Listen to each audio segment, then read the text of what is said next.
The boy played games since childhood, as he was very sick and spent a lot of time in the hospital. It was boring to just lie down, and this became an important part of his life.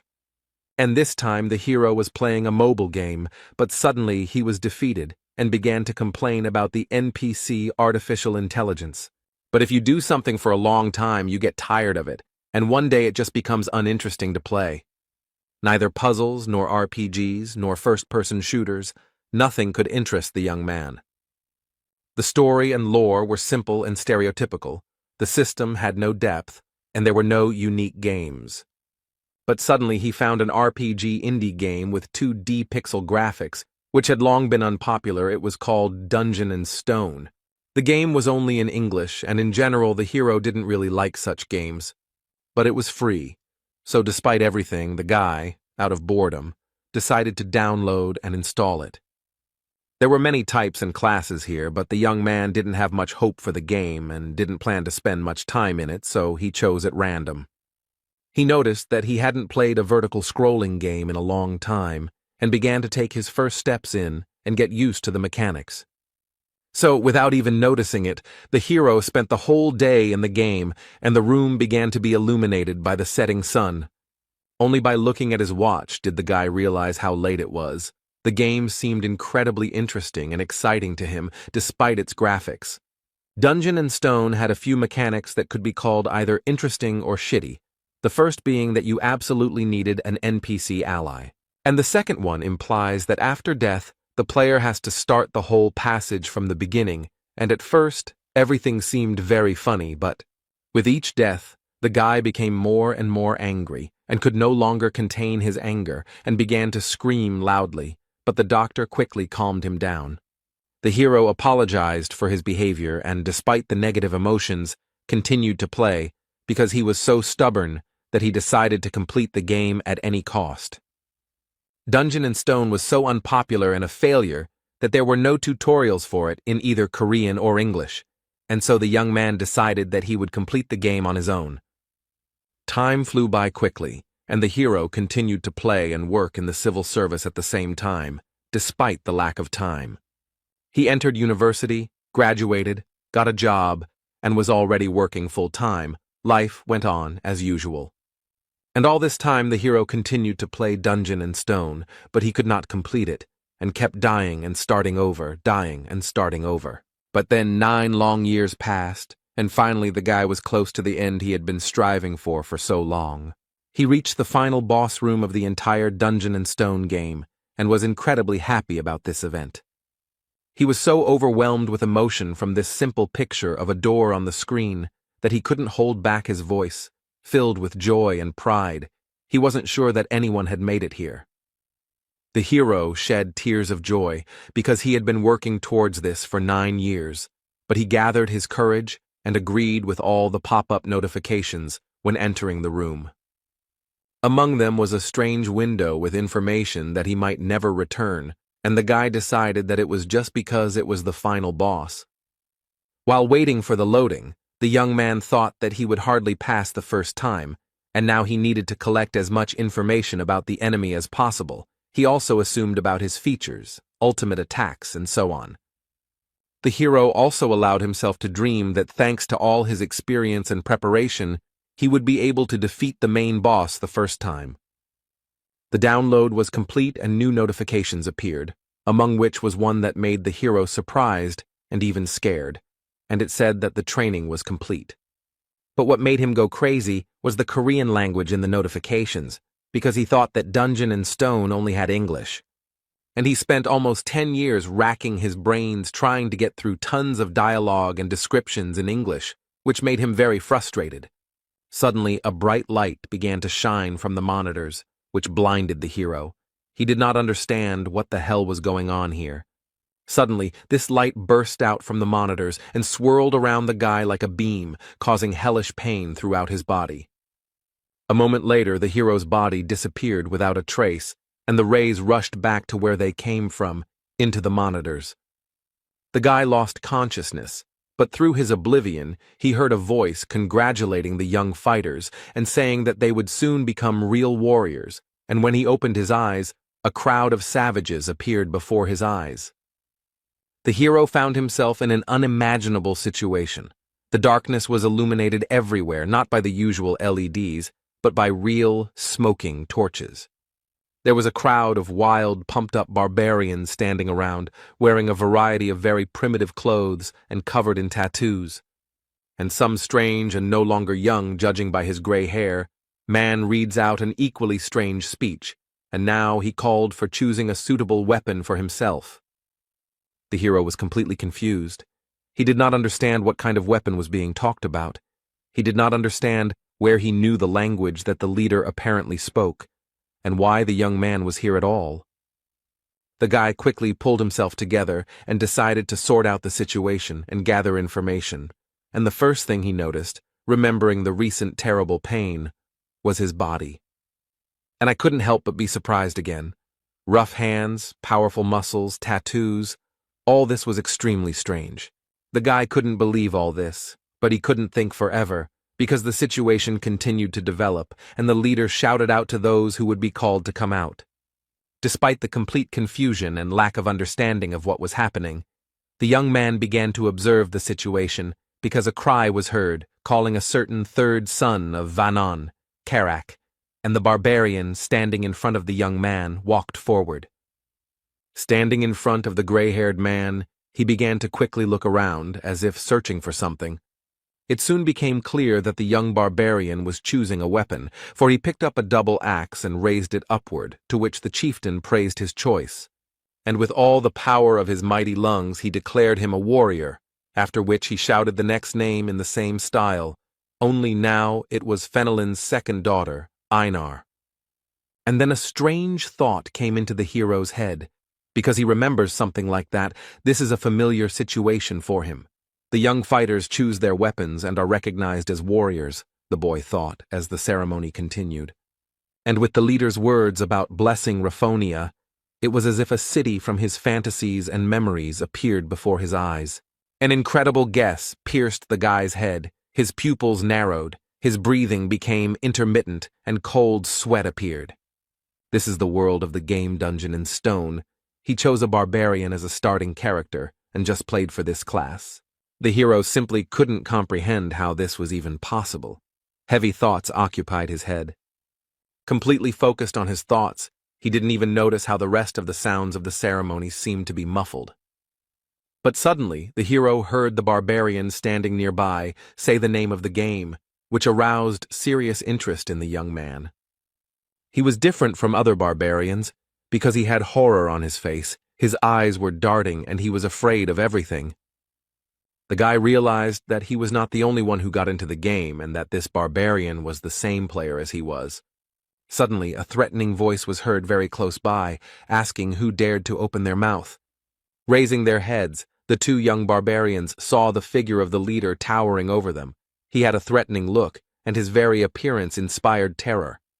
The hero was feverishly thinking about how the chief had ended up here so quickly and unnoticed, but his occupation was interrupted by the chief's question, asking if it was he who had done it. The guy shouted out decisively, denying it and trying to hide his fear, excitement, and worries. The hero glanced sideways at the barbarian standing next to him, mentally blaming him for what was happening. The leader realized who was guilty and turned his terrifying gaze on him, to which the barbarian tried to apologize hesitantly. And he asked if this was all really dungeon and stone, and there was horror in his eyes, cold sweat running down his forehead. But the young barbarian's words were interrupted by the chieftain, who simply swung his fearsome axe without the slightest mercy. The hero looked in horror at the place where the head of someone as unfortunate as he had recently been, and could not move from the fear that gripped him. Despite the emotions that overwhelmed him, the guy stood straight and tried not to show anything on his face because he could become the second victim. Without taking his eyes off the hero, the chieftain reported that Kadua's son, Orm, had been captured by an evil spirit. Seemingly satisfied that the second barbarian was okay, the chief turned around and walked back, ordering everyone to forget the evil spirit's words along the way. The ceremony continued, and the hero thought hard and realized several things, namely that people like him are called evil spirits. If someone finds out about them, they kill them, and that his head could be lying on the ground. The following names of the barbarians were heard, and the guy realized that he had one small problem. He didn't know his new name. There was no character screen, but the hero was able to figure out what to do. He would just wait 2 seconds after each name and then go. Of course, it could be the name of another evil spirit, but he would have to take a risk with that. After some tense anticipation, the next name was called Jandel's son, Björn.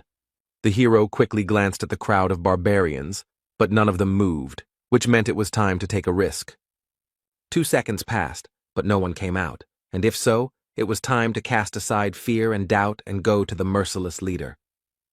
Gathering all his will into a fist and not showing a single emotion on his face, the hero confidently stepped towards fate, hoping that this was truly his name. The guy crossed the distance between him and the leader and stopped. Now he would decide whether to live or die. The man's menacing eyes, as if glowing with a golden color, carefully examined the guy in front of him, eventually meeting his gaze. The hero looked firmly, without showing a single emotion. This continued for some time until the leader decided something for himself. He smiled, turned to the young warrior, and with a wave of his hand ordered him to choose a weapon for himself. The hero expressed his emotions with a small grin and thought about the fact that Jandel's son, Bjorn, was now his name. But now the guy was faced with a second important decision, so he tried to calm down and pull himself together. Bjorn looked at the racks of weapons, thinking along the way that barbarians had no talent for magic, but they had outstanding physical abilities. He's going to pick something that will help him as a beginner, so the weapon he chose is this. The shield, and the boy was sure that this was the best choice. The cry of the chieftain sounded, declaring Bjorn a warrior. Meanwhile, the guy's computer continued to work in the house, but not as usual, and by itself, it acquired the status of Björn Yandel. The hero went into recollections of how, during his first game as a barbarian, he chose a two-handed sword because it looked cool. But he died too much and too often, and could do almost nothing to the monsters he fought against. He couldn't figure out how to play a barbarian at all and increase his survivability because he died over and over again. Then he tried out a variety of weapons that would be suitable for a barbarian. These were double axes, huge hammers, a flail, and many others. It was a very unstable build, because every fight was like the last, and he barely survived, leaving the fight on his last breath. But one day, while browsing through the wares in a gun shop, he noticed a simple shield and an interesting idea came to his mind. And the barbarian should definitely be a damage dealer, because they are tenacious and strong, and although dwarves are better suited as tanks, his class also has everything needed for this role. The hero didn't like this fighting style because it required training, but he didn't want to waste time, so he decided to try it. And surprisingly, with such a strange build as a barbarian with a shield, the guy managed to fully implement this playstyle in a serious fight with one of the bosses, a basilisk, and defeat him. And although in reality the graphics and dry lines of what was happening on the screen were not at all impressive, in the player's head all this turned into an epic battle with a huge monster. The player realized that this was complete MBA, but in reality he summed up his thoughts and memories by saying that this was the most rational decision he could make now, and he would not regret it. Björn was brought out of his thoughts by the loud voice of the chieftain, who ordered the gates to be opened, which the adult barbarians immediately began to obey. Today, young fighters who are going through the coming-of-age ceremony are sent to the labyrinth, and among them is the hero himself. Their destination was just beyond the gates, in the city of Rafdonia, and the leader ordered the warriors to go forward, for in this city, their fate would be determined. After these words, the crowd of barbarians ran in disorganization through the gate, and with them ran the son of Jandel. The hero decided to run with them for now so as not to stand out, although he was not sure if they even knew where to run. After running around the city for some time, the barbarian who ran first reported that they were lost. At this, the rest of the crowd began to resent, and it was necessary to choose a new leader, and Bjorn thought to himself that they were no better than this leader. To which the ashamed leader lowered his shoulders, calmed everyone down and was about to say that he was handing over his position. But in the middle of his speech, he was interrupted by a barbarian girl. And she said that she would be the leader, to which the others supported her, and shouted the name of Einar, the second daughter of Fenelon, and also that she was wise. The hero remembered her name and they continued their search, but very soon the girl reported that she was lost. The barbarians were outraged and began to quarrel with each other for the right to the place of the new leader, and Bjorn thought that at this rate they would never reach the labyrinth. But he did not want to attract attention and lead them himself. Then the hero turned to the former leader girl, Einar, to which she decided that he had come to condemn her. But Jandel's son explained that he wanted to tell her how to get to the labyrinth, to which the surprised girl asked how to achieve this. In response, Bjorn pointed his index finger at the group of adventurers and explained that they simply had to follow them. The adventurers looked at the group of barbarians with disdain and mocked them, and they were also sure that they would not find the way. The pair of barbarians paid no attention to this, and Einar exclaimed that she would try to do just that. The girl exclaimed that she had found the way to the labyrinth, to which the naive barbarians immediately believed and returned her role as leader, and also began to praise her wisdom, while the hero wondered if they were really that brainless. Soon, following Bjorn's advice, the group actually reached the entrance to the labyrinth, and a huge crowd of various intelligent beings had already gathered there. The hero was overcome with doubts about the advisability of sending him to the labyrinth, because in this chaos no one would notice his disappearance, and he himself had been an ordinary person all his life. He had never even fought with anyone in his entire life, and would he be able to defeat the monsters?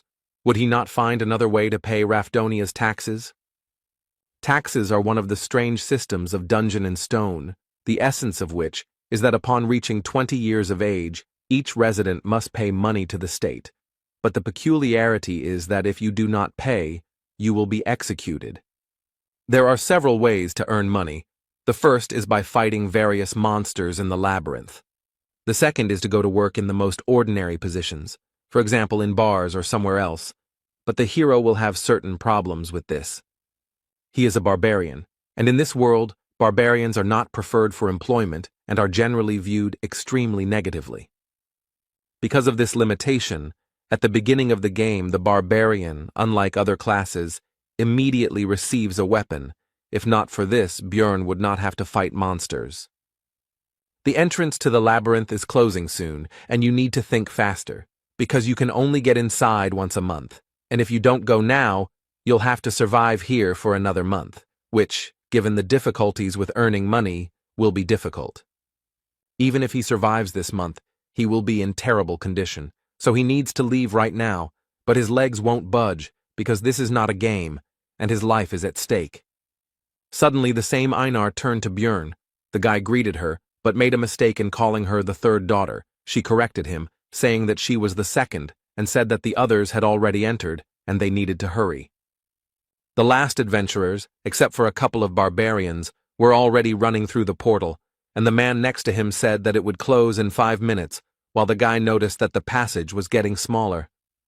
Bjorn told Einar to go ahead, and he followed her, but she stopped to thank him for his help. The girl also wanted to ask what she needed to do to become as wise as he was, because she had never seen such wise barbarians and wanted to become the same. Bjorn thought that she would have to be reborn for this, but decided to give a vague answer and said that before doing something, you need to think first. In response, Einar said that if she returned from the labyrinth, she would thank him, but the hero seized on this reservation and realized that, unlike in the game, barbarians are also people and can be afraid of death. Putting on a serious face, Bjorn asked the girl if she was afraid of death, to which he received a rhetorical question about whether this was abnormal. Einar immediately continued that she was afraid, but she was born a warrior and would die if she did not fight, and the hero realized that he was in the same situation and would have to fight to live. The girl decided to say goodbye with words about how they needed to survive and meet again, and the guy thought that this is why barbarians learn to overcome their fear, and they are incredible. He took his shield in his hands and began to gather his courage, and also mentally shouted that he was now also a barbarian. A warning sounded that there was 1 minute left before the labyrinth closed, and the hero immediately took off at an impressive speed. Bjorn is afraid, but he has no other choice. He has not only the body of a barbarian, but also the mind of a dungeon and stone player who has raised thousands of characters, and with this knowledge he will definitely survive, he thought, running into the labyrinth. Having run into the ever-shrinking passage, the hero found himself in a place completely devoid of light, and did not understand where he was at all. Standing in the darkness, Bjorn reflected that he was an expert in the world of dungeon and stone, and he came to this conclusion for a simple reason. Because the body of a mighty barbarian was combined into it, with his strength, durability, and so on, he has a good advantage, and knowledge of 9 whole years of playing for different classes and builds, which gives simply a huge amount of information. Bjorn tried to make out at least something in the pitch darkness. He hoped that his eyes would soon get used to it, and at least something would be visible. But no. In the game, on the first level, in the crystal cave, there were crystals on the walls that gave off enough light that torches were not needed. Suddenly the hero remembered that on the first level there was a location with no light called the Dark Region. But in the game, this is not the starting location. But since this is the real world, then nothing can be guaranteed. And even in such places, you can end up at the very beginning. In the meantime, you can finally try to call up the characteristics window or something similar, which is what Bjorn did, starting to pronounce various terms, from inventory to daily log.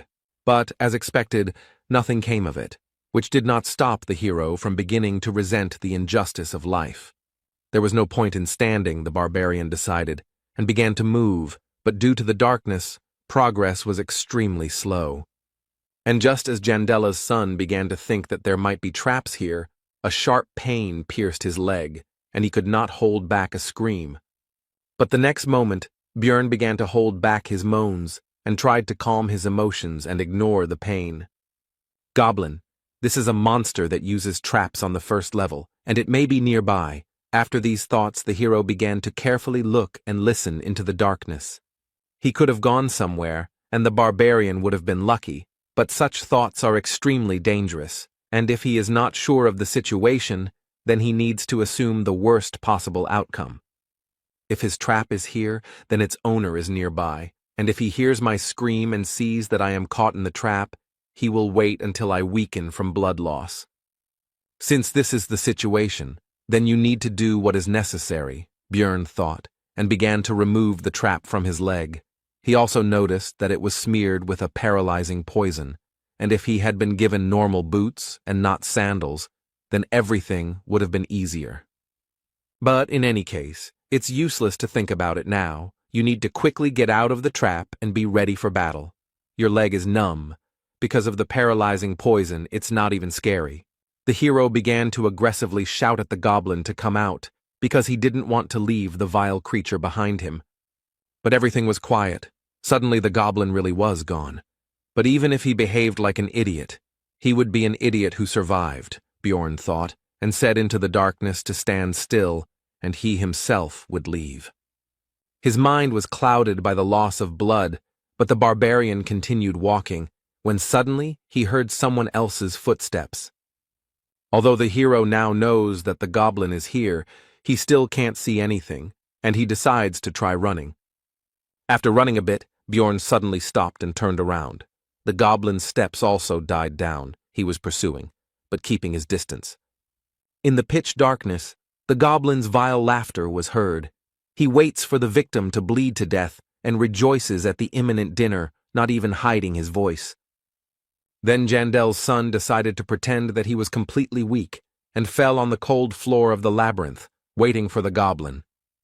The goblin came a little closer and began to carefully examine his victim and, as he thought, soon food. But the goblin was careful and smart enough to check if the victim was alive by throwing a pebble at the head. The monster's intelligence surprised Bjorn quite a bit, and he even thought that he was definitely smarter than the barbarians, while the object of his thoughts continued to throw pebbles. The goblin began to approach the victim. when unexpectedly for the hunter, he himself became the prey. Bjorn tried to throw his fist straight at the green-skinned creature's face, but missed, which even amused the monster a little. But the next moment, the hero felt as if his body began to move on its own, which was completely unexpected. This body is very different from his past. Instincts are highly developed in it, and the hero could even feel how his opponent moves. These thoughts went in parallel with how the goblin received blow after blow. With a loud, wild growl, the barbarian beat the already lying monster, who could no longer resist. How could the puny green-skinned one compete with the mighty barbarian? And now the hour of the final blow had come. Bjorn was not going to spare the monster, because what was the point? Even if it had intelligence, it was not even close to human. Besides, it would not spare the barbarian himself.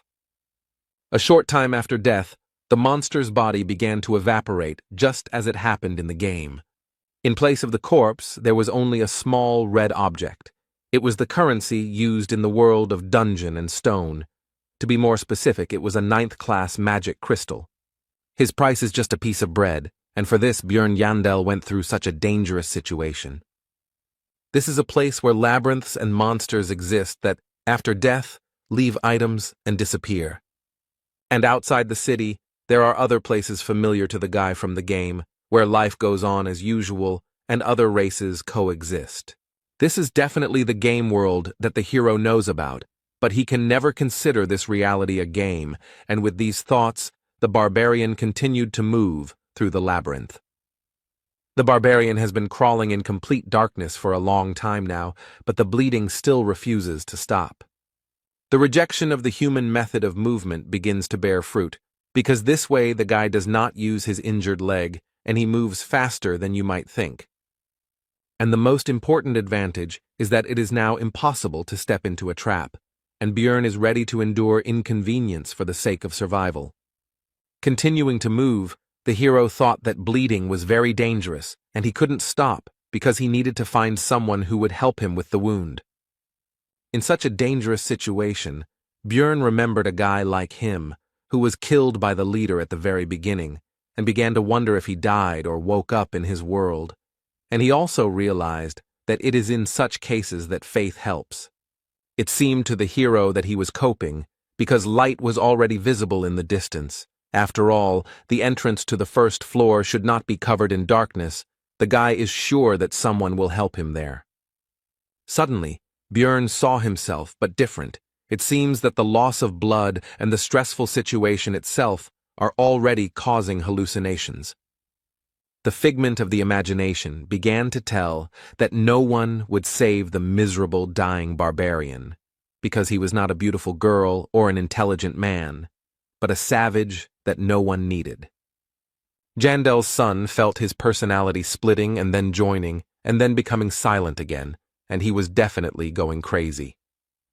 Despite his condition and the constant mockery of his own mind, Bjorn continued to crawl, and soon it brought results. He finally got out of the pitch darkness into the light. Almost immediately, the young warrior noticed a group of adventurers, and one of its members noticed the dying man himself. He turned to what appeared to be the leader of the Otrada, Drouse, and pointed to a wounded barbarian slightly off to the side of their squad's path. The blonde walked up to Bjorn and leaned over him, thinking out loud that he looked like a newbie, to which the guy mentally resented the fact that he was looking at him here instead of helping. Drouse continued his thoughts and said that it was suspicious, because this newcomer had arrived here before them, and Jandel's son could no longer even speak from weakness. The blonde grinned and asked the squad's priestess, Ursina, if she could heal this man, to which the barbarian himself could only be surprised that their squad had such a useful girl. Bjorn had already managed to rejoice at his salvation when the woman destroyed his hopes with her cold refusal. Then he asked the adventurer, Patsran, who had noticed the barbarian, if he could give him his potion, to which he pointed out the value of the potion, and the blonde added that he would pay for it later. Besides, there were quite a few of them. Having received what he wanted, the leader began to uncork the bottle and explain that this was not divine power, so it would hurt a little. After the potion hit the wound, Björn's body was pierced by such intense pain that it felt like his body itself was melting. After some time, the pain went away, and the wound on his leg was gone, the weakness almost receded, and the hero began to rise from the floor. As soon as Björn recovered, Draus began to ask about how the newcomer got here before their group, and also whether there was a secret passage, to which the barbarian explained how everything happened. The blonde began to think out loud about the fact that once every few hundred years, due to spatial instability, there is a chance to end up in the dark region. Bjorn began to rise from the ground as the adventurers passed by, and Draus informed him that he should not worry about the price of the potion. As the barbarian watched the group move away, he reflected that time in the labyrinth was extremely valuable, and it was a miracle that they had spent so much time on it. Bjorn should have been glad that he had survived, but he hated feeling sorry for himself. Meanwhile, the group continued on their way, and its members talked about the unexpected meeting, in particular arguing about his luck or bad luck, because on the one hand he got into an unpleasant situation, and on the other, he met them. The archer noted that his luck was to meet Draus, and not him, Persevered, because he was sorry to even give his potion. To this, the adventurer replied that there were many such worthless ones, and did not the priestess agree with him? To this, the archer said that if it were not for the rules of the temple, the barbarian could have been cured without any problems.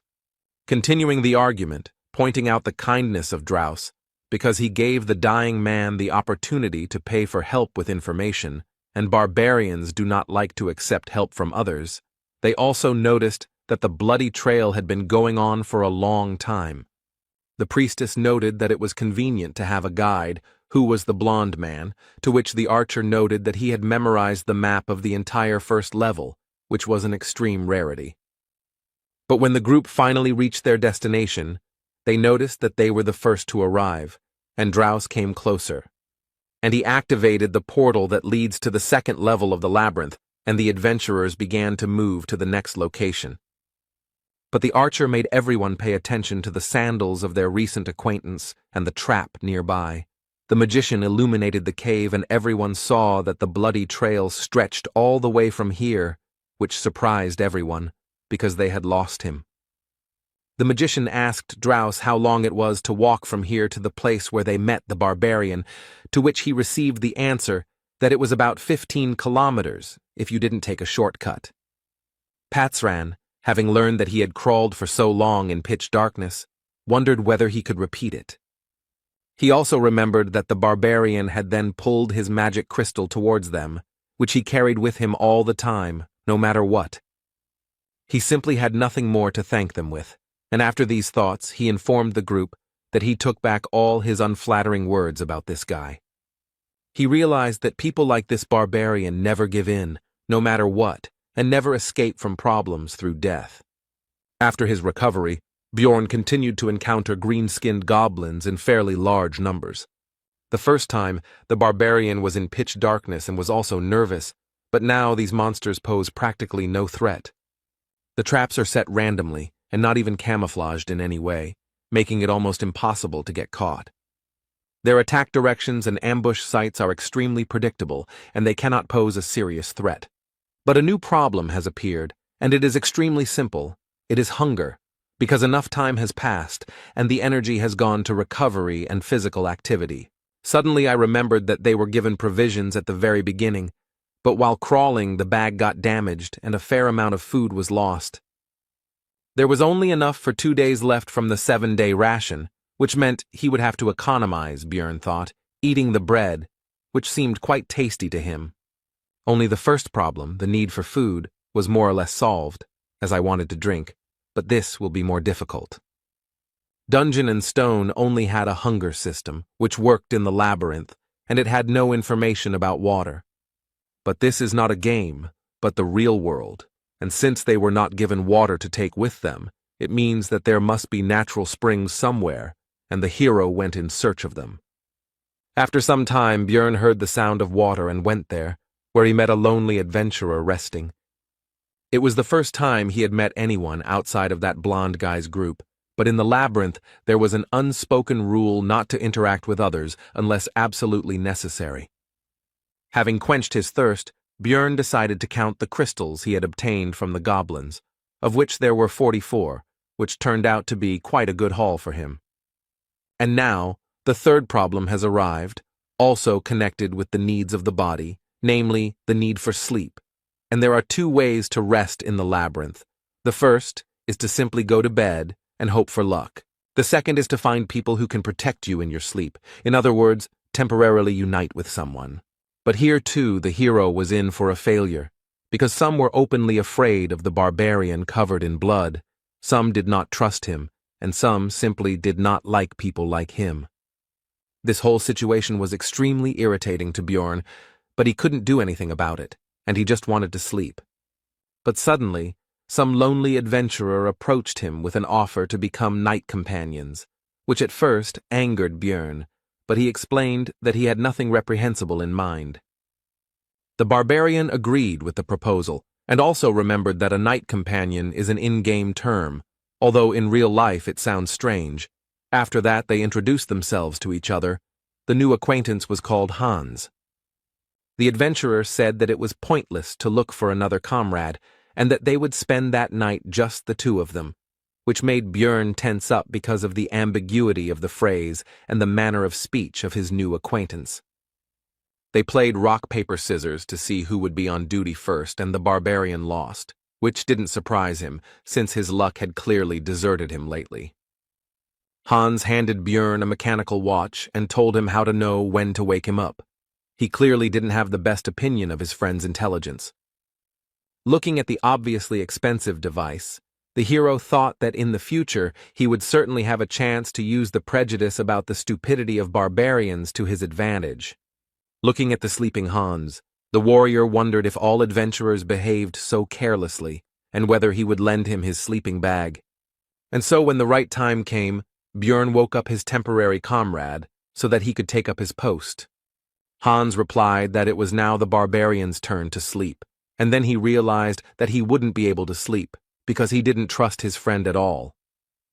The hero decided to just pretend to be asleep, simulating a loud snore, but in reality he listened attentively to the actions of his temporary comrade. But during the entire dream, Hans did nothing, despite all of Björn's expectations and suspicions. Looking at the carefree sleeping man, the barbarian doubted whether it was all justified, or whether he was just winding himself up in vain. So, while thinking, the hero began to feel sleepy, because recently he had had very intense adventures, an injury, and the very fact of getting into this world. Björn was brought out of his sleep by a sharp cry of his name. It was Hans. After all, 2 hours had already passed, and now it was his turn to be on duty again, and he did not argue with his night companion since nothing had happened, and sent him to sleep.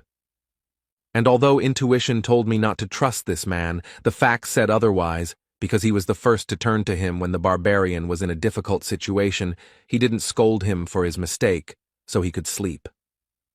But suddenly Björn woke up and saw Hans hanging over him with his huge hammer, who was surprised at his light sleep and said that he should sleep a little longer. The next moment, the adventurer's weapon rushed straight at the barbarian's head with impressive speed. But not enough, because Björn had good enough speed and reaction to dodge and jump away from the opponent. Hans clearly did not expect such agility from the barbarian, and now he was confused and did not know what to do next. Björn was furious about the attempted murder, and Hans began to try to justify himself, which only made the big guy even more angry because he thought his people were so stupid. Quickly closing in on the enemy, the barbarian delivered a blow similar to an uppercut, but with his metal shield right at the man's chin. Hans' jaw was strong enough to continue his excuses. He tried to stop Björn, saying that he had an explanation. The hero didn't even listen to him. He was thinking that, unlike the goblin, he didn't die from the first blow, which meant that he needed to hit again. The barbarian immediately put his thoughts into action, delivering a direct attack with his shield right into Hans's face, likely knocking out a couple of his teeth. He flew away from the force of the blow, but before he could recover, the terrifying figure of Björn appeared in front of him, the mere sight of which made him lose all will to fight. Hans began to beg for mercy, but the hero was not concerned with these screams. He was interested in the reasons for this vile attack in his sleep. The man began to explain that he needed magic crystals, and the hero could not believe that they tried to kill him for this. Seeing the distrust in Björn's eyes, Hans continued that he also wanted to take the shield, since the barbarian's equipment was considered to be of very high quality and was quite expensive. The hero decided that this man was hiding something else, and decided to loosen his tongue by kicking him in the head.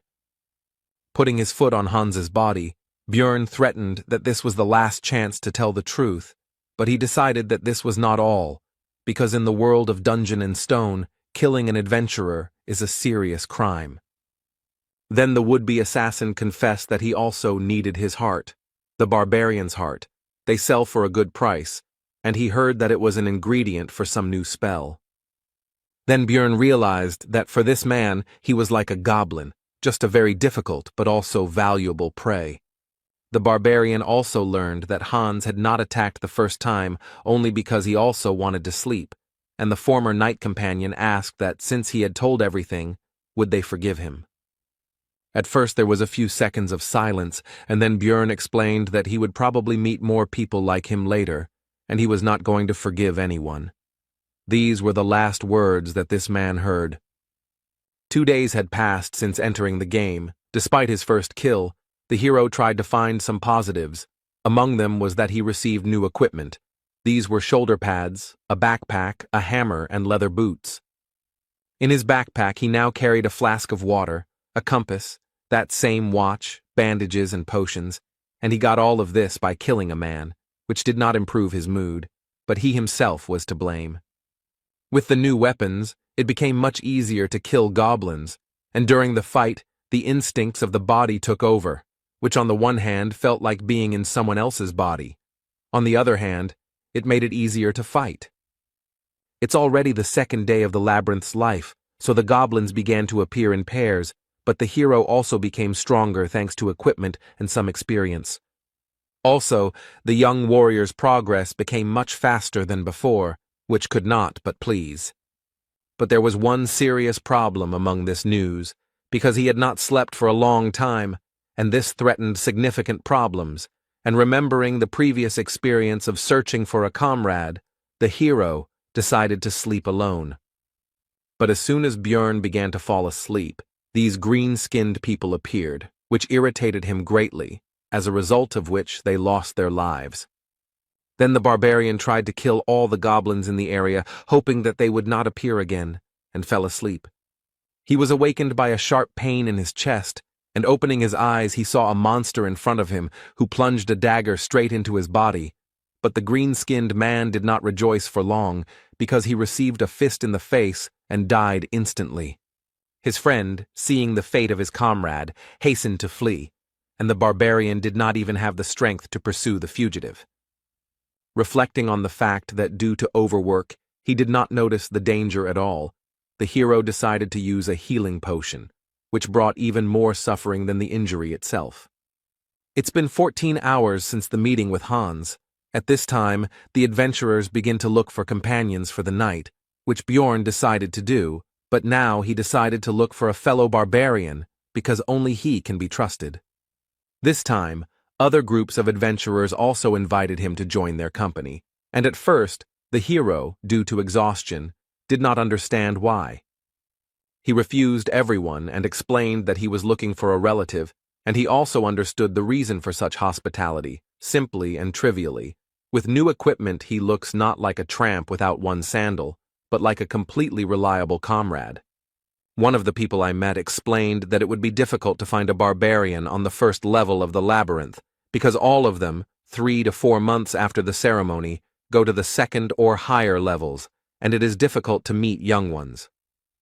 Then the hero decided that since he couldn't find his relatives, he would look for representatives of other races. For example, elves who kept their promises, or dwarves who were as lively as he was, but not people. They wouldn't attack other adventurers, blinded by the thirst for profit, Björn thought, and after an hour of searching, he was lucky enough to find the elf sitting right on the floor of the cave, with a bow and quiver lying nearby. The barbarian asked the elf if she was alone, to which he received a tense silence. She was clearly afraid of the big guy who had suddenly appeared. Björn also noticed that the girl was wounded in the stomach, and it did not look like the damage was caused by goblins, so he asked if a human did it. The elf suddenly fell to her knees and asked for mercy, which greatly stunned the hero. Her eyes began to water, and she continued to beg for him to let her go, and also said that she had a little brother at home. Björn just stood there the whole time, thinking that in the game all the elves were very cold and very different from this representative. In order to calm the elf down, the hero tried to smile kindly, which clearly didn't work out, and on the contrary, he scared her even more, and even added that he didn't plan to kill her, as if an even worse fate awaited her. The next moment, the girl burst into tears and began to say that she knew that the warrior opposite her was a barbarian, but he did not have to kill her. At this sight, the hero could only marvel at the bad reputation his fellow humans had, and he could only guess how they had earned it. Bjorn decided to throw the elf some bandages and some herbs that he didn't know, but the pointy-eared one recognized them. They were the healing leaves of Liko. When the girl asked why he was giving it to her, he replied that there did not necessarily have to be a reason for helping, although in fact he wanted to make as positive an impression as possible. When the elf finished bandaging the wounds, the couple decided to introduce themselves to each other. The possible friend's name was Erwin. Sitting down opposite, Björn asked the reason for her fear of him, to which she simply replied that it was because she was an elf, and he was a barbarian. And she explained in detail that their races had fought with each other about 10 years ago, which made the hero surprised and made him think about how much time had passed since the situation that was presented in the game. But then Erwin said that enough time had passed, and now there was peace between them, and she did not hate his people, and also did not want to fight with them. In response, Björn said that he also held no grudge, which made the elf happy, and then asked her if she would like to be his companion for the night. Erwin was wary of the barbarian, but remembering that people like him value their military honor, she asked him to swear by it that he would not harm her. And seeing the displeasure on the big guy's face, she assured him that she would swear by her tribe. Bjorn agreed with this, but decided to first deal with the fact that the girl constantly calls him Mr., which makes him feel old, and once again reminded him of his name. When this question was decided, the barbarian and the elf began to pronounce mutual oaths, and the full name of the pointy-eared one turned out to be Erwin Fornaci de Tercia. Björn decided that he would sleep first, and gave the girl the watch that he had gotten during his last attempt to spend the night. Lying in the sleeping bag that used to belong to Hans, the hero thought that he would never have thought that it would be so difficult to get the opportunity to sleep, and also that he needed to pretend to sleep a little. But he didn't succeed, and soon Erwin woke him up, because 2 hours had already passed, and he decided that it was the power of the pillow and the backpack as a pillow. And he decided to let the elf use these things for sleeping, because this way she would also certainly not be able to pretend and would fall asleep, and she, it seems, was no less tired than he was. This made Erwin extremely happy. She could not even imagine that such a barbarian as Björn would take care of her. As soon as the elf laid her head on the backpack, she immediately fell asleep, and the hero began to guard the sleep of his night companion. Bored, Björn sank into his thoughts. Memories of his past life began to penetrate his head, and as a result of his reflections, he came to the conclusion that even if he could return, there was nothing to do there anyway. The barbarian and the elf swapped places a few more times, and soon it would be time to go their own way. But looking at the sleeping Erwin, the hero thought that he could unite with her in a group, but would have to share the crystals. Suddenly, his thoughts were interrupted by a pair of adventurers who came out from around the corner of the cave, preventing him from seeing them in advance. As they approached, Bjorn immediately took a fighting stance, and one of the unexpected guests asked about his relationship with the elf. The barbarian replied that they were companions for the night. The adventurer asked how much time was left until the end of their cooperation, to which the hero replied that he was not obliged to answer and looked at them coldly. A very menacing appearance and chilling gaze frightened a couple of uninvited guests, and also, it must be admitted, surprised It is not often that people like him stand up for elves. Having assessed their chances of winning the battle with the mighty barbarian as negative, the adventurers hastened to move away. Björn had a bad feeling, and based on their interest and his intuition, he assumed that they needed Erwin, so he started to wake her up, but she, like a child, asked for 5 more minutes. The hero noticed that she was actually just pretending to be asleep, which was evident from the fact that she was holding the blanket near her face. Grabbing the elf by the shoulders and lifting her up, Björn asked the reason for her behavior, to which she put her hands up in a defensive gesture. Erwin replied that if she stood up, the guy would leave her alone, and the hero understood the situation because they were just temporary allies, nothing more. And as soon as the elf opens her eyes, the oath will end, the barbarian continued to think, getting ready for his further journey. He also asked about what connects her with those 2 recent guests. She answered that nothing. But Björn noticed that they knew her from somewhere, and Erwin had to admit that they were from the same clan as the people who had wounded her. This could be seen from the symbol on their clothes. They were from the Crystal Union. The hero began to think that this promised big problems, because there was a whole group of them, but looking at the worried girl, he could not leave her alone. Björn told her to get ready and that they were leaving, and the delighted elf asked if he would help, but the guy replied that first they needed to listen to her story. Erwin said that she was with their squad as companions for the night, but at night she felt something and woke up, and upon awakening she saw a man approaching her. Continuing to run away from the place where they spent the night, the girl said that only later she found out that he was the director of their clan, which operates on the first level of the labyrinth, and since then she has been persecuted. They are helped to coordinate their actions in her search by stone transmitters, magical devices that allow them to communicate at a distance of up to 300 meters, if they are synchronized. The hero began to think hard. They are the equivalent of walkie-talkies. They are a bunch of people. There is nowhere to run. If he abandons Erwin, she will die. Björn asks why they continue to pursue her if she has done nothing significant, perhaps to silence her, to which the girl hesitantly replies that there is a compelling reason. And feeling awkward, she began to tell that when she ran away, she threw her knife somewhere, and that this is what happened, and she fell silent. And after a pause, she continued to talk about how he had ended up in a so-called bad place. At this news, an unpleasant guess appeared in the barbarian's head, and the same unpleasant emotions appeared on his face.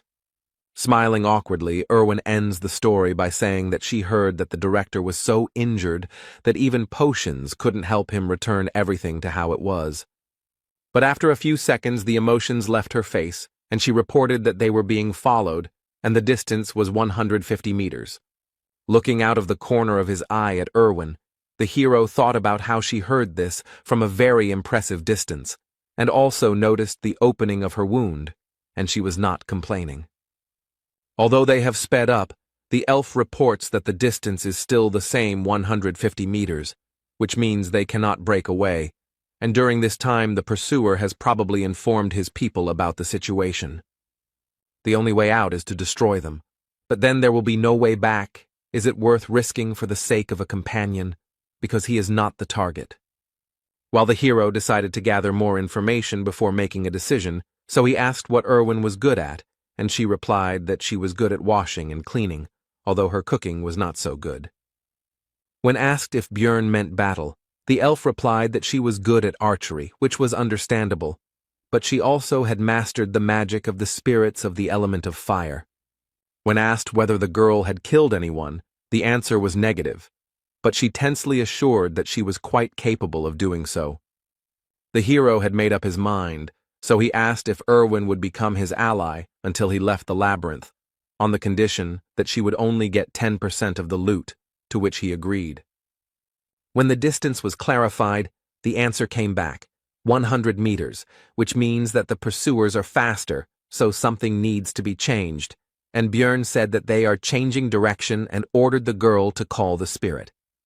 The fiery spirit illuminated their path to where the hero did not expect to return so quickly, to the dark region, and as soon as they had gone deep enough there, An order was given to cancel the summoning, after which they were left in the darkness. The pursuer had his own source of light, which left him in plain sight, but he could no longer see those he was pursuing, so Erwin gave a short order to shoot. A moment later, an arrow, torn off the bowstring at great speed, pierced the enemy's head and got stuck in it. No one can live with such injuries. The barbarian tried to cheer up the elf after the first kill. Coming closer, Björn picked up the stone transmitter, after which he began to listen to the negotiations of the opponents, from which he learned that in connection with the loss of the man they had killed, everyone was ordered to gather in the Goblin district. The barbarian had hoped for a decent haul, but received only a bag of crystals, 2 knives, and 1 potion from his belt. And also, plus the leather armor that Erwin took for herself, because it's better than what she had before. When Björn asked how to use these stone transmitters, the elf replied that there should be a button on the side. Soon a voice was heard from the magic object, telling that one of them had been killed by a barbarian and a pointy-eared one, and a reward of 1,000 gold had been announced for the latter. This news did not please Erwin at all. Rather, on the contrary, it caused feelings of fear and uncertainty. Björn, however, did not lose his head, ordering the spirit of fire to be summoned, because they would be moving through the darkness to go to the 2nd floor, which surprised his companion. Erwin hastened to clarify that the level they are at now and the next one are fundamentally different. The barbarian explained that they would succeed, because they were a great couple, and continued mentally in game terms, a tank melee and a damage-dealing archer. Besides, in any case, it would not be possible to earn much here. But Erwin doubted it because this was their first trip to the labyrinth, and she made a comparison that they were running from goblins to end up in an orc's lair. But the conversations coming from the stone transmitter about what the clan fighters would do to the elf if she was captured made the girl decide that it would be better to go to the 2nd floor than to stay here. While moving through the dark region, or alternatively known as the Goblin Lair, the pair talked about how to get to the 2nd level, and Björn told them that on the way north, they would definitely come someday. After all, based on his knowledge, the dungeon is designed in such a way that by continuing to walk into the darkness, you will reach the portal in any case. Soon a goblin trap appeared on the couple's path, which Erwin immediately noticed thanks to her excellent eyesight. Based on the fact that they encountered the trap quite late, Björn decided that he was unlucky to encounter it at the very beginning, and while the hero was lamenting his failure, his companion said that she would disarm the trap. The barbarian called out to her and told her not to use the fire spirit for this purpose, to which the elf agreed with an uncertain look, inwardly surprised at how he knew about her plan. As soon as the girl came closer, those who had set the trap jumped out of ambush. The monsters decided that she would be an easy target. But they were wrong, and a moment later an arrow pierced the head of one of the greenskins, causing him instant death. The 2nd goblin tried to strike with his claws, paying almost no attention to the death of his kinsman. But the attack was unsuccessful. The elf turned out to be too fast and agile, and before the monster had time to understand what was happening, his, as he thought, victim was already behind him, with a drawn bowstring. A moment later, Erwin was already relaxing, and the bodies of the goblins evaporated around her, leaving behind their prey. The elf asked the barbarian if she had done well, to which she received well-deserved praise, which made her seem to glow with joy. Erwin handed over 2 magic crystals to Björn, after which she said with shining eyes that at this rate she too could earn something. From the stone transmitter came information about the update of data regarding the elf. Now the reward had increased to 2,000, and alive or dead, and the barbarian tried to console his companion. Suddenly, Erwin noticed a new danger in the darkness ahead, ghouls, which surprised the hero, because according to his information, such monsters should live in the south, not the north. The meeting made the guy think about the strange experience system in Dungeon and Stone, which consisted in the fact that EXP is given only when a representative of a new species is defeated, and there is no reward for a repeat kill. After closing the distance, the ghouls turned their ugly heads towards the living, and in their eyes one could see only hunger and no glimmer of reason. These monsters are faster and stronger than goblins, but they are still only rank 9 monsters, so they don't pose much of a threat. Plus, he's not fighting alone now, which makes the battle even easier when you have a comrade covering you. The pair walked north until their 3rd day ended, and soon they came across a long trail of blood and a piece of bread.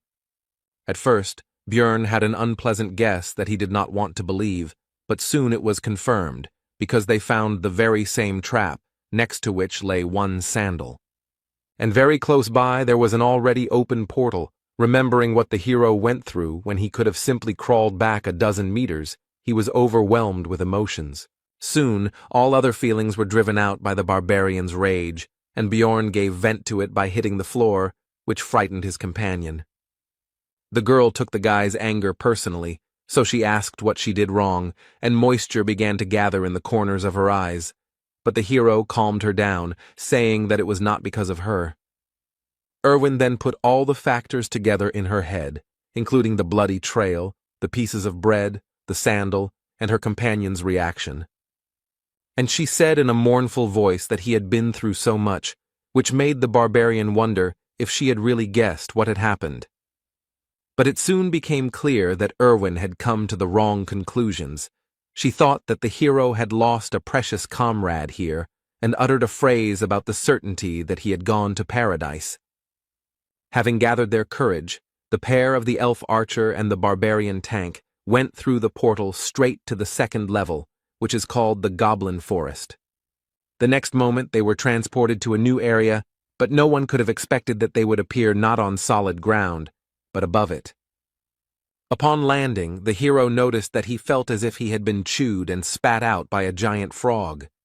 Erwin also said that she was surprised herself, because she had never heard of such a thing before and her friends had not told her about it.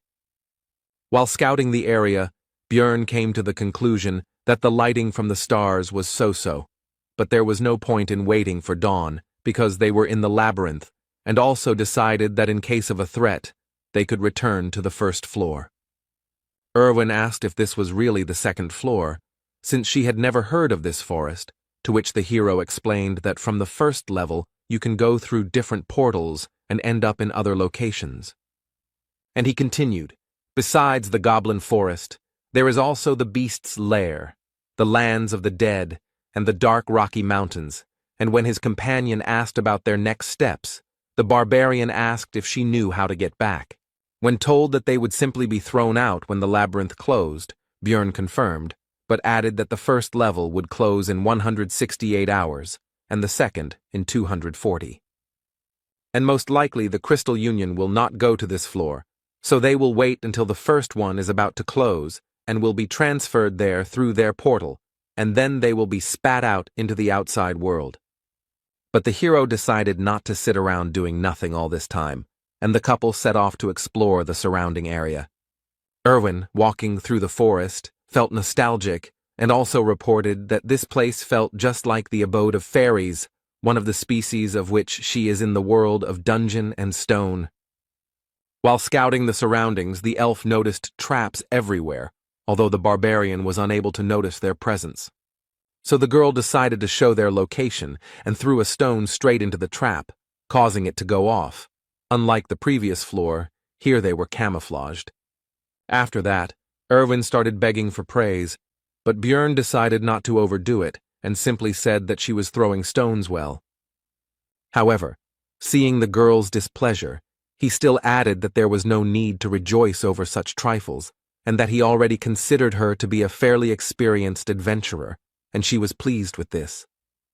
After walking around a bit more, the girl expressed concern that there were enough traps, but there were no people who set them, and the hero remembered that their presence in this location was more of a feature of the zone. In the game, this place was also called the Goblin Forest, and in addition to the traps, there should also be many times more goblins here, and among them there should now be mutants, archers, and warriors, and the deeper, the more and more dangerous. Björn ordered to first deal with the traps in the area and then explore further, so that in case of danger, it would be possible to run to the portal without fear of getting a leg injury. After that, the couple simply searched for traps and disarmed them to secure their escape route. But they had to stop abruptly, because Erwin noticed traces of a group of goblins nearby, which she did not hesitate to tell Björn about, and also soon clarified that there were more than 10 of them, and they were about 50 meters away. The hero decided that the threat should be eliminated, so he ordered to get as close to them as possible and attack while they were unknown. The girl walked quietly and silently, and the barbarian decided that this was some kind of fairy trait. But be that as it may, a group of monsters was soon discovered. The pair decided to start the fight with Erwin's shot, so soon the sound of a bowstring being pulled was heard, and they prepared for battle.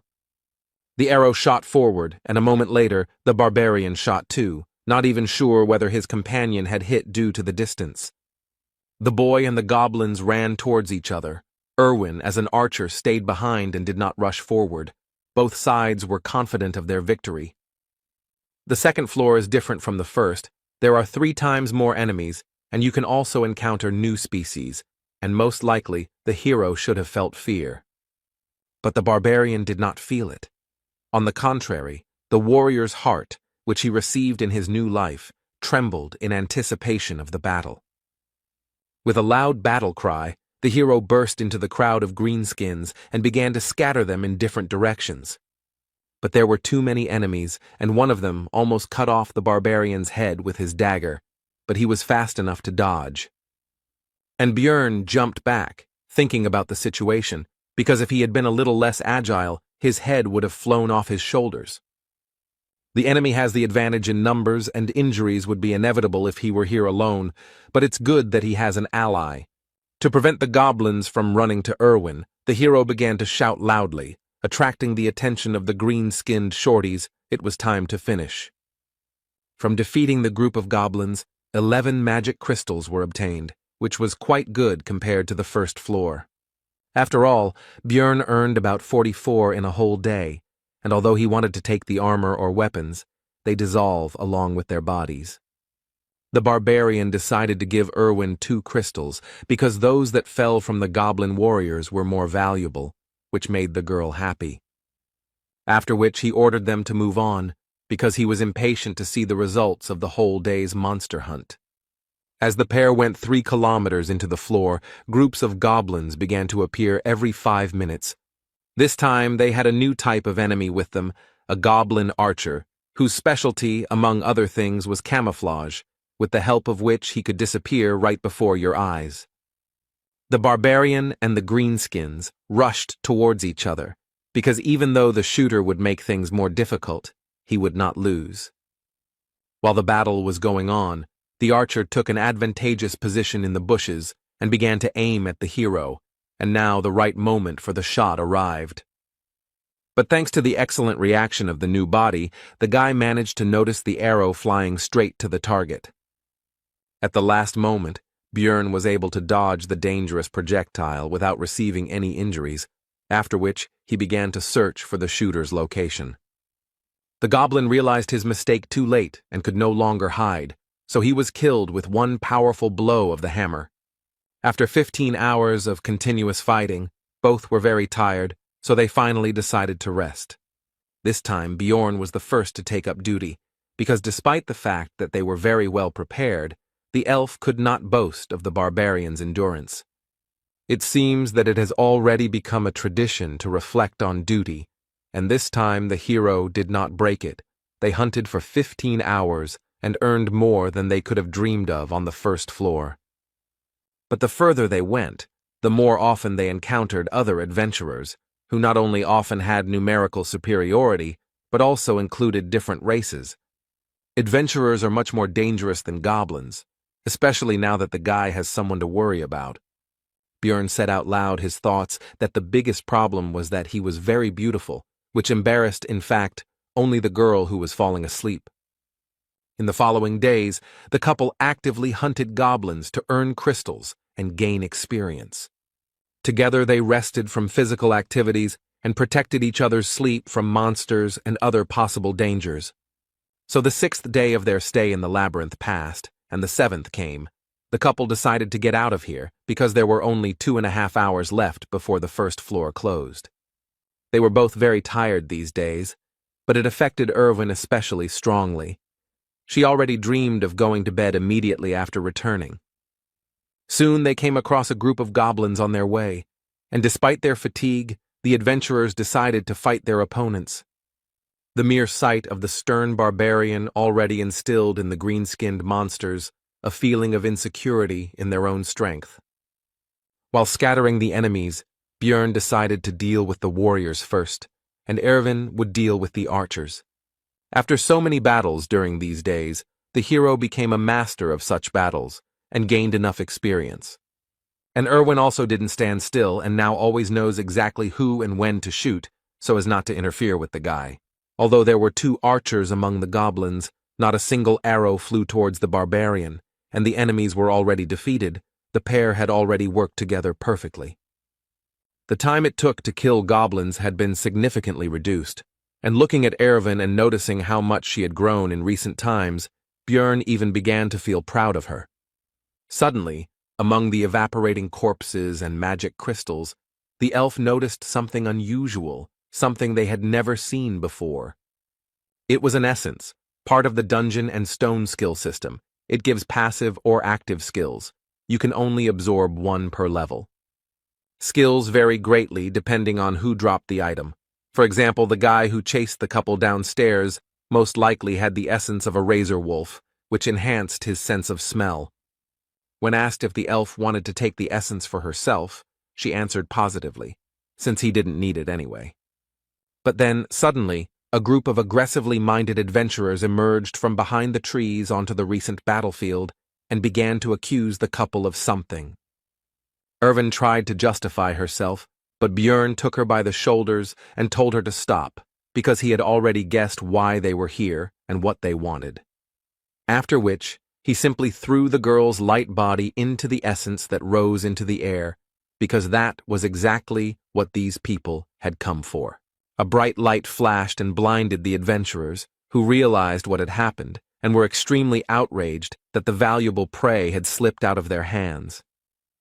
Björn Yandel decided to try to intimidate the adventurers by making a brutal face and saying that he was ready to fight right now. After some time, the couple was already running through the forest towards the portal to the first floor. The guy ordered his companion not to slow down until the portal itself. The 4 adventurers still did not risk encountering them, but Erwin asked if they would pursue them, to which she received the answer that they were hanging around near the portal, which meant they were going to leave this place. And also, there are only 4 of them. They have the same tactics as their couple, to which Erwin praised the guy's intelligence. Soon the girl reported that there was a group of goblins ahead, and they were running straight towards them. Björn realized that he would not be able to simply get around them.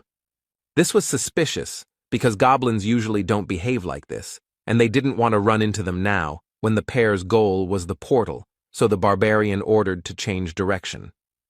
But before the girl could answer, a projectile flew towards her, and Björn pulled her out of the way by the collar. Rubbing her injured neck, Erwin noted that she herself would have dodged the goblin's arrow, to which the hero responded that it was a crossbow bolt, which meant it was those adventurers. Most likely, it was they who lured the greenskins, and they themselves are sitting in ambush on the other side, wanting to exhaust them. Björn decided that there was no other way out.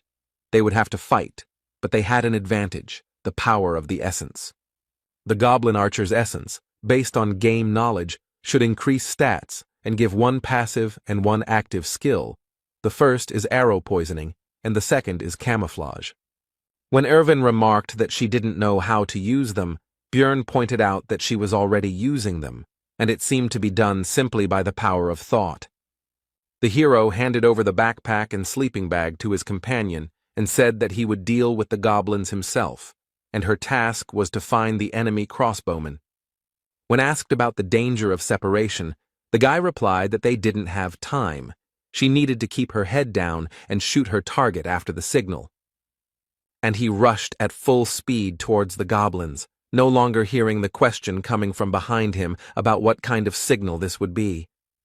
The hero decided that if those adventurers did not show up after the shot, they would show up when he defeated the greenskins and entered the fight. There were more than 10 of them. 2 of them were warriors. It was more difficult to fight without support. There were no archers in sight. But suddenly, one of the shooters showed himself by shooting at the shield, which means you also need to watch the arrows.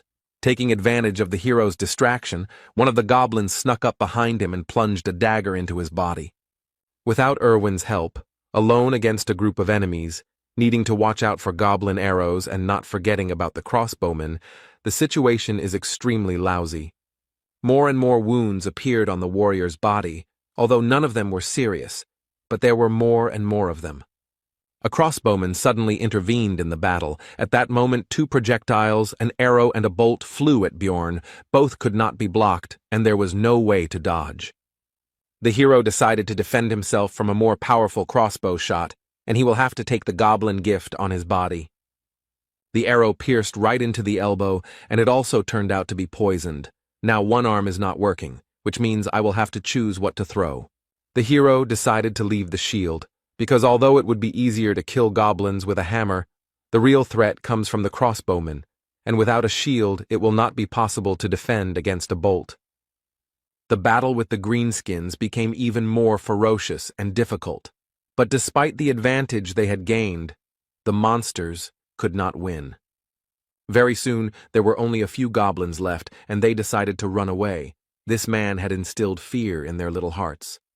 As soon as the battle was over, how did the adventurers who had been watching the hero's battle all this time show themselves? The crossbowman was not with them, the barbarian noticed, and their leader began to ask about Erwin's whereabouts. But the hero was not going to answer and simply said to attack. There was nothing else left anyway, because he was not going to give up. The adventurer gave a speech about how, although the barbarians had a lot of energy, this representative of theirs already had enough wounds, and now they would defeat him and find out where the elf had gone. Finally, the leader said to imagine that they were fighting a huge monster. The group rushed towards the hero. Choosing a unique gesture for this world, suitable for giving a signal, the guy decided to raise his hand higher and put out his middle finger. Seeing the suspicious movements, the adventurers became wary and stopped, and the hero wondered whether Erwin had understood the signal. But in any case, it doesn't depend on him, and all that remains is to trust his companion, thought Bjorn, making a dash towards the enemy. He met his onslaught and blocked the blow, but realizing that he would not be able to compete in strength with the barbarian for long, he called his comrade for help. An elderly man with a katana named Elias intervened. He drove the hero away with a blow from which he had to move away and break the force contact. But despite the less than ideal situation, Bjorn could not retreat, because in order to help Erwin, the enemies needed to be distracted, so the son of Yandel entered the battle against the 3. But everyone had to turn away from the battle because some kind of projectile was flying towards them, and no one knew whether it would be a crossbowman's bolt or an elf's arrow. The above-mentioned projectile would have hit one of the adventurers, if not for the shieldman, from which it was concluded that it was Erwin. The warrior with the shield shouted to his comrades to focus on the barbarian, and he himself would protect them from the arrows, and the hero realized that this was his original plan, and that was why he almost did not interfere in the battle. And since you can no longer count on help from Erwin, it's enough that she practically took one of the 3 enemies out of the battle. You need to win yourself. But despite the barbarian's strength, the battle was not in his favor. His opponents were noticeably stronger, more skilled, and more cunning than some goblins. The hero decided that in order to win, he would have to sacrifice something, and perhaps by exposing his non-working hand to the blow, he would be able to incapacitate the red-haired leader of the squad. He succeeded. Elias's blow failed to penetrate deeply into the barbarian's muscles, but the guy's target received a powerful blow to the face from the shield. Taking advantage of the moment of vulnerability after the blow, the older man attempted to cut the hero in half with a downward swing of his katana, but Bjorn was able to dodge. Elias was extremely surprised that such a mass of muscles could move so quickly, although he seemed like a clumsy brute, and froze in surprise. Erwin tried to take advantage of this, but the shield man covered his comrade and urged him to be more attentive and not get distracted. But this arrow turned out to be a trick. The elf was counting on the warrior taking the shot, because this arrow carried fire magic, and now the wooden means of protection would soon burn out. Erwin's next attack pierced the shoulder of his opponent, who was now unable to hide behind his shield, while Bjorn was thinking about how extremely skilled his archer was. The situation on the battlefield changed dramatically, and now the scales tipped in favor of the hero, although victory was still far away, because the red-haired man was already recovering from the blow to the face. The adventurer decided to deal with the elf first, and the barbarian could not stop him, so he only believed in his companion. The fight continued, and in an instant Elias opened himself up for a strike, which Bjorn couldn't help but take advantage of and tried to strike. But the elderly warrior managed to dodge, but the barbarian saw an opportunity in the fact that a former shield wielder was running behind the warrior with a katana who could no longer boast such dexterity, and the blow landed right on his skull. Now they were left alone. The other driver was unlikely to get up. Bjorn was thinking about the fact that Elias was very strong, and it was unclear how he ended up on this team. They fought each other.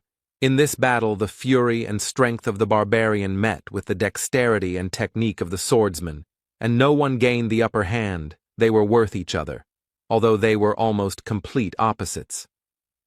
But it is worth noting that all this time, the elderly warrior practically did not attack, but only dodged, because he was stalling for time and waiting for the return of his red-haired comrade, which Bjorn could not allow. The hero came up with a trick. He pretended to hit, but in fact threw the shield straight at the enemy's head, which he did not expect and was unable to dodge.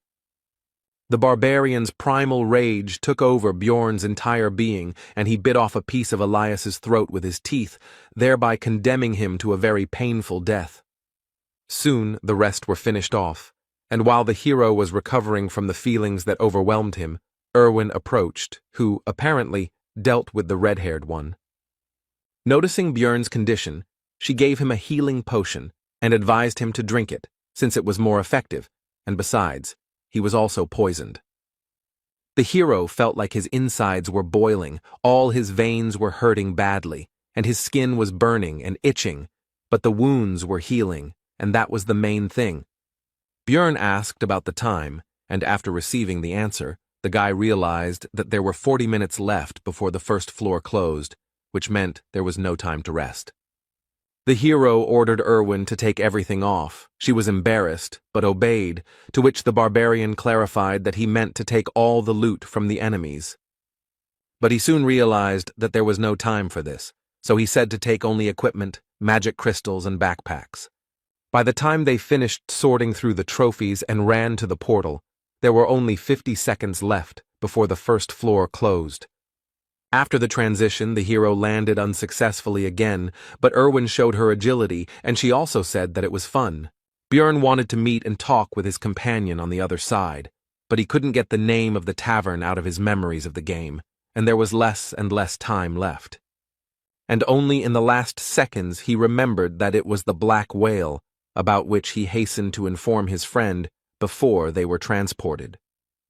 And finally, after going through many dangerous situations, the hero finally returned to the city, to Rafdonia. Although it was expected, since all the adventurers appeared here at that moment, Bjorn was still surprised by their number. In the labyrinth, time does not pass like in the city. No matter how much time you spend there, you still return at noon the next day, so the hero immediately moved the hands of his pocket watch to the correct position. Making his way through the crowd, one of the barbarian comrades, Karak, son of Vannon, hurried towards Bjorn and shouted his name along the way. Soon the rest of the relatives began to gather nearby, and the one who found the hero was very popular in their circle. The entire disorganized crowd of savages headed out of the square, and Bjorn decided not to lag behind and not stand out from the group. Soon all the barbarians began to take turns exchanging magic crystals of various values for money, while simultaneously finding out who had managed to earn more. The woman behind the counter worked extremely quickly and professionally. Her vast experience was clearly visible. It turned out that the hero had earned significantly more than the others. The amount was over 180,000, which was significantly better than the others, in connection with which the relatives began to congratulate one of their own. The barbarian did not hesitate and accepted the praise, and also raised his hammer and shouted that he really was the best warrior. Others also noticed that he returned with better equipment, which only added to the joy. The savages began to throw Björn up in the air and chant his name, but the workers of the establishment did not like this noise, so they were soon calmed down. Soon the group of barbarians left the building and sat on the stone steps, waiting for everyone to receive their money, and the hero decided that he would follow the others, because he did not yet know the local layout. While examining the city, Jandel's son noticed a small detachment of elves, and among them he managed to discern Erwin. The girl also noticed her friend and waved awkwardly to him. Björn also greeted his friend and quietly asked to meet tonight, and despite the distance, the sharp ears heard everything. But the attentive elven eyes of one of the group of adventurers noticed the couple exchanging glances, so the attentive person asked if Erwin knew this barbarian. But only the pointy-eared can boast of excellent vision, so Karak also noticed what was happening and asked Bjorn about his acquaintance with this girl. Both began to deny the connection between themselves. As soon as the two groups turned their attention to each other, it became possible to notice with the naked eye the enmity between the two peoples. The tension grew. The last barbarians left the establishment just in time, and Björn hurried his relatives to leave, since in such a situation it would not be possible to have a normal conversation with Erwin anyway. Walking through the streets of Rafdonia, the hero noticed touching reunions of relatives who had returned from the labyrinth. But also everywhere there were grieving people who were unlucky enough to lose loved ones on this day. They cried, blamed themselves or others for what happened. Many did not wait for their parents, children, brothers and sisters, and loved ones that day. The hero had already seen all of this in the game Dungeon and Stone many times, but looking at all of this in reality, and not in a 2D picture, caused completely different emotions.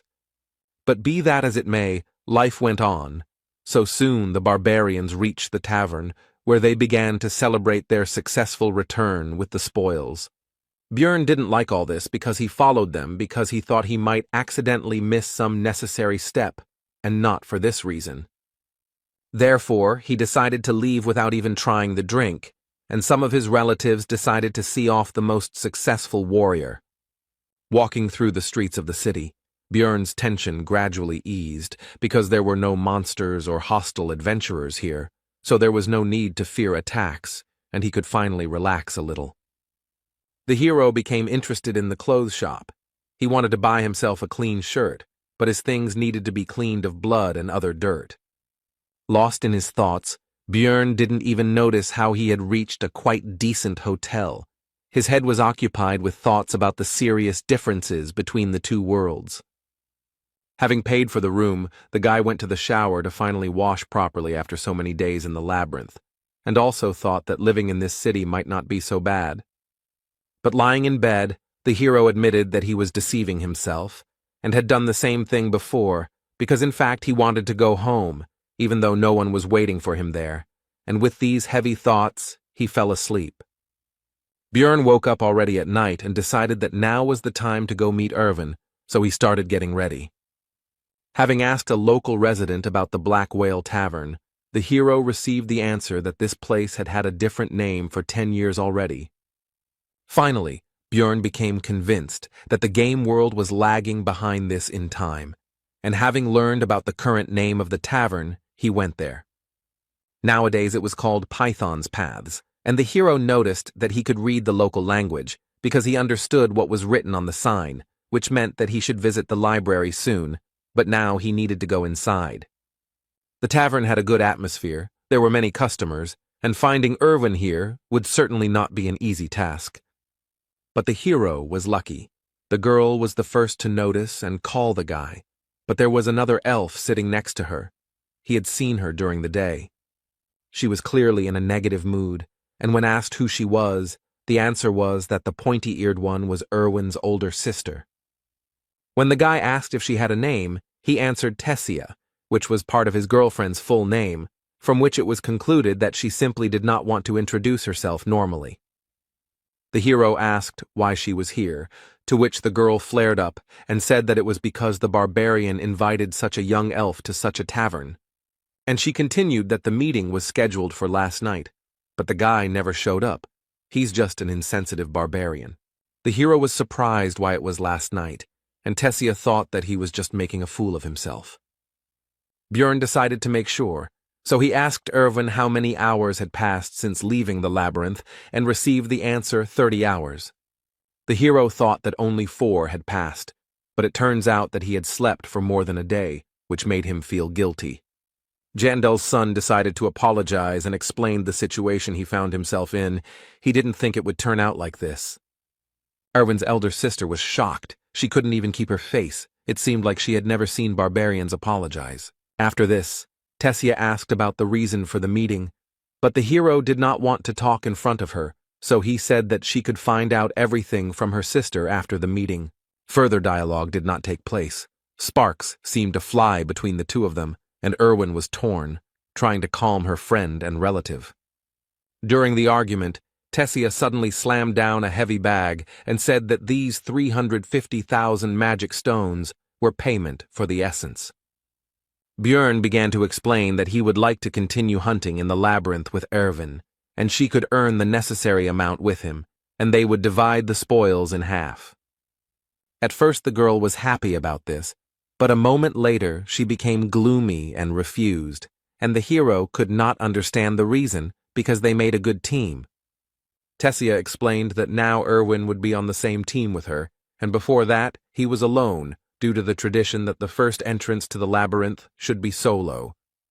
The hero realized that now his girlfriend had people who would take care of her and decided to take the money, but noticed that based on the agreement he had made with his girlfriend about dividing the spoils 1 to 9, there was still 280,000 missing.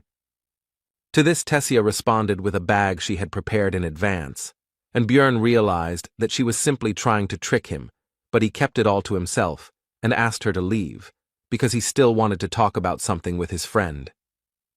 But she didn't want to leave her little sister here, and was about to start objecting when Erwin herself intervened. She really appreciates her sister's concern and is glad that she came here with her, but she needs to thank Björn and say goodbye to him. Tessia agreed, but only on the condition that the barbarian swear that he would not sleep with Erwin, which embarrassed her sister. Björn calmly swore an oath on his military honor, because he didn't give a damn about it anyway, just like he didn't give a damn about the oath itself in principle. Tessia was satisfied with this and was already heading for the exit, but halfway there she turned around and thanked the hero for saving Erwin's life. Left alone, the friend said that she had never contradicted her sister before and asked if she would be angry about this. The hero calmed Erwin down because Tessia didn't look angry when she left and even thanked him with a smile. The girl tried to apologize for having already decided to be on a team with her sister, but Björn stopped her, and also thought that he himself would not have refused if a high-level elf had invited him.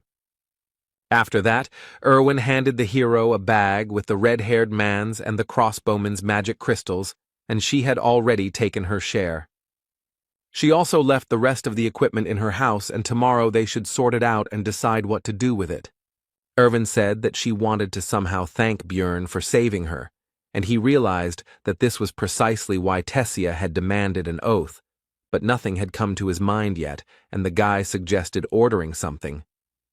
The girl's eyes lit up, and she said that she had deliberately not drunk anything yesterday so that she could share her first return drink with the hero.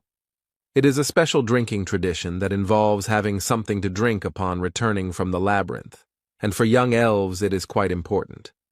Erwin was a little worried that this wouldn't be Bjorn's first return drink, but the hero said that this would actually be his first as well. The girl was very surprised by this, to which the hero replied that he had already said that he was only 20, and she thought it was a joke. Soon the table was covered with all sorts of dishes, because Björn had slept all day and was terribly hungry. The couple spent their time culturally drinking the first return drink, and it didn't take long before the table was almost down. Björn decided it was time to take a break, and announced that he had come up with a way for Erwin to repay him for saving him. The elf decided that she already guessed what the guy would ask for, so she suggested going to his room. But what awaited her was not at all what she thought. The barbarian decided to check how the essence affected the girl's characteristics. And in real life, an increase in the flexibility parameter by +4 is not particularly noticeable, the hero thought, watching the elf check her hand. Erwin asked if he really thought she came to the room to check her stats, to which the guy replied that you can't check your skills in the city, and some people were clearly disappointed with this development. Although the game dungeon in stone had only 3 main characteristics, these are strength, spirit, and abilities, but each of them had hundreds of other parameters. The guy spent thousands of hours studying them, but still couldn't understand the effects of some parameters. Looking closely at Erwin, the hero thought that the goblin essence should have increased her obsession parameter, and he didn't know what it was doing. When asked whether she had felt any obsessive thoughts or lack of restraint, the girl replied that she suddenly really wanted cookies, although she had never liked them before. The hero concluded that this characteristic strengthens desires, and in the future some other unknown effects may appear, but his thoughts were interrupted by Erwin, who said that she wanted to lie down. Soon Björn woke up and thought about the oath he had made to Tessia not to sleep with her sister. And then I decided that it didn't matter, because you meant a completely different dream, and I continued sleeping. The next morning, the pair decided to sort out the equipment of the dead adventurers. Erwin asked if the barbarian was going to sell everything, to which he agreed, but specified that he would leave a couple of things. The elf then asked if she could keep the leather suit and belt, to which she was granted, but it would be deducted from her share. After this, the couple began to go to various shops and stores, and in order to sell all their loot, they had to go around a lot of places. The total came to 1,450,000 stones, but taking into account the equipment, 50,000 is Erwin's share, which does not change the impressiveness of the remaining amount. This would be a great start, Björn thought, since even in the game he hadn't managed to get that much on his first outing. When the girl heard that it was time for them to say goodbye, she was upset, because she wanted to spend more time with the guy, and to console her a little, the barbarian suggested that they go to the central square together, since they were on the same path. Upon arrival, the couple noticed that a crowd of onlookers had gathered in the square, and a guillotine had been erected in the center. When the girl asked what was going on, the guy replied that it looked like the execution was beginning, while looking at the condemned man. There were other unfortunates nearby, whose only guilt was non-payment of taxes. People have no other choice, because the rest of the world was destroyed by the witch's curse, and only here, thanks to the labyrinth, there are resources. But they are limited, and in such a cruel way one has to control the number of hungry mouths, the hero thought, watching the locals dip bread in blood and eat it.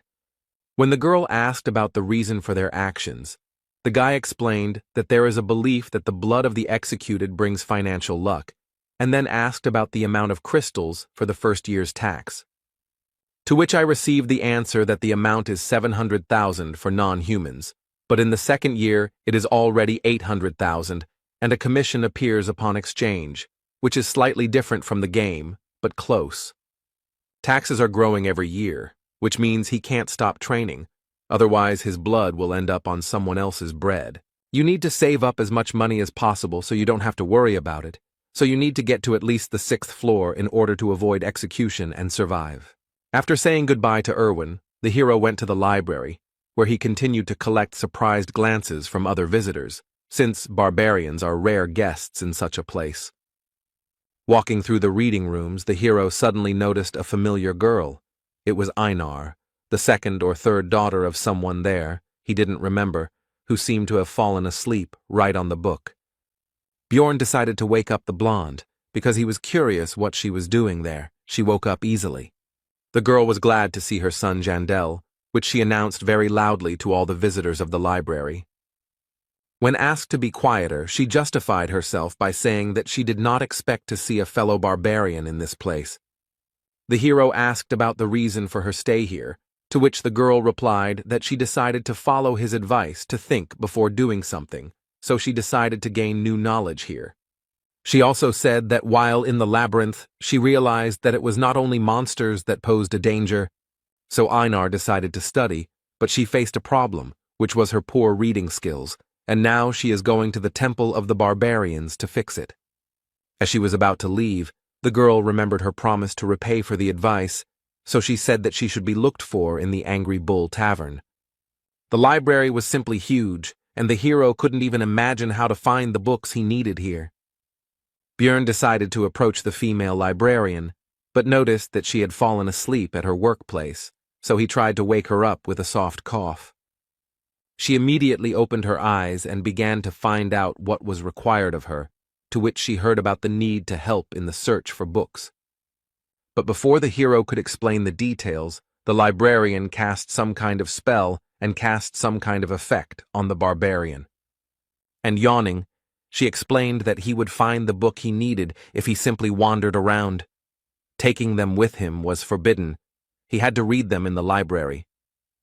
Before Björn could find out exactly how it worked, the girl closed her eyes and fell asleep again.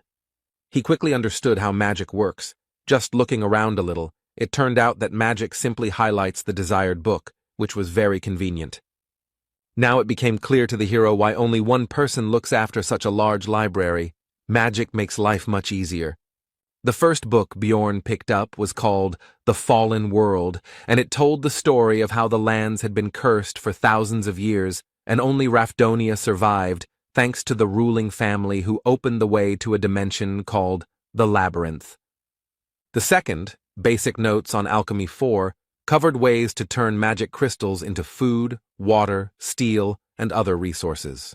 The book Holy War 3 described the reasons for the enmity between the barbarians and the elves, but he was already impatient to touch the fourth, the most useful for him. Bearing the name Evil Spirits of the Abyss, which was the name given to those who came from another dimension to take over someone else's body. The reasons are not described here, but it is clear that the ruling family and the church have done a lot to get rid of this phenomenon. For him, as an evil spirit, the information from the book was very useful. As long as he didn't give himself away in any way, he would be fine. The fifth book on the death of the king told of the death of the first ruler, who was called the Immortal, Ravigian III, and he died 150 years ago, and it is from this event that the events of the game begin. Next, records of dimensional instability, which suggested that he himself was to blame for ending up in the dark region, as interference in teleportation could cause passage through a closing portal, which is what he did. Those events could have been entirely his fault, but even thinking about it was disgusting to the hero, and so, while reading books, night approached. Lying in bed, Björn thought about the fact that 3 days had already passed since returning from the labyrinth, and there were still 27 days left until its next opening. Tomorrow he would look for companions, and with his thoughts, he fell asleep. In the morning, the hero was awakened by a knock on the door and Erwin's voice calling him to wake up. The guy had no choice but to obey and go open the door. Before Björn could say hello, a powerful gust of wind hit him in the face, causing him to lose his train of thought. Erwin began to happily tell that she managed to make a contract with a new spirit. This time it was the wind element, although she spent 10 spirit stones. Showing a creature that looked like a small tornado, she continued to say that she was very lucky because the elements of fire and air go well together. The hero remembered that spirit stones are a rather expensive item, which allows you to make a contract with a spirit, a 10% chance. After finishing his thoughts, Björn asked to call the creature back, as a strong wind was currently causing a disturbance in his room. As an apology, Erwin decided to confirm her words about her good cleaning skills, and the barbarian admitted that she really did it very quickly and efficiently. After this, the hero asked the girl about the reason for the visit, because she has more important things to do, for example, preparing for the trip to the labyrinth. Erwin explained that she wanted him to be the first to know about her successes. Based on these words, Björn decided that he was her first friend, or something like that. The barbarian said that he would live here for a long time, so if the girl had problems, she could come, and he himself thought that they could very well remain friends, despite the fact that they would be on different teams. Erwin, sitting on the bed, beamed at these words, and the hero thought that having many connections is always useful. Having said goodbye to the girl, the hero went to the Angry Bull Tavern, where the barbarians were staying. One of the relatives told them all sorts of things as they walked through the establishment, in particular that they lived 10 people in a room of 5, but paid only 300 crystals. Soon they met the one for whom Jandel's son had come here. It was Einar, Feneline's second daughter. When asked why he needed her, the hero explained that he wanted to fight her for training. In response to this request, Einar explained that there was no point in spending her debt on this. She could just go to the site, and she was not against training in her free time. Björn didn't want to put this matter off for later, so he suggested that the girl fight right now. It didn't take Einar long to defeat the guy. It was just a crushing defeat. She was very good, which meant he would not waste his time in vain, so the hero was not going to limit himself to one duel and demanded another. The fights continued one after another. Einar emerged victorious from each one, but Bjorn was not upset. Because she was very strong, the main thing was that he learned. The moon had already risen in the sky and both fighters were tired, so they decided to finish training. Looking at the girl, the hero found her very strong, smarter than the other barbarians, and she was also unlikely to betray him. Björn decided to find out if Einar had a team, to which he received the answer that she was going to go alone, because she did not have the money to assemble a group. Having learned the information he was interested in, the hero decided that the best choice would be to invite the girl to join him. And he began to explain the conditions under which he would take 80% of the spoils for himself, but would pay for the creation of the team himself. But in the middle of the speech, Einar interrupted Björn and said that, not a word more. She looked determined. The hero tried to explain the benefits, to convince. But this was unnecessary. The girl meant by her words that she agreed without any words, since she wouldn't understand anything anyway, and simply trusted him. This brought a smile to Björn's face. He was glad that he finally had a reliable teammate. The next day they went to the Temple of the Barbarians, where the hero had recently begun his journey. There they were met by the same man who had conducted their ceremony back then. Björn had no desire to return here, but there was no choice. The man recognized them and asked the hero if he was following in Einar's footsteps in wanting to learn to read and write, to which he received a negative answer. When asked why he was here then, Björn replied that he wanted to obtain a certain spiritual seal, or more precisely, the seal of the immortal. The non-human races have different features. For example, elves can make contracts with spirits to borrow their power. Dwarves can also gain the blessing of armor, which increases the effectiveness of their equipment. Beastmen have the ability to form contracts with ancient beasts, called spirit beasts, and the barbarian race has the ability to apply a spiritual seal in the form of a tattoo on the skin of the back. The man began to question the source of information from which Björn learned about this method of amplification. But the hero had thought this point through. He had checked in advance whether this information was available in the library, so he replied that he had read it in a book. The man laughed at this and patted the boy on the back, and also said that he was proud of him and Einar. The chief noted that he had no reason to refuse, but the cost of this service was 800,000 stones. To the rhetorical question of whether the newcomer could handle such a sum, the hero answered in the affirmative, which surprised both his companion and the man opposite him. The chief became serious and asked where the young warrior got so much money. It was very suspicious. But the hero thought this through too and began to talk about how he was lucky to meet a wounded elf in the labyrinth. He used her as a slave and took away the magic crystals he obtained, and also gave her essence. And upon returning from the labyrinth, the guy forced her sister to pay for the provided item. With his story, the hero greatly pleased both the leader and the barbarians who gathered around to listen to his story. As a gift for his good mood, the man gave Björn 2 coins worth 100,000 stones each. The hero shouted that he would continue to bully these useless elves in order to become a cool warrior, and the more he looked at his new relatives, the more he became imbued with their spirit. Spiritual seal is a kind of strengthening technique, the purpose of which is to fill the body with special ingredients that will give special strength. Barbarians tattoo newly born children when their souls are still pure, so that the paths of the soul are visible even after they grow up. So every one of his kind has tattoos. The shaman gave the young warrior a chance to think better, because he would not be able to choose another spiritual seal, but would remain with this one until the end. The seal of the immortal is the main requirement for a tank barbarian. Other seals are also very useful, but the hero has already made his decision. Getting the tattoo was excruciatingly painful, and Björn was already shuddering at the thought of having to go through that again in the future to level it up. Its effect was a significant increase in natural regeneration and physical characteristics. At parting, the guy thanked the shaman, which surprised the latter because for the first time he saw a warrior who thanks people like him. At this news, Björn hurried away as quickly as possible, hoping that his unusual behavior would not reveal his nature. The next morning, the hero went to the shopping district to buy the necessary equipment, thinking along the way that thanks to training with Einar, it became clear that the sword would not suit him. Björn plans to focus on learning shield techniques, so the weapon should be easy to handle. The hero's choice fell on a medium-sized mace, the cost of which is 220,000 magic stones. The barbarian also took half armor for 360,000 and a custom helmet, since he couldn't fit into the usual ones, for 170,000. After that, time flew by. Although the days were full of worries, they very quickly became routine.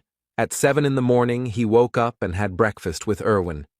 After that, Björn stayed in the library until 4 in the evening, which greatly surprised other visitors, and the librarian slept constantly.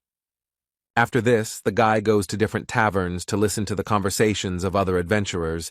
He does this in order to obtain information that cannot be found in books. After this, around 5, Björn goes to the barbarians to fight with various relatives, with whom he began to fight a week later. After regular training, the hero even began to defeat Einar sometimes, and his efforts began to bear fruit. He succeeds in this because the girl, although strong and skilled, has direct and predictable movements.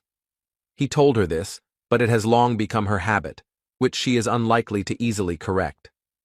At 9, Björn returns home, washes up and meets Erwin again to have dinner with her. They finish around 11, after which the elf leaves, but this time she reminded them that the labyrinth opens again tomorrow. The month has passed extremely quickly. The next day, Björn and Einar went to the Explorers Guild to establish a magical connection. Its price for rank 9 seekers is 15,000, and it works for 24 hours, but it is necessary so that after teleportation, you end up next to each other, and not in random places. The hero decided to order an expensive dinner, a whole feast for 800 stones before entering the labyrinth, which made his partner happy. Having finished with the last things to do, the couple headed towards the square, where the rest of the researchers were already waiting for the portal to open. Suddenly, a group of barbarians burst in here. They were newcomers who had just come from the coming-of-age ceremony.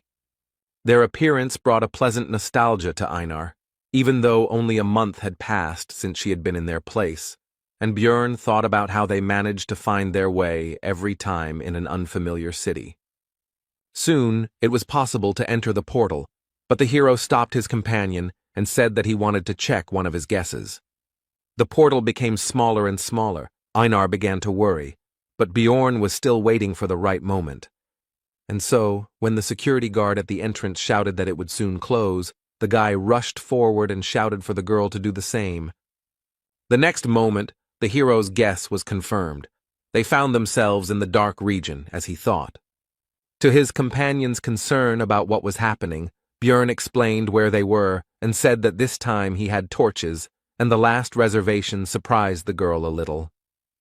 Right in front of them was a passage to the second floor, and thoughts flashed through the hero's head that every gamer should know how to use bugs to their advantage.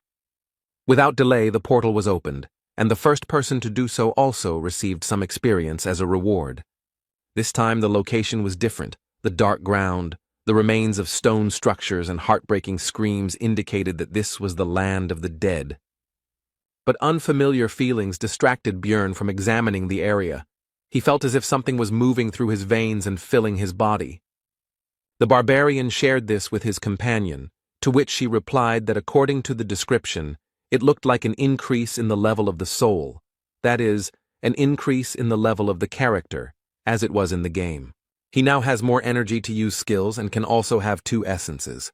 Einar congratulated the hero on this, but noticed something strange because he did not kill the monsters, and the hero told about the reward for opening the portal first. In this world, experience can only be gained the first time you kill a certain type or subtype of monster, so the further you go, the harder it is to level up.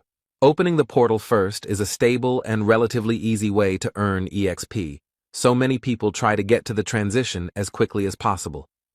Björn told Einar that this would be their secret, and if anyone asked, it took them 2 days to get here. Sooner or later other explorers will get here, so you need to get away, because they will wonder how the newcomers got here faster than them. The hero tied a torch to his helmet, and the steel did not heat up due to its magical nature. Although this method has long been used by adventurers, the guy still felt a little ashamed. The land of the dead contains various types of strong, undead-type monsters, unlike the goblin forest. But there are no traps here, so it's a bit easier, in other words, an ideal place for 2 barbarians. The first enemies the team encountered along the way turned out to be a trio of ghouls, but this is only because it is only the first day. On the third, their number will triple. These enemies did not pose any threat, so they served only as a light warm-up for Einar, and the hunt began. After some time, a terrible scream was heard nearby, and the companion, although a barbarian, was also a lefty, so she pressed herself against the guy in fear and asked what it was. Bjorn explained that these were banshees, and they should not attack these monsters, because their physical attacks would not damage the ghost's body, and the curse could easily be obtained. The next monsters that appeared on the barbarian's path were skeletons, on which Einar could just vent her fear.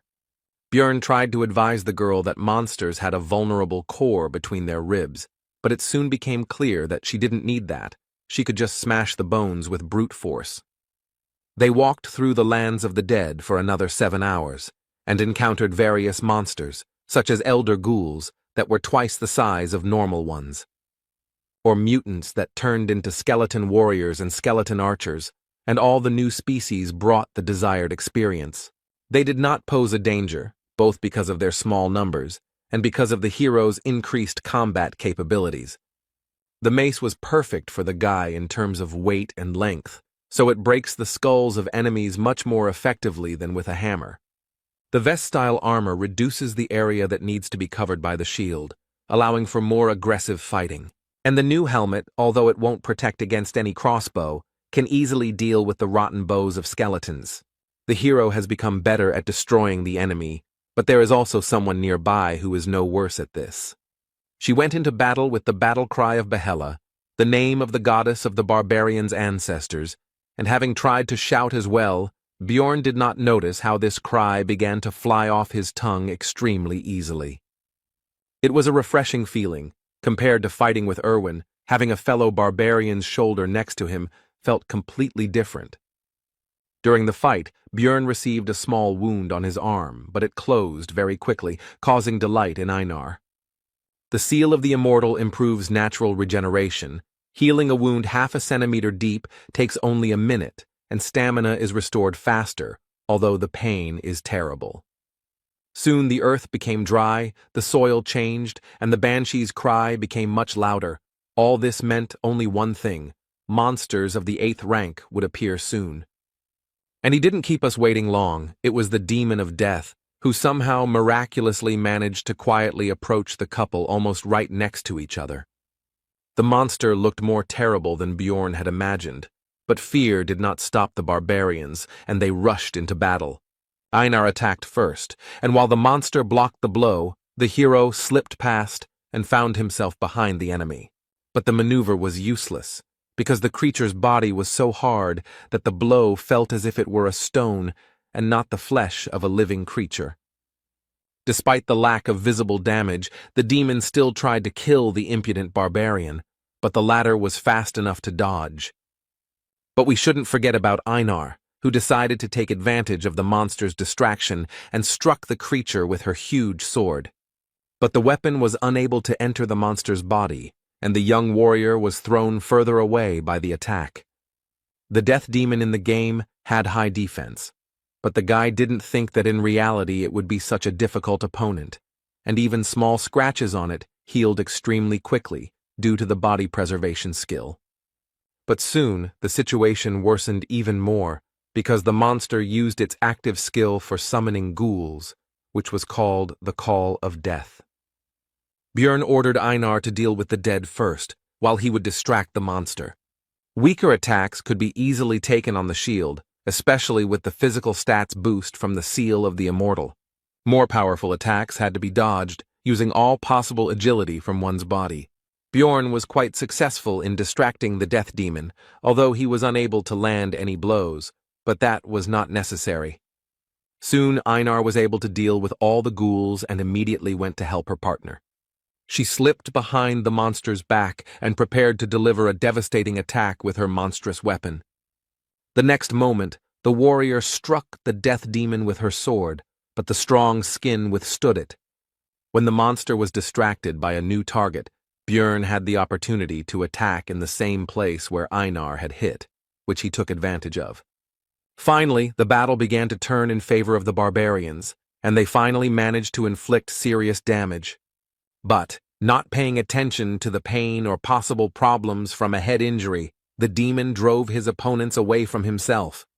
The team couldn't keep up with the monster's regeneration. It recovers too quickly thanks to its passive skill of body preservation. Already thinking that they wouldn't be able to cope with the demon and would have to return to hunting 9th-rank monsters, the hero saw that Einar had grabbed the enemy's leg in an attempt to upset his balance. This seemed like a great idea to Björn, and he hastened to support his companion in the attack on the monster. And in the end, the barbarians managed to drop the monster on its back. Now it's time to quickly take advantage of this. But it turned out that there was no hurry, because nature, or whoever created the demon of death, did not think of a way for him to get back on his feet after falling. Now the barbarians can take advantage of their advantage, and the monster began to feel like a victim. The pair of researchers began to joyfully beat and cut the helpless enemy, who not long ago seemed to them, if not invincible, then at least an extremely difficult opponent. After defeating the demon, a very large magic crystal remained in its place, which made Einar happy. But Bjorn hastened to explain to her that the cost of extraction was actually only 100 stones. But it turned out that for the girl this sum was quite good, because for this price she would be able to buy the delicious bread that she ate at the feast before leaving for the labyrinth. The hero decided that it was not right to limit himself to one demon, so it was time to go and continue hunting, and also realized that hunting with barbarians was quite good, and Erwin was a little passive.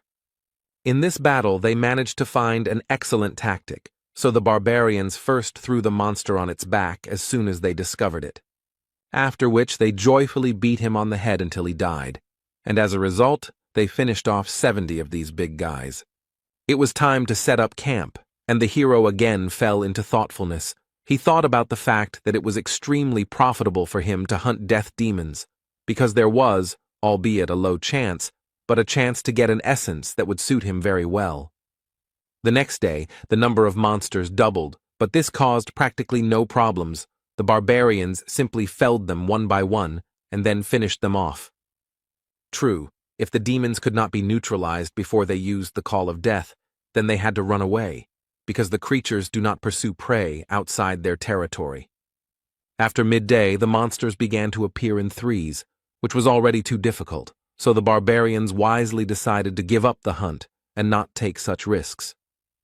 Soon the couple began to look for a place to stop, but when they had already succeeded, they met a group of searchers. With a threatening expression on her face, Einar informed the uninvited guests that since they had no business here, they should get lost. The group decided not to mess with the terrible barbarians and decided to leave quickly, and the girl watched them go. Einar said that now they would have to change their camp location, because these guys now knew their location, and people cannot be trusted.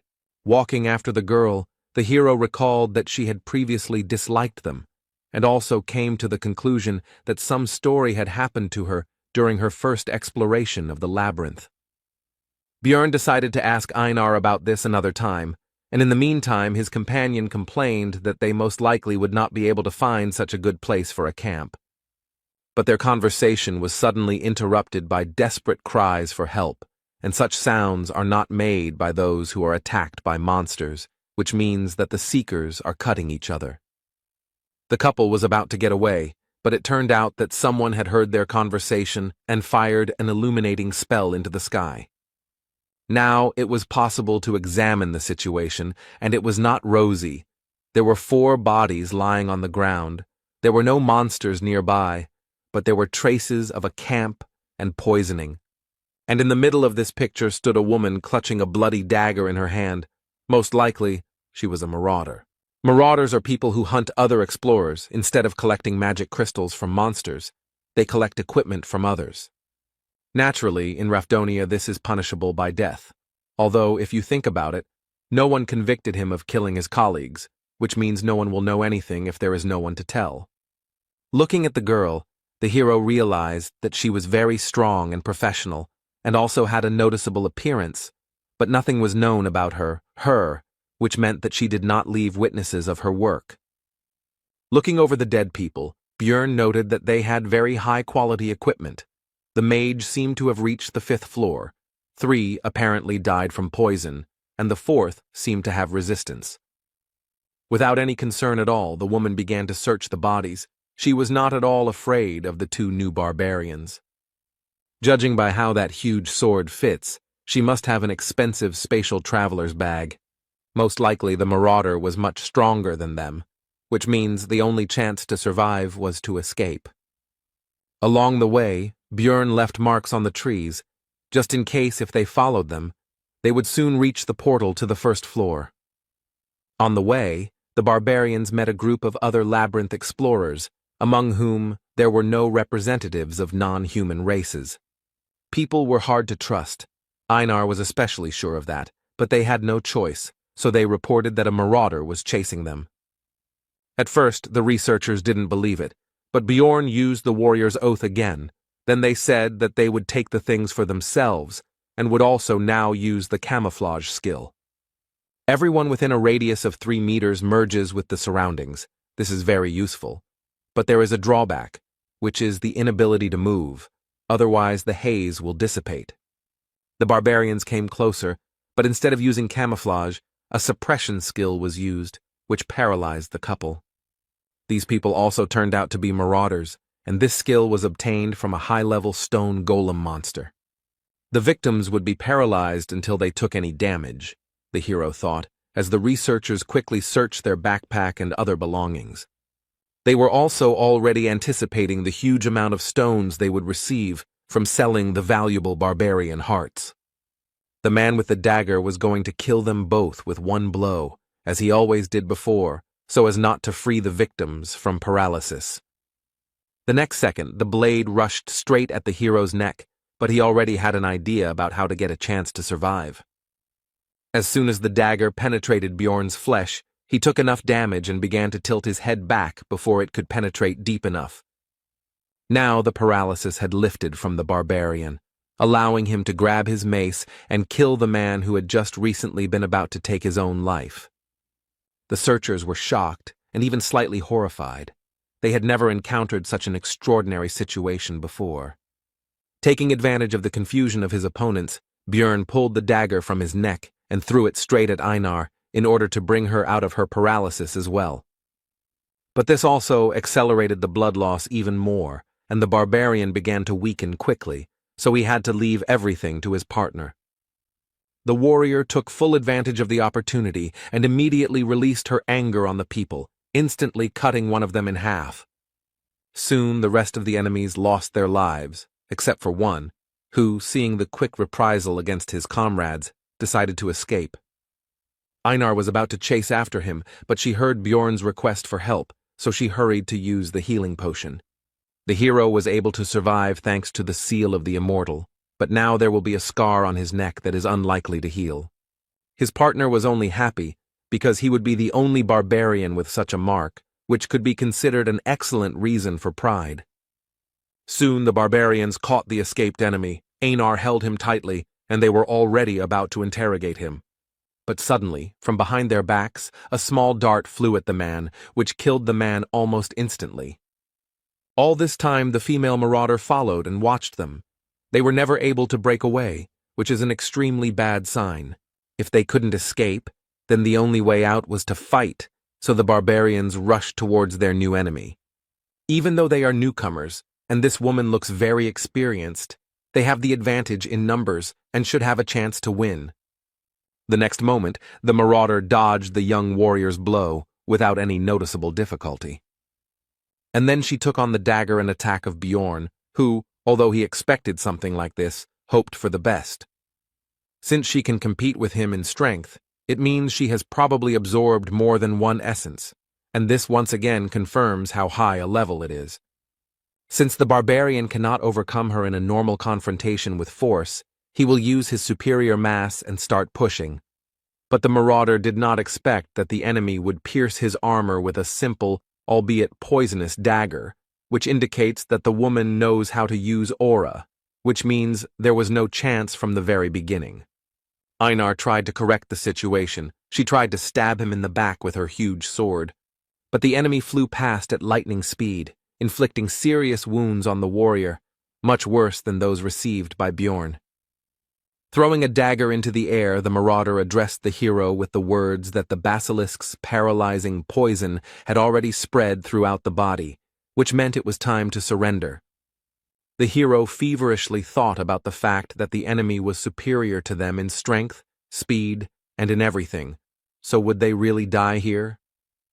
The woman interrupted these thoughts by putting a dagger to the guy's neck and saying that if they swear not to say anything, then she will spare their lives. The marauder continued by saying that she had intended to suggest this from the very beginning. She didn't want to kill the barbarians, because she was indebted to them. Now it became clear to the hero why she simply watched their fight. She wouldn't have had to kill them personally if those researchers had succeeded. The wounded Einar extended her hand and said that they couldn't trust this woman, because she would definitely deceive them. When asked about the consequences of refusal, the marauder replied that in this case they would die, so there was no choice. The hero once again took advantage of the oath of military honor, and now it was Einar's turn to have her say. But the girl did not want to do this. It seemed that her dislike for people was extremely strong, as was the pride of wine, and even in such a situation she could not agree with this. Since Einar has spoken her word, it means the woman has no other choice, and today the warrior will leave this world. But Bjorn categorically disagreed with this, so he began to persuade the girl to take the oath anyway. He desperately reminded her that Einar had said earlier that she would follow all his orders. She just needed to trust him. The warrior did not want to swear by her military honor, but still gave in to her partner's persuasion. The marauder was satisfied with this and was about to leave, but the hero finally asked what floor she had reached, to which he received the answer that she had reached the 8th, which meant that there was no hope of victory. Soon the pair of barbarians returned to the first floor, and the guy noticed that Einar took it all much worse than he thought. It seemed that for his kind to beg for mercy with the honor of warriors was extremely shameful. Bjorn tried to console the warrior with the words that they survived, and that was the main thing, and in the future they would still have a chance to defeat that woman in the future. Einar responded to this by saying that she would endure the shame and the desire to kill herself in order to become as strong a warrior as the hero. Seeing his partner's attitude towards this situation, the hero understood that he would hardly ever understand her feelings, and the reason for this is simple. He is not a real barbarian. They began to rest, and Bjorn again plunged into thought. After these events he was morally destroyed, although Einar was even worse.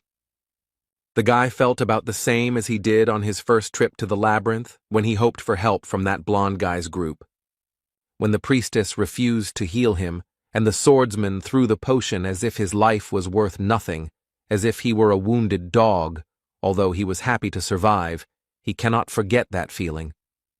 Björn believed he was making the best choices in the situations he faced, focusing on survival, and he didn't understand what he could have done wrong.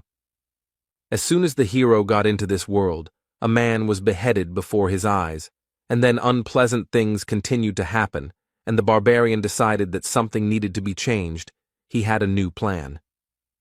Björn woke up Einar and asked her if she would agree to try to become stronger if it involved great risk. The warrior agreed, because if they didn't achieve this, they would most likely die anyway. This life will always be filled with chaos, no matter which path you choose, so it is better to attack first, Björn thought, and told his companion that they would go into the rift. The team headed to an area that was also shrouded in darkness, but there were 4 types of monsters there. In addition to the goblins and ghouls they had already encountered, there were gnomes and razor-maned wolves. Soon, an ancient monument appeared before them, and when Einar asked what it was, Björn told them about the memorial to the man who first found the labyrinth, dedicated to Deflon Grandel Gabrielius. The hero said that he was going to open the rift and asked to keep it a secret. His partner agreed, but asked to tell what it was. Roughly speaking, it is a labyrinth within a labyrinth. In the game it was called an instanced dungeon, which was cleared by a selected number of characters. To open the rift on the first floor, you need to place the magic crystals of 4 types of monsters on the memorial, and with the stone of the death demon, 1 specific instance for 5 people will be opened. The difficulty depends on the number of participants, and the hero was interested in who else would be included in their temporary cleanup group. The rift is a passage to another reality that appears randomly on each floor, and they also have a recovery time, and the passage on the first floor opens once every 3 months according to city time. On the first level there are 4 rifts. The one they are going to has a red sky, clouds of crows flying across it, and a dark castle rises up ahead. This place is called the Bloody Citadel. Björn knew where they would end up because he used the death demon's magic crystal, but in real life it all looks much scarier. The most important thing now is who will appear here next, because the rest of the group members will be chosen randomly. Meanwhile, Erwin and his sister were on the first floor, and the elder was teaching the younger that she needed to be able to defend herself without a bow and spirit, but with just a dagger. To this, the girl replied that Björn told her that you need to concentrate on what you are good at and leave the rest to the team. Everyone should do their part. Tessia explained to her sister that he was also right in his own way, but you can't always trust your companions because this world is not particularly welcoming. Walking through the labyrinth, the elder elf told them that before heading to the second floor, they should look for a rift, because although it was difficult to find them, 8 months had already passed since the last one, so they had a chance. Erwin said that it was interesting. Björn didn't tell her about it, to which Tessia thought that it was natural. After all, he was just a barbarian, and a newbie at that. He probably got to the top in the most ineffective way. Their conversation was interrupted by some suspicious sound, and when they followed it, they realized that this was exactly what they were looking for, a rift. This was their chance to become stronger and make some good money, so the elves immediately rushed into the rift before anyone else got there. The girls had almost reached it when the entrance to the rift closed right in front of their noses. It looked like some researchers in other places had managed to get into other entrances earlier. Meanwhile, in the Bloody Citadel, the barbarians waited for the first comrade to appear. It turned out to be a dwarf. And after him, a sorceress and a guy with a backpack stepped into the passage. The hero was surprised and glad about the presence of a magician. Einar noticed this and asked about it, and learned that magicians are valuable for the city, and only the strong can go to the labyrinth. In other words, she was strong enough to be here. The blonde heard this, so she praised the barbarian's intelligence. After which, she introduced herself. Her name was Aloa Raven, and she was a 6th-rank mage. The hero noted that she looked a little arrogant, but in the game all the mages were crazy, so the girl looked almost like a saint. The sorceress meanwhile introduced her companion. He turned out to be a professional porter whom she hired. His name is Tarjin. The explorers continued their acquaintance. The next one was a dwarf. His name is Hikuro Murad. He has been exploring the labyrinth for 3 years. After the introduction of the barbarians, the hero asked about the fact that they were not like those who would work on the first floor, since they ended up here. They decided not to reveal the details. They both just heard that a rift was about to open, so they were here. Everyone agreed to the proposal that Raven would be the temporary leader, and when Bjorn also wanted to accept this proposal, Einar interrupted him, because she considered him to be an intelligent, wise, and capable warrior. All this praise went on, causing the hero to feel ashamed and awkward. After hearing all this, Hikuro Murad laughed and said that it was difficult to find a wife who would respect you so much, and he was even jealous, which embarrassed the warrior. Their conversation was interrupted by the sorceress, urging everyone to move forward. It seemed she was not interested in this dialogue, so she changed the subject.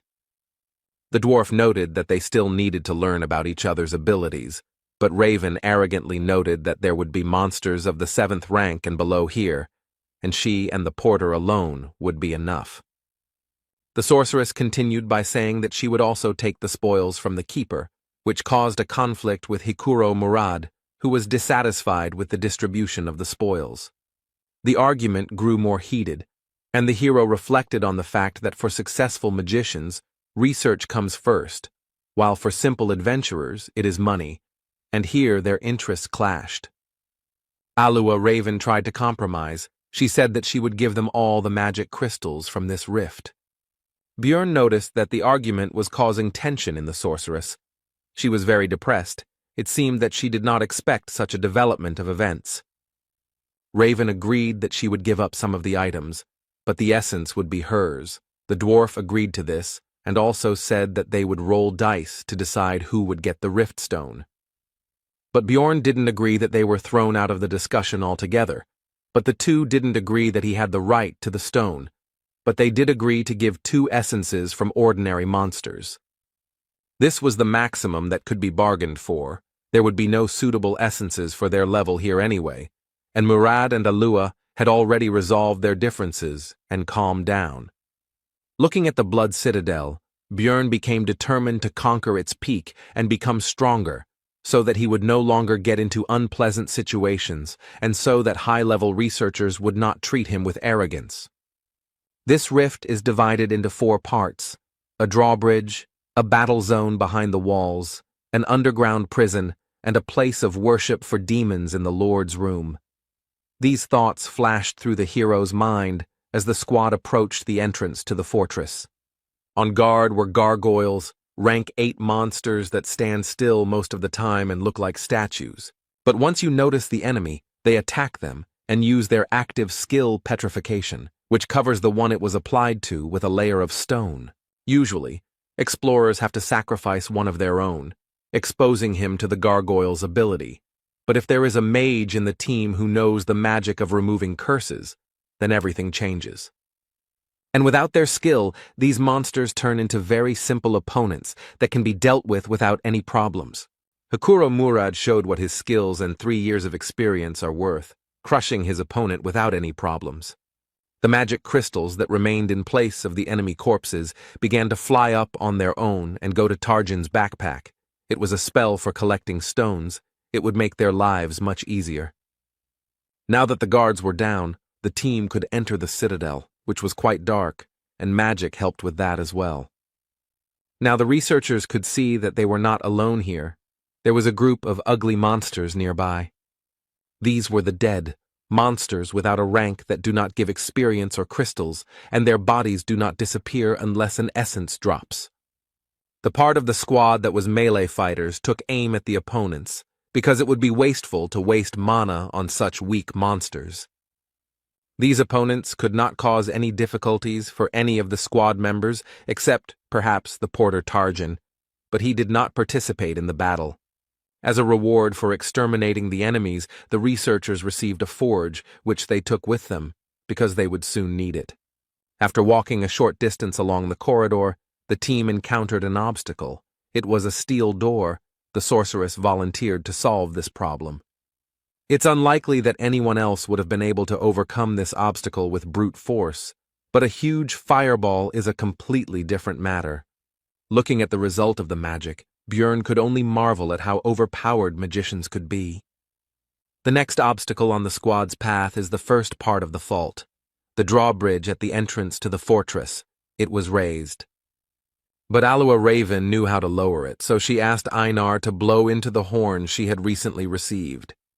With this action, the bridge began to slowly descend, and the long dormant magic seal was activated. And the dark bloody water began to rise higher and higher, and in it swam a crowd of the same monsters that the team had encountered not so long ago. The goal of this test is to survive the onslaught of countless undead. This is a pretty difficult part, but only for those groups that don't have an experienced mage who has area attacks. The next moment, Raven destroyed the crowd of enemies with her magic, making it much easier for the group to pass this test. Bjorn guessed that the sorceress was quite powerful, but he didn't think there was such a big gap between them. The first part of the Blood Citadel was completed, the bridge was lowered, and the team was about to move on. But Bjorn was tense, because it had been ridiculously easy to deal with, which, given his luck, was highly suspicious, and there was certainly trouble ahead. The group of explorers easily crossed the drawbridge of the outer wall and headed towards the inner castle. Normally, they would have had to fight their way through a lot of monsters, but they had Raven, which was a big help in conquering this rift. Soon, she was no longer destroying all the enemies with one blow. This time, there were about 10% of the enemies left. Among them, the most dangerous were the death demons, who survived thanks to their durability and regeneration. Einar and Björn had already worked out their tactics for fighting these monsters on the second floor very well. This sight greatly surprised and discouraged Hikuro Murata, but the barbarians seemed to be having fun. Raven also decided to contribute to the victory over the monsters by hitting them with the spell Worsening Wounds, which negated the monsters' regeneration. Without one of their greatest strengths, the death demons have been reduced from fearsome foes to mere lumps of meat. Having seen the possibilities of magic, Einar understood why wizards are treated specially, which she told Bjorn. The dwarf supported her in this matter. Hearing the praise directed at her, Raven simply beamed and said that they study hard for this, but talent is also essential. Now the hero began to better understand her character. She pretends to be modest, but loves to brag and conduct research. The sorceress asked for help in collecting some materials, which no one refused her, and soon Targan's backpack became almost full. Björn noticed that she had examined the entire area, but had not paid attention to the statue. Did she really not know about it? Some gamers have a habit of pressing the interaction button when they see a unique object or a suspicious wall, and the hero was one of them, so he discovered a lot during 9 years of playing Dungeon and Stone.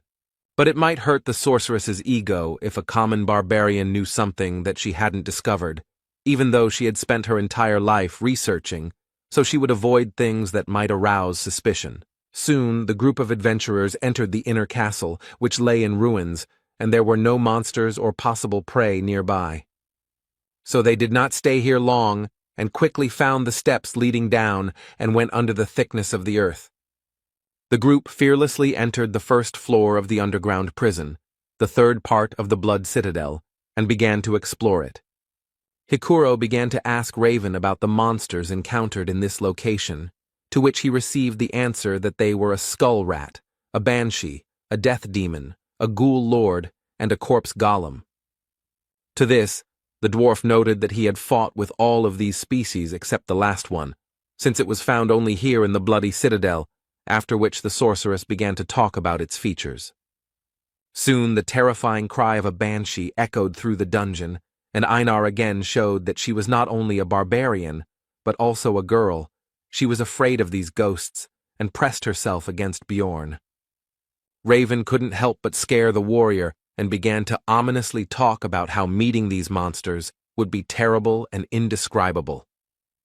But Bjorn reassured his friend that magicians actually have ways to fight banshees, so there is nothing to be afraid of. The sorceress was surprised out loud at the barbarian's knowledge, after which she decided to stop joking and lured a group of ghostly monsters with her spell. And as soon as all the banshees gathered next to her, Raven used fire magic and incinerated all the opponents. Even their intangibility did not help them. and standing right in the middle of a branch of the fiery hell, she invited her companions to follow her, as if she did this every day. This display of strength, coupled with her behavior, caused surprise and even fear among the rest of the team, except for Targan, who seemed to have long known what his employer was capable of.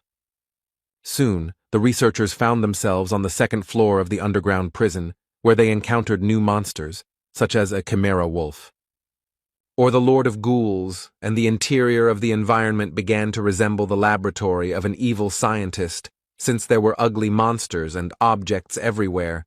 The sorceress did not feel fear, because she herself carried out autopsies.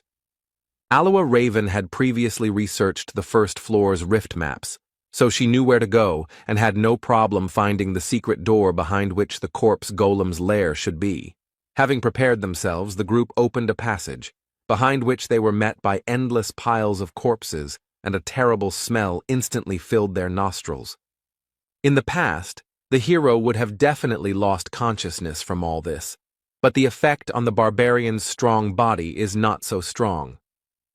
The first to succumb to the nauseating smell of rotting bodies was the porter Tarjin, and he parted with his breakfast. Next was Raven.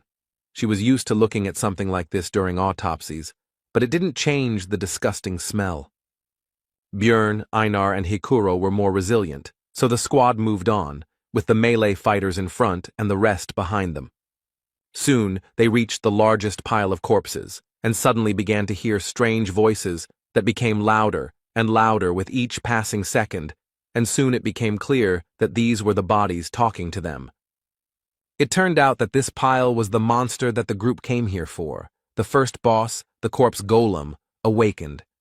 The terrifying appearance coupled with the human-like voices caused fear in Hikuro, and he froze in place, as did Raven and Targan. The hero had thoughts about how they had always pretended to be tough, but now they were useless, which meant he would have to sort things out together with Einar. Dungeon and Stone is a niche game, but it has details that could appeal to anyone. One of them is the terribly realistic illustrations that look like photographs. They often flashed on the internet. The hero was once again faced with the fact that no matter how plausible the pictures were, reality was on a completely different level. Alua Raven still couldn't recover from her dissection experience, so she wasn't just useless, but also a burden that needed to be protected. Hikuro Murad, a dwarf who had seen many terrible monsters during his 3 years of exploring the labyrinth, was no better. Tarjan, the porter, who looked quite stoic, especially for his role, was also of no help, which was to be expected. They all treated Björn and Einar like trash because they were newbies, and in the end, they, the barbarians, were the only ones left sane. And the corpse golem was not going to wait for the researchers to come to their senses, so it attacked them, releasing acid mixed with corpse poison from its body, from which the warrior protected herself with a broad sword. But Hikuro didn't defend himself in any way, and the splashes hit him right in the eyes, taking him out of the fight in an instant. Raven couldn't recover and was still vomiting. She couldn't even stand on her feet while Targan tried to help her with something. Seeing the dire situation, Bjorn ordered Einar to take the dwarf with him and go protect the magician, and he would try to distract the monster until the others came to their senses. The hero knew the boss's attack sequences from the game. He preferred to throw a corpse bomb at distant targets.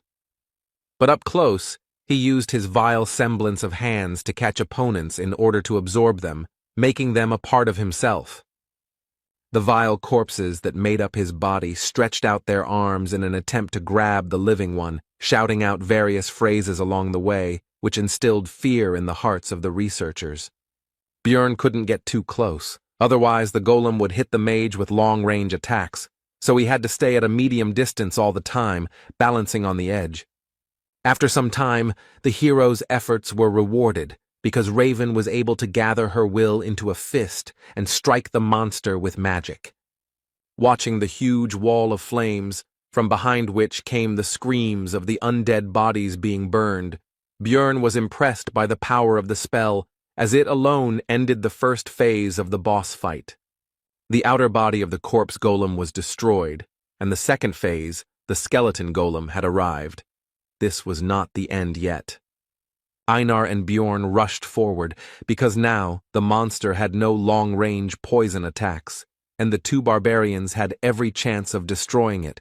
With their brute force, they would crush its bones. It wasn't long before they managed to break through his chest-bone plates and reach the golem's vulnerable core in the center, and the monster was defeated. At the sight of his death, as a reward, a beautiful ball of energy quickly formed. This was his essence. Elite monsters that do not appear in the regular labyrinth are highly valued by explorers, as they can be used to obtain valuable experience, which is very difficult to earn. Various magic rings, amulets, earrings, and other things that can be obtained from the Rift Keepers are also very good loot. But still, the main value of these instances is that the chance of essences dropping increases several times. After finishing his thoughts, Bjorn informed Einar that it should go to them, since they had contributed the most to defeating the boss. He himself wanted to get 2 essences, from the Death Demon, which gives powerful regeneration, and from the Wolf Chimera, which gives strength. Corpse Golem Essence is also good for a tank. It slightly dulls perception, but increases bone density by 55, as well as weight, which helps to knock down the enemy and reduces damage from enemy weapons by 21. The pain resistance is also useful, and the extra strength and poison resistance are a nice bonus. But the main problem is the essence skills. The active skill Flesh Explosion deals a lot of damage, but the price is your health points. The passive skill, Acidic Bodily Fluid, turns blood into acid, and with each injury will damage equipment, reducing its durability. The essence is good, but you'll have to spend a lot on potions and equipment, Bjorn concluded his thoughts, and told his partner that the loot wouldn't dissolve for another 30 minutes, and for now, they needed to help the dwarf with healing. Soon Hikuro was as healthy as before.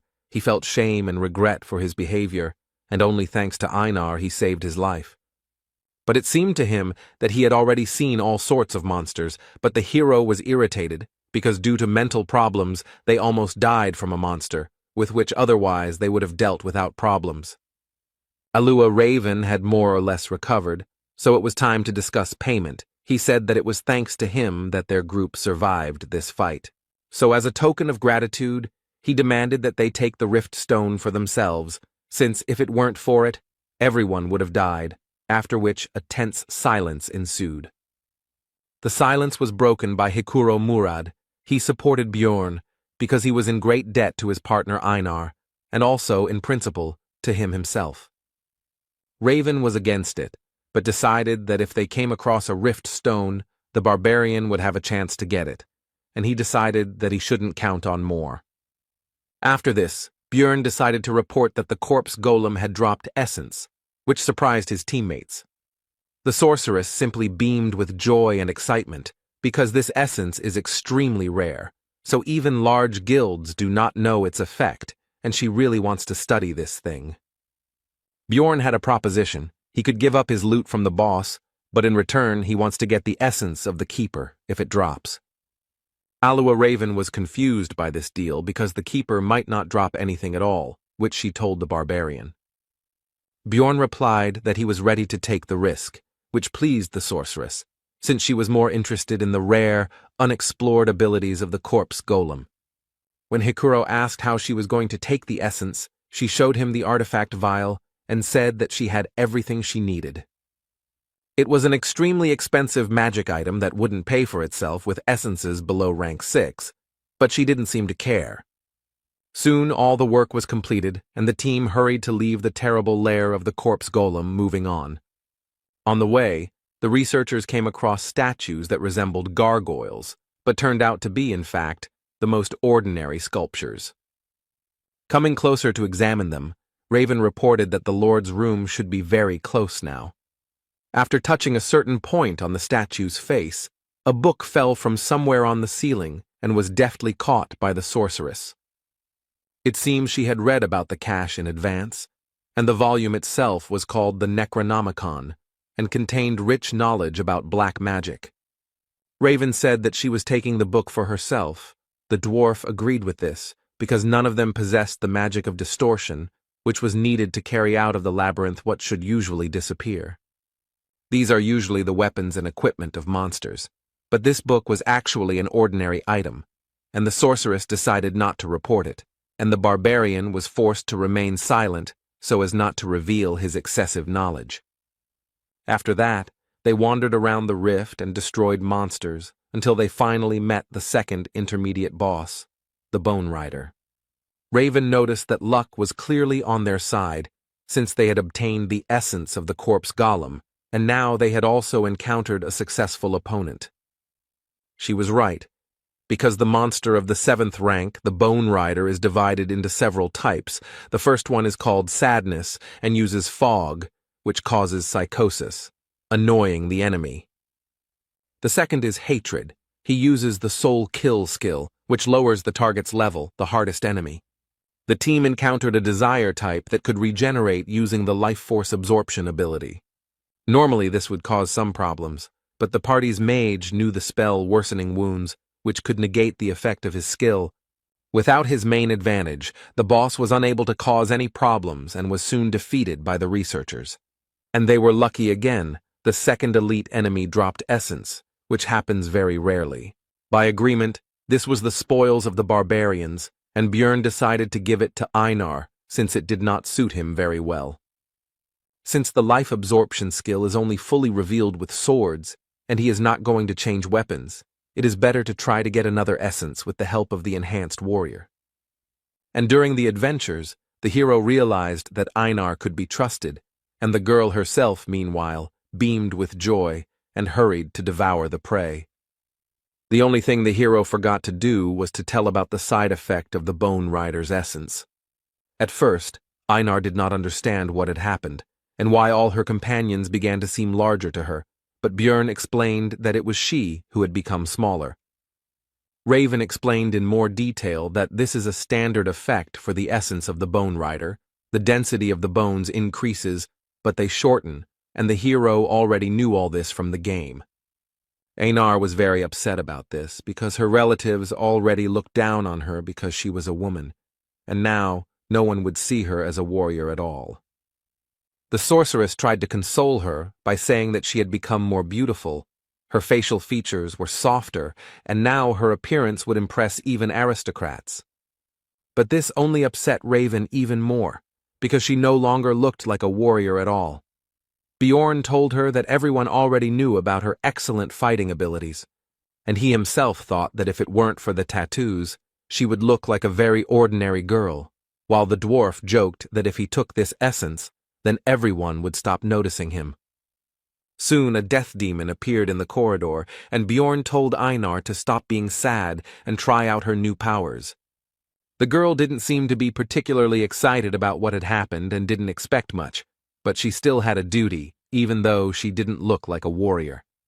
After which, without burning with enthusiasm, she approached the monster and swung her sword, as a result of which she divided the monster into 2 unequal halves. Björn immediately pointed out her new power, and the girl looked in disbelief at the demon's dissolving body and quickly came to her senses.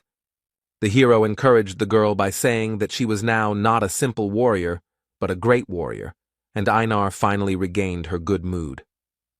Soon the team came to the door behind which the Rift Guardian should be. Their adventure was coming to an end. The hero thought that they had been lucky throughout their journey, since Einar had absorbed a good essence, and they had also received a large share for the corpse golem.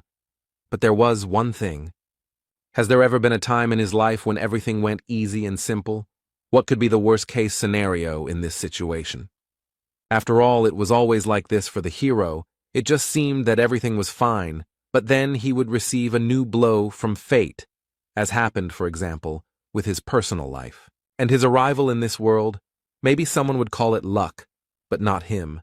For the guy it was the same trouble, only even worse. He was brought out of his thoughts by Hikuro, who was about to open the doors, and Björn finally noticed one peculiarity. The handle was red, so he tried to stop his comrade. But the danger was discovered too late. The door itself opened all the way. The master of the bloody citadel woke up from a deep sleep. And it was not the Death Rider that was usually found here, but a vampire, a monster that only appears after the 6th floor, who greeted them with the words that he had not seen living beings for a long time, and also an advanced mutated version, with intelligence and a named monster, the vampire Duke Cambermere. In general, monsters are divided into 4 categories. The first is mutants, which do not change race or characteristics, but receive a new class, such as goblin swordsmen or goblin archers. Advanced monsters, the rank significantly higher than the average for the floor. These include, for example, the Death Demon, a rare category like the Corpse Golem which can only be found in rifts, or the Mimics, which are very difficult to find on normal levels.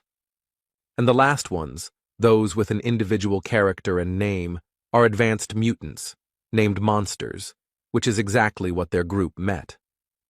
The researchers sensibly assessed their chances now, so they immediately decided to run, and the hero shouted not to be distracted by conversations when Hikuro tried to ask about what happened. While running, the hero thought about the essence of the monster. This is a 5th-rank boss that can act in an unconventional way.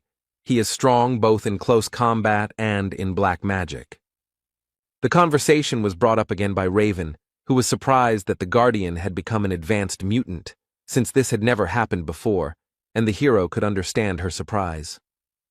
After all, even he, having spent thousands of hours in the game, had never met the Vampire Duke, and only knew about him because he saw him on the stream.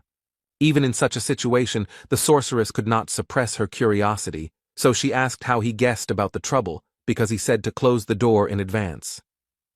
Björn couldn't come up with an explanation for his gaming knowledge, so he blamed it all on his well-developed intuition.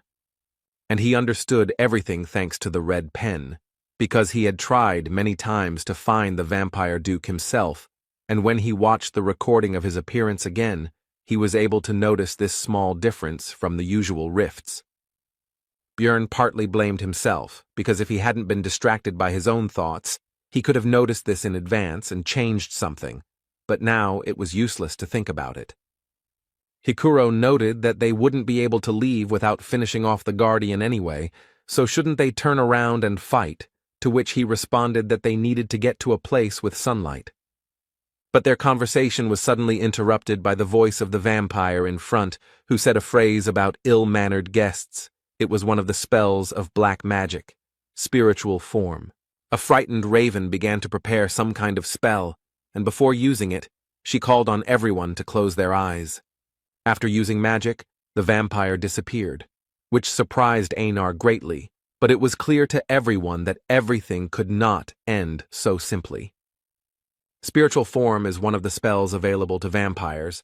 It allows them to move quickly, but their real body remains in place. Only with the help of release he can switch the real and spiritual bodies, and they would have been in huge trouble if Raven hadn't reacted in time, but they gained about 3 minutes. But it seems that the meeting with Cambermere did not pass without a trace for the group. He somehow managed to cause internal bleeding to the sorceress, which surprised the hero because vampires do not have such an ability. This means that the boss has the essence of another monster, which the hero does not know about, because in the video, the player did not have time to not only win, but even do anything, so he could not show his techniques. Bjorn interrupted his thoughts and urged everyone to continue running towards the exit, to which the dwarf noted that only Raven knew where to go, as she was studying the map of the Blood Citadel. The hero shouted that he also knew, which surprised Hikuro, and the latter asked how he knew this, since this was the barbarian's first trip to this rift. Björn replied that he had simply memorized the route, thinking to himself that he did not want to seem like a suspicious barbarian, but right now survival came first. On the way to the exit, the hero thought that technically he had told the truth, but he had only received this knowledge after visiting this dungeon hundreds of times in the game. Soon the exit was already visible ahead, but the Vampire Duke was also already close and, if such words are appropriate to apply to the undead, was practically breathing down their necks. But the researchers still managed to run out into the street, and the boss's spiritual body still caught up with them a little, but quickly dissipated. The weakness of this spell is sunlight. Like vampires, their group was very lucky that the sun had not yet set, and it was also very good that the fake luminary inside the rift has the same properties as the real one. Now that they were temporarily safe, Hikuro noticed that Björn had indeed remembered the entire route the first time, and asked if he had really completed the ceremony just a month ago, causing the barbarian to tense up. The situation was defused by Einar, who began to praise the hero, saying that he was a great warrior who was capable of more, which amused the dwarf, and he said that in the future he would truly become one. Putting aside idle talk, the group began to think about further actions, because the sun would soon set and the monster would emerge from the dungeon in search of prey. Although Raven was wounded and needed rest, Bjorn said that they needed to find at least some cover, so they needed to retreat to the outer wall.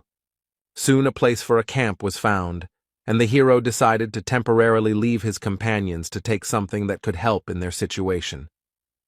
He went to the statue that was located near the fountain, where he knew there was a hiding place that Raven had not discovered. Inside was the so-called tear of the goddess, a disposable item that heals well and is also useful in fighting monsters that have the attribute of evil. Upon returning back, Björn found that the sorceress had already woken up, so he decided to find out what happened to her. She replied that the vampire's attack was similar to the skill pain sharing, a low-level skill. The hero asked how much time she needed to heal, and received an answer about 20 minutes, after which she would be able to use a 7th rank spell 5 times, which was not enough to fight the boss. Then Björn asked about the presence of solar-type magic, and although in this world it was rude to ask a mage about his arsenal of spells, he took advantage of the reputation of barbarians. Raven accepted the uncouth savage's behavior and replied that she knew the Sunspot Sphere spell. This is a 6th tier magic that is similar to a normal fire sphere, but instead of fire, it has a solar attribute. When asked if she could use the attribute strengthening spell at the same time, the hero received the answer that only if she had enough mana, which needed to be pumped up for 10 minutes. Bjorn interrupted her explanation, telling her to prepare for 30 minutes to increase the power, and he would try to delay the monster for that period, while she should not interfere and save mana. At first, Raven meekly agreed, but then she came to her senses and began to be indignant at the fact that the hero was acting like the boss, even though she was supposedly the leader. Hikuro supported Bjorn's plan because in this adventure he got to know him well enough to trust him, because he has a keen eye for human nature. Soon the sun set behind the horizon and the vampire went out to hunt and slowly approached the group, along the way saying that he could not contain his thirst for blood at the sight of them. The enemy is already here. Raven needs 30 minutes to prepare the spell. The team needs to hold out during this time at any cost. The fight began with the vampire deciding to fly into the sky on his wings, and from there, choose his victim. The next moment, Cambormir made his choice and swiftly dove down on the group of researchers. His attack was taken by Hikuro Murad's shield, and surprisingly, he was able to withstand this powerful attack and not even move from his place. This was possible thanks to his ability with the essence from the 7th rank Yantro monster. It's called counterweight, and it prevents the dwarf from being thrown or knocked down as long as his feet are on the ground, and comes with the bonus shock absorption skill, which is very useful for tank-type fighters. A pair of barbarians rushed to their comrade's aid with lightning speed, because despite the excellent ability, it would not be possible to use it forever. Einar came from the left and tried to hit the monster with her huge sword, but the enemy was too fast and cautious to fall for this attack. The truth is, what he didn't expect was that Bjorn would already be waiting for him behind him, and the vampire flew his body straight into his shield. The hero struck with his mace and Cambormir no longer had time to dodge, so he took the attack with his crossed arms. The force of the blow dragged the monster along the ground for several meters, but it did not appear that it had sustained any significant damage. But the hero experienced the use of the pain-sharing skill, and the vampire was not even embarrassed by this attack. The next moment, the entire body of the Rift Guardian began to transform into terrible six-eyed crows. Soon, a large flock of birds appeared in the place of the enemy, heading straight for the research team. The dwarf used his second essence from the living armor, emergency restoration, and the barbarians defended themselves without any special abilities. When hit, the crows were torn to pieces, blood splashed everywhere, which allowed the enemy to use another of his skills. It was a sacrificial seal that enhanced the vampire's physical abilities, depending on the number of victims within 100 meters. Cambermere also had skills such as Eternal Life, which increases regeneration proportionally to lost health points, and Bloodmaster, which allows you to obtain a skill from the victim's blood. Vampires rely on these three skills to make them very strong, but they also have black magic, which allows them to, for example, turn into mist to avoid physical attacks, transform into crows that cause an explosion upon impact, as well as splatter blood, which helps the monster in applying the seal, as happened recently. They can also use blood to summon various disgusting creatures to help them. In short, a vampire is a high-ranking monster with frightening characteristics and abilities. While the hero was thinking, the world did not stop in place. The battle continued all this time, and now Hikuro missed the monster's blow. And he immediately tried to develop his success by attacking Bjorn, but he managed to put his trusty shield under attack, and looking at the enemy's strength, the hero remembered that this was exactly why everyone abandoned the game when they reached the 6th floor. There were still 5 minutes to wait, and the dwarf, who was the main force in the battle, was defeated. Einar and he himself were exhausted. Then a plan appeared in Bjorn's head, and he immediately ordered his partner to take Hikuro and retreat back, and he would hold off the vampire. He wouldn't need the weapon anymore. This wasn't a battle anymore. A feverish thought flashed through his mind, and the hero quietly uttered the cry he'd learned from Einar, Yahello.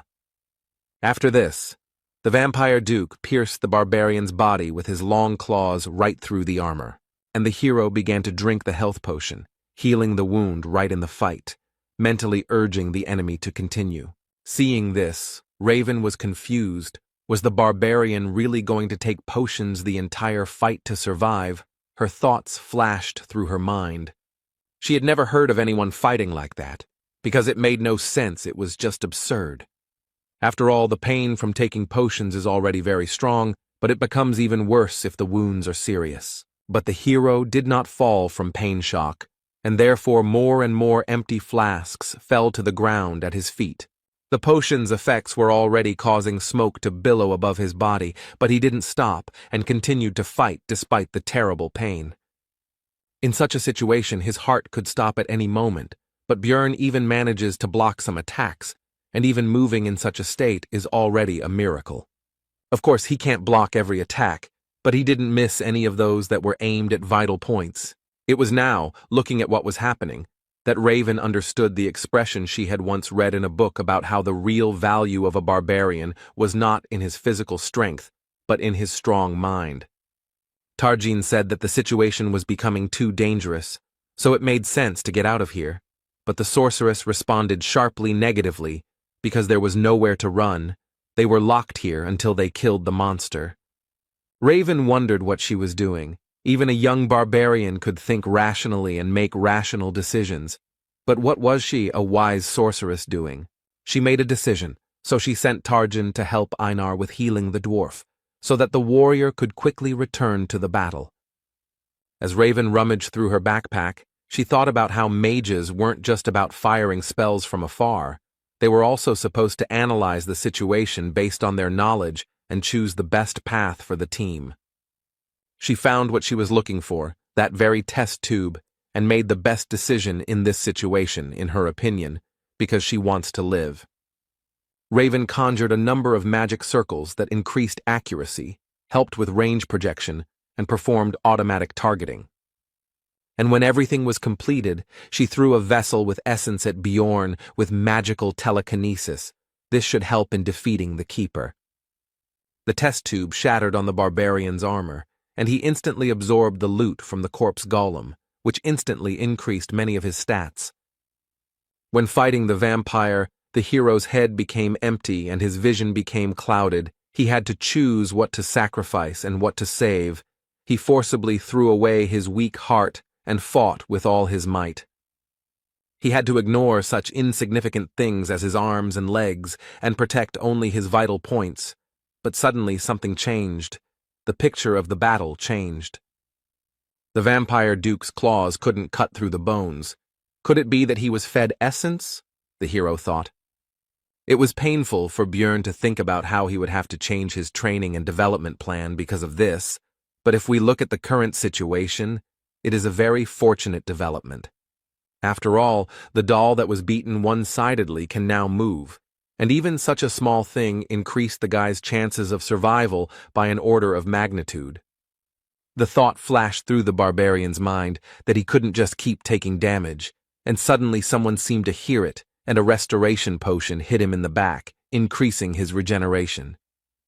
It was Raven, who had already come to her senses and seemed determined to use up her potion reserves in this life-or-death battle. If he can regenerate at the same level, then there is still a chance the immortal barbarian mode is activated. Björn no longer cared how his muscles were being cut, because the main thing was that his acidic blood from the essence of the corpse golem would cause damage to the vampire. And the damage will be immediately healed with the help of Raven's potions, so he doesn't care about his own wounds, he just needs to keep fighting. Finally, Einar was freed and immediately rushed to help her relative, which distracted the monster's attention. Björn dropped his weapon when the enemy began to hold him back, so now he had to attack the enemy with just his bare hands. The fight went on, and for the two barbarians the battle lasted for hours, although in reality it had not even lasted 5 minutes. And then Raven's voice was heard, saying that the spell was ready, and the hero realized that the time had come. The barbarian lunged at the vampire and grabbed him, briefly stunning him, and then tensed his entire body. And with a cry, Yahello threw the body of the monster high into the sky. Although Cambormir had enormous strength, he was still quite light. After this, Björn shouted at the liked Murad to use another of his skills to hit the vampire. The dwarf began to charge the lightning. Discharges gathered around him, hitting his shield, and the power grew. To strike the airborne Rift Guardian with full force in the next instant, inflicting a stun effect on him. After this, Björn decided to use his trump card. These were the very tears of the goddess that he pulled out of the statue. In the confusion of the battle, he was able to save this item no matter what. Running up to the vampire, the barbarian shoved the flask into his mouth without even opening it. But that was not necessary. After all, immediately after this, the hero delivered a powerful uppercut to the monster's jaw, which damaged the flask, and the liquid was released. At the place where the item was destroyed, grace was formed, which temporarily sealed all of Duke Cambormir's resistances and increased the damage dealt to him. The monster's intense shock changed its stunned status to paralysis, leaving it temporarily defenseless. Raven finished preparing the 6th-tier Sunspot Sphere spell, so she shouted at Björn to get away from the Guardian. But it was too late. The hero should have run away earlier, and now he would fall under the influence of magic along with his enemy. Soon everything was engulfed in flames, but Björn, despite his terrible wounds, did not lose consciousness, and also noticed that it was too quiet around. He did not realize that the vampire had used pain sharing. It was necessary to make sure that the keeper was defeated, so, overcoming the weakness in his body, the hero began to rise. What he saw did not leave him indifferent, because the vampire was still alive, despite the terrible wounds and the fact that most of his bones could be easily seen, which began to quickly grow flesh thanks to the eternal life skill, and the hero remembered another skill of his, Source of Darkness, which allowed him to live until the heart was destroyed. The rest of the team passed out from the pain, and only the barbarian could do something until the keeper woke up. Overcoming the pain throughout his body, the hero slowly walked towards the boss to finally finish this fight. The weapon was lost long ago, and now there is no time to look for it. But after absorbing the essence of the corpse golem, the guy has a new ability that can help. This is Flesh Explosion, which allows you to exchange your health for damage to the enemy. The skill brought incredible pain, but this is the only chance for survival. His instincts screamed at him that he was already at his limit, but the hero would still die if he did not continue to fight. So he continued and continued, It was impossible to stop for a second, because then the monster's regeneration would turn all efforts into dust, and Björn, meanwhile, held on solely by the strength of his spirit. Soon, overuse of flesh explosion meant there were no more arms left, but he had to keep dealing damage. The hero then decided to use the rest of his body, so he leaned on the monster with all his weight and used his skill again. The creature died. It was not in vain that he fought to the end. The level also increased, but in this game there is no healing from this event. The only thing that can save him now is the loss of essence, which is possible, since the chance is 33%. And the hero was lucky. The essence was immediately absorbed, thanks to which death did not overtake him today. And in the meantime, a line about an abnormal growth rate appeared on the guy's monitor in his world. The manager is watching him. The first thing Björn saw when he woke up was Einar's face, and he also realized that his head was lying on her lap. The first thing the hero did was ask about the whereabouts of the rest of the team, to which he received the answer that they had left 3 days ago. But now it was more important whether he himself was okay, since the barbarian had been unconscious for 4 days. Björn immediately rose to his feet with alarm, because it turned out that this was already the 7th day in the labyrinth. And only after that did he pay attention to his body, surprised that he did not feel any changes or injuries. He also noticed that something was missing, so he asked Einar where his pants were, to which he received the answer that they were too damaged and had to be torn off. And his partner also encouraged the barbarian by saying that he had nothing to be embarrassed about, because she already knew that Björn was a great warrior, and he himself mentally asked her to stop. The hero cast aside his embarrassment and asked about what had happened during these days. Einar replied that Hikuro Murad had taken the numbered item, and Raven Alua had taken the rift stone. Björn thought about the fact that since he survived, it meant he absorbed the essence of the enemy, and this meant that they had all 3 items of the keeper, and the warrior was indignant that they had actually agreed on something else. But Raven was very insistent on her right to possess the rift stone because she had huge expenses, and the dwarf withdrew from the discussion, leaving them to sort it out themselves. And then the sorceress said that Björn had already taken the best thing, so he would not complain that this thing did not go to him. The hero realized that it seemed that she was the only one who realized that the guy had absorbed the vampire essence, and also mentally agreed with her sorceress, because Raven had spent her potions, test tube, and golem essence. Einar continued the story by saying that the sorceress then walked along the rift and collected various items and then simply walked through the portal without even waiting for the barbarian to wake up. After that, Björn thanked the girl, saying that he was glad to rely on her, and she replied that they were partners, so it was natural. The hero decided that even if Raven had gutted the place, some items should still have remained, but before starting the search, he decided to dress up, so he asked the warrior if she had any extra clothes.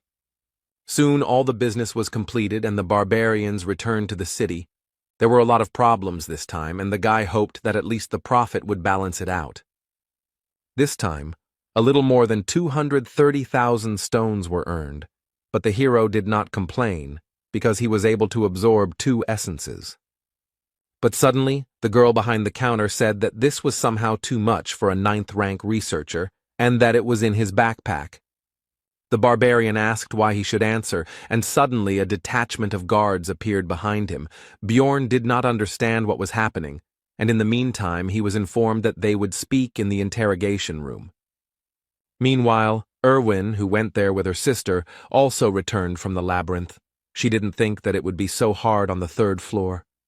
The strength of the 7th-rank monsters was astounding, and the senior elf was able to handle the 6th-rank monsters. This time, the trip was more like an adventure, the girl noted. While standing in line, Erwin thought that she wanted to meet Björn as soon as possible, to show him off and show him her new essence. She managed to earn 184,000 stones, and the guy behind the counter remarked that it was a bit too much for a researcher of her rank, to which he received the answer that she went to the labyrinth with her sister. When the clerk asked about the relative's name, Erwin replied that her name was Daria Wittenberg de Tercia, and after checking the list, the man concluded that she was already an experienced researcher, so everything was in order. Once at home, the girl was thinking about when Björn would return, because she definitely needed to treat him to dinner for the stones she had earned and listen to him about his adventures. But upon arrival at the hotel where the barbarian was staying, news awaited her that he had not yet returned, so the girl decided to wait, because what could have happened to him? He was strong. The girl visited there every day, and a week later she witnessed the owner of the establishment taking Björn's things somewhere, so she went to sort things out. The man said that he had already waited longer than he should have for the client. The labyrinth had closed a long time ago, and he had not returned, so everything was obvious. Erwin had been trying her best to push these thoughts away from herself all this time, but the innkeeper himself voiced what should have been obvious anyway. He had died during the investigation. Daria found her sister sitting in the rain near the same building she had just left, and said that the situation had already been explained to her, but that sitting there was not right. Erwin said gloomily that she had to become much stronger, so much so that she could protect everyone she cared about. Meanwhile, Björn has been sitting in a cold and cramped cell for a whole week, accused of being a looter. During the first interrogation, he was asked where he got the crossbow in his backpack, since barbarians don't use such things, to which he received the answer that this is a weapon of real marauders. But the investigator said that first, they still needed to find out who actually attacked first, to which the hero asked if they were really going to keep him here for such a stupid reason. After all, there is an unwritten rule not to ask questions of researchers until there is strong evidence, no matter what they bring, but it turns out that the rules have recently changed. Now low-ranking ones are checked. This is done to reduce the number of looters, the man opposite finished, and the hero realized that they decided to pick on everyone who has no connections, but a lot of loot. But his thoughts were interrupted by the continuation of the interrogation. Björn explained where he got the crossbow from. It was loot from the group of marauders that he and Einar met on the second floor. But he did not mention that girl, because she might understand that he was possessed by an evil spirit if he broke the barbaric oath. When mentioning his survival after being shot in the neck, the interrogator asked where his scar was, but it turned out that the vampire essence had even healed that, so there was no evidence. The hero tried to talk about the rift to explain that the neck simply regenerated, but he was laughed at, because everyone knows that vampires are never found there. Björn became angry and demanded that in this case, a magician be called to check the veracity of his words using memory magic. The investigator said that only researchers of the 7th rank and above could ask for this, so the barbarian offered to pay such a wizard from his own pockets. The man replied that they would take the money after his death anyway, so spending it on something so useless was pointless, but he still deigned to call a low-ranking mage from the guild. 2 days later, the wizard arrived, but was unable to pass through the hero's powerful mental barrier, so he said that a more powerful colleague from the tower needed to be summoned. The investigator said that he couldn't call such important people for such a trivial matter, and when Björn mentioned Hikuro and Raven, he didn't even listen. The man offered to surrender and then continued to pressure him to confess. The next morning, the 7th interrogation took place, to which the interrogator brought an object that was immediately identified by the hero, and the man reported that they had received significant evidence. It was the same communication stone that the barbarian had taken during his first campaign, when he was with Erwin, and they were being pursued by a certain clan. The investigator said they checked the unique number to determine its ownership and received evidence from the Crystal Union. With this irrefutable evidence, the barbarian's guilt is now proven, so the execution will begin in 3 hours. The point of no return has been passed. Words can no longer solve this matter, but if Björn simply breaks down the bars, he will still be wanted as an escaped bandit. Then there is only one way left to prove his innocence. He will definitely find a way to survive. Everything was decided.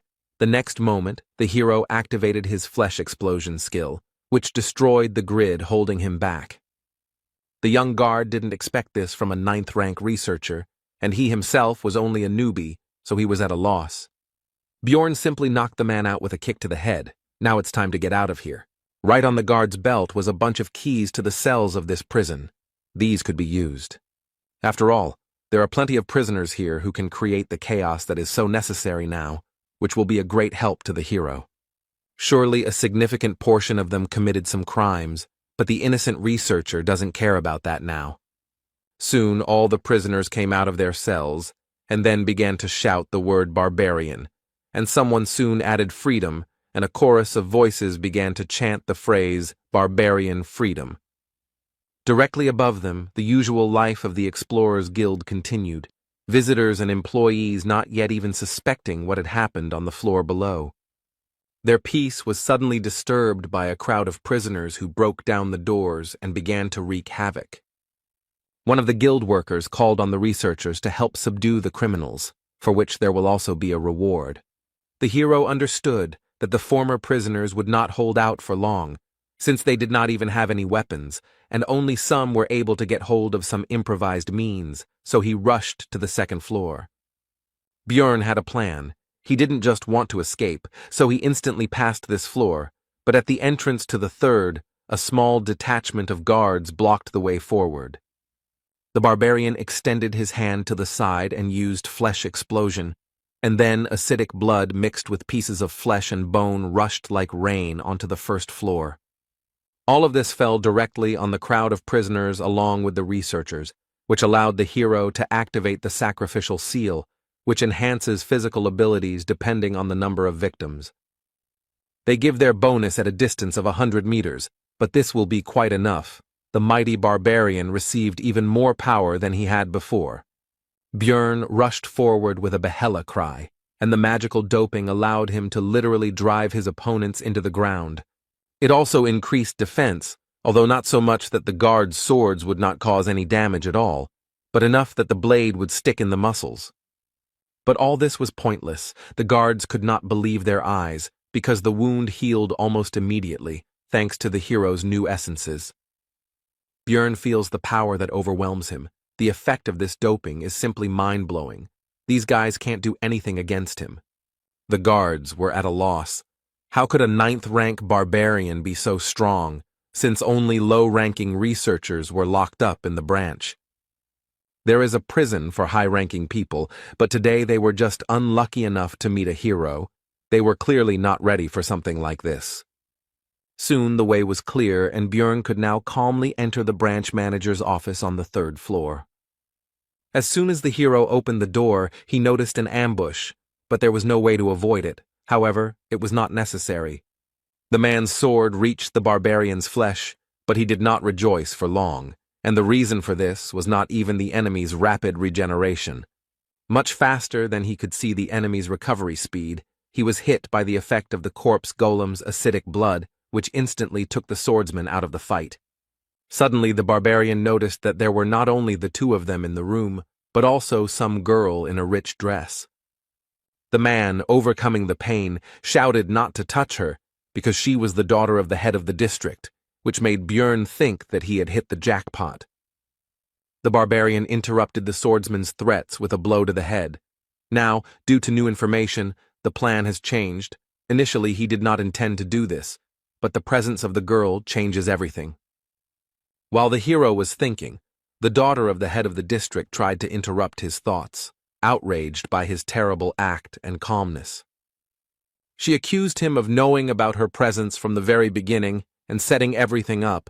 Bjorn became irritated by this and shut her mouth.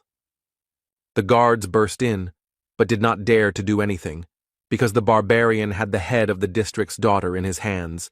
Then, the hero demanded that they bring him the investigator who was handling his case, the leader of the Crystal Union, and the magician from the Magic Tower. But that wasn't all. Bjorn went out onto the balcony with the hostage and took a deep breath, because it was time for the next point of the plan. The barbarian shouted his battle cry, attracting the attention of the onlookers so he could deliver another blow to his enemies. There were enough people nearby, and the hero began to loudly talk about how he was a 9th-rank researcher whom the guild tried to frame and kill, and also swore that he was innocent. The bastards set him up. He didn't do what he's accused of, and now their leadership won't be able to hide such a grand event. Now a lot of people know what's going on. Meanwhile, a respected old man from the Tower of Mages received a message from the branch manager that some psycho was wreaking havoc and they needed a wizard. And the elder decided to send Raven Alua there, and also clarified that the one who arranged this freed the prisoners and took the daughter of the head of the district hostage. The sorceress agreed to go there because she still needed to find someone, and she was also curious to take a look at this crazy man. Upon arrival at the Explorers Guild, Raven fulfilled both of her wishes, although she was not particularly happy about it, and the barbarian simply clarified whether she was the mage they had sent. The sorceress was confused, so she shouted out what Björn Yandel was thinking when he did all this. And she continued to be indignant about whether he really thought he had several lives, and she was also curious who it was, and it was the hero again. But Bjorn interrupted her, asking her to use the memory check magic faster. The sorceress agreed. Only if in the future the barbarian fulfilled one of her requests, he accepted the conditions. But the spell didn't work. Then Raven asked if he had any equipment against psychological spells. The hero answered negatively, and the hostage meanwhile tried to understand what was happening. Their dialogue was interrupted by an investigator who ran into the room and immediately rushed towards the branch manager, apparently not even noticing the others present. He asked what could have happened here, since they had taken care of most of the prisoners on the first floor. And only after that did the investigator notice the others, and immediately pointed at Björn and shouted that it was he who had caused the disturbance, to which the manager replied that he was already aware of this. And he continued his explanation, saying that this barbarian speaks of his innocence, and it was precisely the investigator who was conducting his case, and what evidence there was. The man in glasses began to say that no one had set him up, because it was impossible. Too much evidence proved that the barbarian was a marauder. The first piece of evidence is that he brought too many magic crystals for a 9th-rank researcher. Also, in his backpack, there were various equipment, such as a crossbow, swords, a shield, which seemed to have been stolen. The investigator also found the owner of the message stone that was found on the barbarian, and received information from the Crystal Union that Bjorn Yandel was killing innocent people and stealing their things. The hero noticed that this testimony was not only from a member of the same clan, but had not yet been verified by magic. This news surprised the branch manager, and he asked if these words were true. The investigator screamed that this was because the barbarian continued to lie about being wounded in the neck and surviving, and also said that there was no scar because he had absorbed the vampire essence.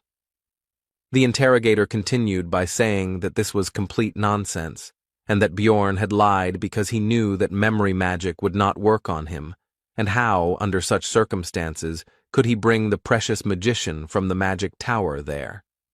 The man was confident that his arguments were irrefutable and was already anticipating the end of the annoying savage.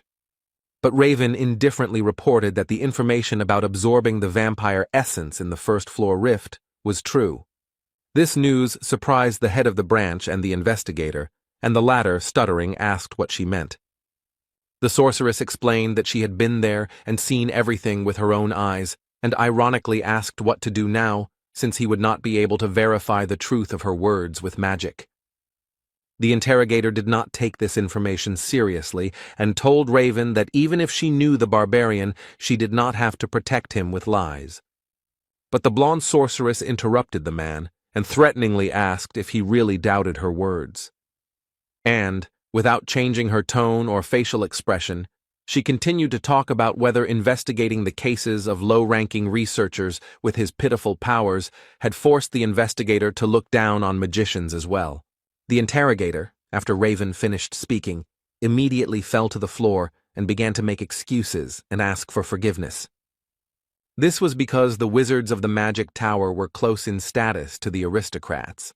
There were many different schools of magic, but they united into a group to protect their rights.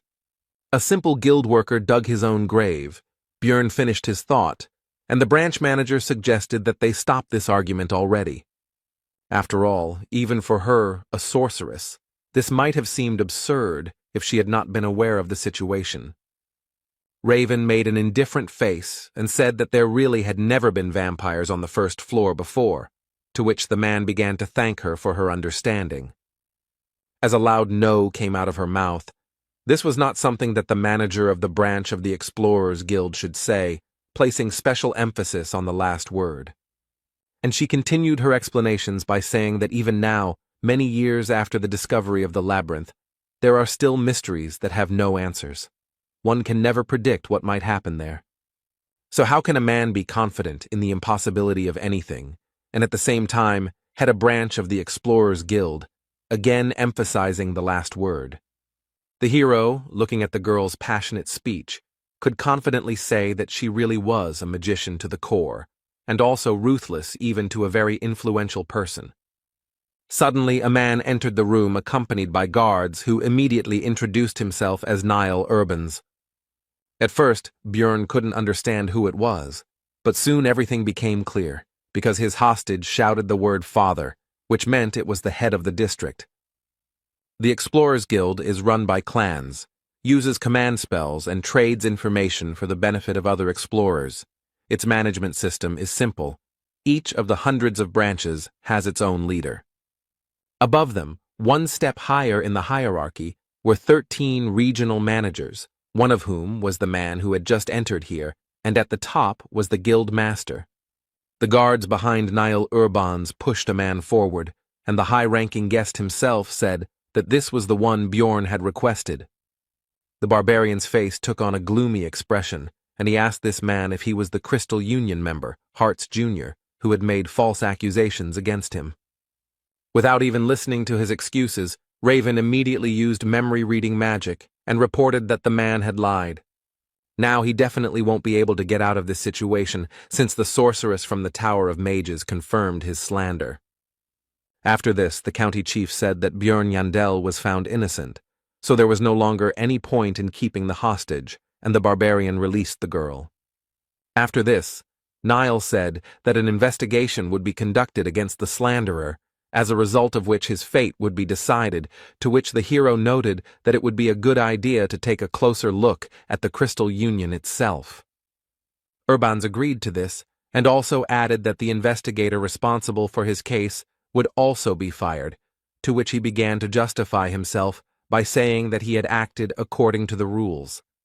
The regional manager interrupted him and threatened him not to try to shift the blame onto the guild, and that all matters he had handled would be investigated. And he ended by saying that if any discrepancies were found, the investigator would be punished accordingly, which made the latter break out in a cold sweat. Soon the investigator and member of the Crystal Union were taken away by guards, and Niall Urbans decided to move on to discussing compensation, which would consist of a promotion to rank 7 and a change of equipment. But this did not suit Björn because he himself could advance to the 7th rank with the help of the essence of a vampire guardian, which he was quick to report.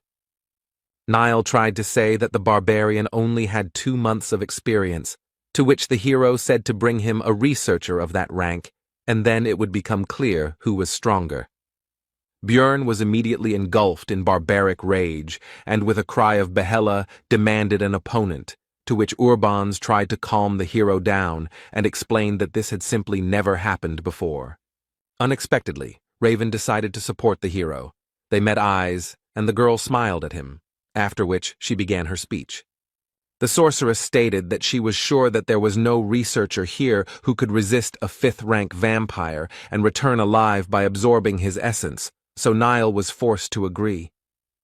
Then Björn demanded money as compensation, or to be more precise, 5 million stones, which may be a bit much, but he, as a stupid barbarian, can afford to start bargaining with this figure. But unexpectedly, for both him and the branch manager, Niall Urbans, although with displeasure, agreed to these conditions. Björn thought that it might be related to the presence of Raven here, who just now demanded another 1,000,000 stones as a reward for her services. Could this really be the influence of the Tower of Mages? Soon all the issues were resolved, and the barbarian and the sorceress went to the latter's laboratory, which was in disarray. The girl offered the guy some water to drink, although it was from a test tube, but that's simply because there are no mugs here, and if he doesn't want it, then she can offer basil concentrate. The hero did not risk drinking this liquid because, most likely, this flask had previously contained strange liquids and monster organs. Putting the vessel aside, Björn asked why he had been invited here to the magic tower.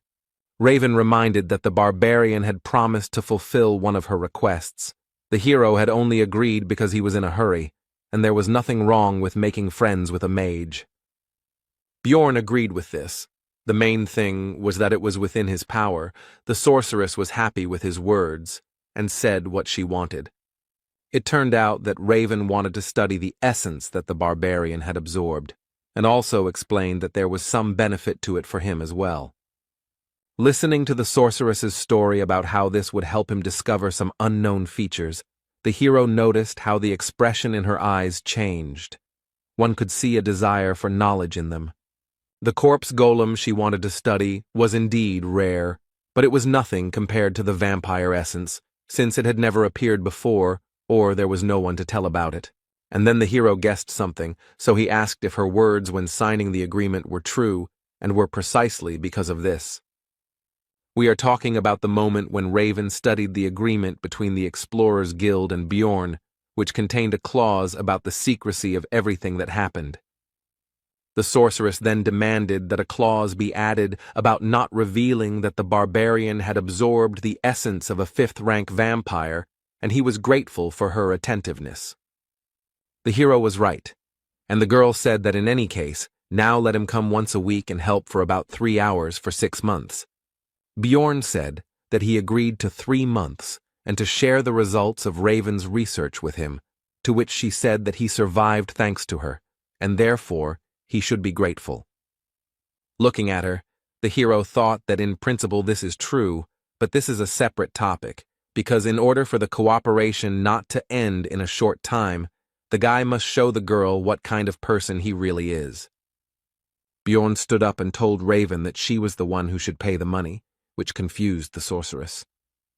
Thinking that anyone who doesn't stand up for their position is just an idiot, the barbarian loomed over the girl and said that she actually fed him the essence of a corpse golem.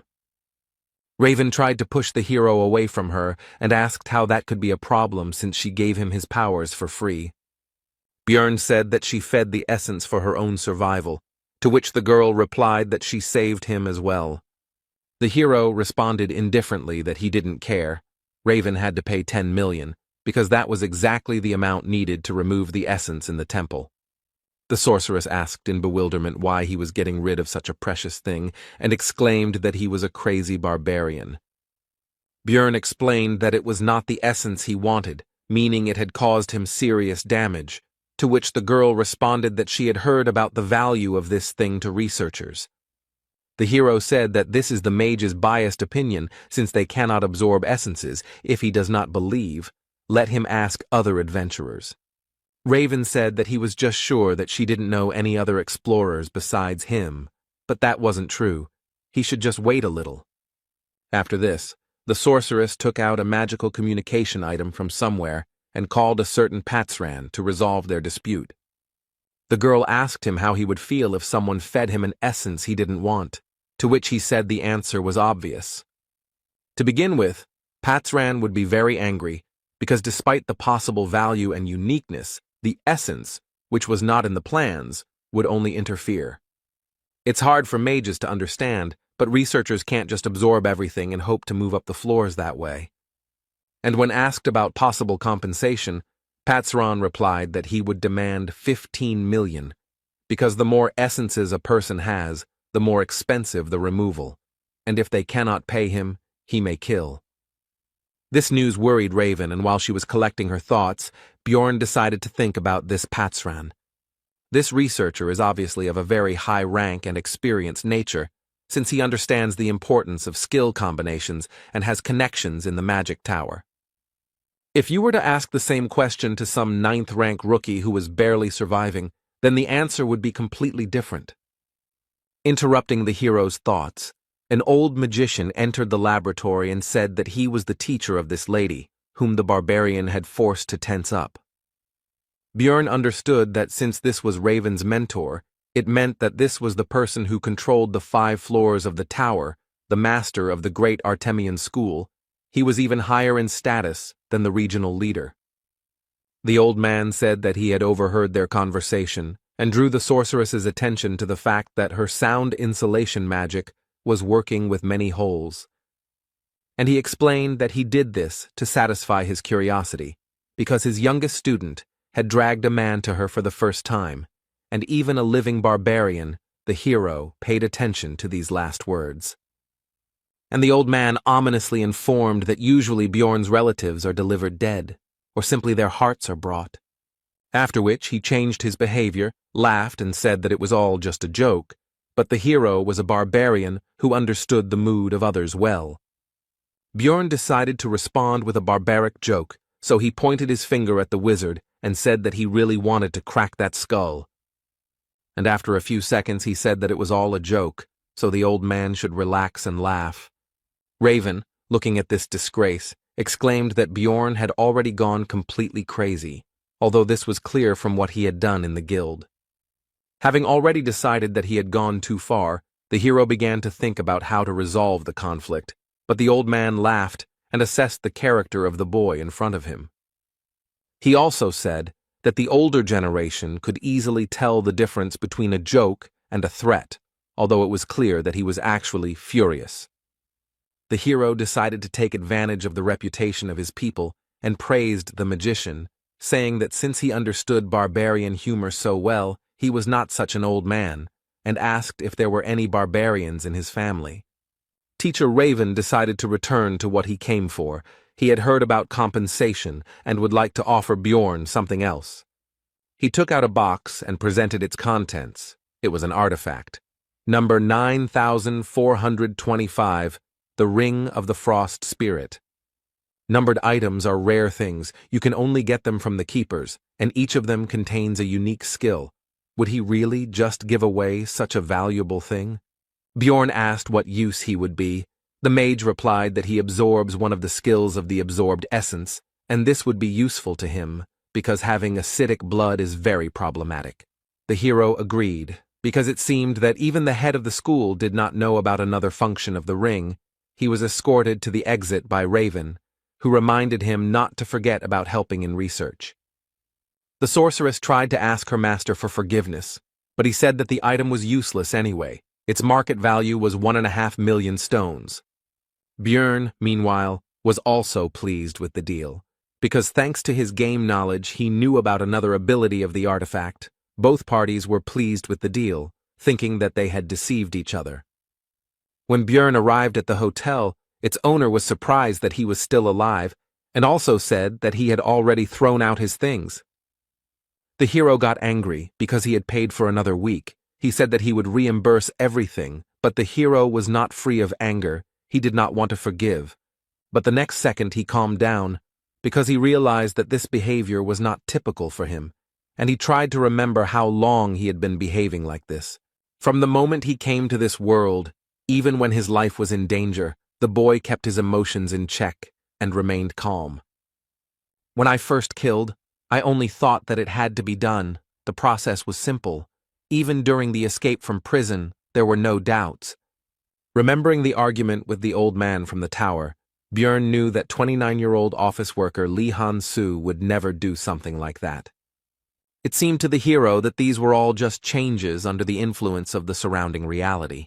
But the discomfort continued to grow, and now he is sure that after each battle the body's instincts break out. His mind becomes simple, rough, and aggressive, as a barbarian should be. It seems as if his consciousness is merging with this body. But for survival it would be even better.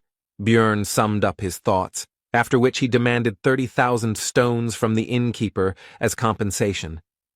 The man was outraged by such a price, so he could not keep his emotions under control, and shouted that his trinkets were not worth half of it. The barbarian immediately drew attention to this, and pointed out that, according to this man, the things had been thrown away, and the owner of the hotel had no choice but to pay the required amount. Soon Bjorn changed his place of residence. Now the room was more expensive, twice as expensive as the previous one. It had its own bath, good windows, etc., and it was also closer to the square with the portal. The next day, the hero went to Einar, who greeted him with joy, because she was worried about her partner when he disappeared for such a long time. Meanwhile, the rest of the tribe shared the news that the whole city was talking about the so-called barbarian of freedom. Björn realized that this was all about him, so he asked cautiously for details, in particular about the name of this hero. To which he received the answer that no one knew about it, which meant that the guild was somehow able to maintain his anonymity. But the rest of the barbarians were not interested in this. They were simply happy and proud that such a man appeared in their tribe. He fought alone against 100, refuted false accusations. The relatives admired these actions, and the hero did not think that this would become such big news, and also hoped that it would not lead to serious consequences. Afterwards, Björn and Einar went to Carmelby, a middle-class area with many craft shops and merchants.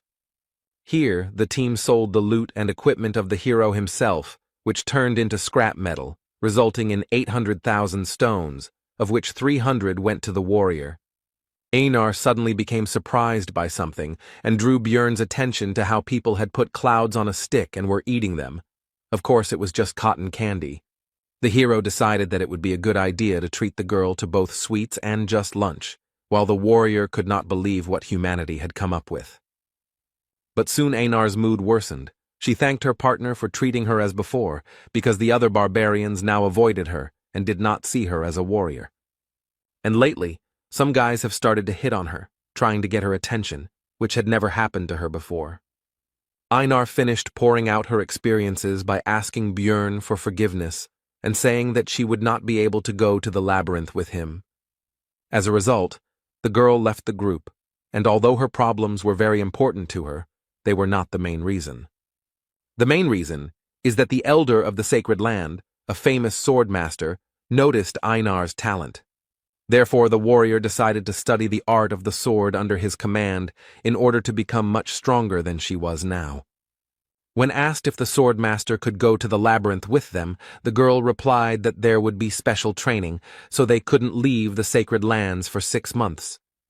The hero understood what kind of training this was, so he decided that Einar really shouldn't miss such a chance, and she herself said that she couldn't ask him to wait for her.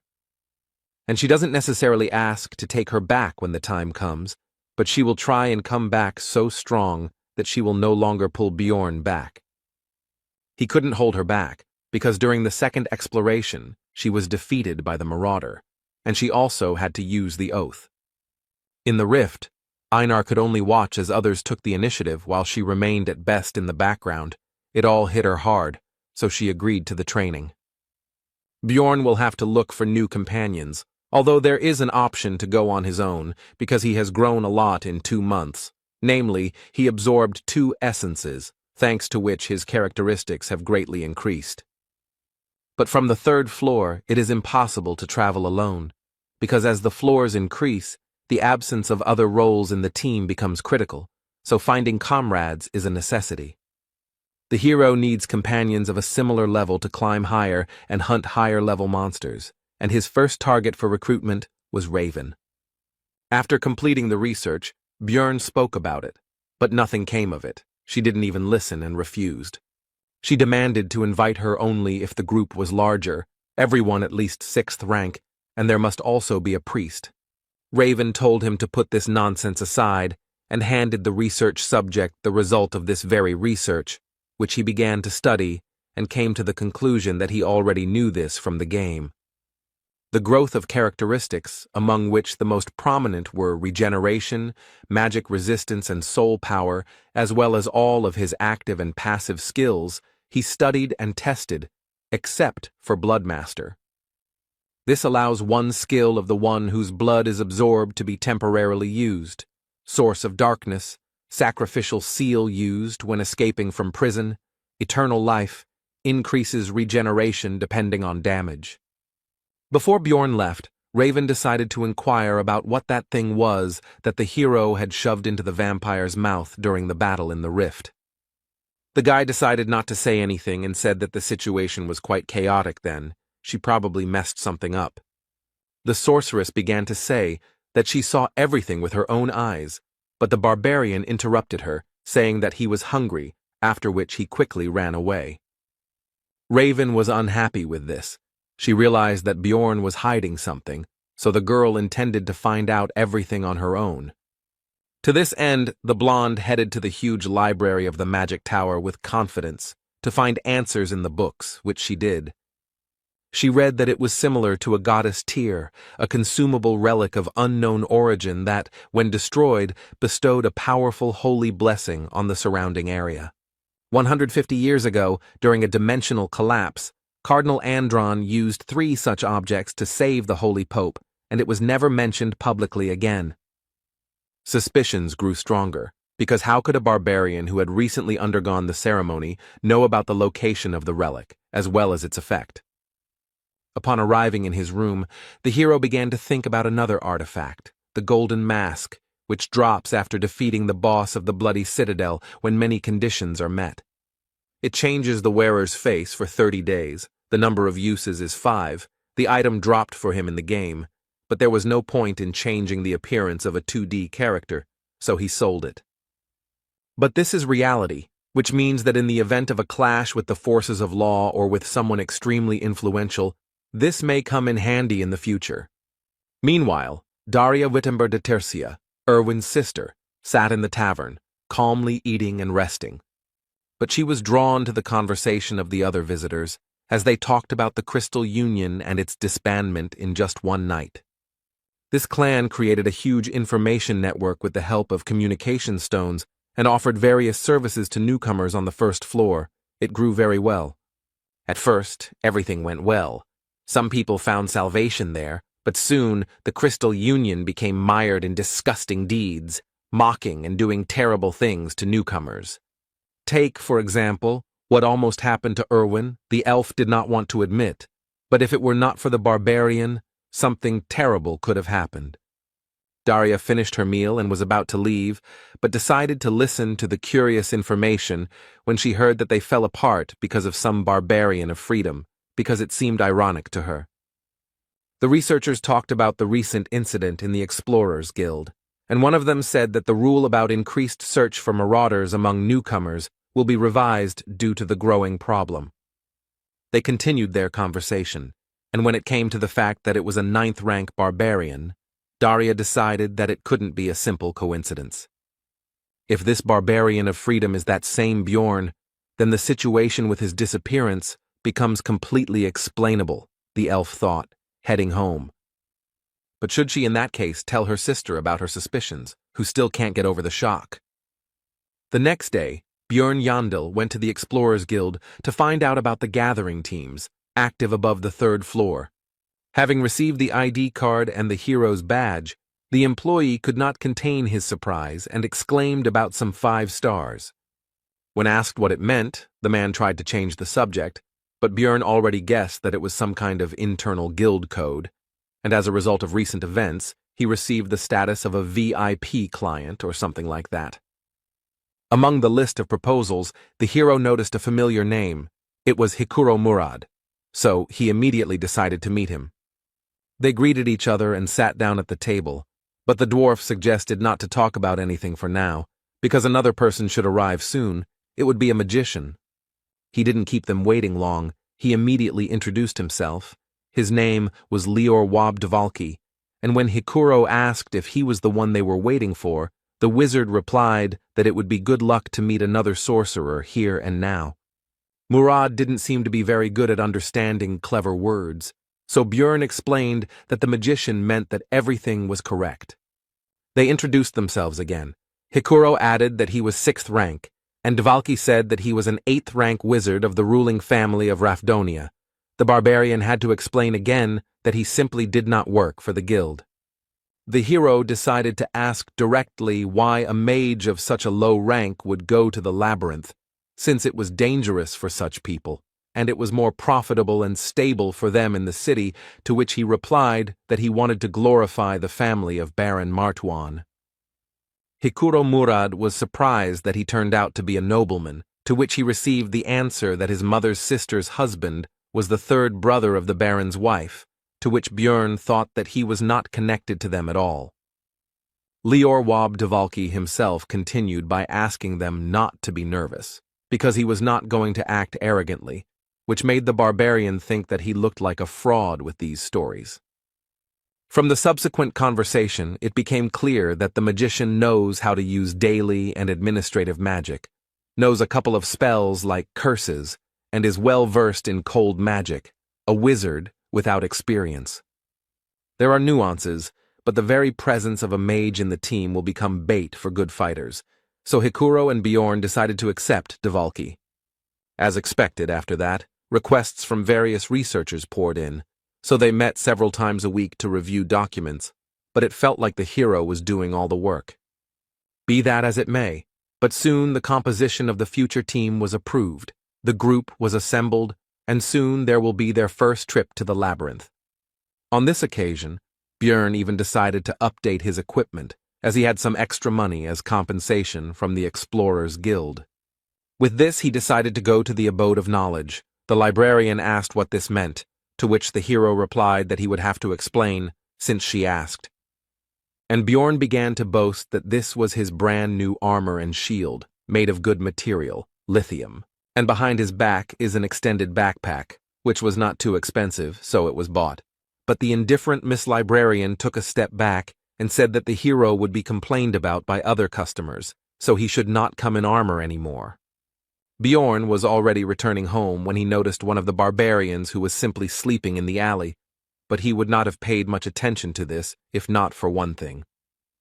This kinsman has no weapons, and yet they store their weapons as if their lives depended on it, no matter how hungry, weak, or poor they are. Bjorn approached him and asked where his sword or something was and what he was doing there, to which he received a polite answer that he had no money, so he sold it. The hero smiled at his fellow man, but inside he understood from his behavior and actions that this was not a barbarian, but an evil spirit just like himself. Bjorn invited this Tarikan, son of Lien, to the tavern, where he learned that he had undergone the ceremony a month before Jandel himself. But then he got lost and couldn't find the labyrinth, but it's obvious that this is a lie. He was just afraid to fight monsters. It would have been easy to escape, but the problem is, in the consequences of this decision, he probably couldn't find any work, because no one needs barbarians. This made the hero wonder if players really end up here when they open the final boss room, since such an experienced gamer should have understood the consequences. When asked what Tarikan was doing a month later, he replied that he again did not go to the labyrinth, because he was unarmed, to which Bjorn exclaimed that he had gone completely crazy. That's why it was necessary not to lose him, the hero wondered. Did this man even play the game? And if so, how did he make such mistakes? Then Tarikan went through hunger, cold, and illness, and Bjorn thought about how he had managed to last 3 months under such conditions, and also if he had run away on his first day, the same fate would have awaited him. The barbarian, on the contrary, finished telling his story and asked how he liked it, whether the hero felt sorry for him, whether he would help his fellow man, whether they would go to the labyrinth together. Bjorn refused this, but gave Tarikan 150,000 stones so that he could buy himself a weapon and go on the campaign himself. When his relative said that they should meet again next time, the hero responded with a sharp refusal, saying that he didn't care what would happen next, but that he shouldn't even try to look for him. Already in his room, Bjorn analyzed what had happened, and his behavior. He had behaved disgustingly. Did he remember the past? A logical person would say that this Tarikan is nobody to him, and the hero is stupid for giving him his money, but an emotional person would be angry at the weak help to that barbarian. Both points of view had a right to exist, but Bjorn believed that he had made the best decision, and now he could only hope for the survival of an evil spirit like himself. Soon, the newly formed team set out on their first expedition into the labyrinth. The squad's wizard, Lior Wab Dvalki, an 8th-rank mage, 25 years old, was inspired and ran around everywhere. Brown Rothmiller, human, rank 7 researcher, 34 years old, 8 years of research experience, seems to be the most normal member of their group. Hikuro Murad, a dwarf, a 6th-rank explorer, a tank and the leader of the group, and right next to him stands the 2nd tank, Bjorn himself, a 7th rank. The last one is Misha Karlstein, a 7th rank beast woman, 25 years old, 5 years of experience exploring the labyrinth, and someone also said that she is the 13th princess of some tribe. She has a strange habit of saying Nya at the end of her lines. She claims that it is an innate trait, but the hero has never encountered this.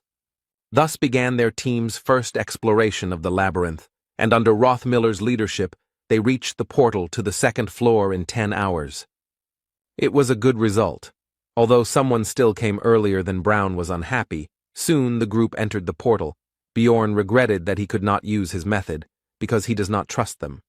This time the team got to the location of the beast's lair, in which, as can be understood from the name, beast-type monsters were found, and there was always a terrible smell here.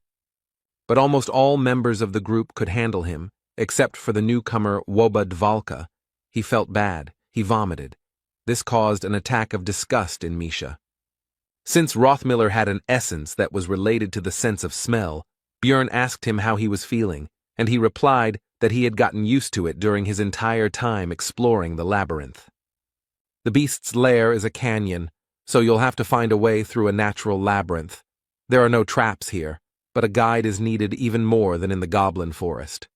The local monsters could not become a problem due to the strength of their team, so they became only a source of experience for the hero, because he had not encountered local species before. Thanks to Dvalka's signal magic, 4 people could sleep at once, which meant 6 whole hours of sleep for Bjorn. When the magician asked why he should be on duty at all if he had his magic, he received the answer that the spell only works on monsters. But Dvalki didn't get the hint, so Hikuro said outright that the explorers could be much more dangerous than the monsters, which was clearly not what the naive wizard expected to hear. The 3rd floor is a huge space called the Pilgrim's Path. On the 2nd floor, everyone ends up in different locations depending on the portal they choose, but on the next floor, they end up in the same place again. On the way, the squad started talking about each other's experiences. It turned out that it took Misha a year to get to the 3rd floor, while Bjorn had only been here for 3 months. The girl and the dwarf also had a playful spat about how she was more experienced than Hikuro, but was still at rank 7 while he was at rank 6. Their quarrel was interrupted by Brown Rothmiller. The hero thought that it was because of his habit of working alone that he reacted so sharply to noise behind him. Soon, the team moved to the 3rd floor of the Pilgrim's Path. They came out on a location called the Hill of Steel Rocks, and almost immediately, Bjorn, as the squad's tank, had to block the attack of a massive monster, although usually no monsters live right next to the portal. The enemy was not alone. Hikuro began to hold back the 2nd one. They were strong, and if it were not for the hero's lithium shield, it would have been bad. The dwarf had worse equipment, but he compensated for this with skills. He restored the damage with emergency recovery, and he also had the essence of the same monster, so he used its counterweight skill, which gave resistance to knockback. Thanks to all this, even a small dwarf could resist a huge monster called an iantro, which was not so easily restrained even by the barbarian Bjorn. This power struggle did not last long. The team's mage, Lior Wabdvalki, used an 8th rank spell, Corrosion, on Murad's opponent. The effect manifested itself almost instantly. The monster's tusks began to melt. Hikuro instantly saw an opportunity to attack, which he took advantage of. He delivered a crushing blow from above straight down to the Ientro's head, finishing him off.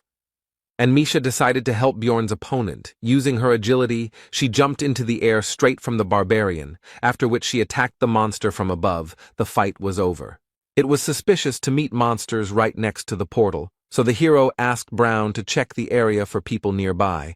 Then Rothmiller used his heat search skill. No one was found, but he informed Bjorn that their scent was still strong. They were a maximum of 2 minutes away from here. Then the barbarian assumed that these people were watching the fight, and then left. When Hikuro asked if this was a staged attack, Rothmiller replied that they were not specifically interested in their group, as luring monsters to the portal was a common tactic among marauders. Misha Karlstein suggested catching them and beating the crap out of them. Besides, they could give a good reward for them, as well as for the equipment of the scoundrels. The group continued their discussion, also considering the murder option, and listening to all this, Dvalki began to understand that this was not a fairy tale or an interesting adventure, but a harsh reality. The team continued on their way, talking about what had happened along the way. In particular, the conversation turned to the fact that there were not many opportunities to encounter marauders, which surprised Björn. The hero immediately asked about this, and it turned out that, for example, Misha met with them 8 times in 5 years, while the barbarian met them 5 times in 3 months. To this, the rest of the group could only say that Björn seemed to have no luck at all, and the dwarf said that 150 years ago, the situation was very bad, but lately the number of marauders has been less. Soon the squad decided to set up camp. It was not a very convenient place, but it was on the border of the location, where there were fewer monsters, which was more important. At the halt, Hikuro decided to inquire about Dvalka's condition, because he looked so-so, and at some point he stopped talking much, although before he never closed his mouth. Then the wizard replied that his fantasies of adventure had been destroyed. Perhaps he would be called naive, but the fact that researchers kill their colleagues in pursuit of money cannot be called a fairy tale. Dvalki continued by saying that in that case, he would sooner or later have to kill a person, so he had been preparing himself for this all the way. Then Björn asked about his success in this matter. The magician replied that he was ready, but was not sure that he would really be able to do it. When the time came, the hero noticed that the magician was full of confusion and fear, had determination without self-confidence. Björn decided that this was much better than people who acted confidently and then started to cry and wail when faced with death. Brown said it was important not to overestimate his strengths, and it was good that Wob seemed to understand everything, but now he asked the team to give him some time. He wants to show something. The group climbed to a higher ground and were treated to a beautiful sight, and Rothmiller reported that no one knew the nature of this magical phenomenon. But the reasons were not so important when you saw something like this. Soon the light disappeared, and the labyrinth was filled with the usual darkness. Everyone went to bed, but Bjorn remained at his post. But Dvalki also did not fall asleep soon. It seemed he was thinking about everything that had happened during this time. The next day, the hero analyzed his development. The amount of experience earned was about 50. 150 were needed to reach level 4. It would take a lot of time, but there was no rush, because there was another slot for essence. The barbarians' thoughts were interrupted by Brown Rothmiller, who said that they had reached their destination, and that the orc settlement began here. This is the area with the most monsters on the 3rd floor. All of them are rank 8 and above, making it the second most difficult area on the level, but if the party isn't going to the 4th floor, this is a good place to hunt. The squad leader, Hikuro Murad, said that this was the best place for the team members to get to know each other, and only then would they decide what to do next. Soon after these words, the first detachment of greenskins appeared nearby, and the explorers prepared for their first, more or less serious battle. The fight began with Wob casting the 8th tier spell Ice Spear. He and Brown Rothmiller would deal damage from a distance. Meanwhile, the squad's tank, the hero himself and Hikuro Murad, will hold back the monsters and protect the rest of the team. Misha Karlstein will kill those approaching one after another, taking advantage of their stiffness and his agility. In the back rows of the greenskins was their shaman, who no one could get close to, so he was able to begin working his magic. It was the rage skill. He cast it on a simple orc warrior, and now his resistance to physical attacks is tripled for 10 seconds. Taking advantage of its temporary advantage, the monster broke through the tanks and decided to attack the back row of fighters. No one had time to stop him, and they couldn't hit him because of the buff. But the long-range fighters weren't that defenseless, or rather, Rothmiller wasn't that defenseless, so he took out a small shield, which he used to block Dvalka's attack. The orc was unable to develop his attack and properly use the opportunity. 10 seconds had already passed, and Misha could have killed the greenskin. Soon, almost all the enemies were defeated, and the last of them, the orc shaman, lost his head from a crushing blow from the barbarian's mace. The battle was over, so the team began to rejoice and share their impressions with each other. The hero was thinking that the battle had taken 8 minutes. They were lacking damage, so it was slow, but expected, because the squad had 2 tanks and a scout who did not have much power, not fast, but stable. After that, the explorers continued to walk through the monster settlement and fight. The closer to the center, the more monsters they encountered along the way. Once they even met a great 7th-rank orc warrior, whom they managed to defeat without any particular problems. But the calm and simple hunt could not last long. Right in front of the squad, a powerful explosion of some high-ranking fire spell thundered. And after that, the unknown wizard said that the orc settlement was the territory of the Zarvi clan, so they should leave this place. Dungeon & Stone is a single-player game, but it had a lot of content restrictions. For example, at first you were forbidden to move freely around the map, but if you create a clan, you can take territories for yourself. Of course, this requires a lot of people, so they only do this for the sake of rare mobs and bosses. But why then capture the zone on the 3rd floor? The hero wondered. Hikuro Murad, the leader of the squad, asked about the reason for their presence here, since their clan was active from the 6th floor, but the magician was not going to explain anything, which he said. Then the dwarf said that he knew about the granting of territories to clans for their merits, but he had not heard that this place belonged to Zarvi. Whether it was the responsibility of the team leader or the famous stubbornness of the dwarves, it doesn't matter, but he decided to take the hard way. While the two were arguing, Misha, for some reason, tried to hide behind the barbarian's broad back. But it was pointless. The beast man, who had been standing next to the magician all this time, turned his attention to her and asked if she was stupid, at which the cat came out of her hiding place and said his name, Talon Orifring. The guy demanded that they not call him that outside, and the wizard said that since she was his sister, an exception could be made for her. But Talon refused, saying that he couldn't explain, but it was a family problem, so his father wouldn't mind. The magician agreed, but said that he could at least explain the reason why she was being driven away from here. It turned out that they urgently needed the essence of the great orc warrior for internal clan reasons, and if everything went well, then next time this zone would be free, so they would be grateful if they left. And he continued that there would be no monsters left anyway, so it would be better for their team to leave.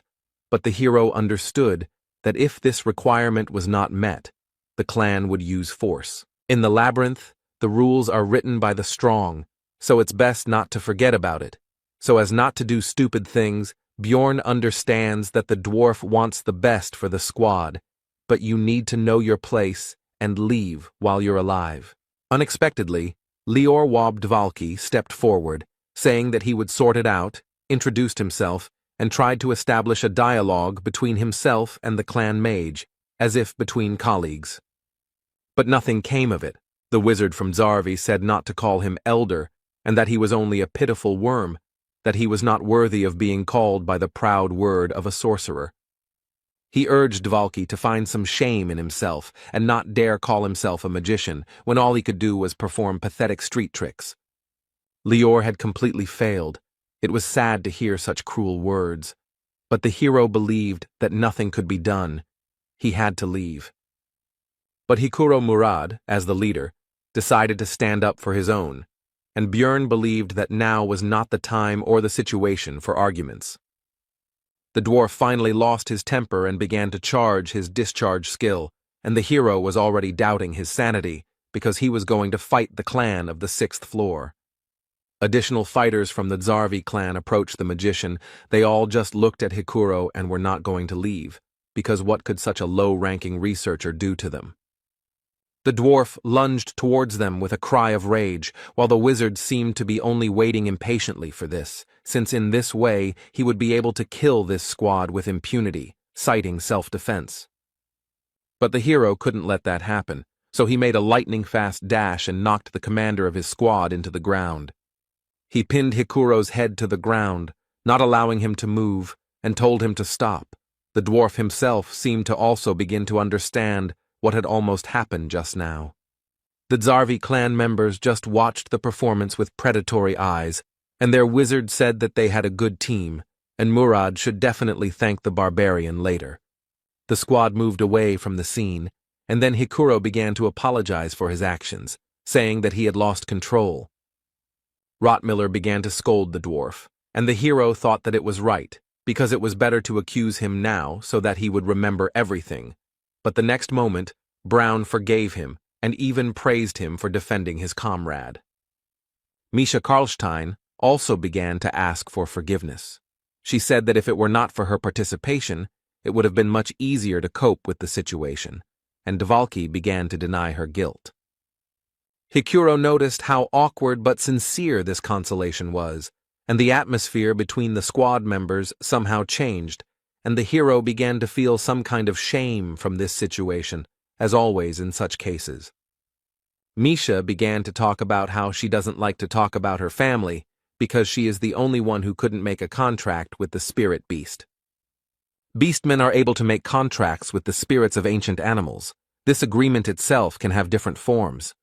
Some of the beasts themselves aid in battle when summoned, others cause obsession, increasing the contractor's physical attributes, and some bestow blessings and abilities. Of course, not everyone can sign a contract, but the problem is that Misha is the direct heir of the Karlstein family. She cannot summon a spirit, and this disgraces her family. Meanwhile, the girl continued her story by saying that as a child, she had good relationships with her brothers and sisters. But when she became an adult and was not chosen by the spiritual beast, then everyone began to ignore her, and also called her a half-breed. They say that she has dirty blood.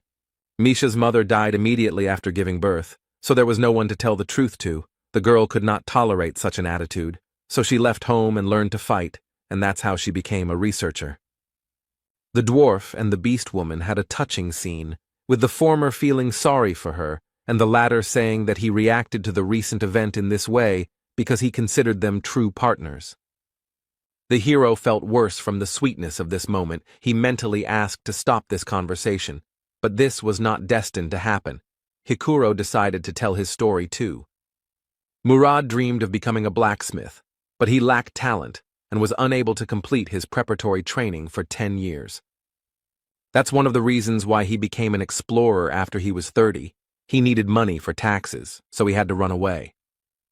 Lior Wabdvalki was completely moved by all this. He shouted out that he considered himself the most untalented and also decided to talk about his failures, about how he was able to become a magician thanks to his family status. But he didn't have the talent to enter the magic tower.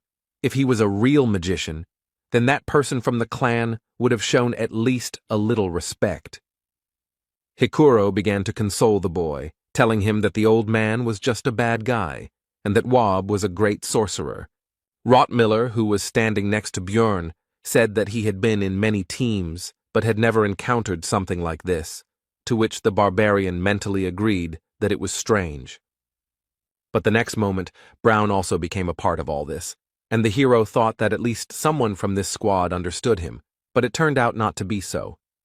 He said that when Murad and Misha talked about the experience, he was very upset because of envy, because they were not born human, so they do not know what he had to go through. They were surprised by this, and they asked the question, don't human researchers have advantages because they can become magicians, priests, elementalists, and open the aura? The hero mentally noted that this was only available to the talented, but he remained silent, while Hikuro laughed and noted that it turned out that they had a team of losers, and if so, they would cover for each other's shortcomings. There was harmony between the squad members. Everyone encouraged others. Dvalki promised to do everything possible to be useful.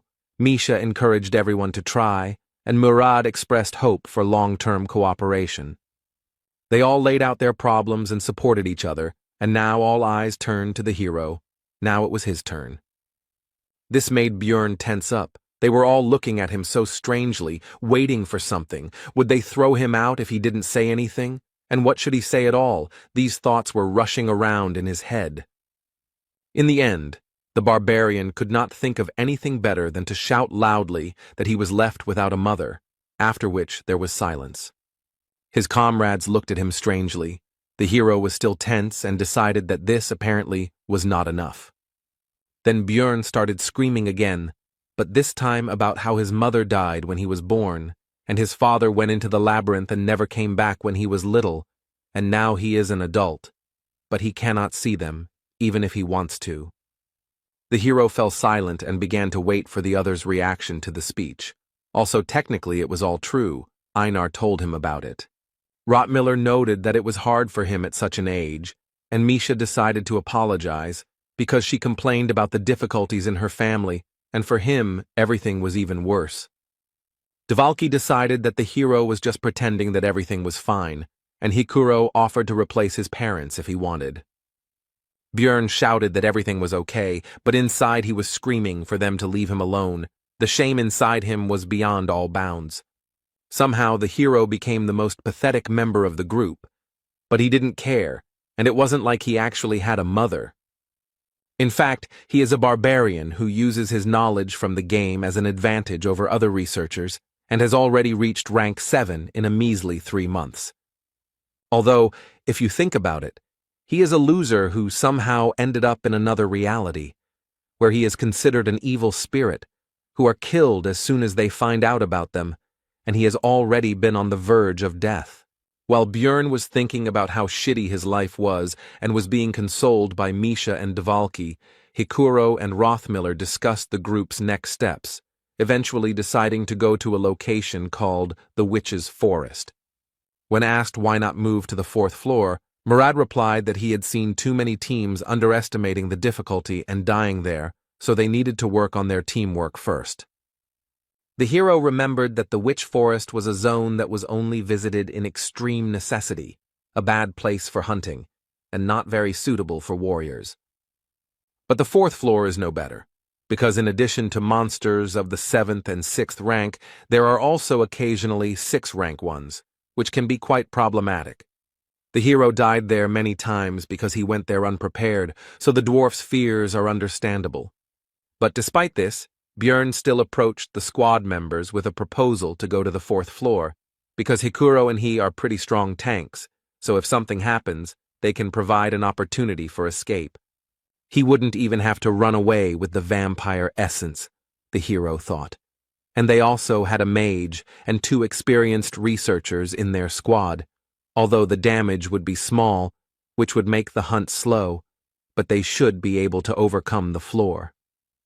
Misha told Dvalki that Björn was saying the right things, but she was worried because he was a barbarian, but even a broken clock shows the right time twice a day, so she might as well listen. The hero didn't say anything, but he got angry because he could hear them perfectly well, and in the meantime, the dwarf suggested holding a vote. As a result, their pathetic team decided to go to the 4th floor. They had a long way to go. 3 days had passed since entering the labyrinth. Rothmiller was once again choosing a place to stop. Hikuro suggested walking for some more time, but Brown said that it would take a long time to find another suitable place. Björn noticed that they set up camp at 9 in the evening, just like the last 2 days, which was quite curious.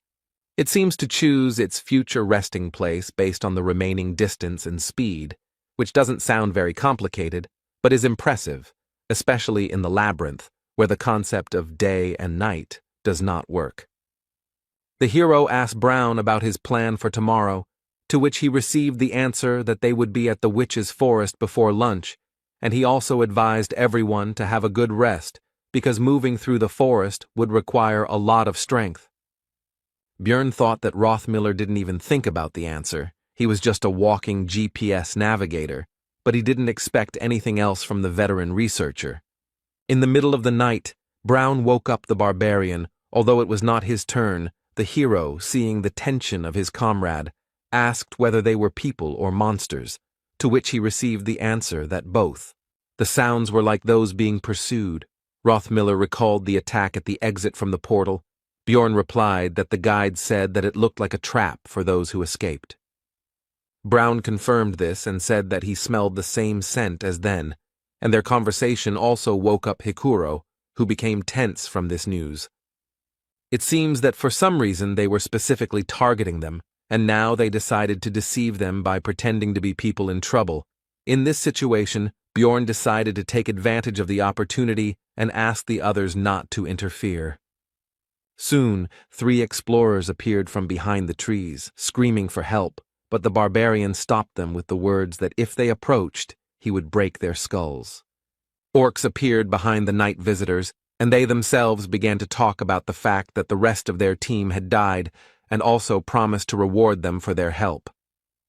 Bjorn demanded that they first put their weapons on the ground, but the adventurers were unwilling to do so, arguing that there were monsters right behind them. The orcs themselves were in no hurry, but simply watched and, it seemed, tried to understand whether the researchers had united into one group, but the hero decided that it was even better that way. The next moment, the barbarian threateningly announced that the choice was theirs: either throw down their weapons or get out of here straight into the clutches of the monsters. The researchers nevertheless decided to agree, and threw down their weapons. Then Bjorn asked Rothmiller to collect it all. After this, the orcs turned around and hurried back into the forest. It seems they are retreating because they do not want to attack a large group, cunning monsters. The woman began to thank for the help and also introduced herself. Her name is Eliza. Also, her clothes were damaged, especially the bottom. The dwarf, due to his short stature, had a better view, and he was distracted by the girl's appearance, which irritated the barbarian. The others also decided to introduce themselves. One is called Irida Tyson, and the other is called Hans Argoth.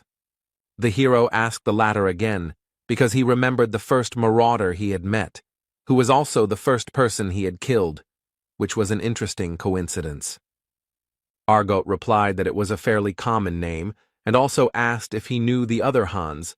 Bjorn answered in the affirmative, and mentally added that he was already a corpse, so the acquaintance was very conditional. Eliza, meanwhile, even shed a tear, and also said that their meeting was probably the protection of the goddess Ritlas, which surprised Rothmiller, and he asked if she was a priestess. The girl replied that it was true, that she served the deity of light who protected explorers and relationships, the star that rose at dusk and guided them. The hero did not believe her speech, because he already knew that they were actually marauders, but one of the guests asked Eliza to heal his wounds. And the girl used a divine spell, which surprised the barbarian, because this meant that she really was a priestess. The comrades behind were also surprised, and began to whisper to each other and express doubts that these explorers were actually marauders. And Rothmiller himself could not believe his mistake, and his feelings can be understood, because in the world of Dungeon and Stone, priests are sacred and pure beings, and people are very devout believers. The priestess beamed and asked with a smile whether this was sufficient proof of their reliability, and whether they could take the weapons. But Bjorn answered negatively, and thought that all this only works for people, and he is a barbarian, a different race, and also a different religion. The hero demanded a reward from their team for saving them, because even though they were using a holy attribute, he didn't care, but the priestess asked about the amount of the reward. Bjorn demanded 2 million stones, but they did not have that kind of money, so the girl asked to give it to them when they got out of the labyrinth. But the hero said that he only trusts those who belong to his tribe, and if they do not have the required amount, then let them give in things. Armor will be just right. Soon the night guests' gear was neatly stacked nearby. This was part of Bjorn's plan to first take as many items from them as possible. The researchers had already relaxed, but the hero, thinking that in any game you need to kill the healer first, had already raised his mace over the priestess's head. The girl's head was broken, blood splattered everywhere, and both the teammates and comrades of the dead woman were shocked by what they saw. The barbarian, however, responded with a grin and an apology, and explained that his hand had twitched, and it also seemed to him that they might be marauders, and he could not help himself. Irida and Hans began to panic. They said that they would die now, and all because of this crazy savage, but they were looking somewhere down. Soon one of them was enveloped in some kind of dark purple haze, and he began to die quickly. Hikuro asked Dvalka if this was his magic, to which he received a negative answer. Suddenly the seemingly dead priestess, whose body lay behind Bjorn, stood up and in an inhuman voice remarked that this was strange. Her face was covered in blood from the wound, Her eyes were red and her head was turned at an unnatural angle. She asked the barbarian how he knew she was an enemy. The hero only wondered whether his life could be normal and why everything couldn't go peacefully. Eliza's resurrection from the dead clearly left no one indifferent, and Rottmiller and Misha froze as if they had seen a corpse golem. Bjorn, saying that he would sort everything out, rushed forward and hit the priestess on the head with his mace again, and he also realized that since she had come back to life, there could only be one answer to the question of how this was possible. This is a hidden class that can be unlocked upon reaching the 5th floor, the Karui priest, who has a huge number of combat spells and curses. It also allows them to use dark and light magic at the same time, allowing them to disguise themselves as ordinary clerics. Of course, there are also weaknesses, for example, the fact that Karui is an evil god, and if such a priest is found out, his head will be cut off immediately. Also, for full use, it is necessary to regularly sacrifice living creatures. Apparently, for this reason, she became a marauder, because it is easier to find prey in the labyrinth. The hero was taken out of his thoughts by the fact that the second researcher was also quickly killed by the same dark purple haze. The mist gathered around Eliza, forming a skull mask across half her face, and she stated that she had lost 2 useful servants because of their group. The hero, it seems, decided to unbalance her, so he said that she had a bad upbringing, since she blames them for what happened, because it was she who killed Hans and Tyson, and now he will avenge them for their comrades. This speech discouraged not only the priestess, but also the barbarian's companions, while he himself was anticipating the amount he would receive for equipping the dead.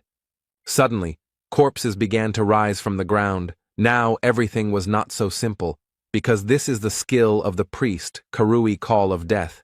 Usually he calls the dead, but with the bodies of subordinates, you can get stronger undead. The new enemies were held back by 2 tanks of the squad, namely Bjorn and Hikuro, using their standard tactics. Misha, as usual, attacked the enemies, using the cover of her comrades. She delivered attacks with daggers with the poison attribute. And Wabdvalki began to throw his ice spears at his opponents from afar, just as their group had done before. They now understood each other without words. Teamwork was now at a good level, but there was one problem with all this. The undead have quite a high resistance to ice and poison, so the attackers couldn't deal normal damage. Then Rottmiller decided to use an incendiary mixture. It took some time to find it in his backpack, but soon the bottle went straight to the enemy. The living corpse was engulfed in flames, which was their weakness, and he even screamed piercingly despite his dead state. But with the statement that it was all useless, Eliza took advantage of the team's distraction and used the dead man's flame spell. It immediately began to absorb the fire in the surrounding area, which negated almost all of their group's successes. The only attack that could work against the undead was rendered useless, and they had no way to use the holy element. Then the hero came up with another plan of action and shouted to his comrades to deal with the priestess, and he and Hikuro would hold off the reanimated corpses. Bjorn took their weapons and armor in advance, so they should be able to buy themselves the time they need. Brown, Dvalki, and Misha rushed towards Eliza, leaving the rest to the tanks. The beast woman ran ahead as the fastest. But the trio's path was blocked by a new spell from the priestess of Karui, and something began to appear from the darkness on the ground. It soon became clear that these were shadow guards, and they would have to deal with them in order to get to Eliza herself. The Trinity began to fight the new enemy, but the priestess was not going to just stand and watch, so she began to prepare her magic. She cast a curse on Misha, which prevented her from escaping in time from the attacks of 2 shadow guards. But suddenly Hikuro intervened in the battle and covered the girl, instantly destroying one of the opponents. When the beast woman asked him what he was doing there, he replied that Bjorn had told him to help in their battle, which meant that the barbarian was currently holding off both of the undead alone. The servant Karui became angry at her failure to kill the researchers and shouted at Hans and Tyson that they were supposed to be protecting her. The hero, holding the 2 dead men, grinned cheekily, looking into her eyes, and said that they were a little busy right now. Eliza realized that she was losing, and saying that she would not forget this humiliation, began to rise into the air. After looking at the hero one last time and telling him that he would never get out of here alive, she left the battlefield using one of her skills. Looking after her, Björn understood that they had almost won, and she had run away at the last moment, harboring a huge grudge against them. The next moment, the barbarian felt extremely ill. The priestess left him with her entire arsenal of curses, of which there were over 15. It's good that Dvalki understands them, the hero thought, after which he turned to the magician with a request to remove the negative effects from him, to which he only hesitantly asked again. Then Bjorn said that Wob claimed to understand this magic, but he replied that he only knew a couple of spells from this school, but did not know how to remove them. This was very bad news, because physical characteristics could be permanently reduced if the curses were not removed by magic or holy power. Soon the squad was running as fast as they could towards their destination. Hikuro asked how Björn was feeling, to which he replied that everything was fine, although in fact it felt like he was dying. It was all because of the negative effects. If it weren't for the vampire essence, which gives resistance to magic and darkness, he would have fallen off his feet long ago. The rest of the crew were also cursed, but they only received 2 or 3, rather than over 15 like him. It was extremely unfortunate that out of all the effects, he received one that hits stamina, but does not affect vitality, which is why high regeneration does not help. In the game, the character stopped moving when his stamina dropped below 10%, and since he was moving, there should be about 30% left, he had no idea that it was actually 5%. Soon, the area around changed dramatically. It became very gloomy. The team finally reached their destination. It was the Witch Forest. 5 hours ago, immediately after the priestess's escape, the squad discussed the battle that had taken place, and the hero noted its enormous danger, as well as the fact that none of them could have dealt with it one-on-one. Björn said that if they hadn't taken the weapons and equipment and attacked first, some of their group would have died in an instant. Misha's eyes lit up at this, and she shouted that reliable barbarians are the best. She had doubts, but the hero simply went and smashed Eliza's skull. Björn asked Rothmiller if he could track the priestess, but he replied that there were no traces, so it was impossible. The hero informed everyone that she would definitely try to finish what she started before the labyrinth closed, because they would be able to reveal her, to which Dvalki said that they did well and could do it again. Bjorn became angry at the wizard's frivolity and asked what would happen if monsters intervened in the battle, after which he said that they needed to go to the witch's forest. This is the area surrounding the portal to the 4th floor. There are monsters of the 7th and 8th ranks here, many of which have a spiritual body that is immune to physical attacks, so it is not the best place for warriors. But right now, this is the best option, because in this special zone, all status effects, except for the effects of the zone itself, lose their power, which allowed the squad to get rid of curses.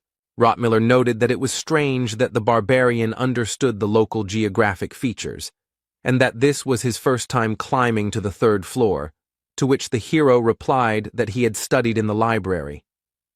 Misha and Dvalki took it as a joke, because a barbarian who reads books is simply an impossible phenomenon. Be that as it may, Karui's curses disappeared, but now the effect of the zone appeared, which consisted of auditory hallucinations. The voices constantly screamed at him to die and tried to hurt him by telling him that he had no mother, but he didn't care about their words. Björn thought it wasn't that strong to be called a mental attack, but not everyone thought so. Misha asked how he could listen to all this nastiness and be okay, to which he received the answer that it was quite bearable. Hikuro and Brown were perfectly fine. The Beast Woman was more or less coping. They had all visited this place before, and Bjorn himself was also normal. But Lior Wob Dvalki, who entered the labyrinth for the first time, felt unwell and began to vomit. This happened because, in addition to auditory hallucinations, ordinary hallucinations began to take effect, as well as disorientation. Now the hero looked at the world as if through a crooked mirror. Bjorn asked the wizard if he would be able to use his magic in such a state, to which he received an affirmative answer. Hikuro Murad decided to set up camp to rest a bit, since the hero had barely slept the night before. And then there was this race. The dwarf said he would watch for a bit, but the barbarian was no longer listening. He threw his things to the sides and simply fell right onto the bare ground. The hero lay with his eyes closed, and also thought that with such adventures he would definitely not be able to bear it one day. His thoughts were interrupted by Hikuro, who leaned over the barbarian and said that he had seen Eliza before when he came to the guild to recruit a team. In the Bloody Citadel, where they went with Bjorn, the dwarf received a numbered item called the Guardian's Bracers, thanks to which his rank was raised. Perhaps she heard about it somewhere. This artifact has the number 3112.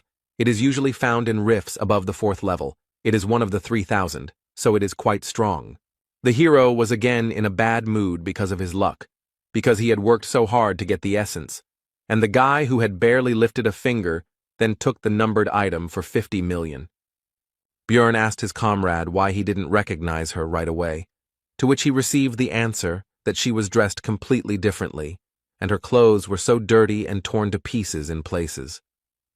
But it was crystal clear that these were just excuses, and in fact, he was busy staring at something completely different from her face.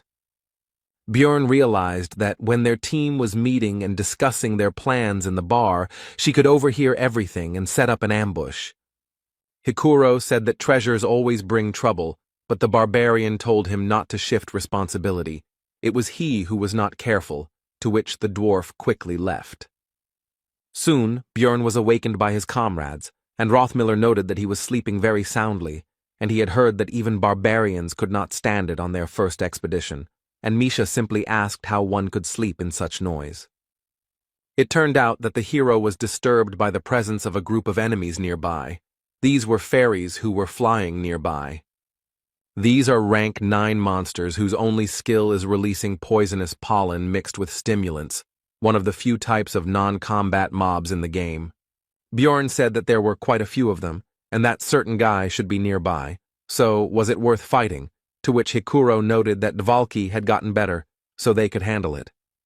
The fight began with Murad sending his lightning at the fairies, after which the monsters simply fell to the ground. But that was not the end, for a monster of the 7th rank appeared, a half-troll that only appears in the witch's forest and has a habit of chasing large groups of fairies. The monster brought its club down directly on Hikuro, who covered himself from the attack with his shield, although it was not so easy for him. He stepped back a little, and the hero remembered that the dwarf simply did not have the same resistance to pain as he did. This is one of the main reasons why the location is not suitable for warriors, because they have to take damage, but here the pain is greatly increased due to the effect of increasing pain sensations. Most monsters are immune to physical attacks, and also use mental magic. The hero finished his analysis while Hikuro led the fight. Soon Dvalki finished preparing his spells. First he used improved freeze, which strengthened the following ice magic, and the half-troll was defeated. The strengthened ice spear pierced through him. Rothmiller urged everyone to get ready quickly, because the witch's forest is not the best place to relax, so they need to quickly move to the 4th floor. But the plans changed abruptly, because some group of researchers was coming out to them. Hallucinations and disorientation prevented them from being seen, but they were getting closer, so this would not last long. Among them was Eliza, who immediately pointed her finger at Bjorn and his comrades and said that they were the ones who killed her dear companions. The researchers prepared for battle, and one of them sent the priestess back, while the hero mentally complained about this woman and the problems she caused. Bjorn knew that this battle could not be won, so they needed to run, but before that they could use one item, which he shouted to the dwarf. He immediately used his guardian bracers, which pushed back the enemies and temporarily provided protection from any negative effects. While the team is fleeing, Misha decides to inquire about how this woman managed to find them, wondering if the witch forest shouldn't be safe. The hero guessed that after entering the forest, Eliza lost their trail, so she began to look for the researchers. She decided to use them by pretending to be a poor priestess who had lost her comrades to marauders. And now he is trying to pit their groups against each other so that he can then simply go and devour all the participants in the conflict. But explaining all this would take too long, and the effect of the item would soon end. So the hero shouted to Misha not to chatter, but to run faster. The scout is the first to notice the enemy's movements, the one who leads the team along the best route. They collect data in advance and then use their rich experience to lead others in the labyrinth. But all their skills are truly tested in the Witch Forest. Rothmiller's key strength is smell, because he has enhanced his sense of smell with special essences, and in this place, he copes surprisingly well. At a certain level of sensitivity, one can even smell mana, which now helps Brown in planning his route. But the enemy also had a good scout, who closed the distance at every opportunity, so they needed to speed up. Now it all comes down to who gets to the portal first. But the problem is that they are all tired, especially noticeable for Misha, who may be fast, but is not particularly resilient. Soon the girl tripped over a stone. Björn immediately rushed to her aid, but she said that it was just a cramp, so let him run on. The hero saw that she was lying. It was actually a sprained ankle, so he decided to take the beast woman on his shoulder and carry her like that. And when Björn turned around, it turned out that his comrades had already managed to run further, apparently not noticing their absence, while Misha began to lament that he should not have stopped and run further. The barbarian called the girl to calm down and said that it was better to stay where they were, because Rothmiller should soon notice that they were missing and would return. The hero himself, although he calmed Misha down, was not completely okay himself, because the situation was becoming very dangerous due to the fact that the Witch Forest could not be passed without a scout.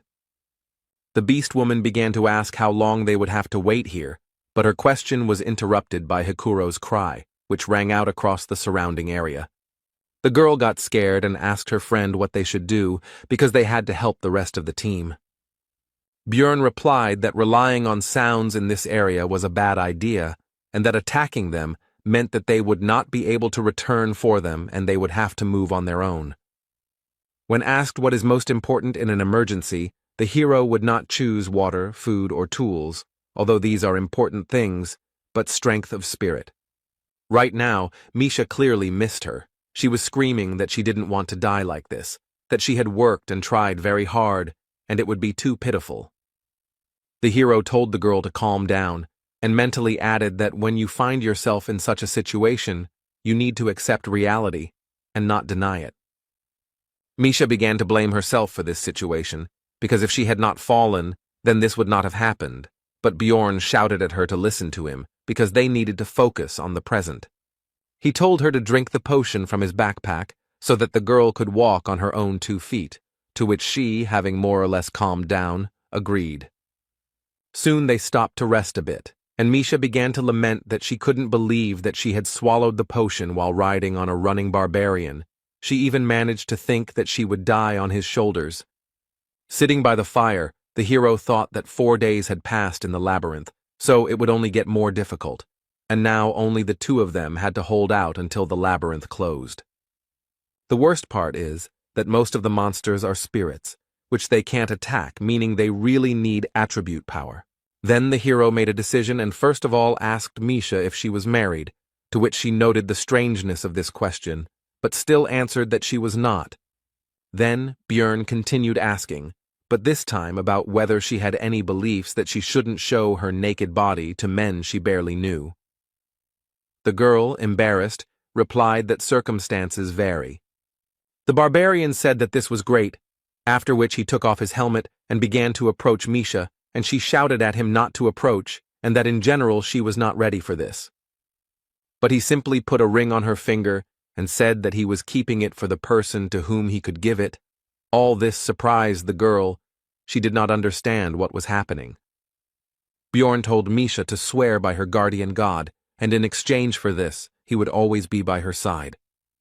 And he continued by saying that from the moment she accepted this ring, then he himself would take an oath on the honor of a warrior that he would support her, and he hoped that the girl would promise the same. Embarrassed, Misha asked him about his seriousness, and then explained that it was a bit unexpected, but it was the first time she had received such an offer, so it wasn't that she wasn't happy. And then she apologized and said that she didn't think of him in that way, and then she tried to explain something else, but she was constantly embarrassed and spoke incoherently, so the hero didn't quite understand her. In the end, the blushing beast woman shouted that she generally preferred thin men, and he, a stupid barbarian, had no masculine charm at all. Bjorn explained that there was a misunderstanding. He didn't mean it, but simply asked to become his comrade, which is why he gave the ring. Misha immediately felt somehow better, but the hero continued to talk about how she could refuse it at any moment, but then she would have to return the same ring or 15 million stones. The girl began to complain about the price, because it was too much money for a simple decoration, so she began to inquire about the reason. Bjorn said that this ring could fulfill her cherished wish, and mentally thought that if he had not played Dungeon and Stone, he would never have done this. But now he is going to awaken Misha.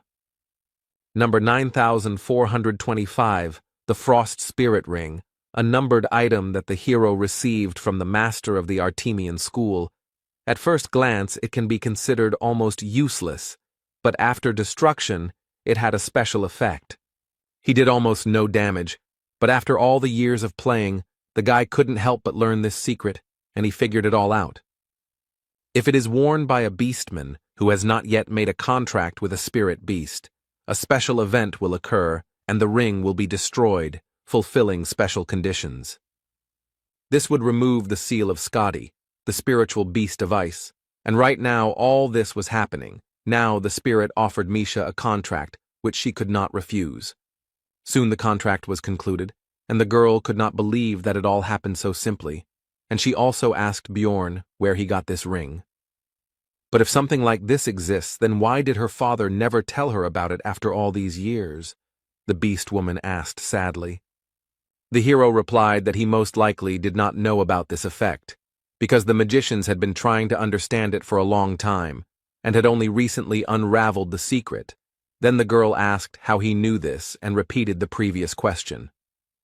Bjorn said that before all this talk, Misha should get dressed, after which he pointed towards her clothes, and also said that there was some useful equipment from the marauders there. The girl noticed that he was also wearing new clothes and asked why she was naked. The barbarian replied that he undressed her himself, because during the ritual all equipment is destroyed. Then Misha indignantly asked why it was necessary to ask about her husband. Bjorn said that if he had been, it would have made him very angry. The girl was angry that he thought about such things, but he did not think to warn her. He replied that he was in a hurry. But despite all the negativity, Misha quickly calmed down from the words that she should say something, and she sheepishly thanked the barbarian. The hero asked if that was all, and the girl, after thinking, decided to share with Bjorn something personal from her past. Misha said that she once tried to commit suicide, but her father found and saved her. The barbarian said that in that case she should be grateful to him, but she was not sure about this, and continued the story. When the girl woke up, he said that if she wanted to die so much, let her do it in the labyrinth and not disgrace their family. The hero realized that her relatives were even crazier than he expected, and Misha said that it was then that she became a researcher, but not because she wanted to die. She simply ran away from that house. She thought that she could become famous and strong even without a spirit, and then her father would pay attention to her. She doesn't know if he will accept her with such an unusual contract, but it is a good thing anyway. And the next moment, the girl bowed to Bjorn at the waist and said words of gratitude once again, and also added that she would not forget his deed for the rest of her life, would seal it in her heart and thank him. A beastman who has made a contract with a spirit beast will receive one of 3 types of enhancement: summon, strength, and fortify. Misha Karlstein received the last one, and now her body is forever imbued with the power of the ice beast, Skadi. Now they have the attribute attacks they needed so much, and finally, they don't have to worry about encounters with spirit-type monsters, and they are pretty weak, so there won't be any problems. Now Misha can fight alone, but like the barbarian spirit seal, the beastman must strengthen the spirit beast. The girl is only in the first stage, so she cannot yet add an attribute attack to her weapon, but she used to be a martial arts master so she can fight with her bare hands. But the witch forest is too difficult for one person. The monsters were weak, but there were many of them, so the partners had to run away. The hardest stage of survival is just beginning. 11 hours passed. All this time Misha and Bjorn avoided large groups of enemies, attacking only small ones. Thus, many were defeated. Despite the difficult situation, the researchers did not stop collecting magic stones, and the hero was simply happy that they did not encounter any 7th-rank monsters or Eliza. But now another problem appeared. The Ring of Frost spirit was destroyed, and now the corpse golem's passive skill became active again. The acidic blood began to corrode the equipment. Even the lithium breastplate and shield lost their shine. Although they were made of 2nd-level materials, it would cost a lot of money to repair. Also, during all this time, the partners failed to find a single attribute essence, so Bjorn could not inflict any damage on the ghostly monsters. Misha was forced to cope with this alone. Now she had less and less strength left. According to the hero's estimates, their chance of returning to the city alive was about 30%. The Witch Forest's debuffs get worse over time. Now that 12 hours have passed, they've gotten stronger. You can tell by the feel of it. Bjorn decided to tie a rope to himself and Misha so that if something happened, they wouldn't lose each other. He also asked the girl about her knowledge of the increasing negative effects of the zone. She already knew everything. In addition, they are now also affected by the Witch's Eye status, which is why it is considered that one should not linger in this place. After all, if you stay in one place for a long time, a rank 7 monster, Canevaro, will appear, and the time it takes for it to appear is reduced with each level of the effect. It had been more than 60 hours since the team split, or more than 50 since entering the forest. The Witch's Eye had reached level 5, and the other debuffs had also increased. During this time, the road was not found, and Misha and Bjorn cannot stop to rest, because at this level of effect, Canevaro appears in 10 minutes. It would take about 15 to kill one, so if they didn't keep moving, it would first turn into an endless battle, and then defeat would follow. The only thing that could be done in such a situation was to stretch a rope between them, because that way they could find each other if someone fell behind or fell. This morning, Misha's condition finally worsened. It wasn't because of illness or wounds, it was exhaustion. The barbarian had to slow down, but the rope continued to tighten. The girl could no longer maintain even a very slow pace.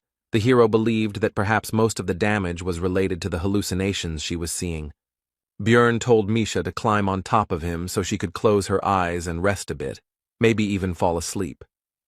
The girl tried to object, but the barbarian simply picked her up and placed her on his shoulder. Usually she would have resisted, but now she had no strength left at all. Another 17 hours passed. All this time Bjorn carried Misha. Except for moments of battle, the effects of the zone intensified again, including the Witch's Eye. The hero felt that he himself was also already at the limit, and if they failed to find a certain thing before it was too late, then everything could end badly. But suddenly Bjorn's thoughts were interrupted by a familiar voice.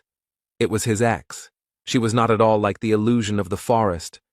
The guy had a feeling that he would feel warmth if he touched her, and she, seeing his gaze, asked about what he had already managed to imagine. Bjorn noticed that she behaved exactly the same way in life, which meant that his memories were probably used as a basis. The ex skillfully manipulated the hero's weaknesses, made him get excited even in such a situation, and then told him to leave the beast woman and choose her. The guy already succumbed to her words. But Misha intervened in the situation.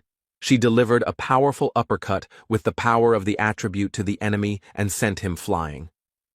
The hero, while his partner was fighting, slowly came to his senses and began to assess the situation sensibly, realizing that it was still some kind of illusion. Misha, meanwhile, continued the fight, apparently winning without any particular problems, even using only hand-to-hand combat. It was clear who would soon win, and so it happened. The girl approached Bjorn, all beaming, and reported that the Dryad had been defeated. Then the hero understood everything. It was a very rare monster of the 8th rank that appears in this forest and uses the charm skill. Now it became clear to Björn why the illusion was so realistic, because it was not a zone effect, but a skill, so he thanked Misha. Without her, he would definitely have problems. But the conversation had to be interrupted as a group of researchers appeared ahead. This was the first meeting with someone after their team split up. The witch forest is huge, and no one uses it as a hunting area, so it is very difficult to meet others here. They spent 8 days on the 3rd floor. The main part of the squads have already moved on. They seemed friendly. Misha was already happy and asked Bjorn if they were saved, but he told her to calm down, and mentally added that they could not be trusted. The archer woman said that there was no need to be afraid of them, because they were not bad people. They themselves had children of the same age in the city. But these words never calmed the hero down. On the contrary, they made him wary, because this was even more dangerous, since it meant that they needed to feed even more mouths. This was a motive for making money at any cost. Misha asked what the problem was, since this was the help they needed so much, but Björn told her to just keep quiet. He had gotten into trouble many times and would usually ask for help if he promised a reward for getting him out of the forest. Then it would be a good deal. The first thing the hero did was to figure out who these people were. First, he introduced himself, then they started doing the same, but one of them turned out to be Hans, which immediately took away 1 point of trust from them. Bjorn analyzed the explorers. Their team consisted of 2 warriors, 2 archers, and a scout. It's all too dangerous. Besides, intuition tells him to be careful. Of course, he may be worrying for nothing, but these people look suspicious, so the barbarian decided to refuse help and began to slowly retreat. It soon became clear that his intuition had not failed him, because an arrow had been fired right at them, from which the hero had covered himself with a shield, which meant that these were not simple researchers. The young man didn't seem to expect this and asked a female archer named Viet why she did this, and she told him to look at the barbarian's equipment. It was made of lithinium, for which you can get a large sum of magic crystals in the city. She was already looking forward to it. The guy said that they were also explorers, but the scout told him to just step back since he was not going to help. The rest of the squad, except for the young archer, agreed to the attack. Misha asked if they would run away. Bjorn thought about it, because the balance of power is not in their favor, and they also have a scout who will quickly find them in case of escape, so there is only one option. He then told his partner that they would have to stall for time, after which he offered the marauders his backpack and shield. Misha shouted at them to kill this barbarian because she was the princess of the beastmen and would generously reward them for saving them. Her game was so plausible that it made even Bjorn doubt, although he himself proposed the plan. The girl's words made the scout doubt, but the female archer said that this was not an option. They both had to be killed, otherwise their activities could be exposed in the city. The warriors of the squad noticed that the princess might have something valuable, so they rushed forward with the words that the spoils would go to whoever found it first. The barbarian began to prepare for the collision because he couldn't delay any longer, but he also understood that it was no longer necessary because enough time had passed. And he was right, because what he was waiting for happened. A 7th rank monster, Cannavaro, appeared right in front of them.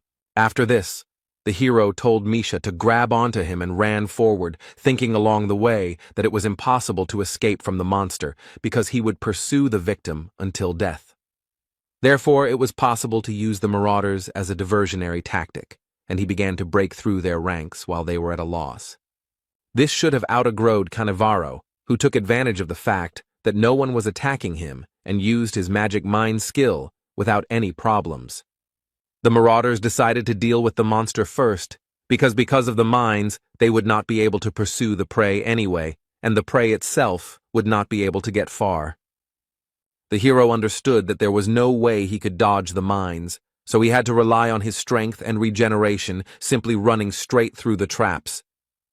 Cannavaro, meanwhile, noticed the escape of his prey, so he called for support from a group of hounds, a breed of dog used for hunting.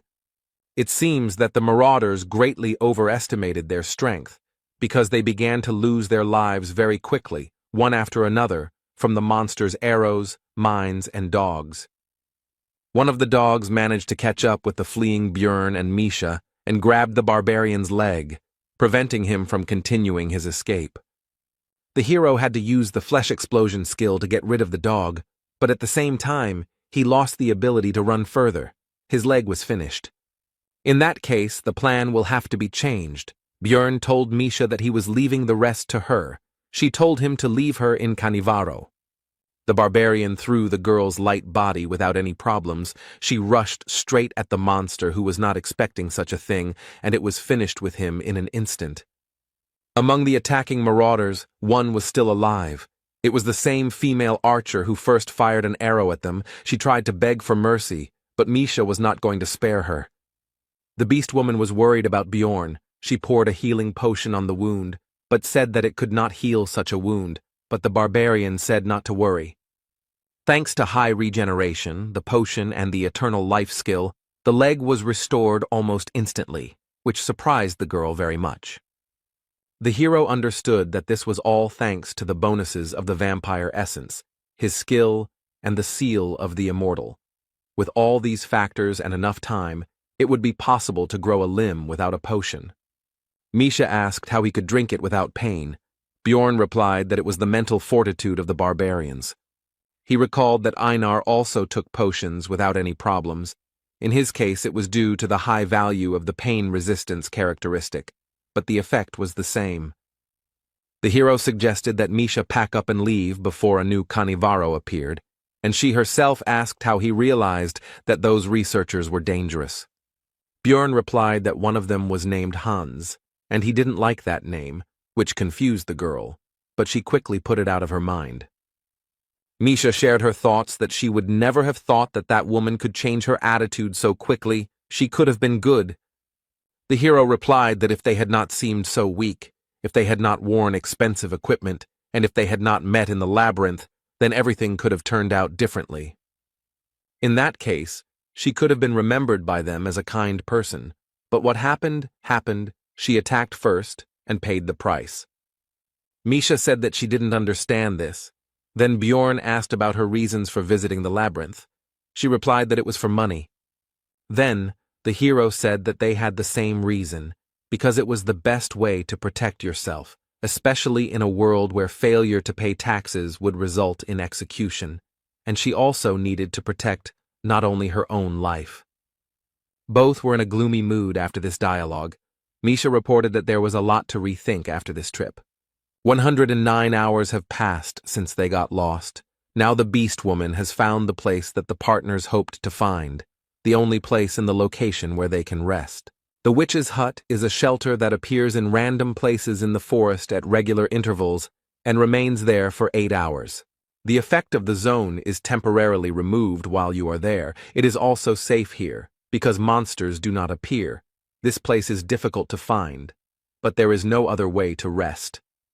The partners spent a long time looking for the first shelter, but Misha's keen eyes quickly helped them find the next one.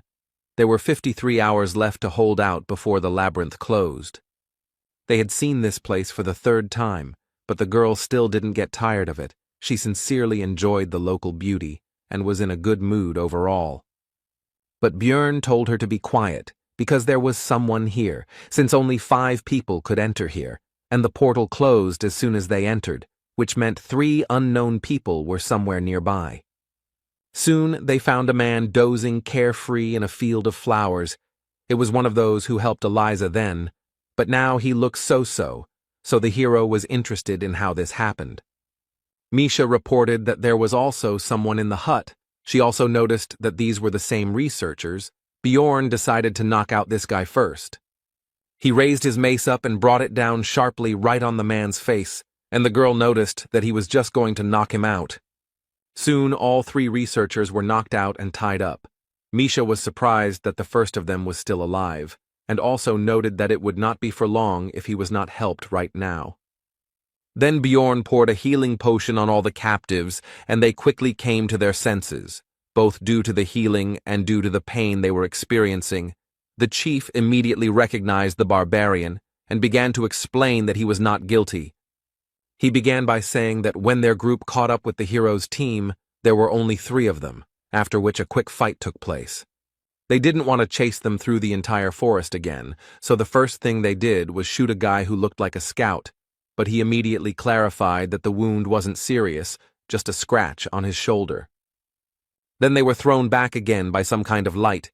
Björn understood that it was Hikuro who used his numbered item again. When they came to, their scout had an ice spear sticking out of his head, which meant that at the right moment, Dvalki was still able to kill the man. Looking at the captives, the hero thought that the rest of the team seemed to have managed to escape, and that the scream that he and Misha heard after the separation was due to Rothmiller being wounded. The man meanwhile continued his story by saying that due to the loss of the scout, they could not continue the pursuit, and simply wandered around the area. The problem started on the 2nd day after his death. Eliza showed herself. They understood everything. Only after she absorbed the life force of one of the researchers, the girl turned out to be a priestess of Karui. The man started to justify himself by saying that they had been deceived, so it was not their fault, and they had not intended to kill anyone for no reason. But Bjorn told him to shut up. Then tears began to flow from the man's eyes, and he began to apologize and say that they had been very stupid to fall for the deception, and he also promised to compensate for all the damages and beg for mercy. Misha told the hero that she would accept any decision he made, and he himself was thinking about what to do with all this, because even though he had already killed people, back then they were freaks who attacked first. They were not worthy of living. This case was different. They caused problems, but no one died. It was completely different. Björn wondered if it would be right to kill them. It was as if 2 images appeared in the hero's head, one for good, the other for evil, but not in the usual image of an angel and a demon, but in his current, savage and former, from the past world, form. The barbarian said that whether it was right or wrong didn't matter. The main thing was that they could create problems in the future, so it would be easier to kill them. The good man said that you can't kill people because of one mistake, so why does he doubt? Because sparing them would be the right thing to do. But the hero decided that the last statement only applied to his past, the civilized world from which he came, and not to this cruel and merciless one. Björn asked Misha's opinion on the current situation. She replied that she couldn't trust them, whether it was a mistake or not, but they tried to kill, and now she understands that this cannot be forgiven. Then the hero's mind cleared, as if a fog had been dispelled, and he remembered the expression that in Rome they obey Roman laws, otherwise he himself would end up in the grave. Whether it was a mistake or not, he had a feeling that they would repeat it at the first opportunity, so pity was thrown aside, and the explorers lost their lives. The hero, when he first opened his eyes in a new world and in a new body, realized that Björn Yandel was not only his new name. This is also his new essence, the essence of a barbarian, which he must correspond to in order to survive. Misha noticed his worries by his trembling hand. The hero replied that everything was fine. She shouldn't worry. It would be better if she collected the things of the killed researchers. This was soon done, but Misha was disturbed by the sight of Bjorn dragging the body to the fireplace and starting to push it straight into the fire. She asked him about what was happening. He replied that it was necessary. The fire consumed the corpse unnaturally quickly, meaning that everything was as it was in the game. The witch's hut had accepted a new victim and would now be open for another 8 additional hours. Misha was still not sure that Björn was okay, but he didn't answer, and the only thought that popped into her head was that they had 2 more so-called logs, which meant 24 extra hours. The hero pulled off his helmet and asked his companion if she was going to rest, but she simply remained silent. She was clearly uncomfortable with what was happening. Since she did not answer, the barbarian said that he slept on the bed first, after which he fell face down on the pillow and thought that sleeping on the bed was very good. But in reality, he was only unsuccessfully trying to distract himself from the thought that he was increasingly renouncing humanity and accepting the life of a barbarian, and that life was not punishing him for this, but, on the contrary, rewarding him. All night long the hero dreamed about his past life, namely work, meeting a girl, dating her and his future life, calm times. But in the morning he realized that it was just a dream, and his new reality was life in a monstrous body and fighting real monsters. Björn noticed that besides him, Misha was also sleeping on the bed, with her head on his leg. He wondered when she had gotten in there, and it was also time to wake up, so he began to wake her up. Chewing the dried meat, the barbarian thought that there were only a day left before the labyrinth closed, and the hut would cease to exist in an hour. They had to hold out for just a little while longer, and soon they would return to Rafdonia. Misha said that this research was very complicated, so upon returning, she would immediately take a bath, after which she asked about her companion's plans, and he replied that he did not know. As soon as the shelter closed, it became clear that something was wrong. Everything around turned red and became even darker than it was before. This meant only one thing. The special condition of 7 sacrifices in the witch's hut had been fulfilled, and now the Chaos Lord Riakis was wandering around the floor. The hero explained to his companion that this was something like zone bosses, but much stronger, and also each level had such a floor lord. The girl had never heard of such a thing, so she was surprised. Björn explained that she didn't know because the method of summoning was kept secret, because if some psycho summoned one, then a couple of deaths wouldn't be enough. When Riakis appeared, erosion began. All the monsters began to dissolve into chaos. The Lord has an effect on the entire floor and kills everyone he meets until he dies himself. Also, his call closed all the portals. You won't be able to escape. If you were here when this monster appeared, then prepare for death. Misha asked about the reason for his appearance right now. Then Bjorn explained that it was all probably because of them, since burning those bodies in the hut was one of the conditions of the summoning. 10 years have passed since the last call.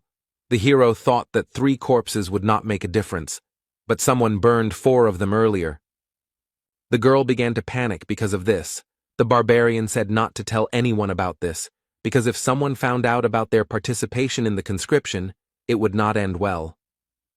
The barbarian also reported that the zone effect no longer affects them, so they will now be able to leave here, and their path will lie in the orc settlement. The Zarvi clan has settled there. It is huge. They operate above the 6th floor. They have hundreds of members. A meeting with Riakis is deadly, so to increase the chances of survival you need to join them. It's unlikely that the entire clan will be on the 3rd floor, but to control the area they should have at least 10 teams, which would already be good. A huge crowd of researchers had already gathered here. The clan leader tried to call for order, but from everywhere came requests for help, promises of a reward for saving, accusations, and lamentations. Suddenly, a golden barrier appeared around, causing the crowd to quiet down somewhat, although not completely. But this was enough for the man on the podium to shout to the researchers. He explained that it was already safe here, since their priestess had activated the announcement of the destruction of evil, and his clansmen were standing guard. And he continued his speech by saying that they only needed to hold out for a day until the floor was closed, during which time Zarvi would fulfill the agreement with the royal family and do everything possible to ensure that most of the people returned. He ended with a threat that if he created any problems or if anyone disagreed with him, he would be immediately thrown out. The hero decided that the last part was unnecessary, but overall the speech was good because the panic was calmed down a bit, and thanks to the barrier he would be able to rest a bit. Announcement of evil destruction is one of the main skills of priests, which creates a safe zone for explorers and keeps monsters out. Misha and Bjorn were resting by a tree. The latter decided that they were not going to drive them away, but they needed to be on the alert, because some problem might arise. The hero asked the beast woman how confident she was in her ears. She replied that she was not sure, but some people say that they like them. Bjorn was misunderstood, so he explained that he meant her hearing, to which she awkwardly replied that she could hear just fine, so he told her to listen to the researchers' conversations.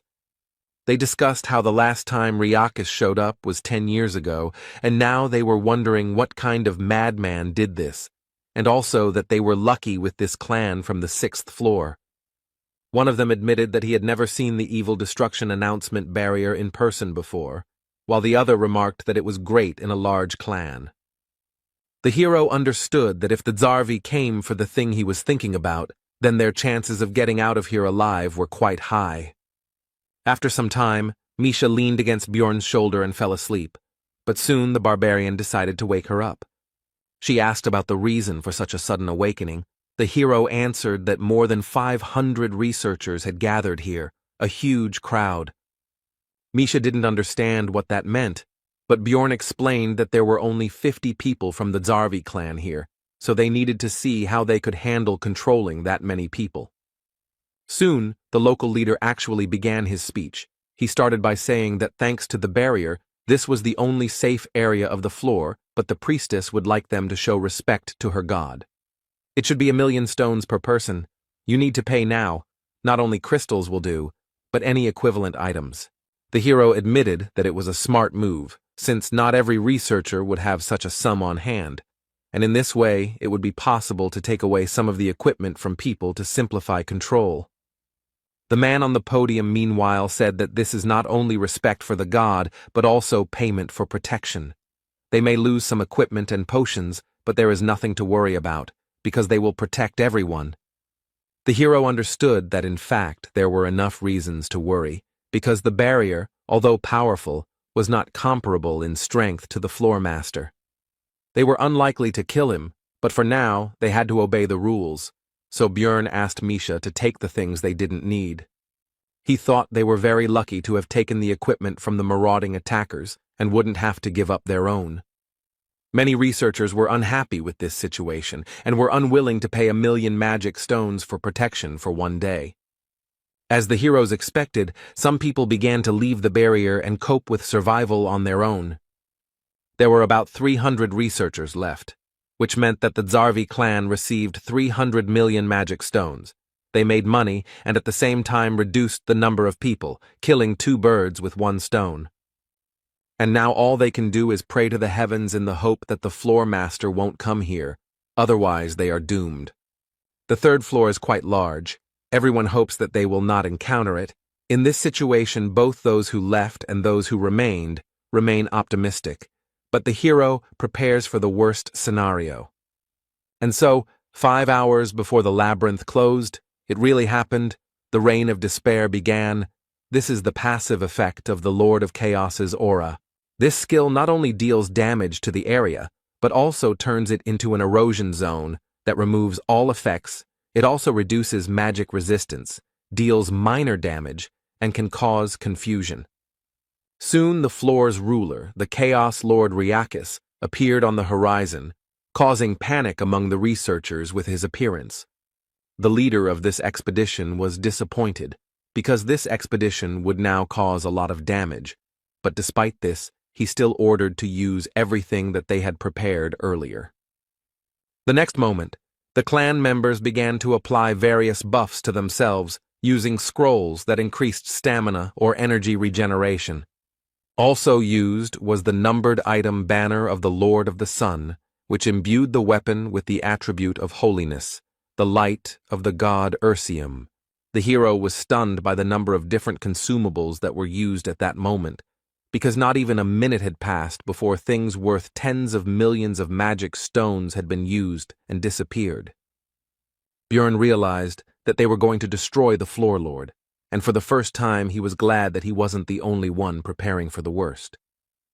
There are many experienced researchers gathered here who have walked on the edge of a knife more than once to become who they are now, and it is not only a matter of luck, which means that they really should have a chance. The majority of people were amazed by the size and power emitted by the monster. They did not believe in their survival. Watching the battle of the Zarvi clan, the hero began to understand how game raids differ from those that happen in the real world. For example, the fact that tanks and melee attackers always try to avoid direct combat, they can barely deflect even the lightest blows from the monster.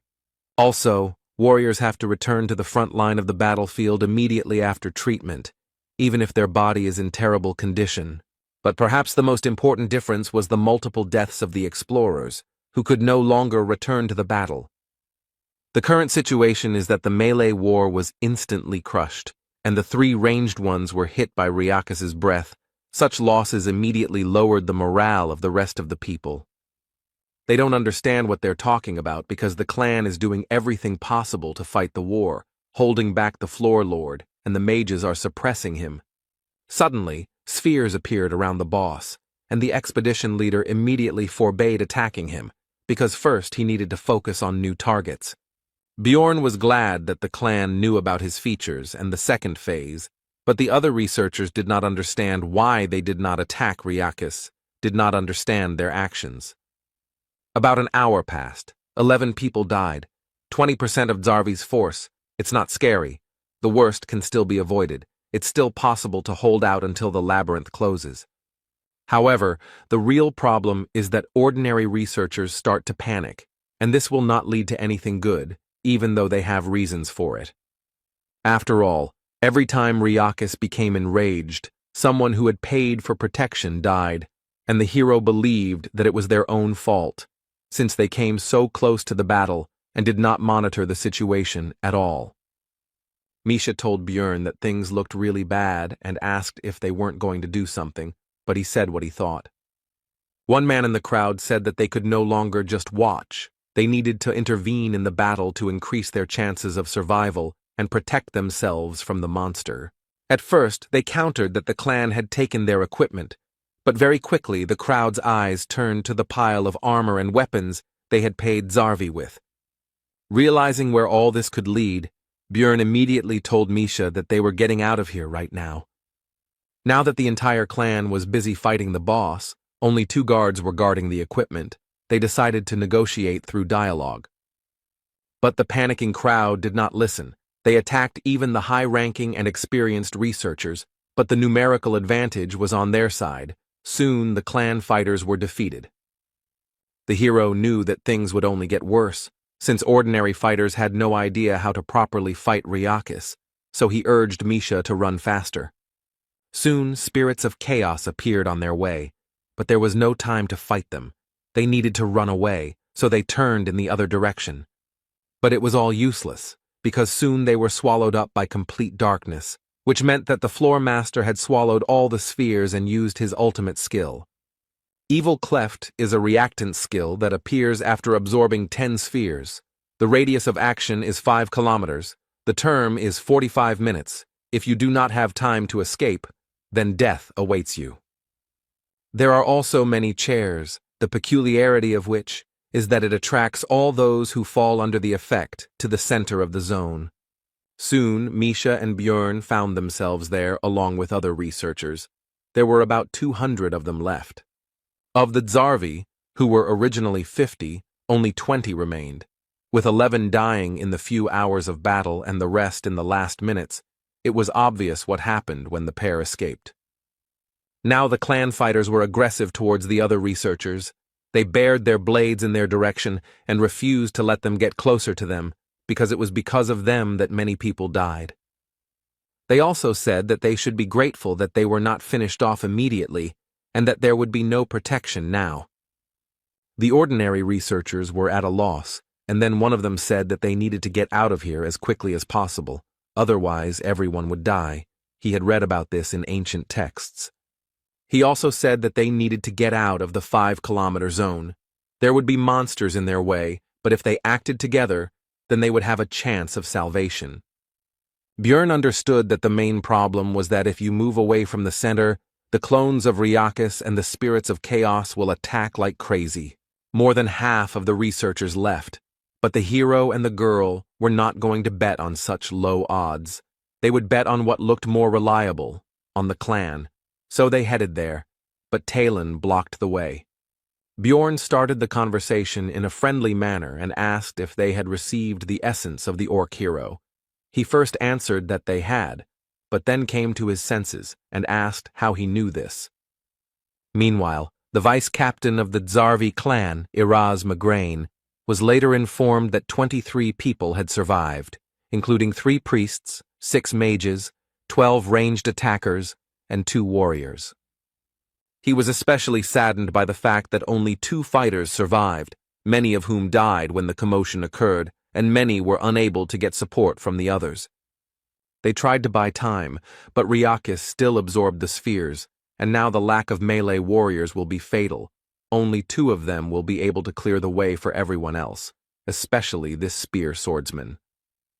The vice captain was constantly asked to give orders, asked about something, reported new problems. Everything was very bad.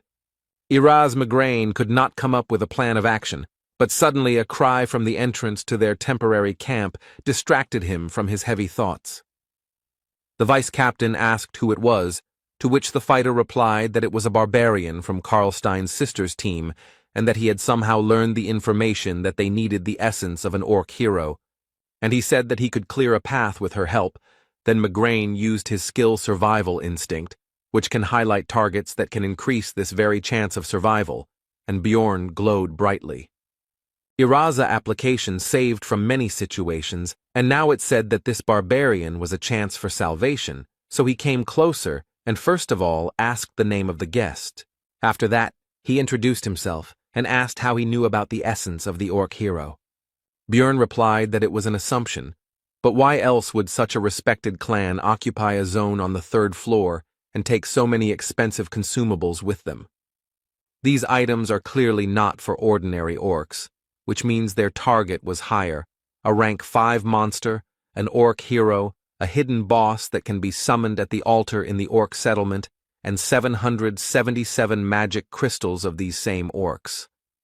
And such a large number of supplies was due to the possibility of calling the orc lord instead of him, and since these things are still there, it means that he did not come. Then Iraz asked the reason why he should bet on the hero. He then replied that he was a barbarian with the seal of the immortal, who had absorbed the essence of a vampire guardian from the rift and a corpse golem that gave pain resistance. The vice captain interrupted him, asking him not to go into details, since he already understood that he could drink potions and fight at the same time. Migraine said that was pretty good for a 3rd-floor explorer, even excellent compared to his remaining warriors, so he was betting on the hero.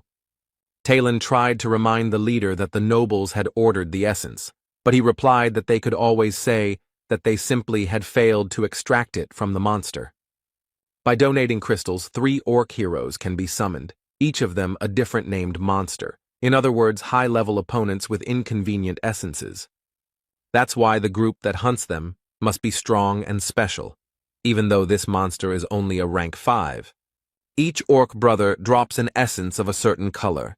Danish drops a red one with the Cry of Passion skill, and Velt drops a blue one with the Banner of Struggle.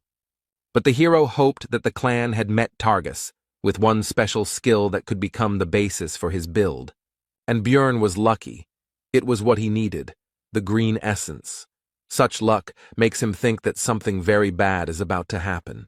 The barbarian absorbed the essence of the orc hero, which instantly increased many of her stats, such as strength, agility, morale, bone strength, and physical defense.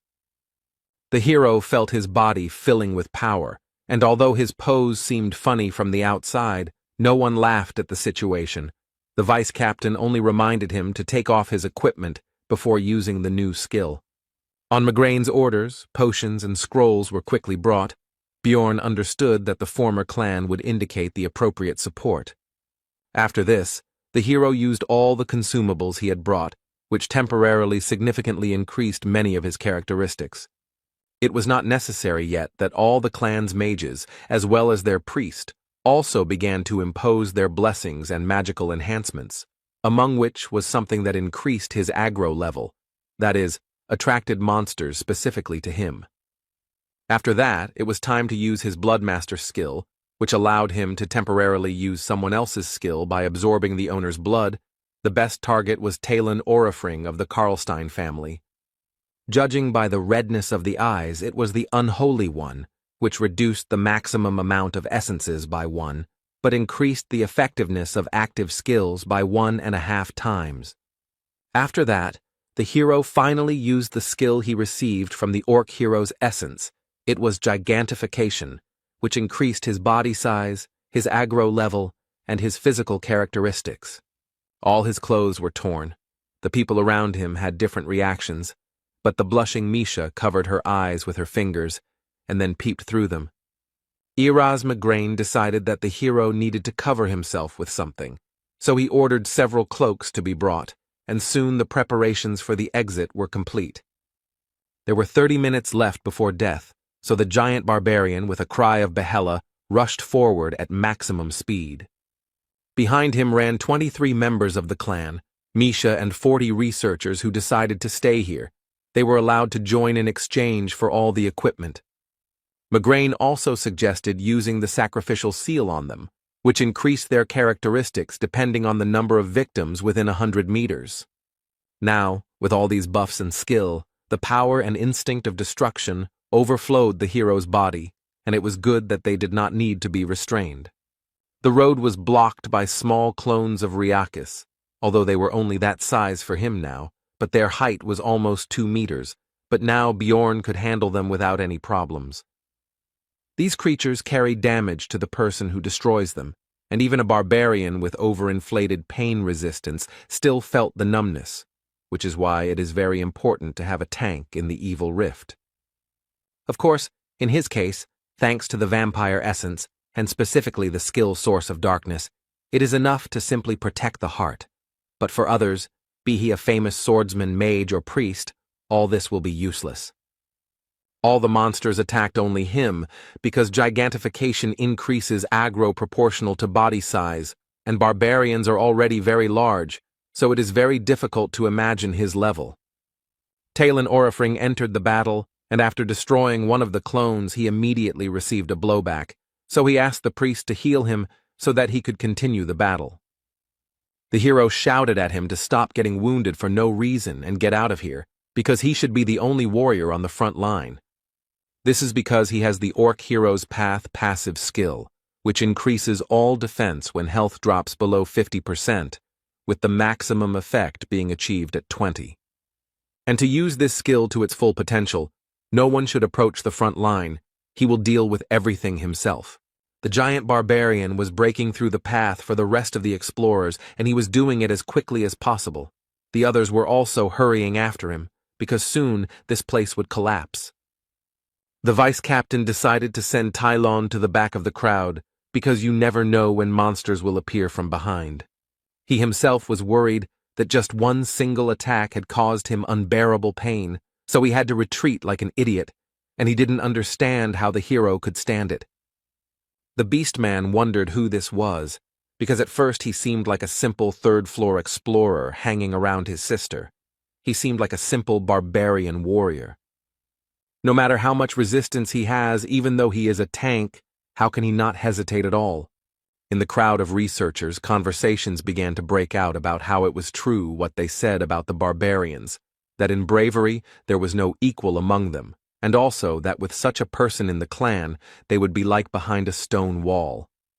They were surprised that he was still unknown, and no one knew his name. They were afraid to think about what they would do without him. Mac Klana noted that if there was a barbarian hero among them, the famous Balkan, then Bjorn would most likely be like him, while Tylon thought that everyone would soon be talking about him. Soon the exit from this location appeared ahead, so everyone gathered their remaining strength and hurried to leave it as quickly as possible. Immediately after leaving there, Bjorn's soul power was depleted and the gigantification skill was immediately cancelled, and he began to return to his usual size. A few seconds later, when not everyone had yet managed to leave the zone, an explosion was heard that destroyed the entire orc settlement and those who remained inside. They were very lucky that gigantification ended immediately after their exit. It's a real miracle that they managed to escape. But Erasmus said that it was too early to relax, because after escaping from instant death in the evil cleft, one of the survivors would be chosen as prey. The chance that it would be Misha or Bjorn is 1 in 15. And again, the hero's failure showed itself in the video. The partner was chosen as a victim and could no longer move. The so-called prey is a person who is affected by the paralysis effect and becomes the sole target of Ryakis. In other words, he will pursue her until her death. Erasmus offered to help protect her, but on the condition that the hero would want to join their clan. Bjorn replied that he couldn't work with the others yet, to which the vice-captain expressed his regret and said that he hoped to meet him alive in the city, to which he replied that if he got out, he wouldn't mind. Iraz replied that he had a gut feeling that he would succeed, and as a parting shot, he ordered his subordinates to give her buffs that would speed up her movement speed and improve the restoration of her soul power. Björn said words of gratitude, to which the vice-captain replied that it was not necessary, because if they died, Ryakis would run after them, and they would serve as a diversionary tactic, so he also had an advantage in this. There were 15 minutes left before the floor closed. The Chaos Lord had awakened, and the hero hoped to hold out for that time, so he quickly ran away from here. The roar behind them was getting louder and louder. Misha understood that they would soon die like this, and it was also clear that they were chasing her, not Bjorn, so she asked him to stop. And she explained that he had done enough for her, and he didn't have to die for her, because they weren't that close. Without him, she would have died much earlier. He had even already fulfilled her wish. She could die without regrets. But the hero refused, because she really doesn't want to die at all, and doesn't necessarily have to tell him all this nonsense, and he also understands that the girl is afraid of being abandoned. The beast woman shouted that the barbarian didn't understand anything, and she didn't want to be a problem for others. Then Björn said that this feeling was not more important than her life, so if she wanted to survive, she just had to ask him, and then she would have a chance. These were simple words, like the barbarians themselves, but the girl still understood them, because even from the forest he had constantly tried to help her save her life. In his eyes, the beast woman was definitely pathetic and whiny, and simply giving up and saying such stupid things was not what the man who was trying so hard for her wanted to hear. Misha said that if Bjorn saved her, she would be there for the rest of her life to help, to which the barbarian noted that she had already said that before in the forest. Then the girl replied that in that case, she would give him all the money from this study, and the hero replied that this already sounded better. This exchange of words raised both their spirits. But their high spirits didn't last long, because the buffs from the Zarvi clan ended. A rain of despair began to fall, which meant the presence of Ryakis nearby, and more spirits of chaos were getting in the way. The hero was going to use it later, but he had no choice, so he used his skill called gigantification, which raised his stats, but now what was more important to him was that his steps became bigger. With the remaining soul power, the skill would last for another 2 minutes, and there were 200 seconds left before the labyrinth closed. Bjorn told Misha to give the countdown.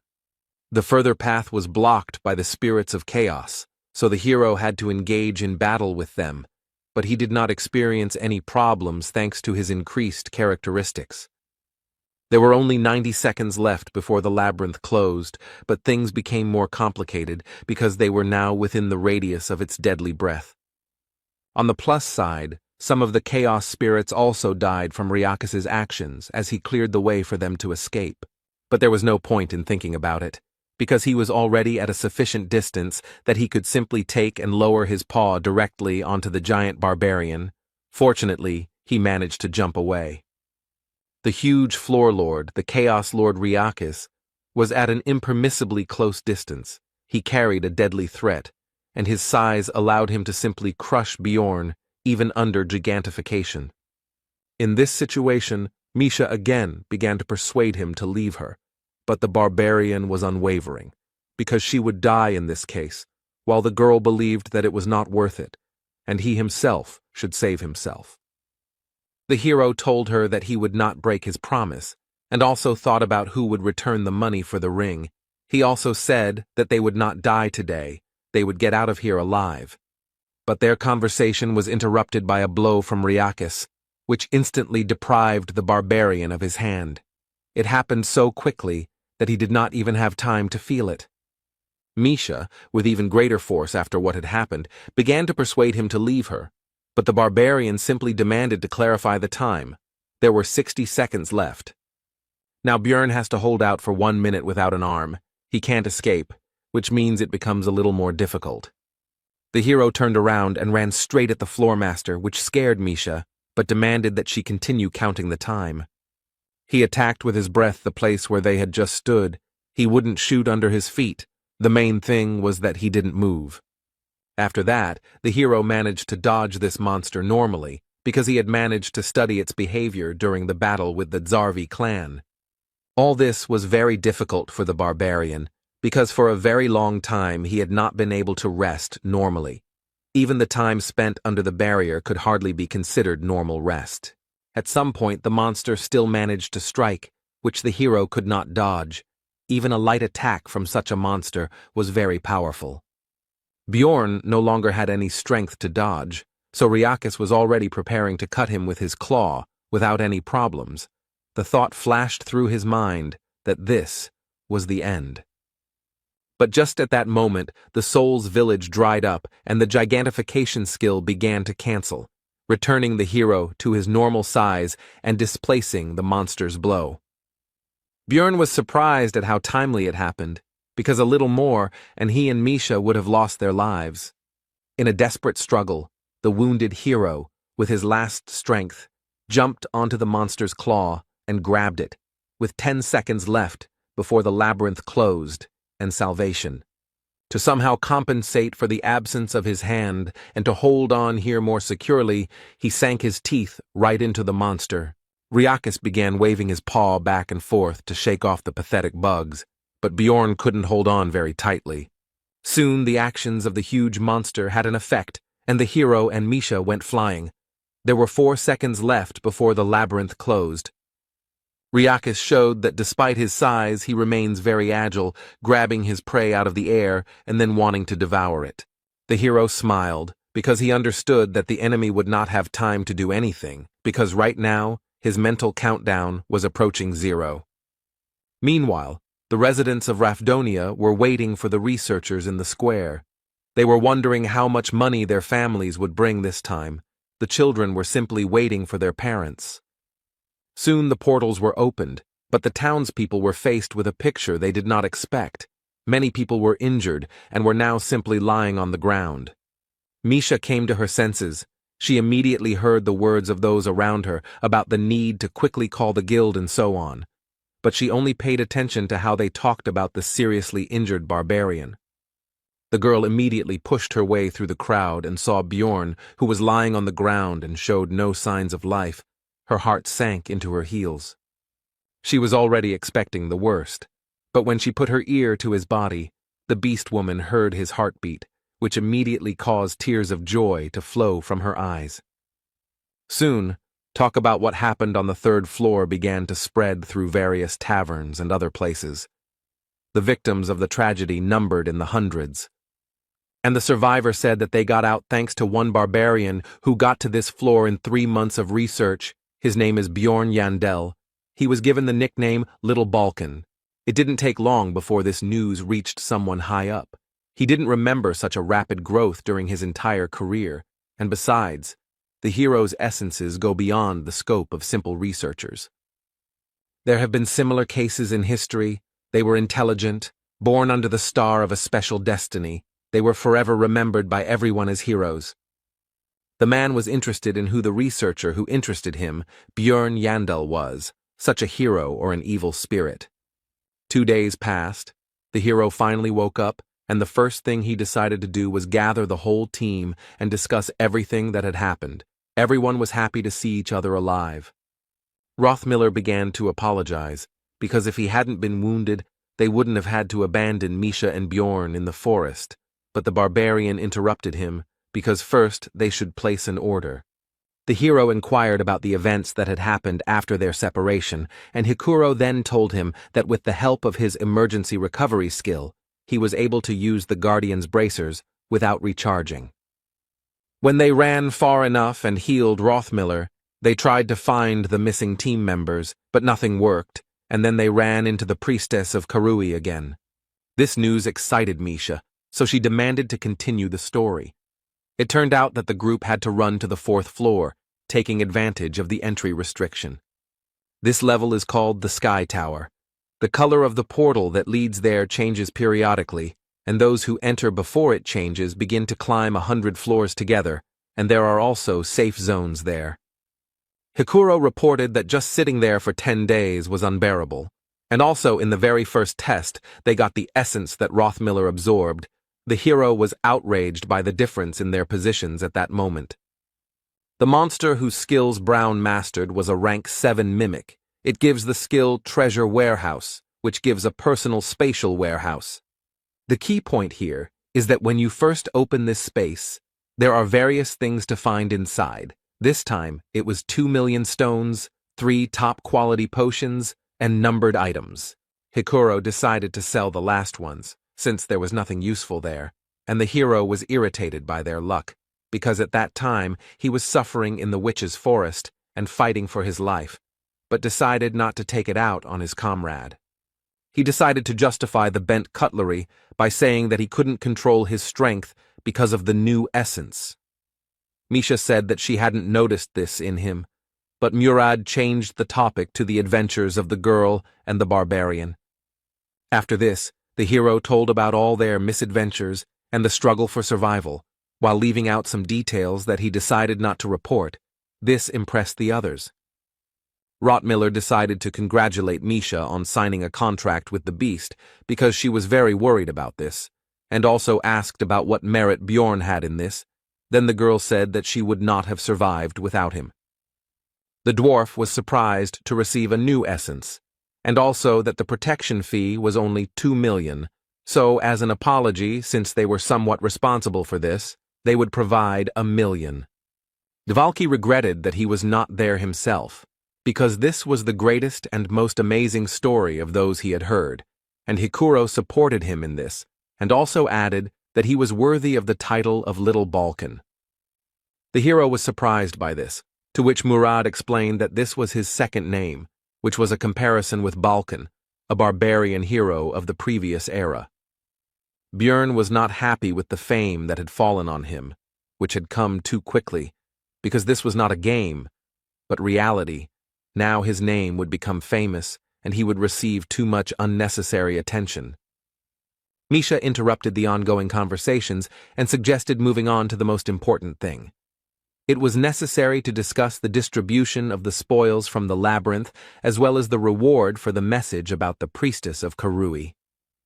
In the end, Björn and the girl received 7.65 million stones, but the barbarian took everything for himself because his partner promised to give him her share.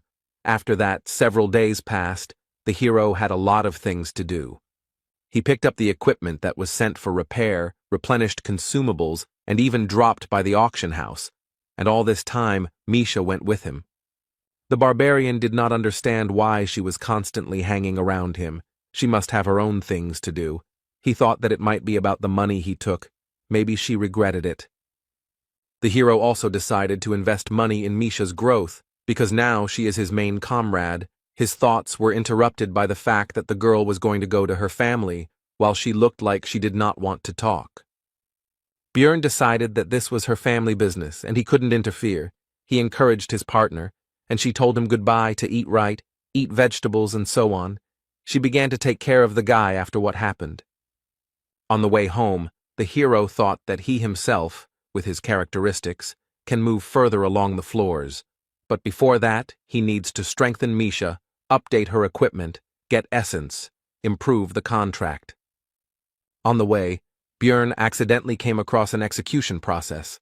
At first, he was going to move on, but he heard onlookers discussing that this time an evil spirit was on the chopping block.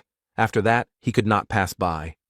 The man sentenced to death turned out to be an acquaintance of the hero named Tarikon, the son of Lien. It turned out that he had not bought the weapon with the money he had received earlier. The poor fellow was terrified. His eyes caught sight of Bjorn's figure in the crowd, and he tried to shout his name, but it was impossible because of the gag. Then the barbarian turned away, unable to look. A moment later, the execution took place. The hero understood that he could well have been in his place. He decided to think about it at home, but some guy called out to him and started asking where he came from, and suggested Europe, Asia, and America. He continued speaking, and the barbarian thought that this could very well happen, but he did not expect it to happen so soon. True, for this case he had one prepared answer, and it goes by the name of Strategy Einar. He made a stern face and said that there was no need for complex words, after which he demanded to speak directly. The blonde praised his acting and said that he was not to be feared, because they were all here because of this damn game. Bjorn drew attention to the incorrect pronunciation of the last word. The guy continued to speak. He admired the hero's successes, after which he said that they have their own alliance, but the barbarian interrupted him and asked if he was an evil spirit. He answered in the affirmative, after which Bjorn shouted loudly into the sky and said that the leader of the tribe taught to immediately kill people like him upon discovery. After this, the hero simply rushed at the blonde with his fists, because that is exactly how a real barbarian should react. Soon Bjorn was sitting in the garrison. The guard first decided to thank him, because his younger brother would not have gotten out of the labyrinth alive without Jandel. The hero accepted his gratitude, after which he asked how much longer he should sit there, because he was hungry and unhappy that he had not managed to finish off that evil spirit. The man was about to answer when another guard ran through the door and said that the detainee had a certificate of a hunter of evil spirits, which immediately interested Bjorn, but he did not show it. After this, a man who also belonged to this organization explained to the barbarian that they always test those who have managed to become famous in a short period of time and show extraordinary abilities. Bjorn put on a show of being a simple-minded savage who was angry at these suspicions, after which he was released. Now he went home in a lousy mood. He didn't even think that these guys knew such details about evil spirits.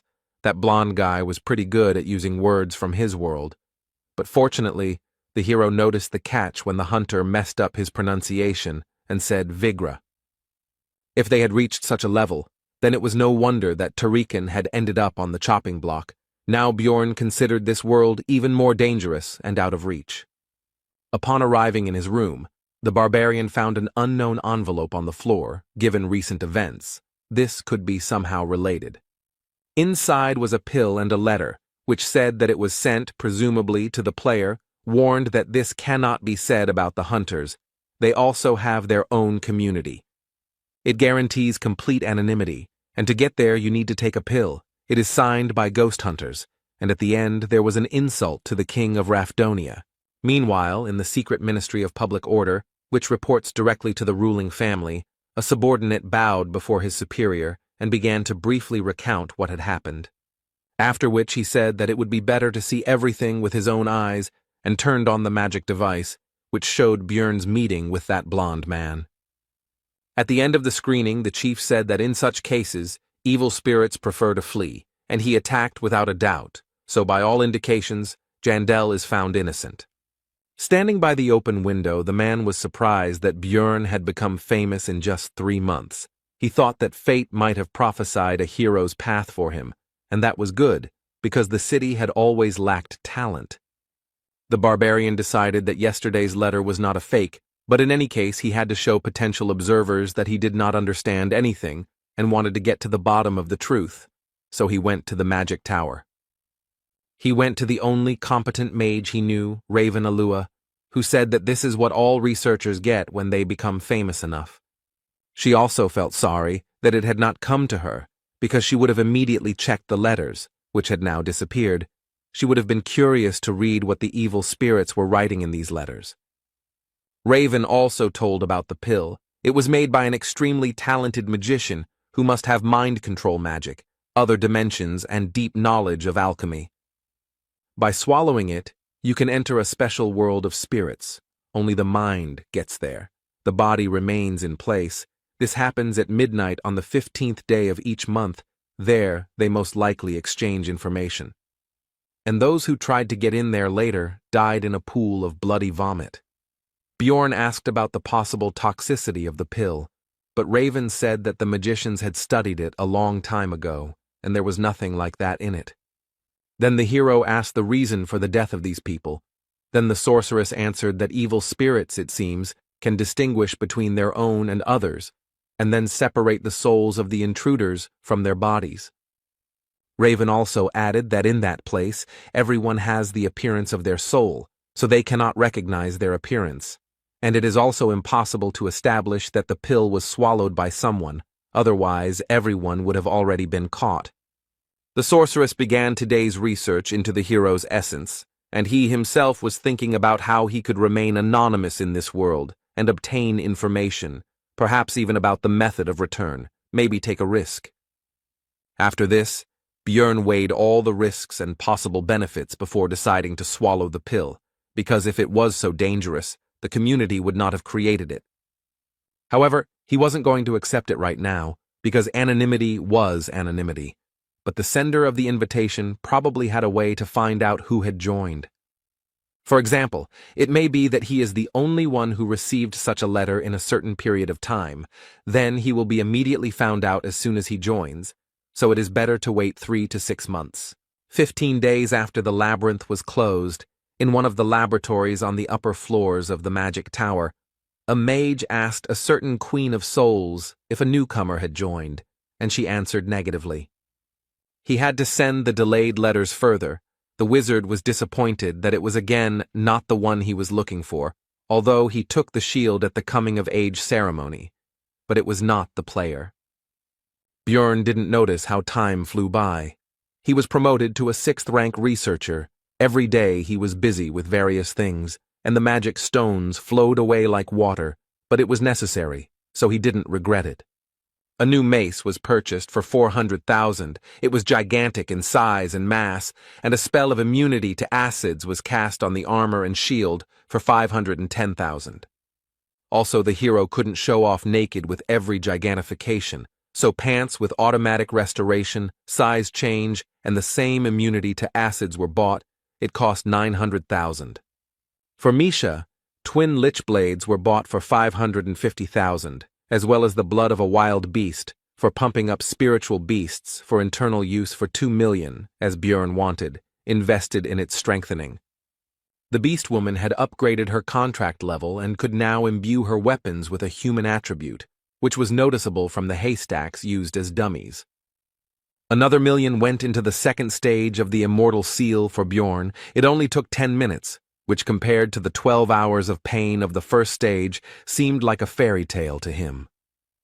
But the indicators of endurance and resistance to magic increased significantly. The spirit also increased, and the special ability improved. At the end of the procedure, the shaman offered to tell fortunes. The barbarian did not refuse. The man then said that he was destined to experience countless good and bad events that usually happen once in a lifetime, and that he was destined to share the fate of those who are called heroes. Björn decided that even if this was true, nothing would change. He had to do what he had to do, and in order to withstand any adversity, he would prepare for everything he could. Also, all this time the hero was visited by Misha. She took care of him, invited him to share food with her, and also tried to accompany him everywhere. It didn't take long before the barbarian returned to the shaman for the 3rd stage of the seal. It was time to choose a certain feature. It could be the spirit of flame, the spirit of iron, and the spirit of the wild nature. Björn chose the latter. It cost 2 million stones. In addition to the stats, it increased his threat level and gave him the skill Wild Splash, which also increased his threat level, in exchange for giving a bonus to Constitution. To attract the attention of a crowd of monsters, and at the same time increase the body's endurance, this is what, plus gigantification, this is best suited for a tank. The hero did not think that he would achieve such success in 3 months. The shaman said that last time he did not tell everything about Björn's fate. He also needs to always and everywhere beware of those who are filled with resentment. There will be many of them. If you dispel their grievances, then you will receive luck, and vice versa. The hero overcame the 3rd stage of the seal and was about to leave when Einar appeared from the bushes, calling him to her shelter, because she should not be seen. The warrior said that she heard from the elder about his new nickname, Little Balkan, and now she is burning with curiosity, so she asks to tell him how he got it. Björn told his story, and Einar was pleased that the hero had joined the team, because she was worried, but now she wouldn't be, because he was not alone and Hikuro seemed reliable to her. Jandel was concerned about the girl's condition, as she had become very thin, So he asked if the elder was starving her, but she explained that she was undergoing muscle compression. Suddenly, a loud voice rang out around the area, asking if Einar had run away again, so it was time for the warrior to leave before her mentor became even more angry. Finally, the girl said that she was glad that Bjorn had become more handsome, because before his face was filled with anger, which she did not consider bad, but now he looks relaxed. These words surprised the hero.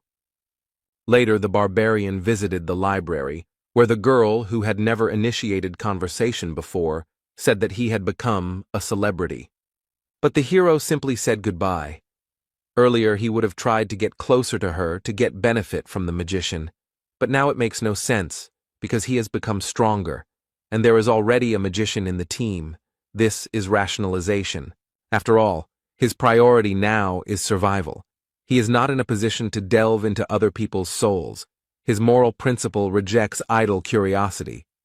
This is why the hero always treats the people around him with caution and weighs every action they take. That is why he always focuses on their possible value to himself and thinks about using them for his own benefit. That's why Bjorn killed people when they posed a threat, was ready for betrayal at any moment, and thought about how to get the most out of any situation. But at some point this thinking cracked. He kept his cool and acted for himself alone, until that situation on the third floor happened, and the barbarian risked himself for her. He changed, and Einar noticed it.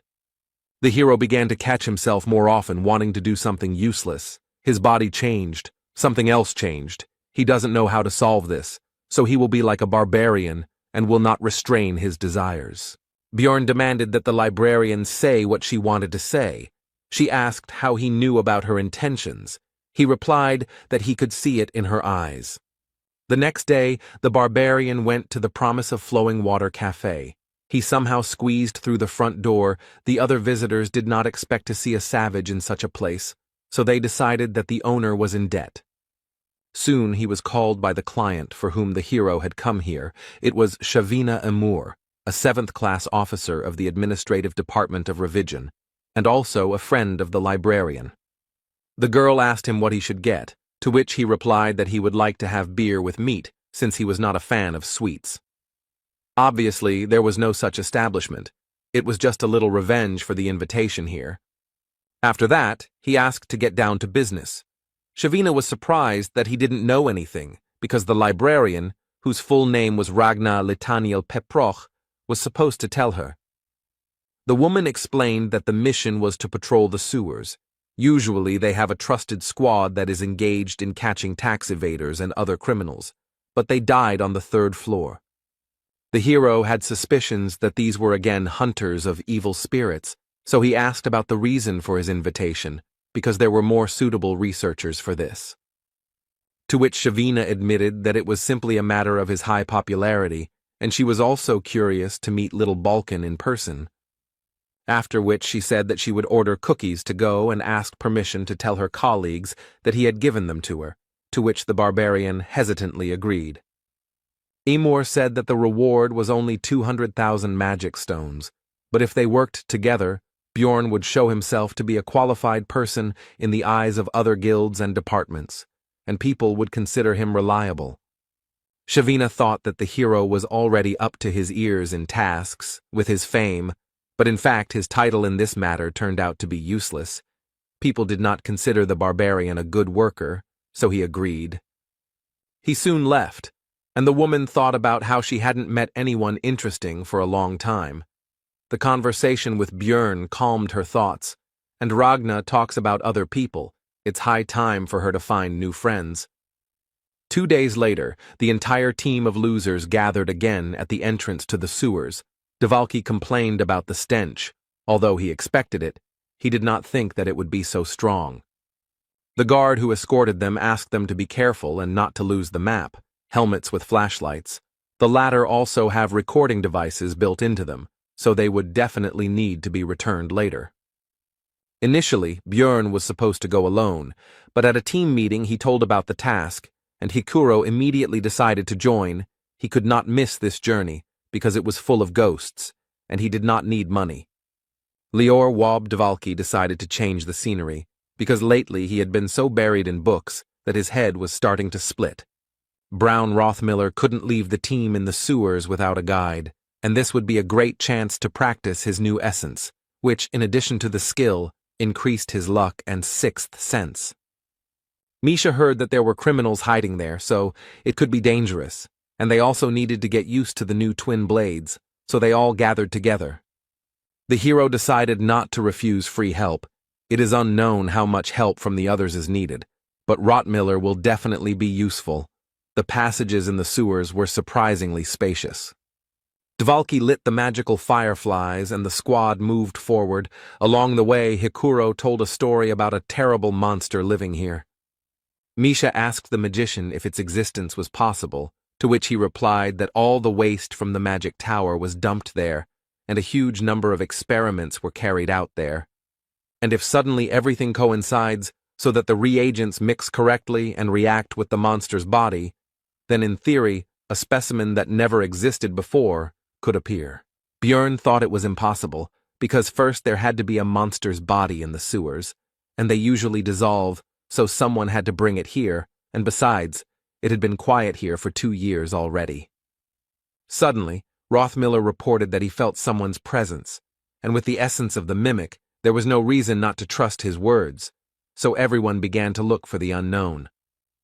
Misha discovered that some guy was visible from a crack in the wall. The hero didn't understand how he got there, but it didn't matter, so he grabbed him and threw him on the floor.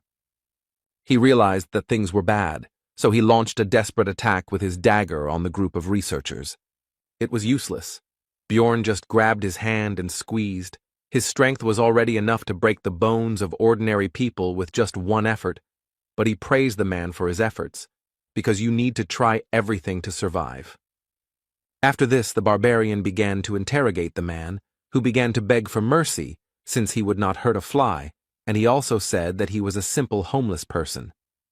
But Rothmiller said that the brand on his forehead was placed on those who had committed terrible sins, so escaping from the tax office was not all that he had distinguished himself with, and it reminded the dwarf of his youth when such people went to the forge where he worked. The people from the department said that they would add 5,000 if the criminal was brought in alive, but they also said that it wouldn't be scary to kill him. The main thing was to get it on tape. The squad was deciding the fate of the criminal. Hikuro exclaimed that he had expected something like this from the administration, and Misha did not want to drag him because he would be executed anyway. The man himself was shaking with horror. Then he exclaimed that he would tell them everything he knew. Just let them let him go. Björn at first decided that he did not have any interesting information, but he said that they would get much more for some bitch. The criminal said that a few days ago, a woman had driven him out of his hiding place, apparently using evil black magic, because she was accompanied by a pack of corpses, and they did not look like the undead of the labyrinth. The hero was surprised by this news, because all this is very reminiscent of the priestess of Karui, Eliza Behench, who created problems for them on the 3rd floor. Björn decided that if it was her, she couldn't just be allowed to walk around here because she had a huge grudge against their team, and the others agreed with him. The criminal was tied with a rope and sent ahead to show the way to their hiding place. They also asked why he was hiding in such an absurd place. He replied that he was simply looking for shelter and stumbled upon them. Soon the group discovered a way down. From that moment it was decided to behave quietly. The man said that there was no other way out. The team moved forward and the criminal said that if this is really the woman they think, then they should let him go. Soon a pile of corpses appeared on their path. The man stopped in fear and did not want to go further, but Bjorn hurried him and he had no choice but to obey. But it turned out that the bodies were not lying there for nothing. This place was full of magical traps, so the hero immediately shouted for everyone to retreat back. The criminal went first. He could no longer escape, and all the power of magic rushed towards him. It reduced his maximum health, and when it reached 0, it killed him. Eliza felt the activation of her spell called Call of the Evil God. The priestess decided that it was the people from the temple who were chasing her, and she still had not found the way to the underground city. And then a voice came into her head, demanding that she make a sacrifice to him, and then the woman understood what she needed to do to get help from her god. Bjorn pulled their guide closer, and he himself was partially trapped, which reduced his maximum health by 29%. It turned out that the criminal was dead, and Bjorn was glad that he had sent him ahead, because he could have ended up in his place. Hikuro noticed that the deceased had a nameplate. His name was Hans Mark, which gave the hero a bad feeling, because all meetings with the owners of this name did not bring him anything good. Soon the team reached the criminal's hideout. It turned out to be quite cozy, which they did not expect, but Eliza was not there. Dvalki found a faint trace of mana. After examining it more closely, the wizard came to the conclusion that something was hidden under the floor. Then the hero took off his armor and decided to break through the stone underneath with his massive mace. The squad's mage immediately said that with magic, everything would not work out so simply. But the barbarian didn't think so, so he used gigantification, because if you can't break through with brute force, it only means that not enough effort was put in. The squad watched with tension as the big guy began to punch the floor, and he finished his previous thought by saying that, by the way, this doesn't work on ghosts. But soon his efforts finally bore fruit. Hikuro asked Dvalka that it shouldn't have worked, but he himself was no longer sure of it. Rottmiller reported that thanks to his improved sense of smell, he can smell this woman, and there seem to be no other threats, so they can go down without unnecessary fears. The sixth sense is also silent. Meanwhile, in the underground city of Noark, where the priestess of Karui was heading, a guy was running quickly through the streets with urgent news. Bursting into the vice-captain's office, he reported that the entrance had been destroyed, although, judging by the reports from the surface, the royal family had nothing to do with it. The man who received the news said that this passage had long been forgotten.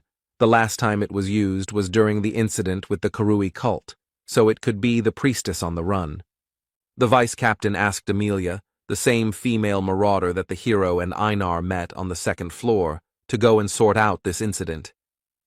Meanwhile, the team moved along the passages and was surprised that such an incomprehensible labyrinth was discovered under the sewer. Misha was curious, so she first asked Hikuro, but he didn't know. Then she turned to Dvalki, but he didn't know anything about it either. Rottmiller stopped the group and reported that the smell of the priestess was getting stronger here. It was no longer just a trace. She was somewhere nearby. Eliza herself was wandering through the corridors of this place at this time when the voice of her god suddenly laughed. He did this only when something bad happens, and this could mean that people from the temple were already close. After that, she hurried to run away, and from behind she heard the voices of her pursuers, whom she recognized with surprise. It was the same barbarian blockhead with his gang. When Eliza realized what it was, she immediately decided to stop running away, because this time she would not let them go. They themselves were walking towards their death. After this, the priestess began to summon various creatures to help her with the spells Gate to the Kingdom of Demons and Shadow Guardians. Previously, Misha had some difficulties when fighting these opponents, but now she has become stronger thanks to the contract with the spirit beast and new equipment. Björn also became stronger. He rushed into the thick of enemies with the active skill Savage Splash, which increased his threat level, which lured enemies to himself, and also increased his physical characteristics. The others also entered the battle. They had won last time, but now everything was even worse, and Eliza decided to use the curses that had worked so well last time. But Dvalki used the 7th rank spell, Radiance, which removed all the effects with the evil attribute. It was the hero who asked him to learn a spell against this magic, and he went and learned a mass cleansing magic. Bjorn broke through to the priestess and tried to strike her, but she used the spiritual form spell, the same one that had caused her to fly away last time, and it also gave resistance to physical attacks. But Dvalki was ready for this too. He used materialization, which brought Eliza out of her ghostly state, and then used accuracy increase on the barbarian. Now the priestess was vulnerable again, and the hero grabbed her and slammed her into the ground with his enormous strength. But he did not stop there, although after this blow she was no longer capable of resistance. The others watched the beating of the servant of Karui in confusion, and could not say a word. But Dvalki nevertheless reminded the barbarian that they needed her alive if they wanted to receive the reward. Bjorn listened to his words and stopped. The priestess was tied up, and the hero began to carry her. The beating and paralysis magic allowed him not to fear any surprises. The hero, already in a good mood, praised the team and suggested getting out of here, but turned around and saw that the rest were lying unconscious on the ground. Before he could even react, he was poisoned by the basilisk's paralyzing venom, the effectiveness of which was halved due to his body type. Bjorn recognized the woman who came out of the shadows. He knew it was too easy, and it never happens like that with him. The marauder was surprised that the barbarian could still move. She praised him, because he had become noticeably stronger since the last time. After that, she looked at the hero's unconscious companions and assumed that he was not running away because of them, although he could, and Bjorn himself decided that she had come here to tie up loose ends. Then the woman let him go only because he was a greenhorn, but now he has become a celebrity with a nickname, and since he himself descended into this cesspool, it would be a sin not to take advantage of the opportunity, so thought Jandel. Bjorn shouted that he was keeping his promise, so there was no need to pursue him, but the marauder ignored his words. She asked how he knew about the passage here and why he invaded. But the hero did not understand anything, which he said. Then the woman clarified the details, and he replied that if she was talking about that magic thing, then he simply pierced it with a mace. The marauder was somewhat taken aback by this news, but continued the interrogation. She decided to find out the reason for his stay here, to which she received an answer about the priestess of Karui. Then Bjorn cheerfully suggested that they part ways peacefully. Since she had already found out everything, there was no need to give her an antidote. He could handle it himself. But she interrupted his flow of words. Amelia said that since the hero now knew about this place, she could not just let him go. Then he offered to take another oath, but the woman replied that this time everything was different. After that, Bjorn took off all his armor. The marauder asked what was going on, to which the barbarian asked if she knew 2 ways to piss off an opponent.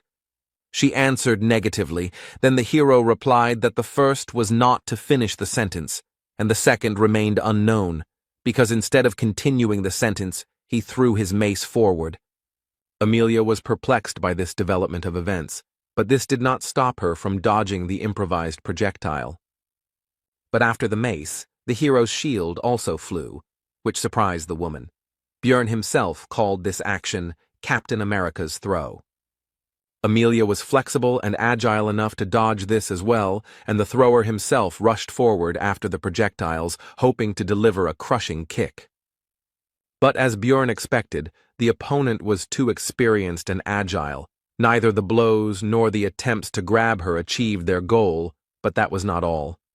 The hero decided to act unexpectedly. He used gigantification, thanks to which he was able to reach the woman who did not expect this. After that, he was still able to strike the enemy directly on the head, but it did not seem to bring the expected damage. She snatched the dagger and enveloped it in an aura, which was very dangerous.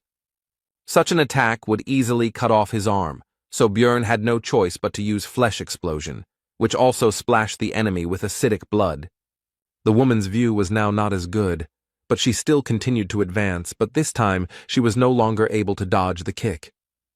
The hero was delighted and surprised by the success. He had already decided that he had a chance to win this fight.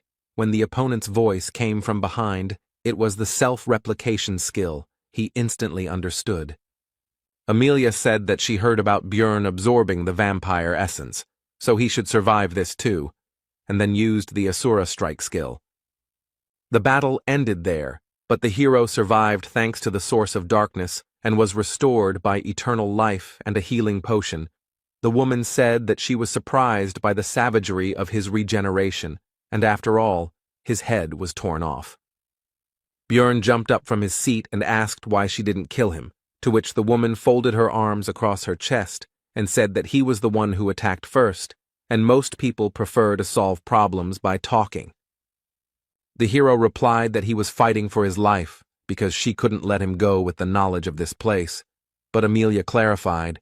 She said that she couldn't let him go just like that, emphasizing the last two words. Then Björn asked what would happen next, discreetly trying to reach for the mace, but his recent opponent noticed this and said that she was not going to kill him, so he needed to calm down.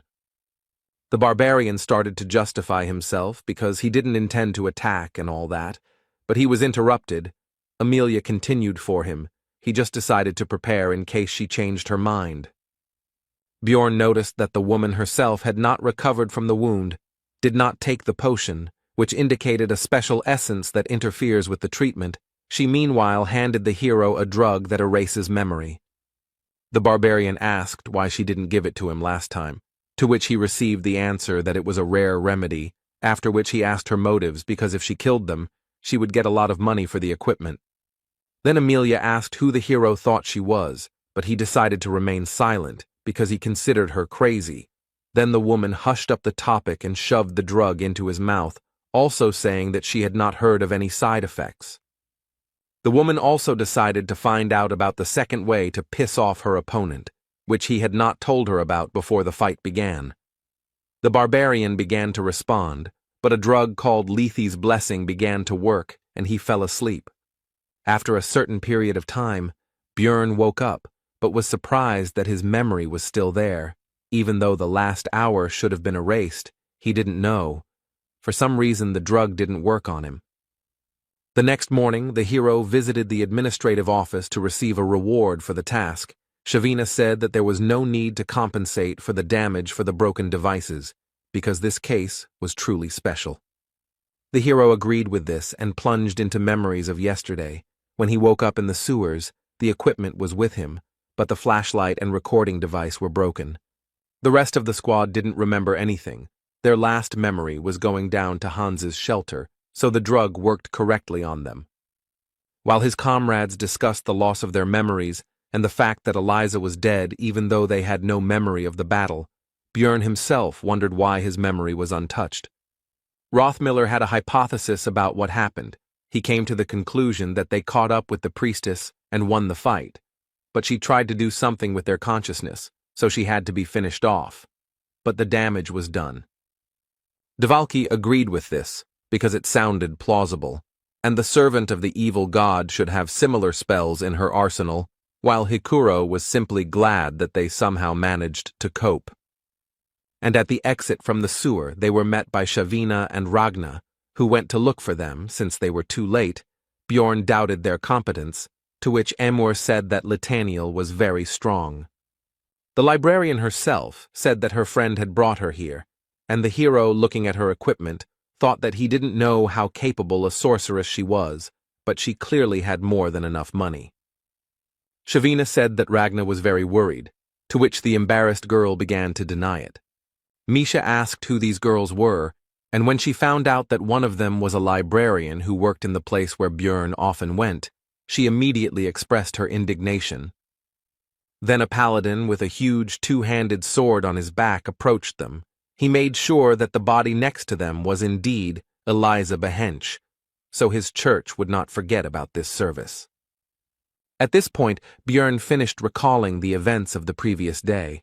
While he was talking to Shavina, he heard the young female employees of the administrative department whispering about him, Little Balkan. One of them told her friends that something becomes really big when he uses the skill. The hero heard this and the rest, and was unhappy that they looked at him like an animal in a zoo. Shavina quickly scolded the girls and calmed them down with a threat to file a complaint for sexual harassment, to which they, covering their red faces with their hands, apologized and ran away. Björn decided that he would forgive her for inviting the barbarian to a nice little cafe, and he was about to leave when Amor said that Ragna had something for him, so he should stop by the library later. The team gathered to celebrate the successful completion of the mission, as well as the reward for the priestess of Karui, which amounted to 2 million for each. Everyone was in high spirits.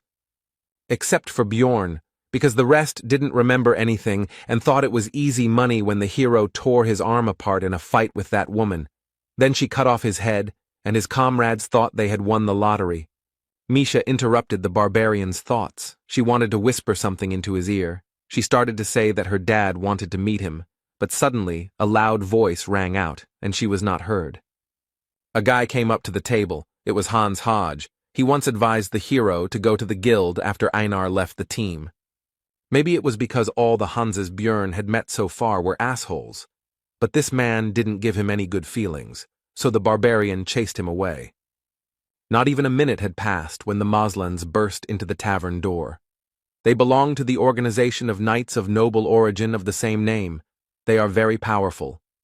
The hero had already decided that it was all because of the meeting with Hans, and that they were bringing him bad luck.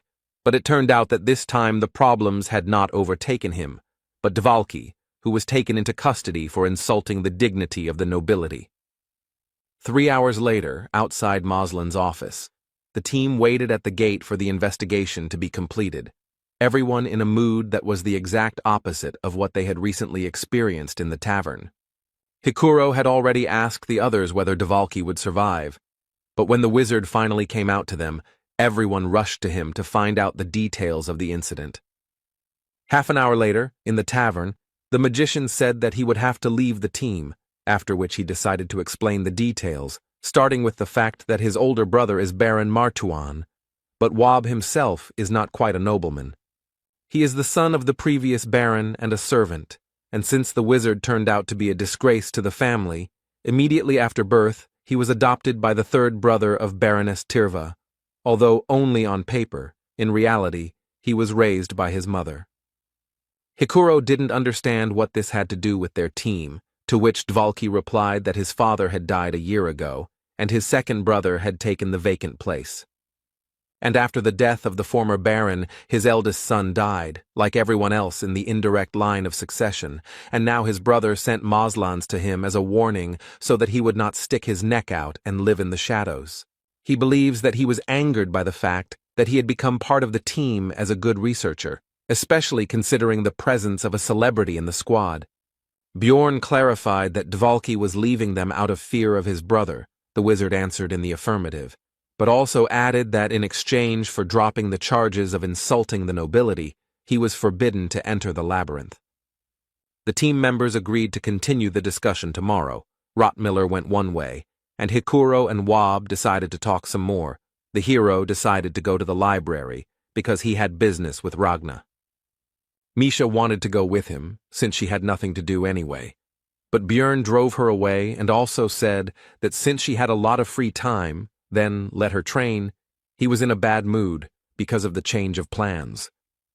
Soon the hero arrived at the library, after which he said that he and Ragna had not introduced themselves, after which he began to, in fact, introduce himself, to which the girl replied that she obviously knew his name anyway.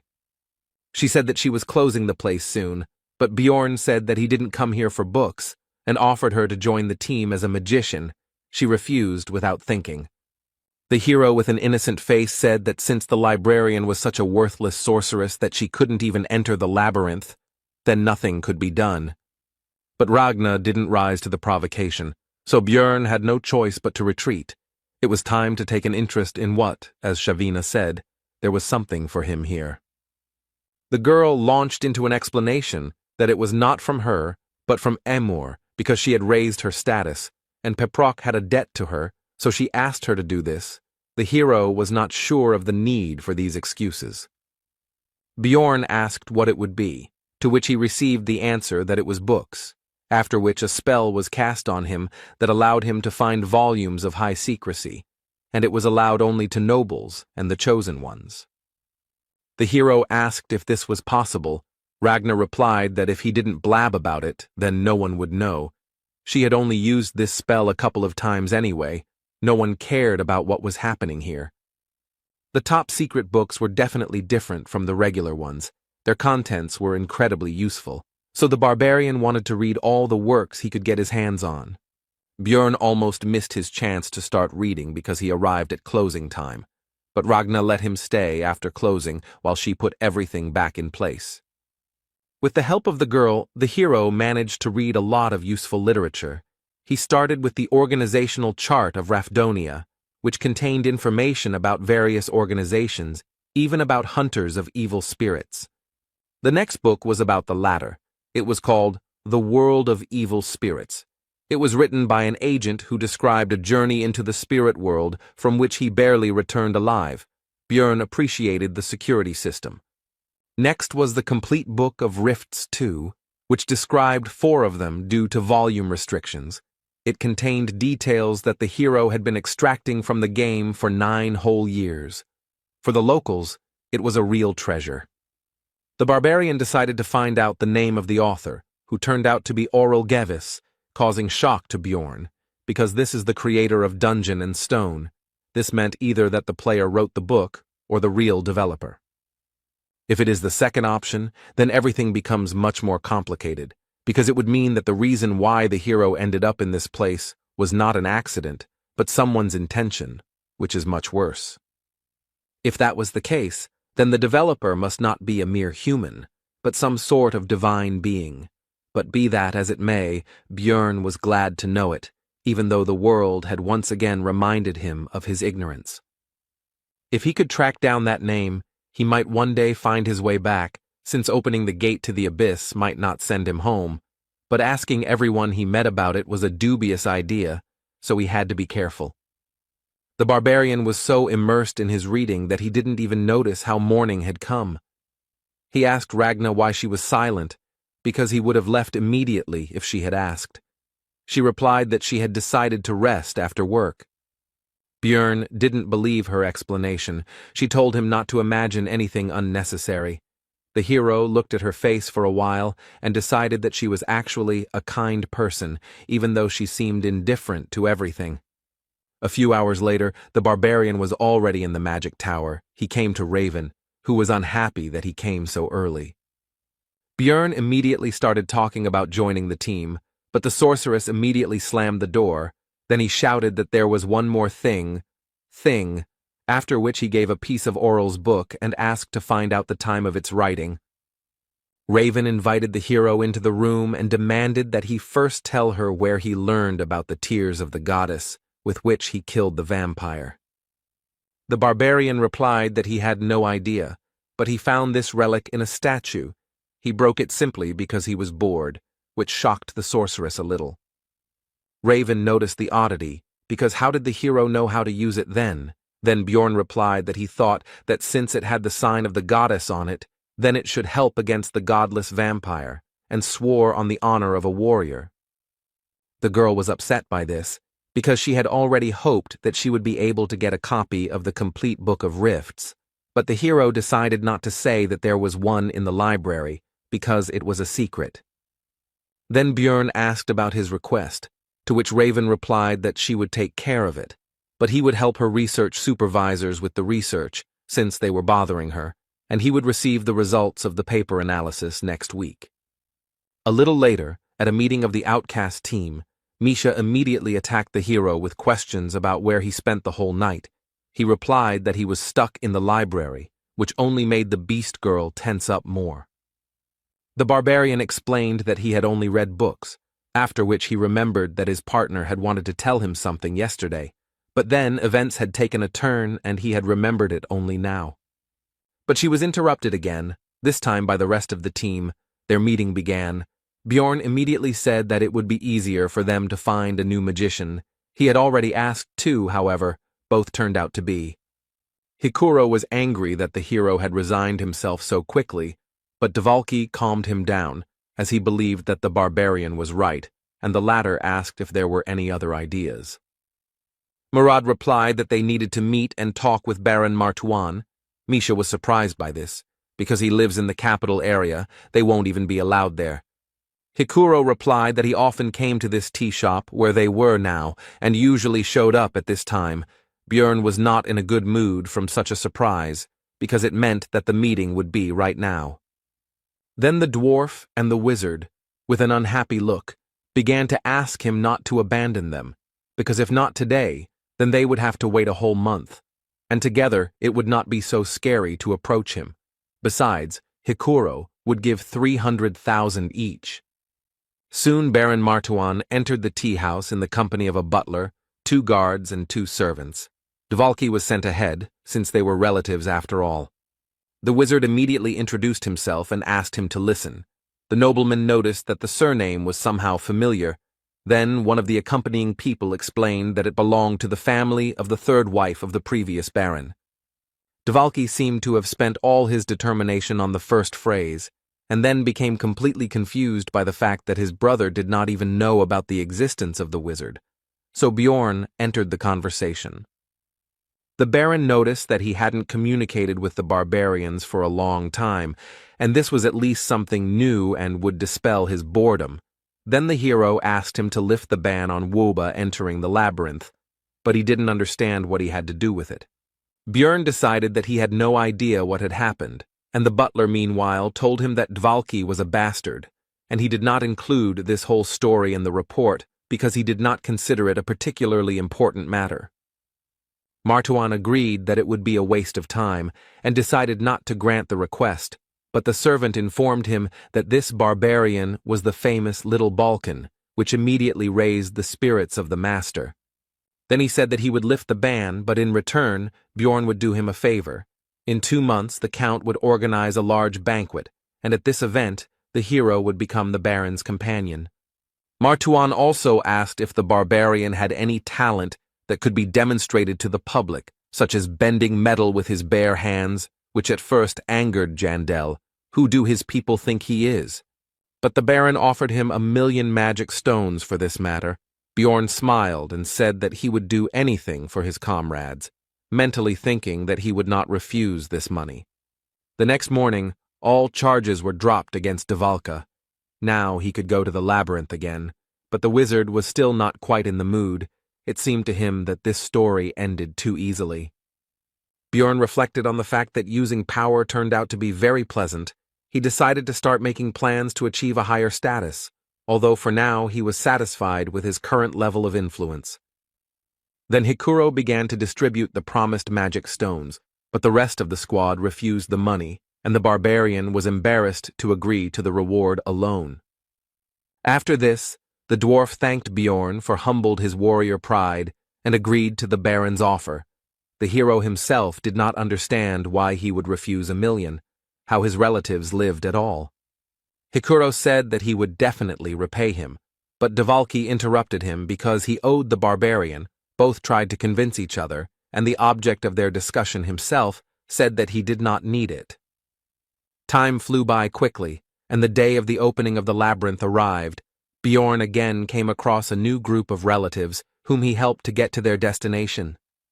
He also gave them a great deal of advice, from how fire burns to warnings about the dangers of evil spirits and marauding people, and they were happy to learn from the famous Little Balkan. The barbarians joyfully saw the hero off on his journey and wished him luck. Hikuro was touched by his sincere concern for the newcomers. Bjorn replied that he was simply helping in any way he could, since learning only from one's own mistakes was quite harsh, and the dwarf agreed with him. The hero also recalled how a few days ago he met with Karak, the third son of Fanun, who reported that the rest of his relatives had mostly died, because due to traditions they had not been properly taught. Meanwhile, Misha asked Rotmiller where his weapon was. He replied that it was in the treasure vault, because he had already gotten used to his new skill and now takes out all the things only when necessary. Bjorn was thinking that his last 3 trips to the labyrinth had been pretty shitty, and now it was time to see what awaited him today. He was not going to relax and was ready for anything. Thanks to a lucky spawn point, the team reached the rocky desert on the 2nd floor in just 9 hours, where they hunted new monsters for experience and reached the next portal in 4 days. On the 8th day, the squad reached the 4th level, where all the monsters from the 3rd appear, but among them were also 6th-rank opponents, unique to this location. In other words, this is a great place for gaining experience en masse, because it's not for nothing that this location is called the Training Tower. Having taken up the hunt in earnest, the team earned 3.9 million stones, 780,000 for each. This amount came only because of Rothmiller's greed skill, which increased the chance of crystals dropping by 30%. It was less than Bjorn's first foray into the labyrinth, and he was beginning to understand why there were so many marauders here, since that was what most people usually got. But the hero was not upset and continued to spend his time usefully. namely helping Raven with research and visiting the library. From the sorceress, he learned that the complete Book of Rifts 2 was created 150 years ago, which is also the date of the death of the first king of the dynasty and the beginning of the game. All this happened at the same time. Even in everyday affairs, Björn continued his thoughts. He would like to know what happened then, but he did not have such an opportunity. There was no choice. He had to continue his trips to the labyrinth. Time passed. Soon his 5th campaign ended. This time 790,000 stones came out per person. Nothing extraordinary happened inside, except that the level was raised, and now there is room for another essence. The hero tried not to be nervous because things were still going well, so little by little his strength was increasing. He was getting new skills, equipment, and so on. But suddenly he interrupted himself, indignant about the course of his thoughts, because one should not forget that if everything is good, then the situation only gets worse, because always when he relaxed, some shit happened. He couldn't stop. He had to keep pumping.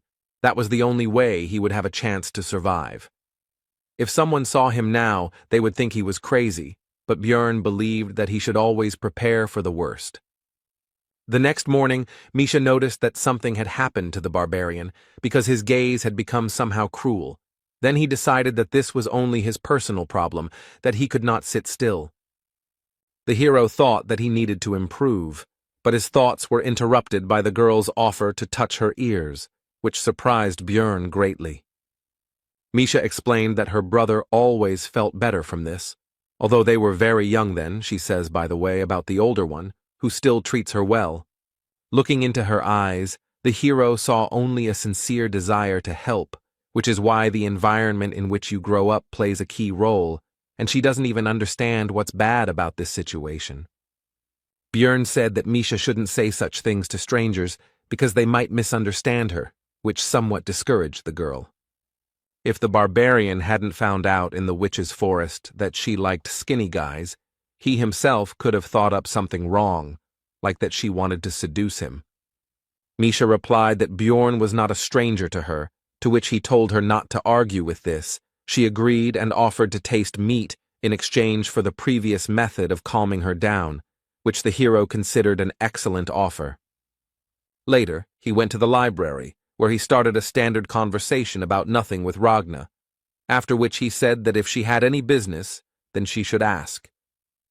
The girl was surprised at how he guessed her intentions every time. The barbarian's explanation remained unchanged. He saw it in her eyes. Then the librarian began to explain that since he was a researcher, the information that a dimensional collapse might soon occur in the labyrinth might be useful. This phenomenon is a real disaster. Even floor bosses cannot compare with a disaster of this level. When the hero played Dungeon and Stone, he encountered this event somewhere once in 100 playthroughs. Ragna thought that Björn did not believe her, but he asked where the information was obtained from. She replied that she received it from a mage named Shernal Fergang from the Tarutane school. They have been researching this phenomenon for many years.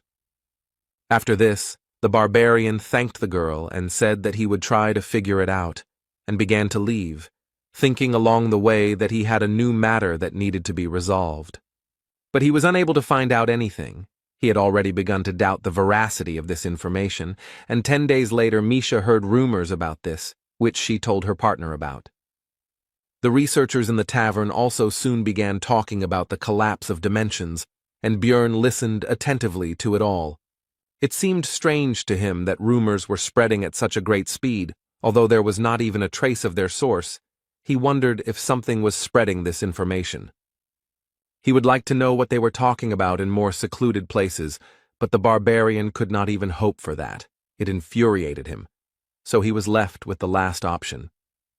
Björn wanted to wait 3 months, or even 6, and only then take this pill to access the world of evil spirits, but he decided that 2 would be enough, and then took it. Today was just the 15th, and soon it would be midnight, just the time when this special space opens. The hero was looking forward to it. And exactly at the appointed time, the barbarian's soul entered into resonance and began to be drawn to a certain place. He realized that he was already in some indefinite space and in a past body.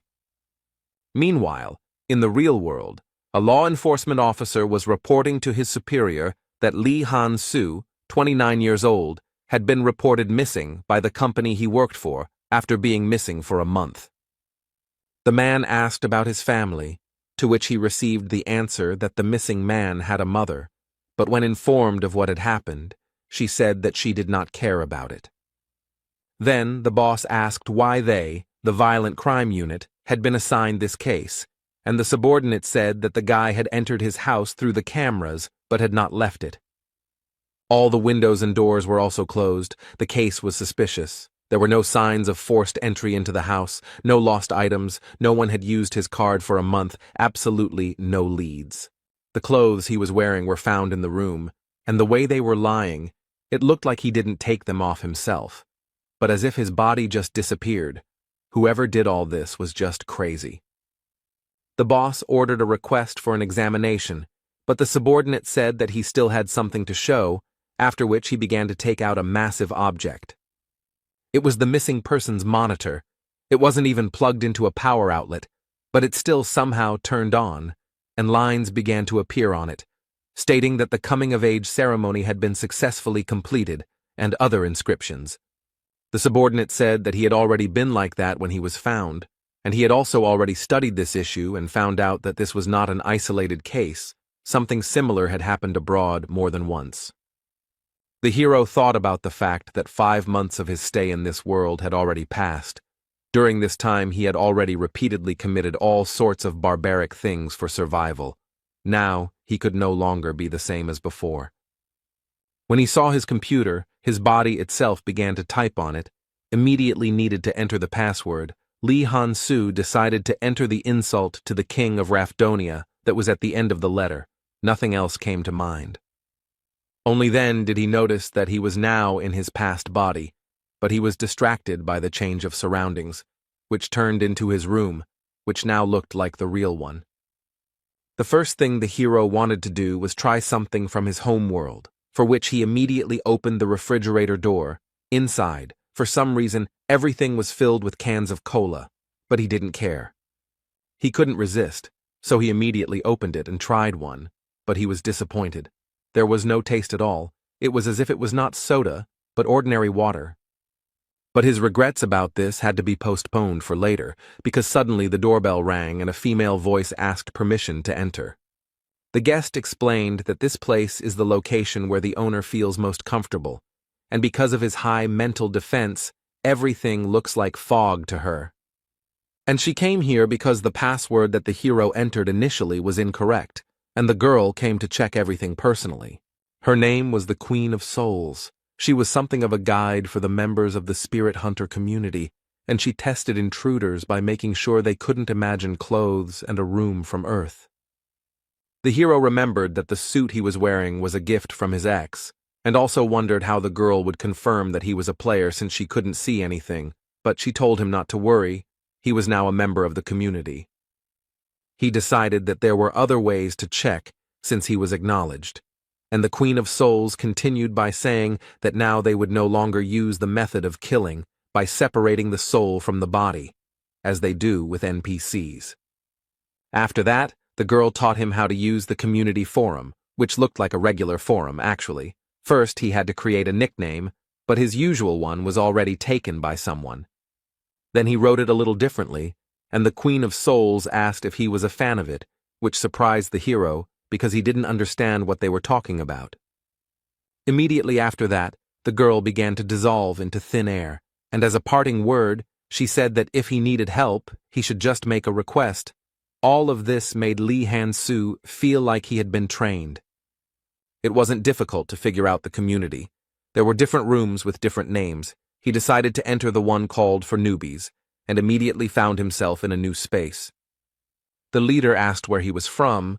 The hero replied that he was from Korea. The man continued the conversation by saying that everything here was not decorated yet, since they had few points, after which he asked to make the nickname visible. The hero did not understand how to do this. Then the leader noticed that he was in the community for the first time, and explained that he just needed to think about it. Here you can also imagine objects with the power of thought. After that, Lee Han-soo managed to make his nickname visible. It turned out to be Elf Nunna. This immediately surprised the other players, who began to discuss it, which discouraged the guy. What they are talking about is his previous nickname was Elf Nuna, and he wrote a stats summary 3 years after the game, but it only had 100 views. So did he somehow become popular without knowing it? Although all this is not important now, first you need to understand the situation. It would be reckless to attract attention without understanding the situation. So he pointed out that his nickname has 2 letters N. He is just a fan. This immediately upset the rest of the people. The room leader also tried to calm everyone down.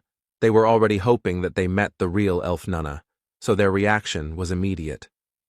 Almost all of them just left. Only a few people remained. The hero also thought about leaving here. He considered their actions somewhat cruel, but what could he do? One of the remaining players approached Lee Han-soo and asked how long he had been there. He decided to lie that it had been a year, because he would probably find the situation strange if he knew the truth. But the hero miscalculated. Because he answered that it was quite late, most people receive an invitation when it becomes obvious that they are evil spirits, and because of their fame, this happens rarely. Then the guy, whose nickname was Pink Guy, praised Elf Nunna for his acting talent, and also said that he should find out about what was happening in the real world, because something like 70 days should have passed there. It turned out that time flowed differently here than on Earth. The ratio was about 5-to-1, meaning that in reality only a month had passed there, which caused strange feelings in Lee Han-soo. From a conversation with Pink Guy, the hero learned a lot of new things. When asked about returning back, he answered that there are many theories, but there is no specific answer, and also that the community was created about 20 years ago. These players have been here for a long time. It's surprising that they beat the game 5 years ago. Lee Han-soo agreed with this, but he himself felt defeated. His veteran pride was shaken. After all these people had reached the Abyss Gate before him. Even though they looked stupid from the outside, it meant that they were amazing players. But then his thoughts were interrupted by a question about what difficulty the hero had completed the game on, which surprised him, to which he explained that this was not the original version, but a remake. He still didn't understand. Then Pink Eye said that he meant the pirated version, in which all the drop chances and other parameters could be edited. He completed it in 50-fold mode. Then Lee Han-soo realized how these people could complete Dungeon and Stone. They received maximum experience, their maximum level was increased, and much more. He himself said that he was also in the 50s.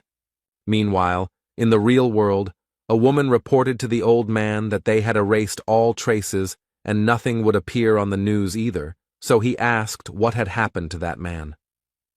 The subordinate replied that he was ordinary in everything. The old man continued that this was so, but besides the game, he was slightly evil. But besides that, he managed to defeat the legacy of Auril Gevis. The woman said that 5 years ago the world was perfect, but was sent to the trash because no one could cross it. The old man continued by saying that this man still managed to do it, so it was not a mistake. The man was curious about how far Lee Han-soo, a man who had gone through what everyone thought was impossible, could go. Meanwhile, the hero finished the conversation with Pink Guy. It turned out to be useful in many ways, because in addition to useful information, the guy got a conversation about all sorts of crap, which relieved a lot of stress from him. The monitor didn't show the usual time. It was counting down the minutes until closing. At first it was 12 o'clock, now it was 7 o'clock. Lee Han-soo wondered how the closing of this space would happen. After that, the hero went to the market, which was used to buy and sell goods and information for ghost points, the rate of which was 100,000 points for 2 million stones, and began to look through the orders. After sorting by value, Lee Han-soo identified several high-reward ads and began earning new currency. It was very effective. Soon his balance exceeded 130,000 VP, because there was no information that he did not know about this game. After that, he placed an order on the market for the information he was interested in, and almost immediately, a player with the nickname Elf Nunalove responded to it, which surprised the hero. In his post, he did not ask specifically about the collapse of dimensions, but about the Tarotane school and the mage Shernal Furgang who belongs to it. After all, it was still difficult to understand whether the informant was lying or telling the truth. He started by saying that he wanted to know what he had been doing lately, and immediately began asking about the source of the rumors. Thus, he was able to find a person with reliable information, and the player guessed that it would be about the collapse of dimensions. He replied that the rumors were true, but the phenomenon itself would not happen. He continued by saying that high-ranking officials and other politics were involved in this story. Then, Lee Han-soo said that he would add 20,000 VP on top, and Elf Nunalov agreed. He started by saying that the Tarotane school was studying dimensional magic, and in particular, the labyrinth, and this master had decided to conduct an experiment for which he needed as few researchers inside as possible. That's why the wizard spread the rumor, shouting from every corner that a collapse of dimensions would soon occur, and by doing so, they stopped the influx of people on a new journey. Lee Han-soo asked Elf Nunalov if there was any problem with him sharing this information. He replied that he didn't just blab it, but earned P.O. Moreover, the royal family will soon begin to act and calm down the rumors, starting speeches in the squares and posting announcements in public places. And their reason is simple. When there are only a few researchers working, the source of magic stones dries up. The hero was satisfied with the information, so he said that he was going to transfer additional compensation to Elf Nunalov's account, but he said that he did not need anything. He very simply gave up on what was essentially 400,000 stones, which allowed Lee Han-soo to understand that he had settled so well in this world that such a sum was nothing to him.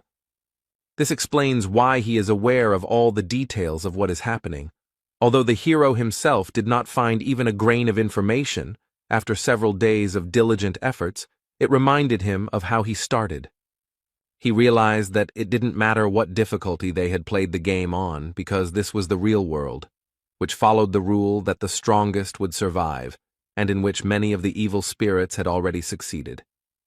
He was just a newbie here and still had a long road ahead of him, but despite all these thoughts, Lee Han-soo was having a lot of fun. He remembered his first client, who bought information from him about passing the first floor boss. A girl who wanted to know all the details about a location called Skull Island on the 6th level of the labyrinth. And this guy with the nickname Elf Nunalov, who he just met, they spent a year of their lives to achieve their status. With all his knowledge, it never even crossed his mind that he would not be able to achieve all this himself. Meanwhile, in the real world, the old man read the logs that appeared as the hero's adventures progressed and could not believe what he was seeing. He considered this man to be completely and irrevocably insane. He asked the woman about the number of those who had made it to the 2nd floor on the first try. There were 117 of them, but there was not a single one in such a condition. He looked at the status that the hero had achieved in 2 months and did not understand how it was possible, but his subordinate said that even for some loser with a bit of luck, something like this is not something incredible. The old man interrupted her and said that luck alone could not achieve this, otherwise they would have already seen something like this. He falls outside the statistics. This case is unusual. It is impossible to determine the cause. Lee Han-soo shows an abnormal growth rate. Now he, the administrator, is watching him. The man suddenly remembered the time when everyone was criticizing the game, calling it a failure, and he had the last word. He said that he simply acted rationally. Even if it was just one person who would be properly prepared and sent there, then their chances would increase. Meanwhile, the time spent in the world of evil spirits has ended. 1 hour there is 1 second here. You need to be careful with this, because now every midnight on the 15th, he will be vulnerable for 12 seconds. While warming up, Björn thought about how the spirit hunter community had exceeded all his expectations. This place had proven to be a great source of information. Swallowing the pill early had been a good decision. But enough thinking for today, because he had been awake all day, and then the mental fatigue from the extra 12 hours had piled on. Now it was time to sleep. Tomorrow he had to accompany the Baron. At noon the next day, Björn was given a suit that the aristocracy thought would be appropriate for a barbarian to wear to their event, and he set off for the first quarter, the imperial capital, Carnon. He led a column of mounted knights and carriages, and along the way he thought about how he needed to quickly sort this out, and then stop by the heavenly auction house. His legs were already aching because the journey was long. The Baron's butler approached the hero with a remark that he was obliged not to turn his head, but to look straight ahead and keep his back straight, since he was honored to lead the cortege of the respected Lord Martuan. Björn thought it was his own mistake. What else did he expect when he let the barbarian go ahead? So he was not going to listen to this man's lectures. The Count's house, where the banquet would be, was about 6 kilometers away. It was still summer now, hot. But soon this distance was overcome. The hero met the Baron, who was beaming with joy, because for the first time so much attention from the guests was focused on him, and he had only just arrived. After this conversation, Martuan went about his business. Bjorn was left alone among the nobles. One boy asked his parent to buy him the same barbarian. The latter felt uncomfortable, like an animal in a zoo. He was about to leave when one of the knights approached him and praised his endurance, since he had walked the entire way in that outfit without stopping, after which he suggested that they step aside for a conversation. The barbarian agreed. They walked away and sat down on a bench. The hero asked the guy why he didn't chat with his own people. He explained that he himself had been a researcher in the past, so the others treated him so-so. After that, they introduced themselves to each other. The knight's name is Karls Erimor. He seemed like a good guy to Bjorn from the very beginning. This was because he did not show the arrogance typical of the other nobles. Their conversation was interrupted by the butler. He again had complaints about the hero. This time he did not want to see him idle. The new acquaintance said that he was relaxing with him at his own request. Then the man leaned towards the barbarian and began to whisper that it was time to end the rest, because the rest of the people would see the big guy sitting there. The latter did not understand what the problem with this situation was. Then he shouted into the hero's ear that the nobles would consider him an ordinary weakling, so he needed to rise up, no matter who he was, but today he should be considered a warrior with iron blood. Björn remembered the reward for attending this banquet, so he became determined and stood up abruptly. If this butler wanted to see a real savage in action, then he would show him. He is a warrior with iron blood, a barbarian who has rejected civilization, a child of the wild who has rejected civilization, which he proved with a mighty cry in honor of the ancestor goddess Yahello, which attracted the attention of the guests. The butler got angry at this prank and asked the hero about the reasons for his sudden action, to which he replied with a bright smile that he simply suddenly wanted to shout. After this, Björn, as befits a true savage, began to grab various dishes from the tables, mostly meat, and, in the literal sense, devour them. Of course, there was no talk of any manners or etiquette. This fueled the interest of the nobles who were watching the barbarian. They began to discuss what they saw, his wild lack of restraint, how he gnawed even bones, and also the fact that he could not even control himself. All this attention and their reaction was exactly what the butler wanted. He was sincerely happy about the situation, when suddenly the hero's strong hand was on his shoulder. Chewing the bone with his teeth, the barbarian threateningly addressed the man, saying that he was burning with the desire to break his shiny skull. The butler immediately broke out in a cold sweat, and stuttering asked if he was going too far with his jokes. With a loud crunch, the bone in Björn's teeth was bitten through, and he said that these words were not a joke. This was his sincere desire. The butler had already managed to forget all the obscenities that the barbarian had committed in the Explorers' Guild, but now he remembered it and was horrified. After that, he hurried to get away from there. This whole situation made Karls Erimor laugh. He didn't even think that this man could have such an expression on his face. The knight asked if Bjorn's teeth were in order.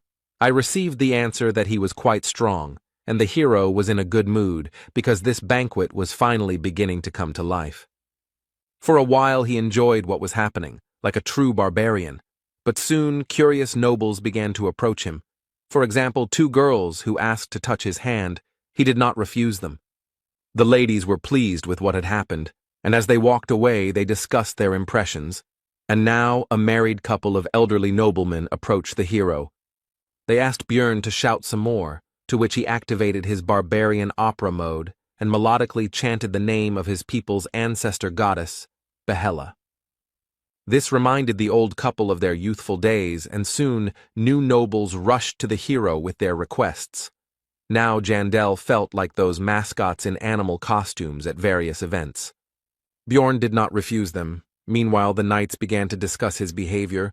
One called him not Little Balkan, but a little clown. The second said that he had lost the honor of a warrior. The third simply insulted him.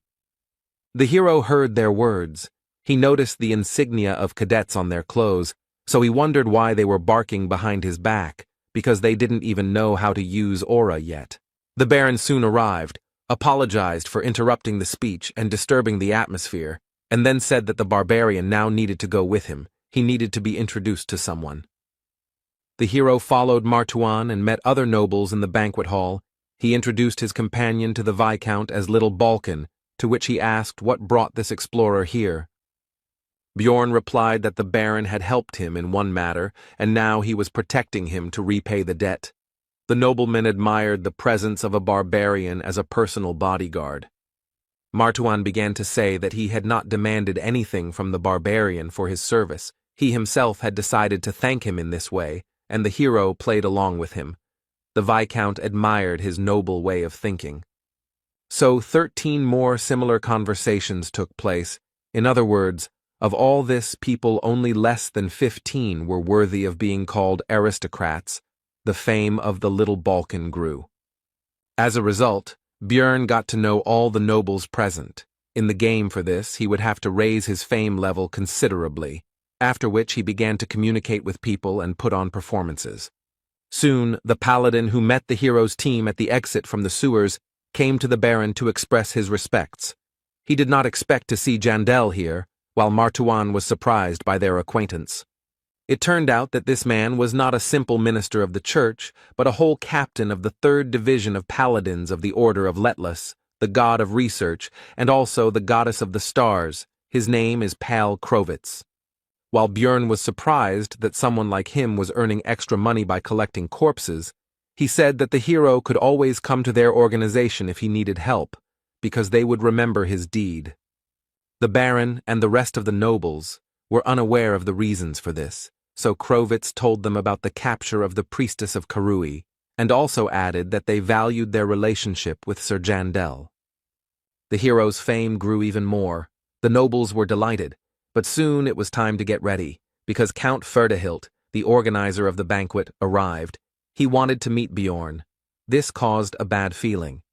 When they met, the elderly man shook Jandel's hand and said that he had long dreamed of meeting him, but the barbarian thought this was strange, since he had only become relatively famous quite recently.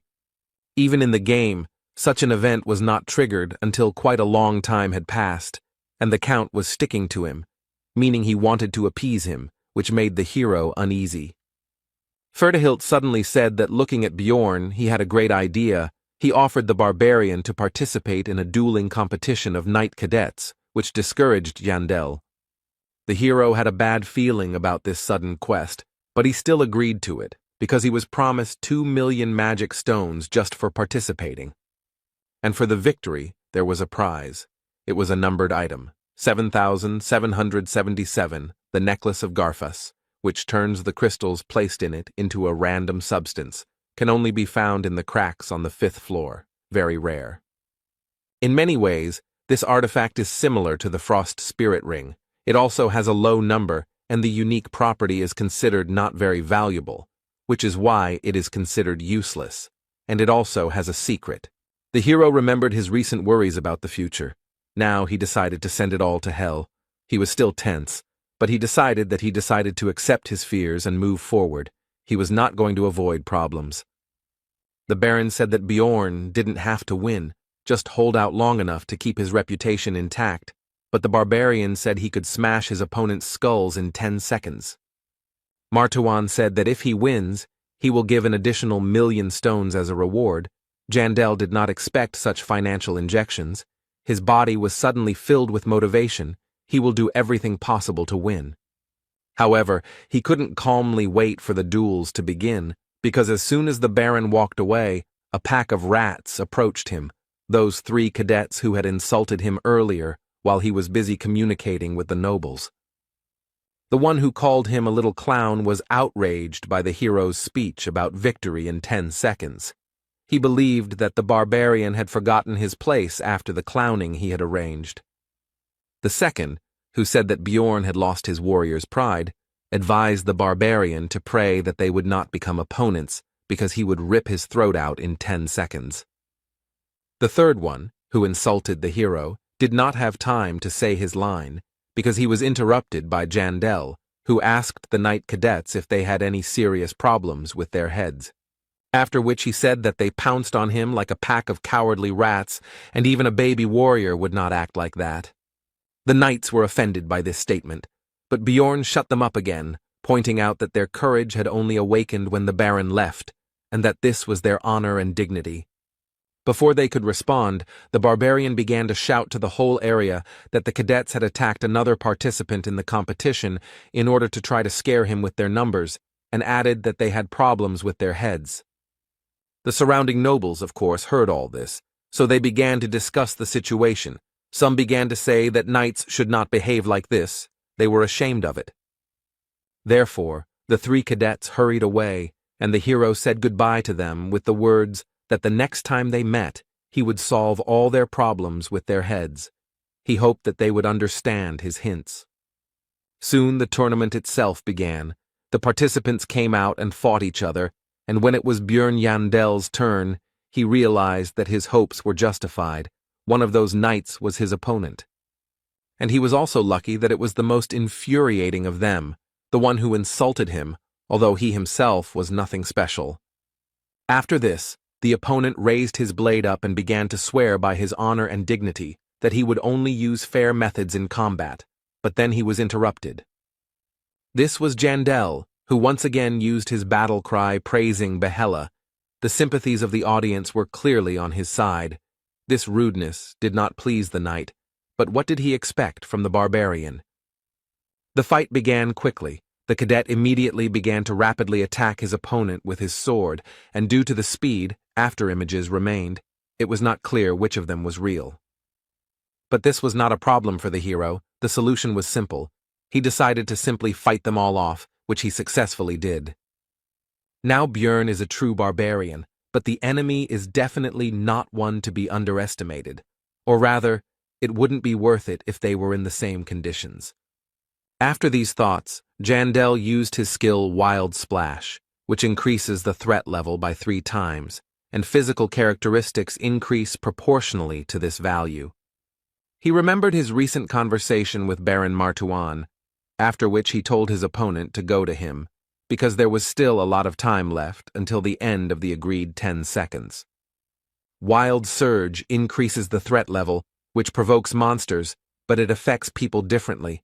For example, those who are already afraid of it begin to shake in terror, and the brave at heart are filled with fighting spirit.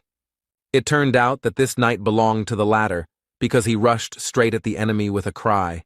It seems that he is still part of the elite. The hero didn't have a shield in this fight. He was so used to it that now he felt like he had no arms. The latter, by the way, was what he had to defend himself with from the cadet's attack. But it didn't do much damage. The blade cut through the barbarian's skin, but didn't go too deep. The enemy didn't understand how that was even possible. The hero, seeing all the worries on the enemy's face, explained that he was simply too weak, while simultaneously pulling his hand back and yanking it, splashing blood. A certain amount of red liquid got into the knight's eyes, and it was acidic due to the essence of the corpse golem. After such a move, the enemy no longer posed a serious threat, so he was grabbed by the neck and lifted into the air. At the same time, the hero reminded him of his promise to solve his problems with his head. He definitely had problems, and if someone has them, then the easiest way is to get rid of the cause. Any barbarian would agree with this, and if not, then okay, After these thoughts, the knight was cured, if you can call it that. After the battle, Bjorn decided to visit the temporary infirmary of the followers of Letlas to find out about the condition of the defeated man. The priestess said that he would live, but the barbarian should have been more gentle.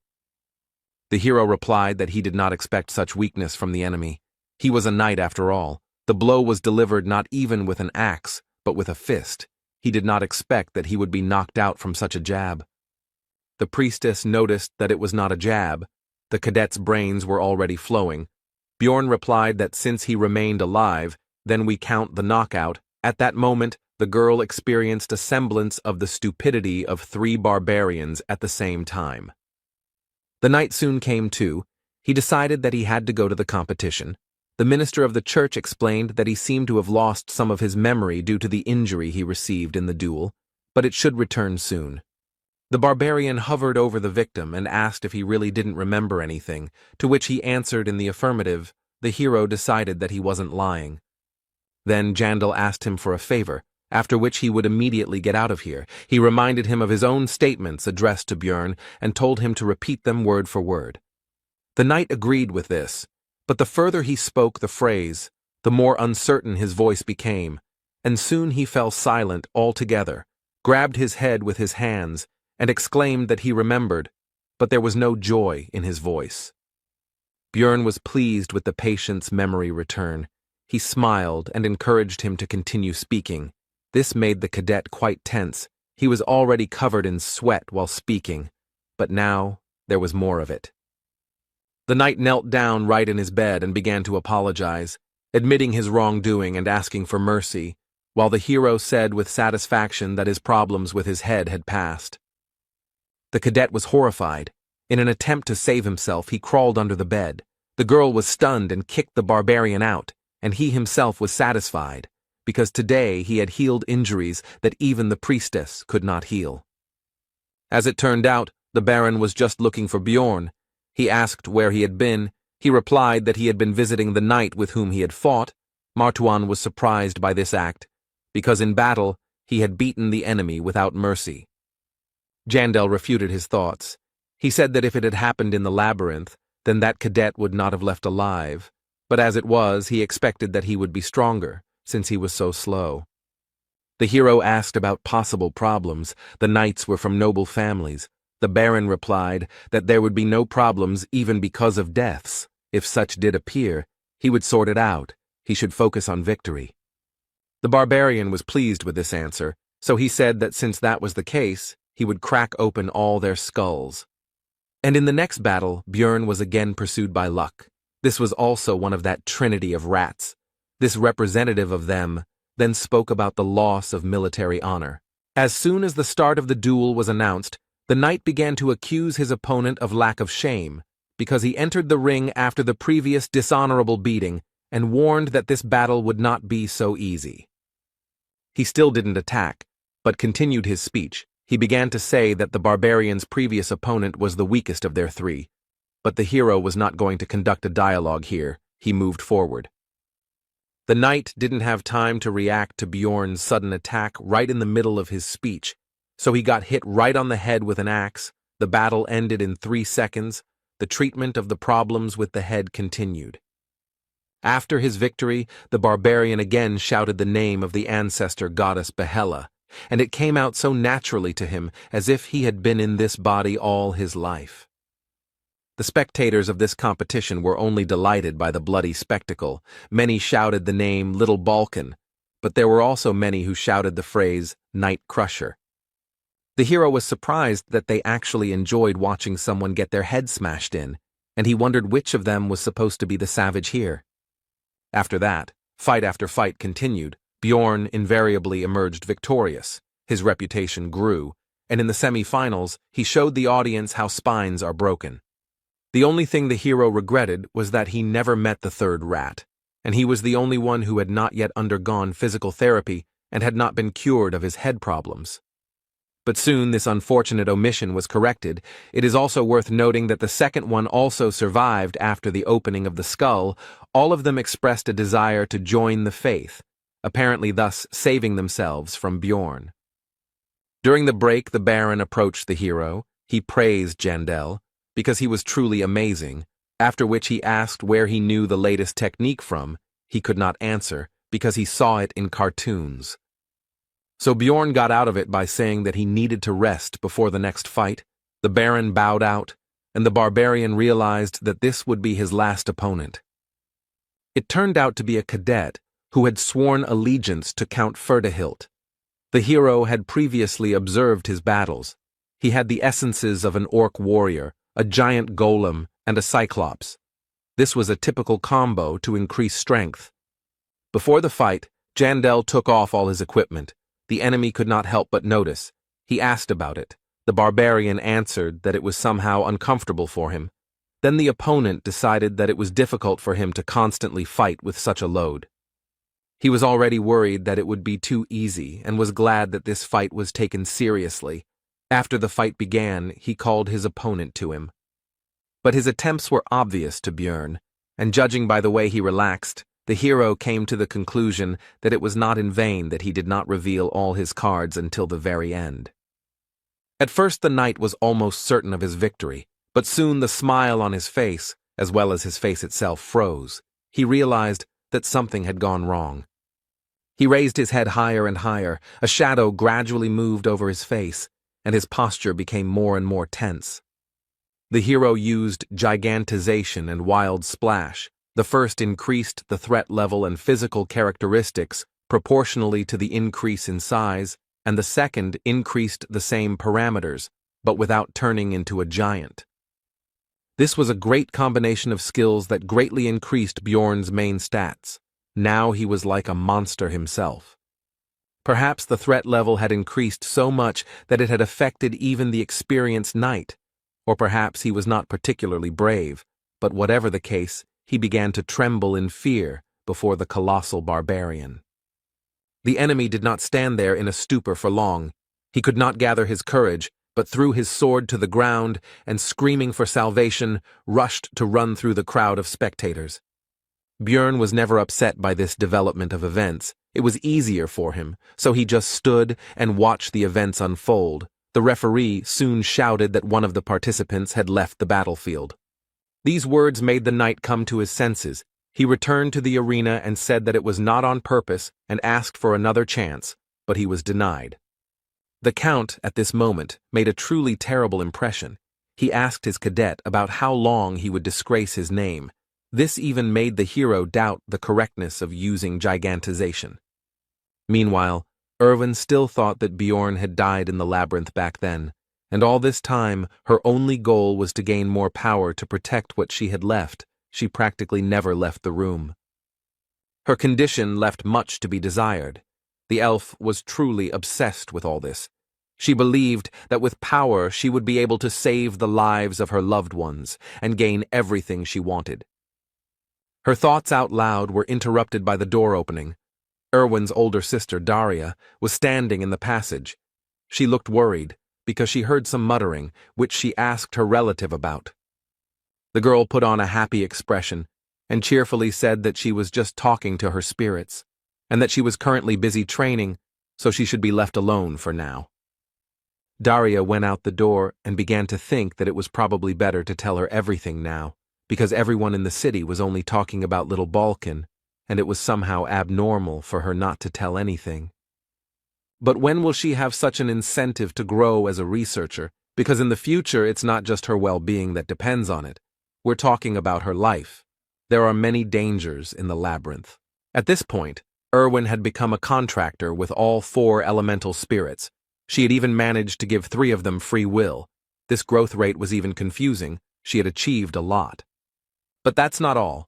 She now has extraordinary abilities in combat, both in archery and in wielding daggers, and she can now engage in combat with rank 7 monsters alone. As a result, Daria decided not to tell her sister anything for now, because she could grow even stronger, although she has become much worse lately.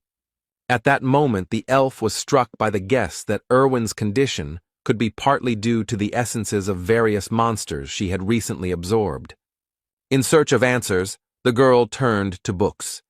Recently, her sister had acquired the abilities of Canevaro, and, as a result, Information was found that, in addition to other indicators, this greatly increases obsession. It soon became clear that her other two essences also enhanced this characteristic, and it is now clear that her obsession with strength arose not least because of this.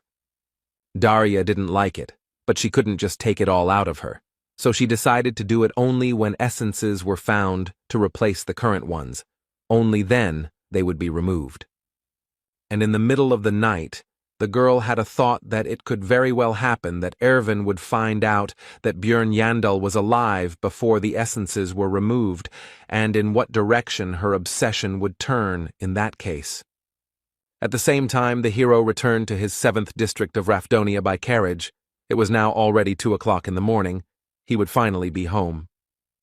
Despite his fatigue, the first thing the barbarian did was not go to sleep, but to sum up his task and distribute the money he had earned, which amounted to 4,300,000. It was an unthinkable sum for just 1 day of work for an aristocrat. When they parted, Baron Martuan said that high society would talk about this for several months to come, and suggested that they contact him in case of problems.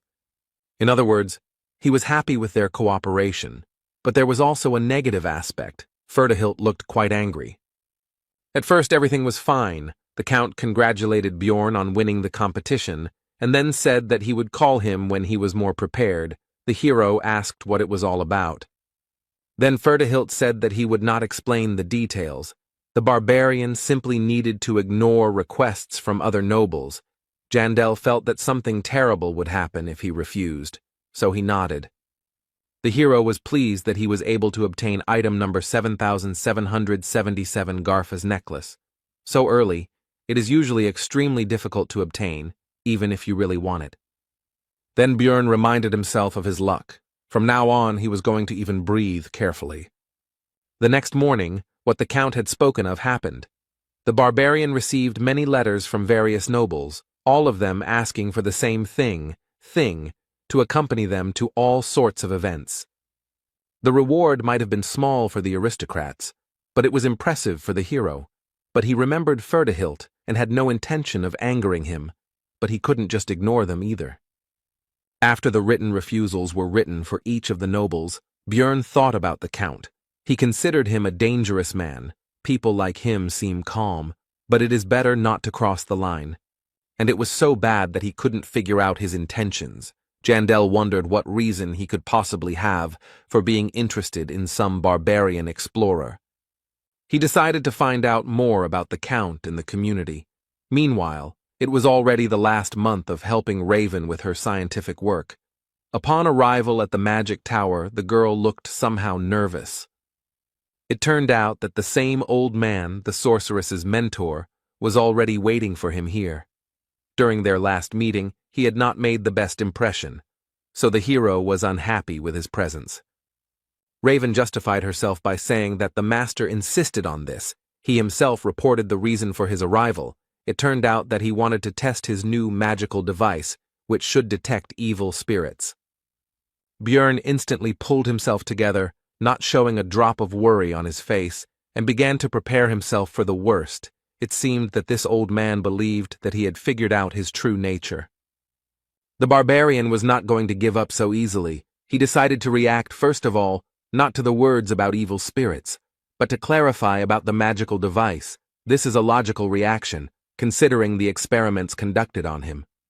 The wizard was outraged that the hero did not believe in the safety of his invention, did not trust the master of the Altemian school, but there was no need to worry. Everything would be checked by his student. She was surprised by this, but did not object. Björn decided that she would most likely side with her master. It was difficult to trust them both, but after analyzing the old man's behavior, Yandel decided that he himself was not yet sure of the outcome. Moreover, such a device most likely does not exist, and it did not exist before. Of course, it could have suddenly appeared, but in that case, it would have been safer to conduct the test without informing about its essence.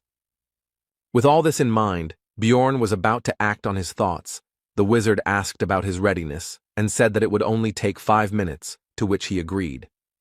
Then the old man began to question the barbarian again to find out about his confidence because he had recently been worried about the safety of the procedure.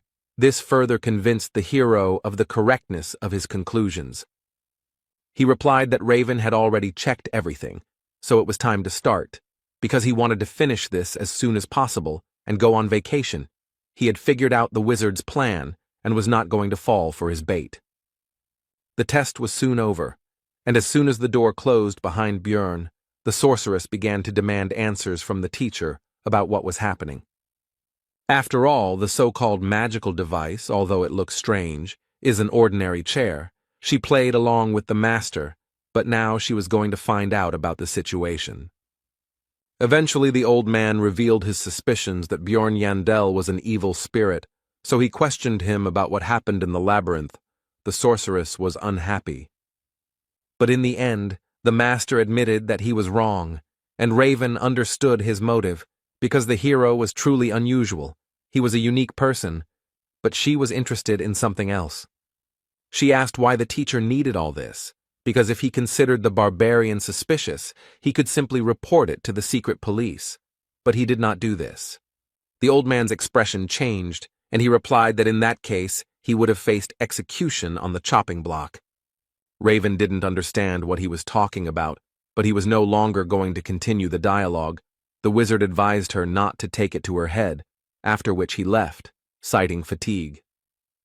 The sorceress tried to stop the master, but he left, and a moment later the idea came to her mind that the magician needed the evil spirits alive for some unknown purpose of his own. Meanwhile, the hero reached his room and collapsed on the bed. He was really tired, because what had happened was a real shock to him, and the anxiety did not subside. But despite all this, he showed himself well, reacted to the crisis situation extremely well. At least it seemed so to him. The old man, by the way, for some reason looked disappointed, but that's not important. As soon as Björn closed his eyes, Misha's voice was heard nearby. At first he was surprised by her presence, but soon remembered that he himself had given her the keys.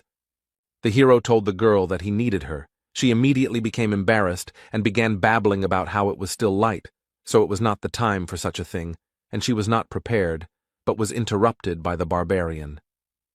It turned out that the guy needed help writing responses to the nobles who sent new letters. Misha asked if it was okay to use such expressions towards aristocrats. The hero replied that everything was fine, because barbarians could not be accused of insulting the nobility, violating etiquette, and so on. This was a privilege granted to their people for their great achievements in ancient times. If so, then Misha asked to tell her about the events that happened yesterday at the Count's banquet while she was scratching out these answers, of which there was a lot to do. Later, the regular meeting of the outcast team began. There were still 10 days left before the opening of the labyrinth.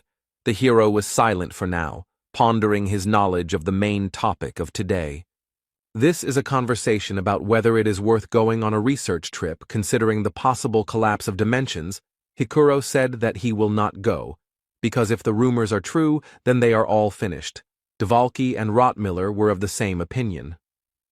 The hero could convince his comrades by using information obtained from the community, but it seems that this is not particularly necessary, and there is no need to invent a source of knowledge. Bjorn thought that it would be even better this way, because 3 months had passed since visiting the Blood Citadel, and any Dungeon and Stone player knows that in the early stages it is always worth clearing the rift on the first floor. He had just rolled away, but the hero couldn't just tell them how to open it, so he decided to take only Misha with him, which he informed the rest of the squad about. This time, they would go together. This news surprised the girl. It became obvious to Björn that she was not eager to go, so he said that since she was so worried, he could very well go alone. Misha accused the hero of being a savage who didn't even think about asking her consent first, or at least trying to speak more politely than usual. Then Bjorn asked the girl to go with him and added a magic word at the end. Then she agreed and said that she still would not have let him climb into the labyrinth alone, but the barbarian was surprised that it worked. The next day at the market, Hikuro and Rothmiller learned from the newspapers that the royal family was claiming that the rumors regarding the dimensional collapse were false and that the Tarutane school was spreading lies. Then Murad went with the good news that they could go to the labyrinth together, but the barbarian replied that he and Misha had already taken the mission and could not, after which he slammed the door. The girl was surprised by this and asked when the hero managed to take on the bodyguard assignment. He replied that it was actually just an excuse, which aroused the cat's curiosity. Björn explained that this time they would go into the rift. Misha asked about his source of information about this. He replied that it was the books he read in the library, and he didn't tell Hikuro about this because, unlike the Beast Girl, who still keeps the secret about the Ring of the Frost Spirit, the dwarf doesn't know how to keep secrets and will blab everything after the first glass. Jandel asked Misha's opinion about the rest of the team. She replied that Dvalki would definitely blab by accident, but she was not sure about Rottmiller.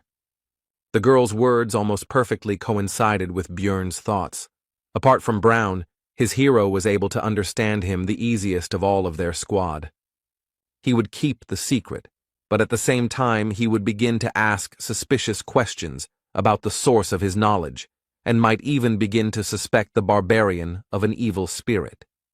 Misha understood her friend's reasons for not telling her about the rift, but she couldn't help but ask why he decided to take her with him. Her tail stood up straight in anticipation of an answer.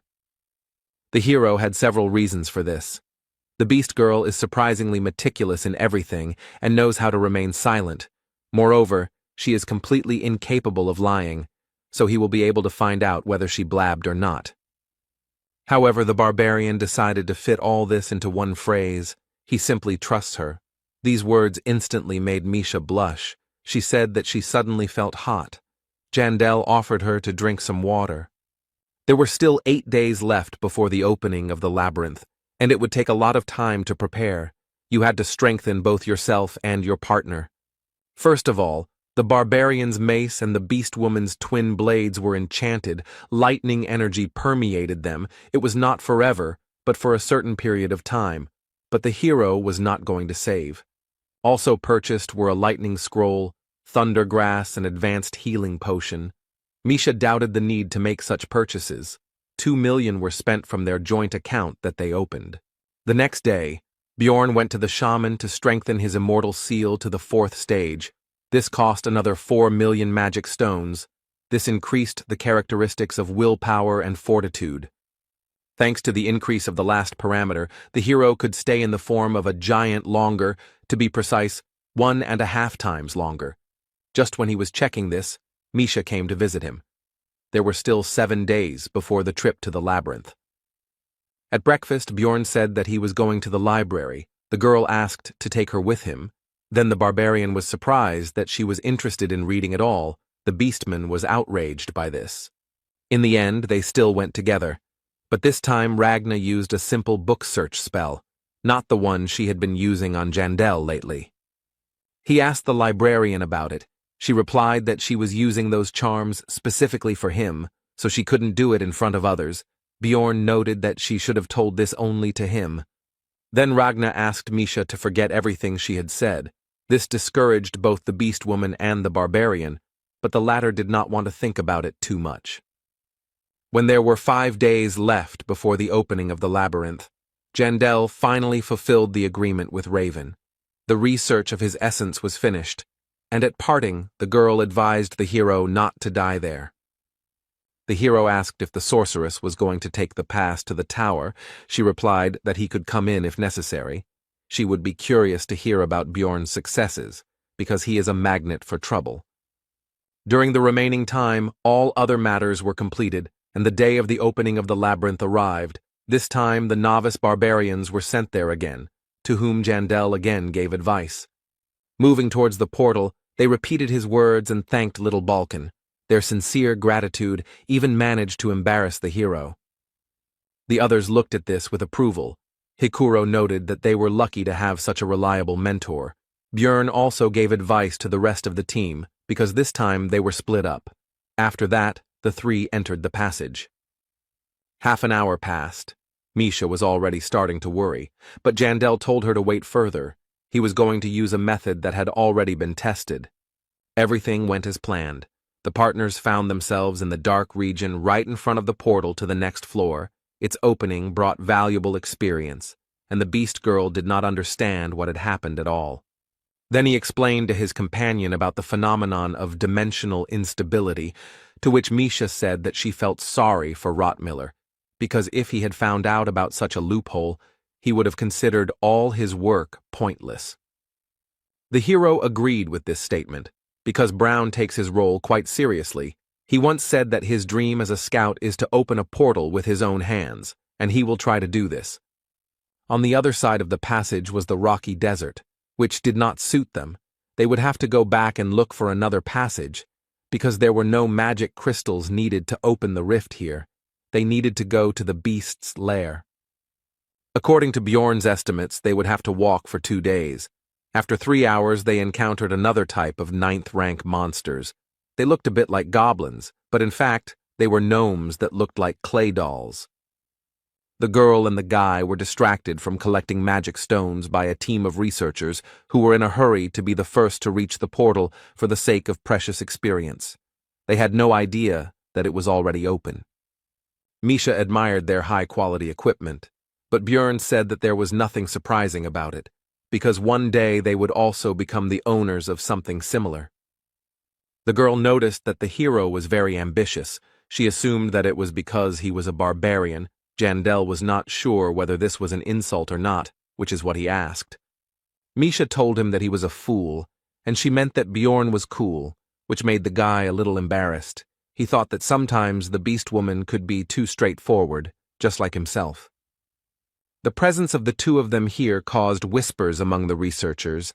The hero did not take this into account, because they look very experienced. Such should already be on the floors of the increase, but they are here, and even in the starting location. A chuckle escaped the barbarian, because he himself had recently been a newbie like the people around him, and he remembered the past and the troubles he had to go through. Then he met Erwin, his first friend. He became interested in how she was doing. Everything should be fine with her. After all, her sister has money, but he was still curious. Maybe it was worth looking for her. Bjorn was brought out of his memories and reflections by a strange look from one of the researchers, which the barbarian immediately did not like, as, incidentally, did not like the guy himself. He stared at Jandel, who saw greed and avarice in his eyes. This newcomer did not seem to understand that it was even easier to kill him than the goblin. The hero felt worse the longer he looked at the researcher, so he decided to approach and ask if he had any business with them, and if not, why he was hatching. Misha grabbed Bjorn's hand and asked him what he was doing, because the man hadn't even done anything. This situation seemed familiar to the barbarian. The beast girl was now like a wife who was holding back her aggressive husband so that he would not get involved in a fight. Be that as it may, the hero decided to check something. He asked the name of the boy, who turned out to be Hans Ivan, and Bjorn expected to hear Hans, so he demanded to tell the truth and not lie. Soon Jandel began to calm down, but the researcher admitted that he really had been called that before, but he changed his name because it was too popular. Now it became clear to the hero why he felt so bad. As soon as he looked at the boy, it was another Hans, who always brings him misfortune. After this, the barbarian told him not to change his name back under any circumstances, but to continue living as Konst. He agreed with everything and nodded his head actively. The hero was distracted from the conversation by Misha and the rumble that was heard throughout the labyrinth. Bjorn immediately grabbed his companion by the hand and ran towards the sound, because this could only mean one thing: the rift would soon open. Jandel decided that changing his name didn't help. If it was Hans once, it was Hans for life. They really were harbingers of trouble. Naturally, the rifts open once every 3 days, and while the first one was going on, it meant that someone had used the same method as him before to open this place. Bjorn was in a hurry. He had spent a lot of money on preparations. He also wondered who it could be, a former player or just someone with the right information. Whatever it was, he was going to find out. But to do this, It was necessary to get inside, so to increase the speed, and, accordingly, the chances of success. Because the space is limited, the barbarian took Misha in his arms and rushed to the entrance. The partners still made it in time. They were the last of the 5 participants. 3 were already inside. It was time to get acquainted with the new members of the formed Rift cleanup squad. The young man introduced himself simply as Carlson. The massive beast man of the bear family was Abman Urikfried, and the girl was Genzia Nefrin. The hero decided to give fictitious names. He himself became Bjorn, the son of Thor, and he called Misha Michelle, but she didn't understand what was going on at all. Bjorn could only hope that she would start to think faster. She soon confirmed his words, but she was completely incapable of lying. Her face could not hide anything. After the introduction, Jandel decided to decide on their roles in the team. He himself is obviously a defender. Genzia said that she absorbed the essence of a goblin archer and is a scout, and Carlson is a vanguard fighter. The hero figured that the girl was somewhere on the first floor, the boy on the second. They had 2 newcomers in the group. This was radically different from the situation in the Bloody Citadel, but it was not surprising. After all, rifts appear in every 5th or 6th labyrinth. In Rafdonia time, this is once every 5 or 6 months. This time the opening was forced, which shortened the time. Experienced fighters simply do not know about what is happening. Therefore, it is not surprising that newcomers appeared in the squad who did not even look at the 2nd floor. The hero finished his thoughts. Abman was the next to tell about himself. He simply pointed to the huge crossbow behind him, but Bjorn said that he would like to know the details. Urikfried said that he would like to know about their couple first. Bjorn said that he is 6th rank, and Michelle is 7th, and they usually operate on the 4th floor. The Beastman said that he is 5th rank. The barbarian asked what he had forgotten there, but he answered his question with a question, and he wanted to know the same thing. They began to look into each other's eyes. Bjorn said that he and Michelle usually go in a team, but this time there was a problem, so they went in together and got stuck on the 1st floor due to the lack of a scout, and then they noticed a rift appear. Abman said that he had the same story, only he left his squad a long time ago. Jandel did not believe in such a coincidence, and all this time Carlson and Genzia were watching their argument. The hero didn't know if there was such a powerful build for a marksman to go solo, but given its appearance, it seemed quite likely, and he didn't think that newbies could get crystals to open the rift. It would be impossible for them to get to the 2nd floor and back in that time, although it may well be that they are actually hiding their true identities. After that, the hero asked who was the first, and therefore opened the rift. Carlson said that they got here almost at the same time. Genzia did not know, and Urikfried asked what business it was of his. The question was postponed. It was decided to divide the loot into 4 parts. The newcomers would get 1 for 2, but would be able to absorb unnecessary essences. Misha would take the abilities from the keeper, and the rest would be rolled into a dice. After the discussion, the squad took battle formation and went forward. The hero felt strange, because he had already gotten used to the dark locations of the labyrinth. He also noted that they were lucky, because the rift he was going to get into was open, which meant that the preparations, including consumables, were not bought in vain. Half an hour later, the team encountered their first enemy, a rank 7 monster, Yeti, an elite gatekeeper that lives only in glacial caves.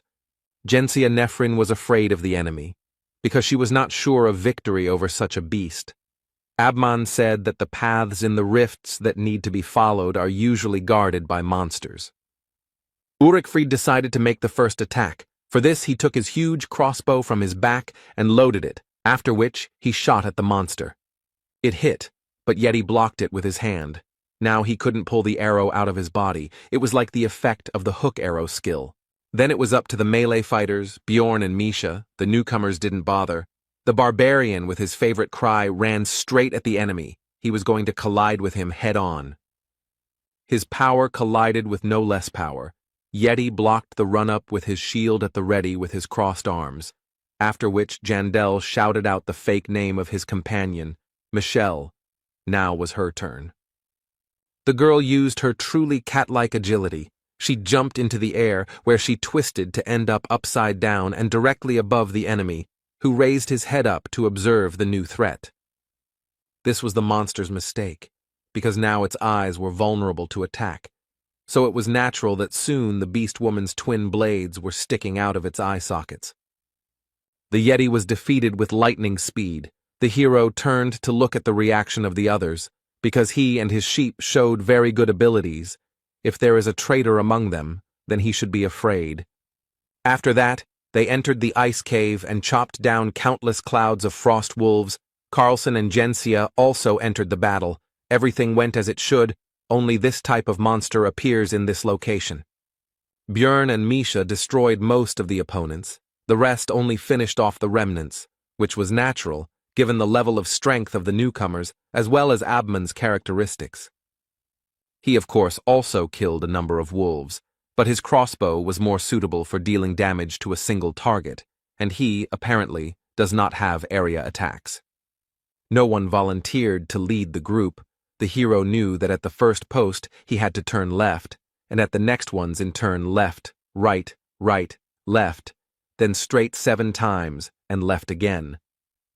With this information, it would be possible to pass the rift in an hour, but since no one reported it, then either the one who opened this place, and therefore could be a traitor, is not a player, or he sits quietly, below water. While going down the steps, a hiding place in the column was also missed. However, in this way it was easy to expose oneself. Björn decided to take these things himself later. Soon the squad descended to the very bottom. Carlson noticed that the lower they descended, the lighter it became. The girls began to admire the beauty of the place they had arrived at. Jensia noticed a pillar-like thing that started to glow when touched. Abman said that it could be a key that would summon several monsters and then open the passage. The hero noted that this was a very gamer way of thinking. Besides, he was basically right, although there would not be so few enemies, but a whole crowd together with the boss. The long-sealed tyrant has begun to awaken, but first, of course, we must deal with his minions, who have sensed their master and also awakened from their long sleep. Abman and Jensia did not expect such a number of opponents, but Bjorn calmly suggested retreating to the stairs, since it would be easier to build a defense there. There were about 20 frost wolves in the first wave, and a few rank 8 monsters appeared in the second wave, but they weren't a problem. After that, an ice golem appeared among the opponents, distributing a slowing debuff that also stacks. The barbarian decided to smash it into pieces as quickly as possible, which he did. The next enemy turned out to be the Lord of the Snowfield, Katumba, a named monster that is an intermediate boss, a mutant yeti that can use various skills. One of which was suppression. The hero had already experienced it during the battle with the marauders on the second floor. Because of it, it was impossible to move his body. It's easy to remove.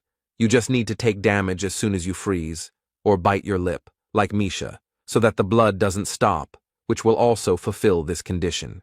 The hero used a different method. He simply pumped up the magic defense parameter, due to which the effect did not affect him at all, and he rushed at the boss with his battle cry using Wild Splash. Misha also joined his attack. Katumba decided to use his skill called Cold Burst.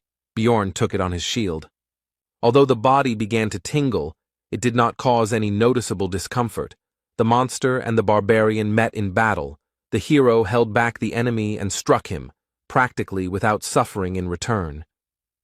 Ulrichfried told him to get out of the shot's path if he wasn't going to die, as he began to use his skills, which were enhancement, which strengthened active skills proportional to the soul's power, and hazardous materials. The combination was so powerful that it not only instantly killed the boss, but also dealt damage to the monsters that were nearby. The explosion was impressive. Misha was surprised that such a thing could be achieved with a regular crossbow bolt, while Jandel realized that the Beastman had had an area of effect skill all this time. He was just holding it back just in case. Björn wasn't entirely sure if this could be called AoE damage, but with the help of the bear, they were able to quickly deal with this wave. They were also lucky. They got 2 essences. Now the division of the loot should begin. Abman immediately said that he was not interested in this, and left the discussion to the others. The newcomers were about to say something, but Björn interrupted them. He informed them that the Yeti essence would go to them and Misha, and they could divide the second one between themselves. They agreed. The cat immediately began to congratulate the barbarian on acquiring even greater power, but it turned out that he wanted to give this thing to the girl. Misha hesitantly said that, in principle, she was not against such a development of events, but she was interested in how much she would owe for it. The hero was discouraged by these words. He was not going to fleece his partner. The girl continued to say something, but Björn was no longer listening to her. He was immersed in thoughts about the fact that the essence of the Yeti, a monster of the 7th rank, has quite decent stats. It increases bone strength and cold resistance. These are top defensive characteristics, and in addition to them comes sensitivity to the same cold. As well as a little strength and dexterity, all of this would be useful. But the sensitivity indicator is key for elemental damage dealers. It increases the damage from a given element. Misha, meanwhile, was still plaintively asking for an answer to her question. Björn continued to anticipate how much the power of his Koshara would increase. Because the color of the essence was also lucky, it gave the passive chill, which increased the damage of the attribute. But the main one was the active condensation of cold. Jandel could have dreamed about a better essence and thought about the prospects for a long time, but he came to his senses from Misha's touch, who thought that he would fleece her to the skin, since he had not answered for so long and with such a face. Björn finally replied that she shouldn't worry about that, since such things only needed to be taken care of with temporary companions, and it would be enough for him that the girl would continue to stay with him. These words somewhat confused the cat, but she still hurried to absorb the essence. This caused strange sensations in her, because the last time she did this was a long time ago. The barbarian decided to inquire about what the newcomers had decided. They said that they would not take their loot, which aroused the hero's suspicions, because such newcomers should seize any opportunity to become stronger. Carlson explained that Genzia saw that this essence fell from a frostwolf, and if so, then it would not suit him. Björn asked the guy about his reluctance to absorb this thing. Because these monsters are rare, it is unlikely that he knows about the granted abilities. The guy replied that it is rank 9, and something better will still fall out in the rift. It was a little suspicious, but such an answer was quite logical, because in this place the chance of essence dropping is very high, so I decided to find out Gensia's reasons for refusing to increase her strength. The researcher replied that removing unwanted essences was quite expensive, so she decided not to repeat her mistakes, because the girl uses a sword and she has the abilities of a goblin archer. The hero would have removed from the list of possible traitors those who would have absorbed the essence, but none of them took it, and the reasons given were almost ideal. He only hoped that they were not in cahoots. Genzia began to ask about the end of the monster's attack, as the ice ceiling above them began to crack, and soon a large paw of a new monster appeared from there. It was the final boss, somewhat similar to a lycanthrope, but larger and without weapons. But Björn was never worried about its appearance, because he knew that he would have to fight it later. Tyrant Tenerbus discovered the intruders and was very angry, so he used Ice Crush, which broke the floor under the team, and they all began to fall down. Just as the hero from the game remembered, it was time for the 3rd chapter. As a result, the squad ended up in a special zone, in which they were affected by the hypothermia effect, which reduced agility and doubled the damage received from the cold, and they all fell into freezing water. In the game, you just waited for the loading to complete, after which you start the 3rd chapter already on land, although your health points become smaller. But in reality, the barbarian was thrown around by the current left and right until he was thrown out of the waterfall, and he began to think that he would die like that. Now he understood the reason why he started this chapter in the game with reduced health. Because of this shaking from side to side, like a sack of potatoes, his body is now all in bruises and abrasions. The hero was distracted from analyzing his condition by a worried Misha, who shouted his false name and ran to the barbarian to make sure that everything was okay with him. When everyone gathered together, it turned out that Abman always carried firewood with him, Since he traveled alone, Björn decided that this fully proved the truth of his words. Nefreen and Carlson were worried that they were sitting right next to the fire, but it wasn't getting any warmer. Ulrichfrid explained that it could be an effect of a special region. His own limbs were getting numb. Misha was surprised by their conversation because she herself had never felt anything like this, but the hero was not surprised by this because the girl's resistance to cold, according to his estimates, should have already exceeded 40 units. The cat asked how Björn was feeling. He replied that he was also cold, although not too much because his body was shaking, but it did not cause pain. Then she called him to warm up to her. This time the situation could not be misunderstood. Even Abman was whistling, as if not paying attention to what was happening. Anyway, the team decided that the area was safe, so they planned to set up camp for the night. But Jandel couldn't trust the others. He and Misha had some firewood of their own, so they moved further away. The cat suggested that Björn sleep first, but he said that first they needed to talk about whether anyone from the rest of the squad seemed suspicious. After Misha shared her observations, the hero praised her, because thanks to this, he was now almost certain of the traitor's identity. 6 hours later, the expedition continued. Now they had only one path, albeit a winding one. In this location, they did not have to wander, they just had to follow the main path. Along the way, there were also monsters to fight that came out of the walls. Most of them were rank 8, but the difficulty was considered higher than the Bloody Citadel, which had rank 7. This was due to the chill debuff. Almost all enemies dealt cold damage in one way or another, which was doubled due to this effect, and while 3 of them could handle it without any problems, it was difficult for newbies. After 4 hours of moving forward and clearing out monsters, the team faced a new challenge. These were frozen ice orcs. They were rank 7. They were soon freed. Abman was a little upset by this, because he wanted to get a better look at the monsters. Björn called on everyone to keep in line, mentally adding that in this case, it would be easier for Misha to keep an eye on them. The barbarian didn't know what the potential traitor's goal was. Maybe it was even a simple clearing of the rift. But in any case, he decided to prepare for any development of events. Now he rushed straight at the orcs with a battle cry.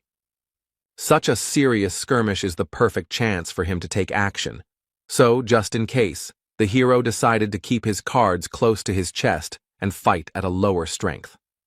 Abman asked Misha why she was still here and not joining the battle. She replied that someone could attack from behind, but in fact Björn simply asked her to do so.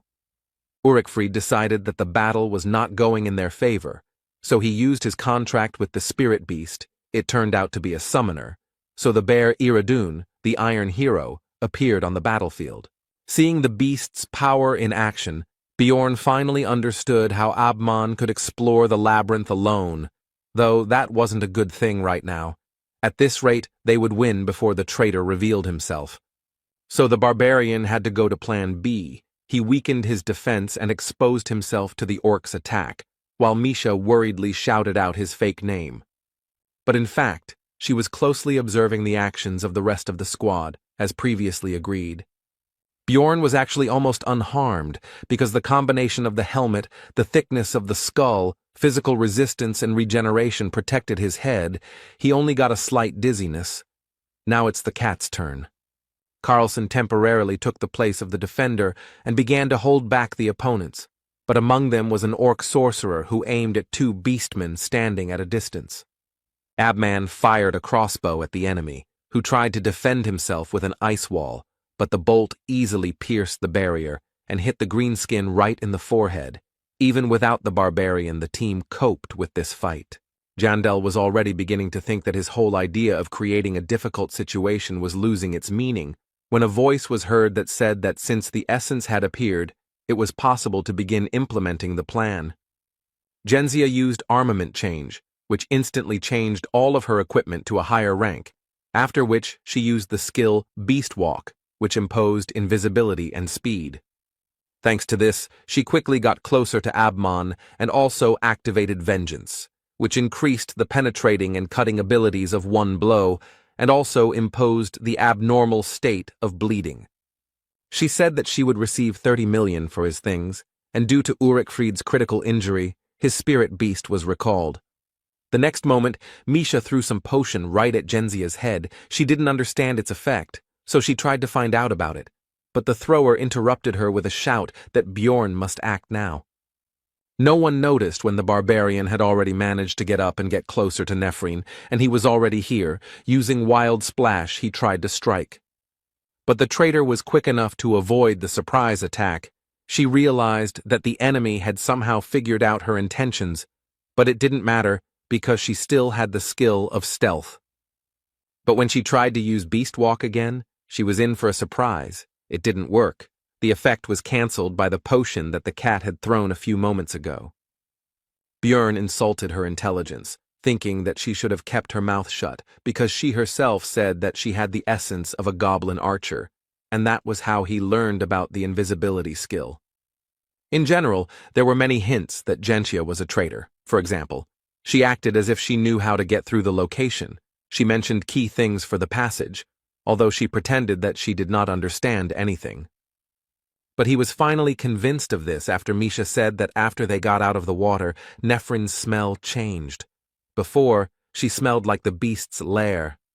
And to open this rift, you need magic stones from the monsters of this location. She just didn't think that this could somehow give her away.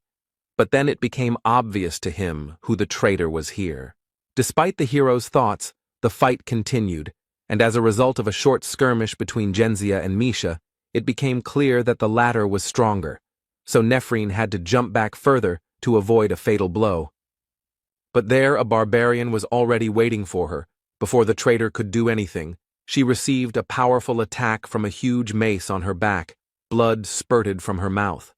A normal speed fighter wouldn't be able to withstand this, but it seemed like this girl had invested a lot in her defensive stats, so she jumped back and angrily cursed with words about stupid NPCs. The hero realized that she was also a former player, like him. But this did not change anything for him, because if she wanted to finish him off, then he did not care who she was. Now she was just an enemy. While Bjorn stood there waiting for Genzia's next move, an orc with an axe came up behind him, but thanks to Wild Surge, he couldn't deal damage, so he was ignored, and killing him would spawn a boss. Nephrine herself, seeing how the 7th-rank monster did not leave a single scratch on the barbarian, decided that it was not worth getting involved with such a thing, so she turned around and ran away.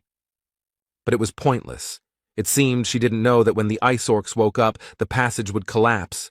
But as they say, a cornered rat will bite a cat, so you have to be careful. All this time, the enemy continued to beat the barbarian wherever he could. It seemed he was even starting to like it. Misha offered to take him on herself. Bjorn said not to kill him, but only to distract him. After that, he went straight to Genzia. She tried to say that they misunderstood each other and they needed to talk first, but the hero understood that she was just trying to stall for time.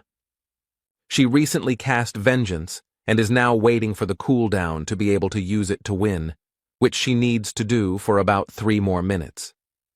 In other words, she wouldn't be able to break through the shield yet, but his thoughts were interrupted by the enemy's attack. He realized that despite this, she would still try. Nephrine's onslaught didn't last long. Jandel timed it right and struck her leading arm with his massive mace, causing the blade to fly far away from them and leaving the girl unarmed. After that, the barbarian returned to the conversation and asked about what they had misunderstood. Genzia at first did not believe that they believed her, but this was her only chance, so she began to explain. But her speech did not last long. While she was speaking, a blow from Bjorn fell on her head, not strong enough to kill, but enough to knock her unconscious. It was all just a distraction. Soon all the equipment was removed from her. It was all sharpened for fighting with other people, but some of it could well be suitable for Misha. The rest could be sold for a solid sum. The loot was finished.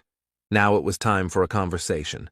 But before that, the barbarian crushed all the limbs of the victim and forced him to use change armament to remove the second set of equipment. After that, it was possible to find out that rumors about Genzia's tricks had spread throughout the guild. So this time, she decided to act for sure and kill all witnesses. Then the hero asked why she opened the rift. The girl replied that she wanted to get the heart of the snowfield, and that there were also supposed to be lower-ranking researchers here, and after that, she latched onto the words about opening the rift. It was Bjorn's miscalculation. Now Nephrine asked if he was a player, but the barbarian was not going to agree with this. Genzia began to beg for mercy, because she just wanted to get home. The girl said that in this world, in order to survive, she had to go through terrible things, and also thought that Jandel NPC, if she knew that he was a player, she would not have attacked, because real people cannot be killed. After that, she broke down. She wanted to hear at least some kind of answer, and the hero was silent all this time. He was surprisingly calm. There was not a drop of sadness, and there was no pity either. He simply said that she was an evil spirit. He raised the mace up and abruptly lowered it down. With her last word, the girl called her mother. After that, she would never say anything again, and the floor of the labyrinth was once again stained with human blood. Bjorn killed another player for the first time, whether it was easy or hard, whether he felt excitement or fear. Looking at Misha, he understood that none of it mattered. He did what he had to do. The cat ran towards the barbarian, because she was already starting to worry about his long absence, thinking that something had already happened. Meanwhile, Carlson was barely holding back that last ice orc. He began to call for help. The enemy was clearly stronger than the newcomer and was about to gain the upper hand in the confrontation. In the end, the monster knocked the guy to the ground and was about to finish him off, but Bjorn told Misha to deal with the orc, and at the same time, she should try out her new active skill. The cat used two skills at once. The first was strengthening, the second was condensation of cold. Her sensitivity to cold increased significantly. The orc was about to deliver the final blow with his axe when Misha rushed past at great speed and wounded his hand, saving Carlson. The wound looked like frostbite damage. It stops bleeding, but also prevents regeneration, which will be useful. It also significantly limits mobility on normal monsters. Without cold resistance, it will be even better. Having analyzed all this, Bjorn told Misha to hit him in the neck this time, which she did, as a result of which the enemy instantly froze in place. Most likely the frost reached his brain.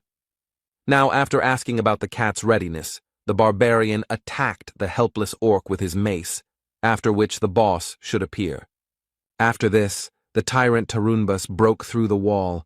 Earlier he woke up from a long sleep, and now he also restored all his strength. This enemy has a few special features. He is 1.5 times bigger than a normal lycanthrope, and his stats are twice as high. He wields an ice club and inflicts hypothermia, but none of this is a problem. The fight will take less than 10 seconds because the preparation was done in advance.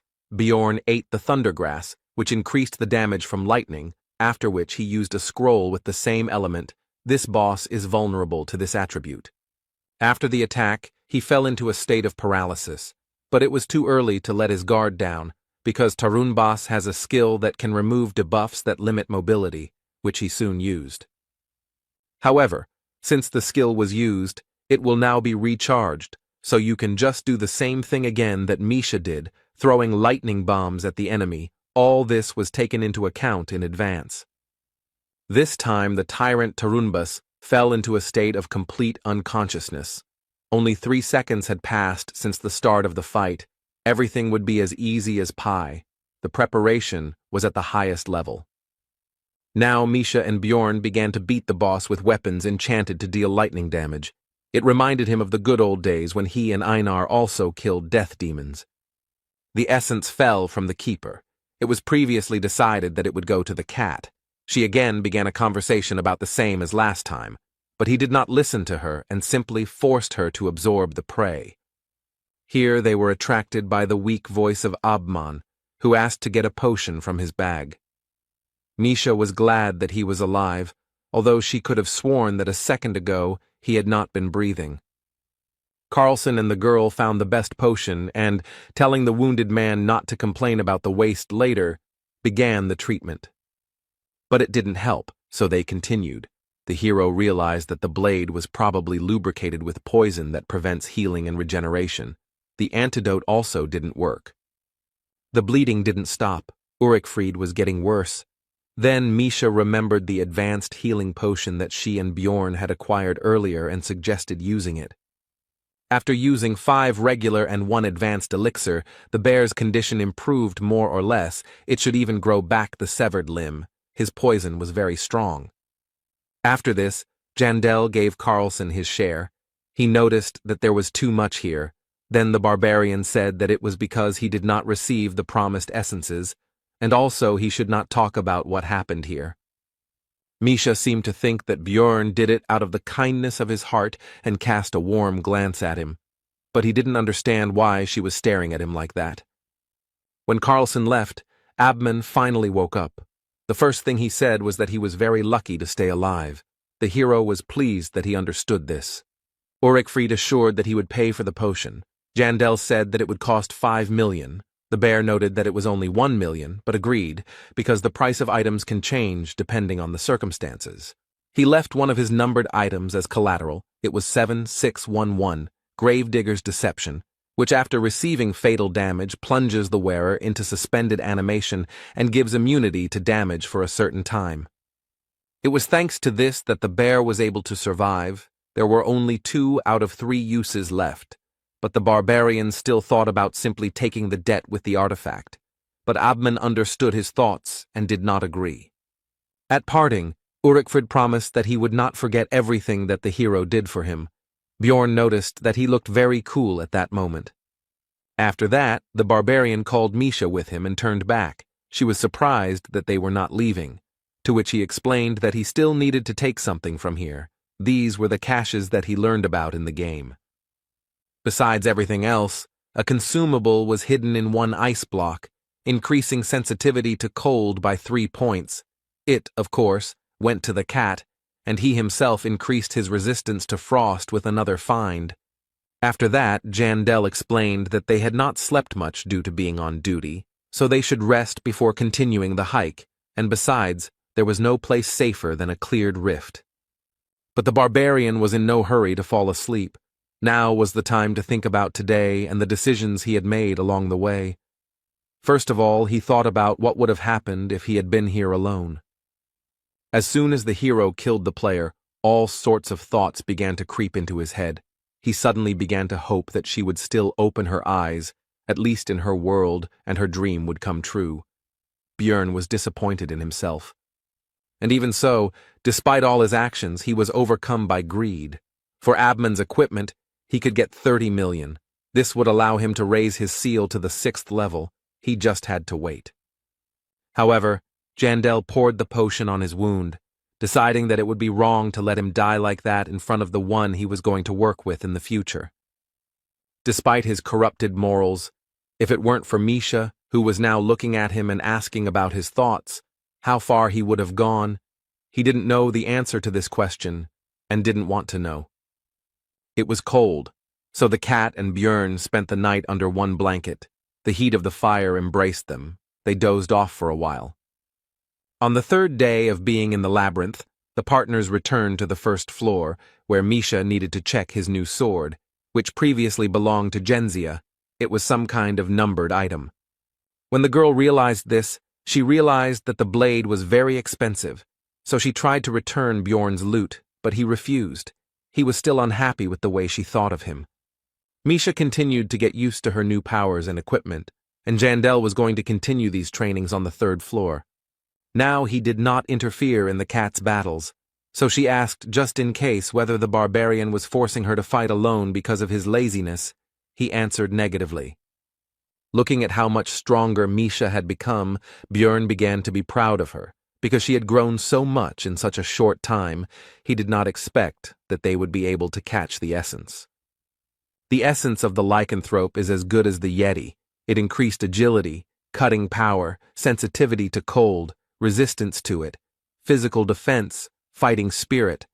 But these are not the main characteristics. Passive skill, Snowblood, which increases sensitivity to cold by 1.5 times. The longer you live, the more noticeable the bonus will be. Plus, it is an excellent synergy with condensation of cold. The active skill Ice Crush slightly increases damage dealt to enemies in the frostbite state. and greatly increases damage dealt to enemies in the frozen state, making it super effective for multiple attacks. The Indomitable skill removes all effects that affect mobility. It costs a lot of soul energy, but helps fill in the weak spots in the defense of damage dealers who are usually vulnerable to control. Bjorn told Misha to try using Ice Crush immediately after cold condensation. The Beast Woman noted that monsters die with one blow. Then the barbarian advised to hit not with a sword, but with a fist. But it didn't help. The opponents still couldn't stand even this. Then the hero said that they were going to the second floor for training. Misha interrupted further explanations and predicted his next words. When Bjorn said that she guessed his thought, she beamed and lifted her nose. Based on her reaction, the barbarian realized that if he screwed up somehow, she would most likely calm down. He just needed to pretend that he had lost the argument to her. The partners walked calmly through the cave, as the crystals changed the color of their glow from light blue to red. This clearly indicated to Jandel that someone had summoned the Lord of the First Floor. He calmly explained what was happening to Misha. She initially calmed down because of his tone, but then perked up because the meeting with Ryakis was still fresh in her memory. Bjorn hastened to reassure her. He explained that the Lord of the First Floor was quite level-headed. He was only summoned after 3 days, and when there were more than 5 people in one place, and in general did not pose a particular threat. The girl came to her senses, and Jandel added that the portals are not blocked, and if the researchers lose, he simply quietly leaves. The monsters on the level also do not change in any way. Most likely, he was summoned specially. He also recalled how he sold information about the tactics to defeat the First Floor Lord to the player community. He only had 2 weeks to prepare, but it seems like he is really impatient.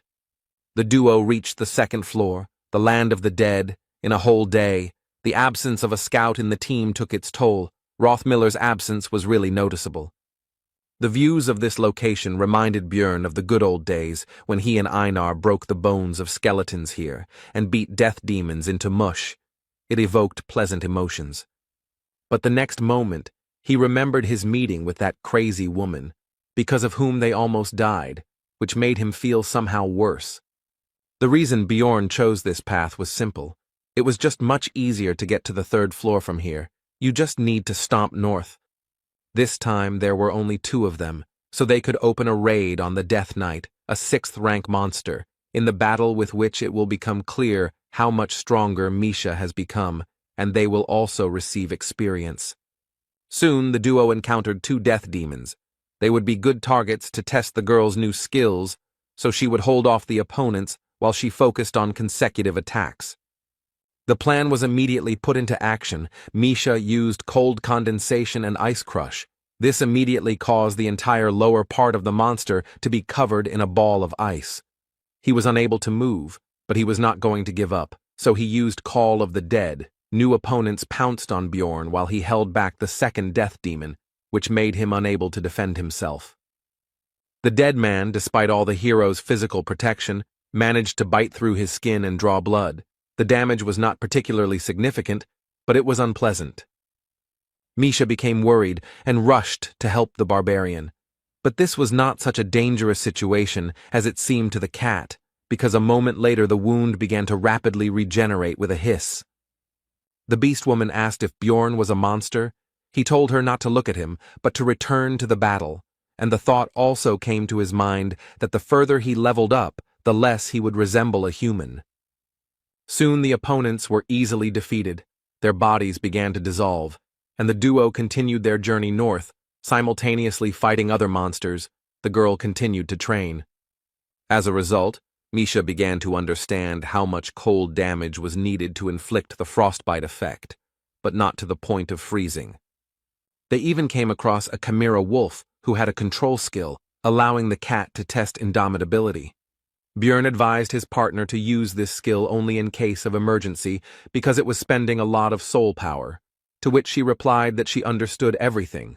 She was not a kitten.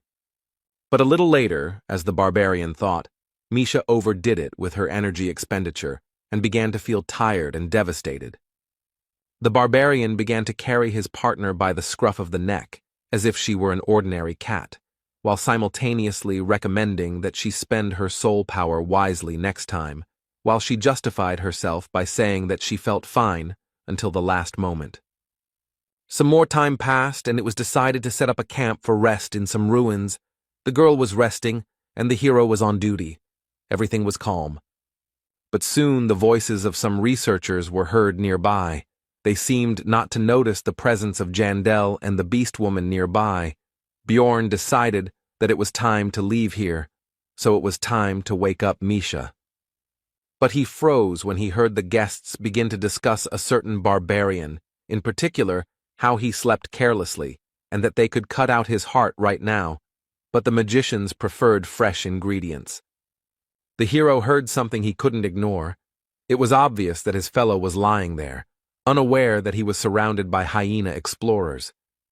Bjorn remembered that of the barbarians who had gone through the initiation ceremony with him, less than a third had survived by now. Karak had told him this. And of course it couldn't be just the monster's fault. It was obviously the work of marauders aiming for their hearts. Continuing to listen to the researchers' conversations, the hero began to understand that they, it seems, were not going to do anything today. So what should he do? His first thought was to just kill them all. It was a simple and convenient solution, but not ideal, so he came up with another option for the development of events, after which he woke up his partner.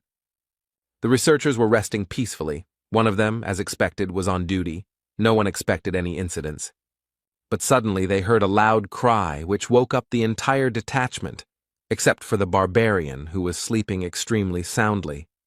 It was the hero's voice, who told his partner that he simply wanted to do it.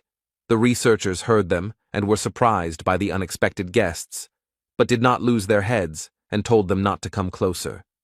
After this, one of the squad members hurried to wake up the barbarian and explained the situation to him. He was surprised that it was not monsters that arrived, but other people. He did not understand the danger. After all, his relative was among the guests. They hurried to meet each other. Bjorn introduced himself by his false name, Bjorn, son of Thor, and the second big guy was Karen, son of Tarson.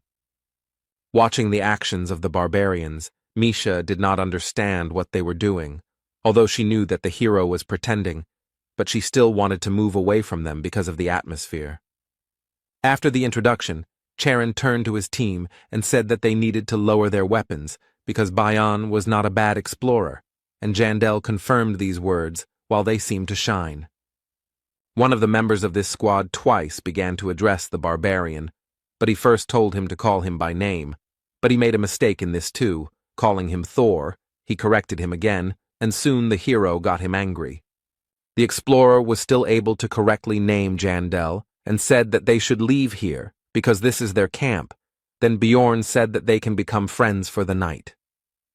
He began to explain that this was not done above the first floor, but the faces of the other people showed that they were already fed up to death. They had no idea that this was only the beginning.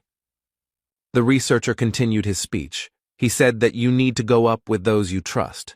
Bjorn clarified that they cannot become friends for the night. And the next moment he yelled that they were completely stupid, that they only had the bull for decoration, because if they united, then each of them would be able to sleep longer. Charon was surprised by this. He exclaimed that this was simply a brilliant solution, and he also wondered how the others had not thought of this before. The researchers were extremely surprised by this whole conversation.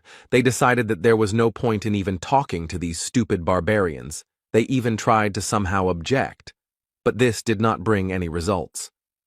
The leader, with whom Bjorn had been talking all this time, had already decided that this would only bring disadvantages when he noticed the beast woman, who was very beautiful.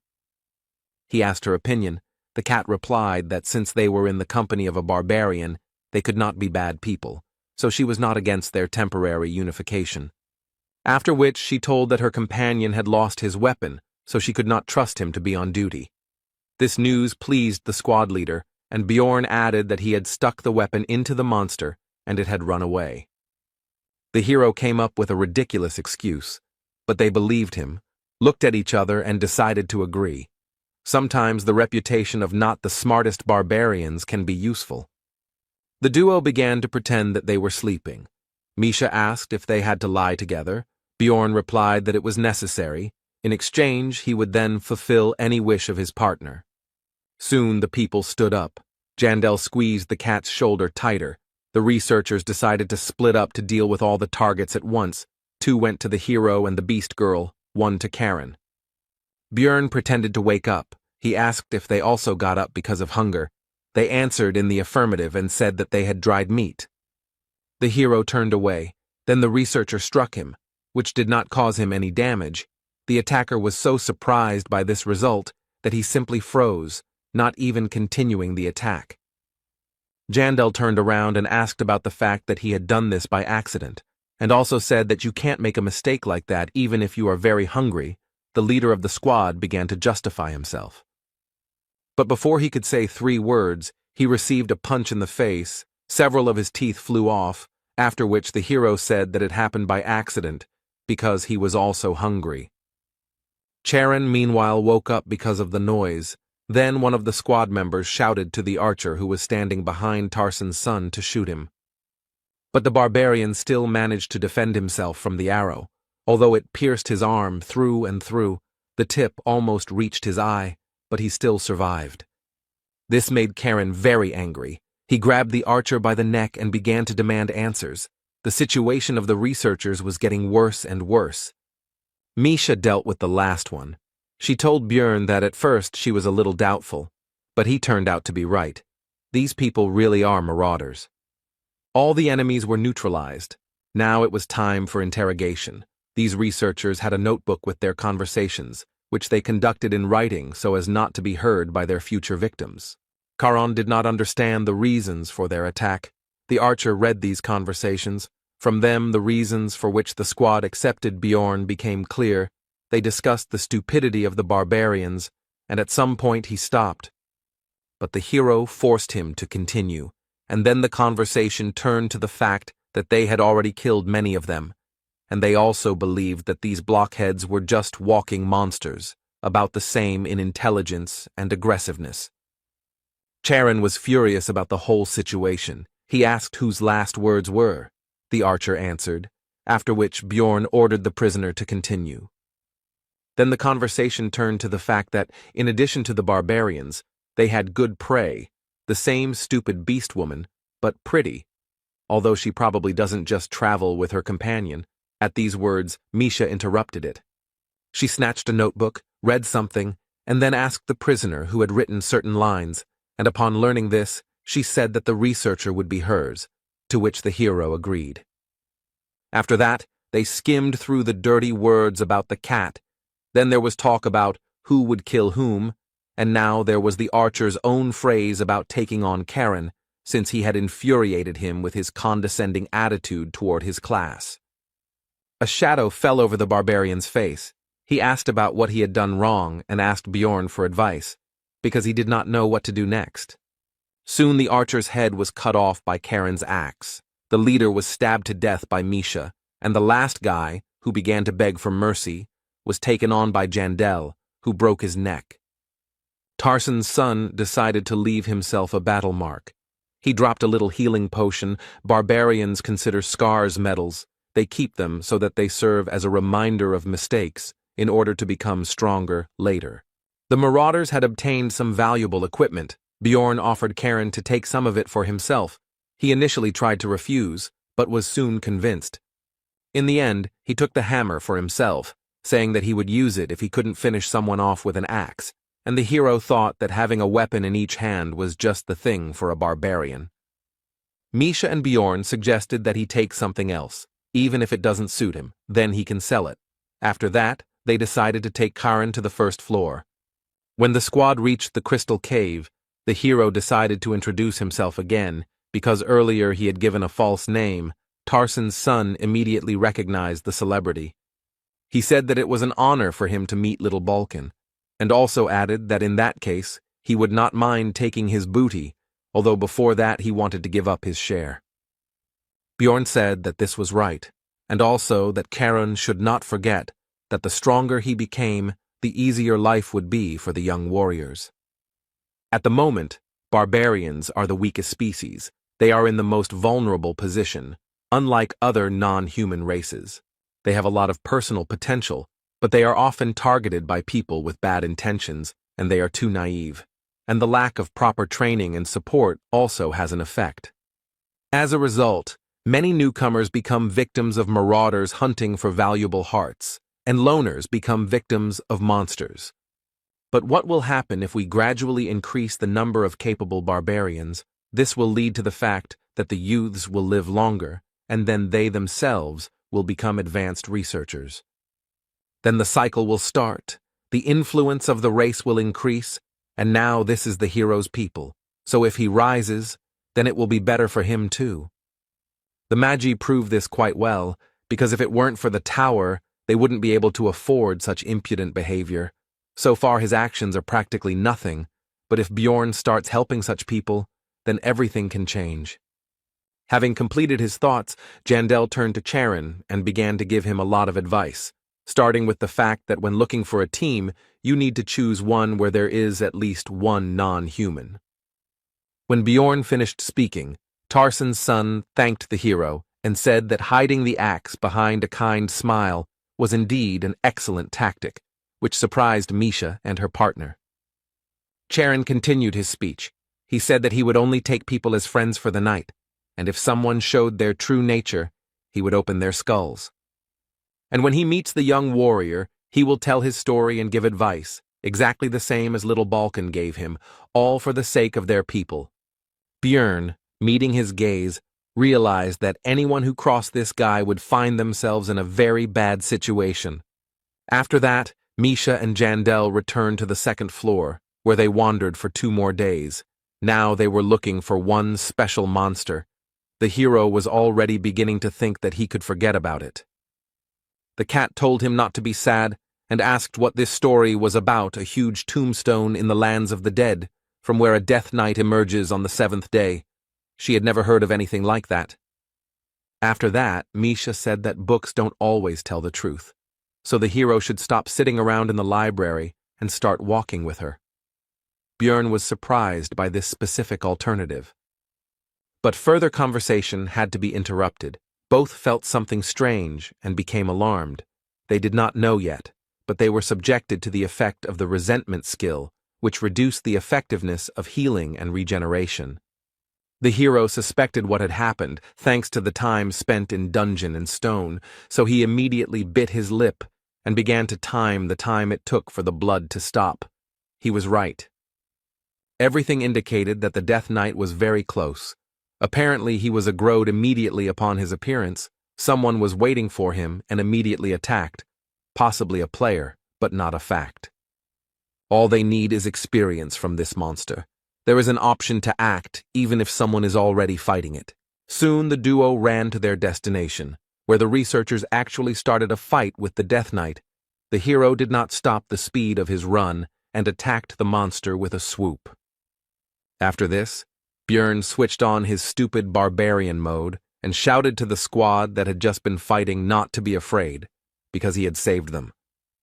In the end, they started whining. The elf was furious and tried to rush at the barbarian. One of them held her back, the rest just stood there. Misha actively apologized and bowed. Suddenly, one of the people spoke up. He said that he remembered that it was little Balkan who helped him and some others on the 3rd floor. The hero remembered this guy. He was the same dude who took out the researchers during the battle with Riakis. Jandel thought that he could be a former player. The fighter and the magician decided that this was all some kind of misunderstanding, and little Balkan really just wanted to help, because it couldn't be that such a great hero would deliberately snatch the last blow. The hero thought that this was a good reason to be famous. Misha did not believe that it would really work. Everyone remained silent and did not rush to dispel their misunderstanding. After this, the players said that they must have been brought together by fate, so they should get to know each other better. Björn did not mind and introduced himself, after which he began to extend his hand for a handshake. But he frantically stopped his limb when he heard the name of his new acquaintance. He turned out to be Hinz Christen. This immediately alerted Jandel. The hero could not imagine that this would happen. He grabbed Misha by the hand and ran away. It was terrible. One of the players captured a body with exactly that name. It was simply too much for him. He decided to get away. The cat asked him irritably what had come over him. He replied that he would answer later, also thinking that he should have taken salt with him, and Hans looked after them, and did not understand the reason for such a reaction of the barbarian. Meanwhile, when the first floor had already closed, Karen returned from the campaign with good booty, which immediately attracted the attention of the rest of the barbarians, who this time all survived the first journey. They had many questions for their relative. One even suspected him of looting. Then he invited everyone to come closer and began to tell about his adventures. Charon told about everything that happened in the labyrinth. As expected, the barbarians were furious, but at the same time they were happy with the actions of little Balkan. They considered him a great and wise warrior. Tarsen's son confirmed their words. He raised one of his bags of loot and said that he had achieved all his success thanks to him and his advice. A couple of researchers behind them began to discuss the fact that this gathering of savages was too noisy and that their kind had only one benefit, their hearts. It was obviously impossible to attack them in Rafdonia. Until now, the barbarians were at the lowest level in the hierarchy of the labyrinth, but now Karen was going to change this. He decided to start small. He would teach his kindred what he learned from Bjorn and what he learned himself. Misha and Jandel reached the 3rd floor in the second half of the 9th day, ending up in the Black River mouth location. Next time, they definitely need to take a scout, but now they've tagged along with another group. Bjorn also told the cat about Hans, who said that since such a meeting was a bad omen, then perhaps they should have gone back and left the 1st floor. The hero noted that this was not proven, and if such an effect existed, they would not become immune to it even if they returned to Rafdonia, so it was better to just continue doing what they were going to do. Misha said that it would be better if he didn't tell her anything, because now she was worried. He replied that he was glad to share his problem with someone. This irritated the girl, because she thought that he was laughing at her. The barbarian initially agreed with this, but then said that he began to rely on the cat, although he himself did not understand when this happened. These words confused his companion. Misha praised Jandel and said that he needed to continue to rely on her and not suffer alone, while she experienced a cocktail of different emotions: pride, joy, fun, and awkwardness. Bjorn said that he was just joking, after which he instantly disappeared from his previous place, causing the cat to be surprised at first, and then angry and irritated, so she chased after the fleeing barbarian. But the merry chase did not last very long. To reach the place for a halt, it was necessary to cross the river. At certain moments, the water rises. They were lucky to make it in time, but the best places were already taken. Misha said that she forgave Bjorn because she has a generous heart, and certainly not because she didn't want to get wet. Suddenly, the voices of the researchers were heard asking someone to be quieter, because they were trying to sleep here. They apologized, and the cat was happy, because she recognized the one who was asking for forgiveness for the noise. Hikuro, Devalki, and Rottmiller also set up camp here. Misha said that they were definitely connected by fate itself, but so the team of outcasts became one again. The dwarf asked about their task. Bjorn answered that it was on the 1st floor. The customer had already returned, after which he inquired about their presence here, because the trio was going to stop on the 2nd level. Hikuro explained that they had already finished all their business on the previous floor, so they had come here on a backup mission that they had taken just in case, which was exactly what had happened. After that, the team completed the task that Murad took. It was necessary to get the eyes of the frog sorcerer. The reward would be 2 million. It did not take even 3 days. Misha was surprised that the matter was finished, but Devalki was glad that his distortion magic, which kept the monster's body from dissolving, finally worked, and told the beast woman that she was a talisman of good luck. But Hikuro said that he was looking at her through rose-colored glasses. The lucky one here was obviously Jandel. Fortune was following him on his heels. The barbarian himself had a clearly opposite opinion about this. After that, he suggested going to the 4th floor. Since they were done here, it would be a shame to stop there. If they set out now, they should make it in time, even if it would be tight. Everything was decided, and 3 days later, the team entered the witch forest, and 3 hours before the third level closed, the portal was reached. The hero praised Rothmiller for his work. When Jandel was already entering the passage, he heard a familiar voice calling him from behind, but he did not have time to turn around. It seemed to him that it was Erwin. He began to think about the likelihood of such a meeting. But there was no time for that, because in the Sky Tower, the monsters attack immediately. This time they had a nasty combination. It was an orc sorcerer, a stone golem, living armor, and a Dullahan. Only a few moments passed and the battle began. Hikuro exclaimed that his comrades should not lose their vigilance, because even though the opponents were low-ranked, their teamwork could be unpleasant. But the next moment, everything was already finished. All the enemies were killed. Bjorn dealt with the Dullahan and the living armor. Misha dealt with the golem, and Dvalki demonstrated his new spell on the orc. Murad was surprised at how easy the fight was, but quickly came to his senses, because 4 multicolored portals opened, behind each of which were different types of tests. They did not have time, so the choice was obvious. This will be the Ladder of Wisdom, a path that requires a scout, since the road is very confusing and filled with traps. Monsters appear periodically, but you can climb up 5 floors at once. The hero was interested in what could have happened if they had chosen a different path, because then perhaps this would not have happened. On the first level of the Sky Tower, the team passed the Door of Wisdom, then Courage, and then Wisdom again. Thus, they reached the 12th floor, where they came across a troll, a 5th-rank monster. Everyone was surprised and afraid of this meeting. The hero was no exception, because this is a very dangerous opponent who somehow jumped out right here. Of course, rank 5 monsters do appear in the Sky Tower, but they are extremely rare. In 10 years of playing, Bjorn had only encountered them 7 times, and even then it was on the 100th floor, not the 12th. The hero was finally convinced that people named Hans bring bad luck, because he had just recently met one of them. But now was not the time for reflection.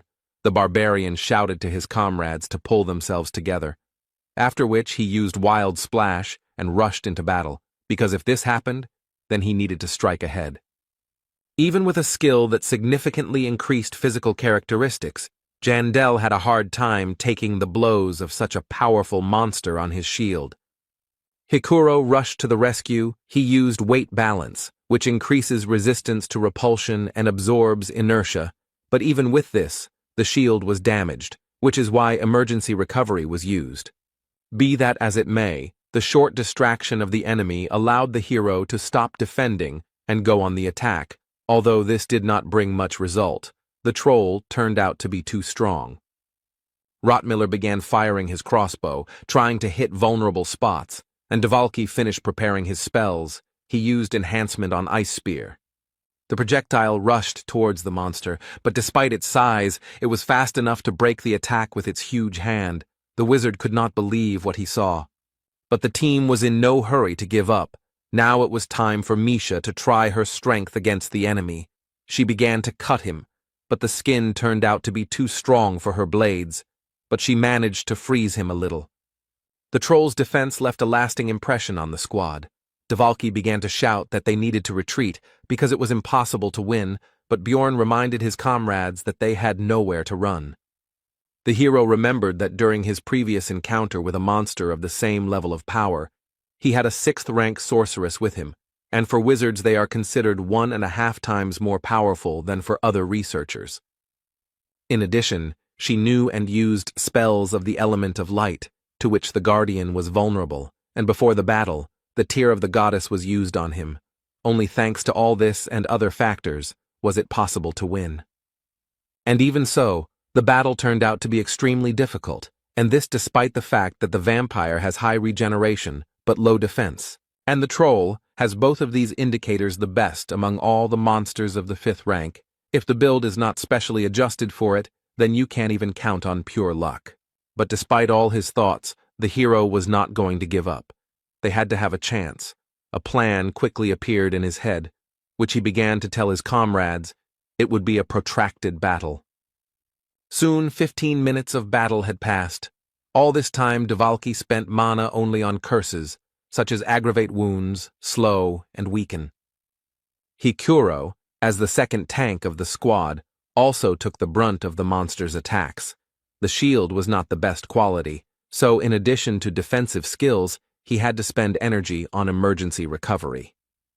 While the two defenders held the troll back, Rothmiller distracted him with crossbow shots, the bolts hitting him in the face, eyes, etc.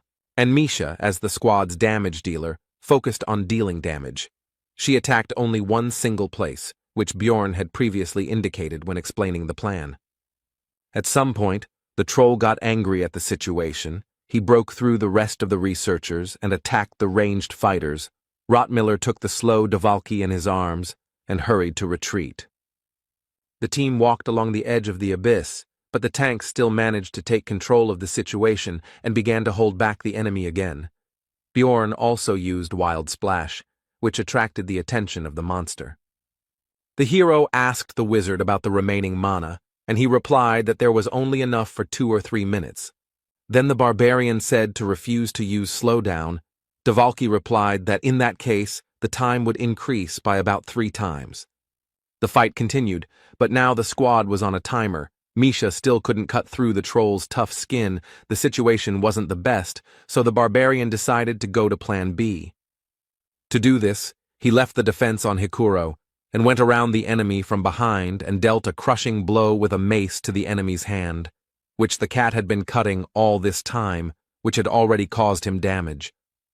The troll instantly reacted to his injury and used the madness skill, which temporarily removes pain and significantly increases physical performance.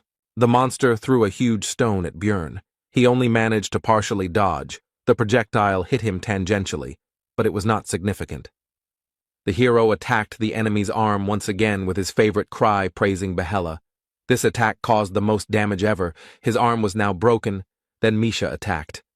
The limb was severed, but the troll used super regeneration, an active skill that must be used on a specific body part and allows any damage to be restored. This skill really lived up to its name, because the hand began to recover quickly. It seemed that it was in vain and everything returned to the beginning. Only the researchers had less energy, but this was not so.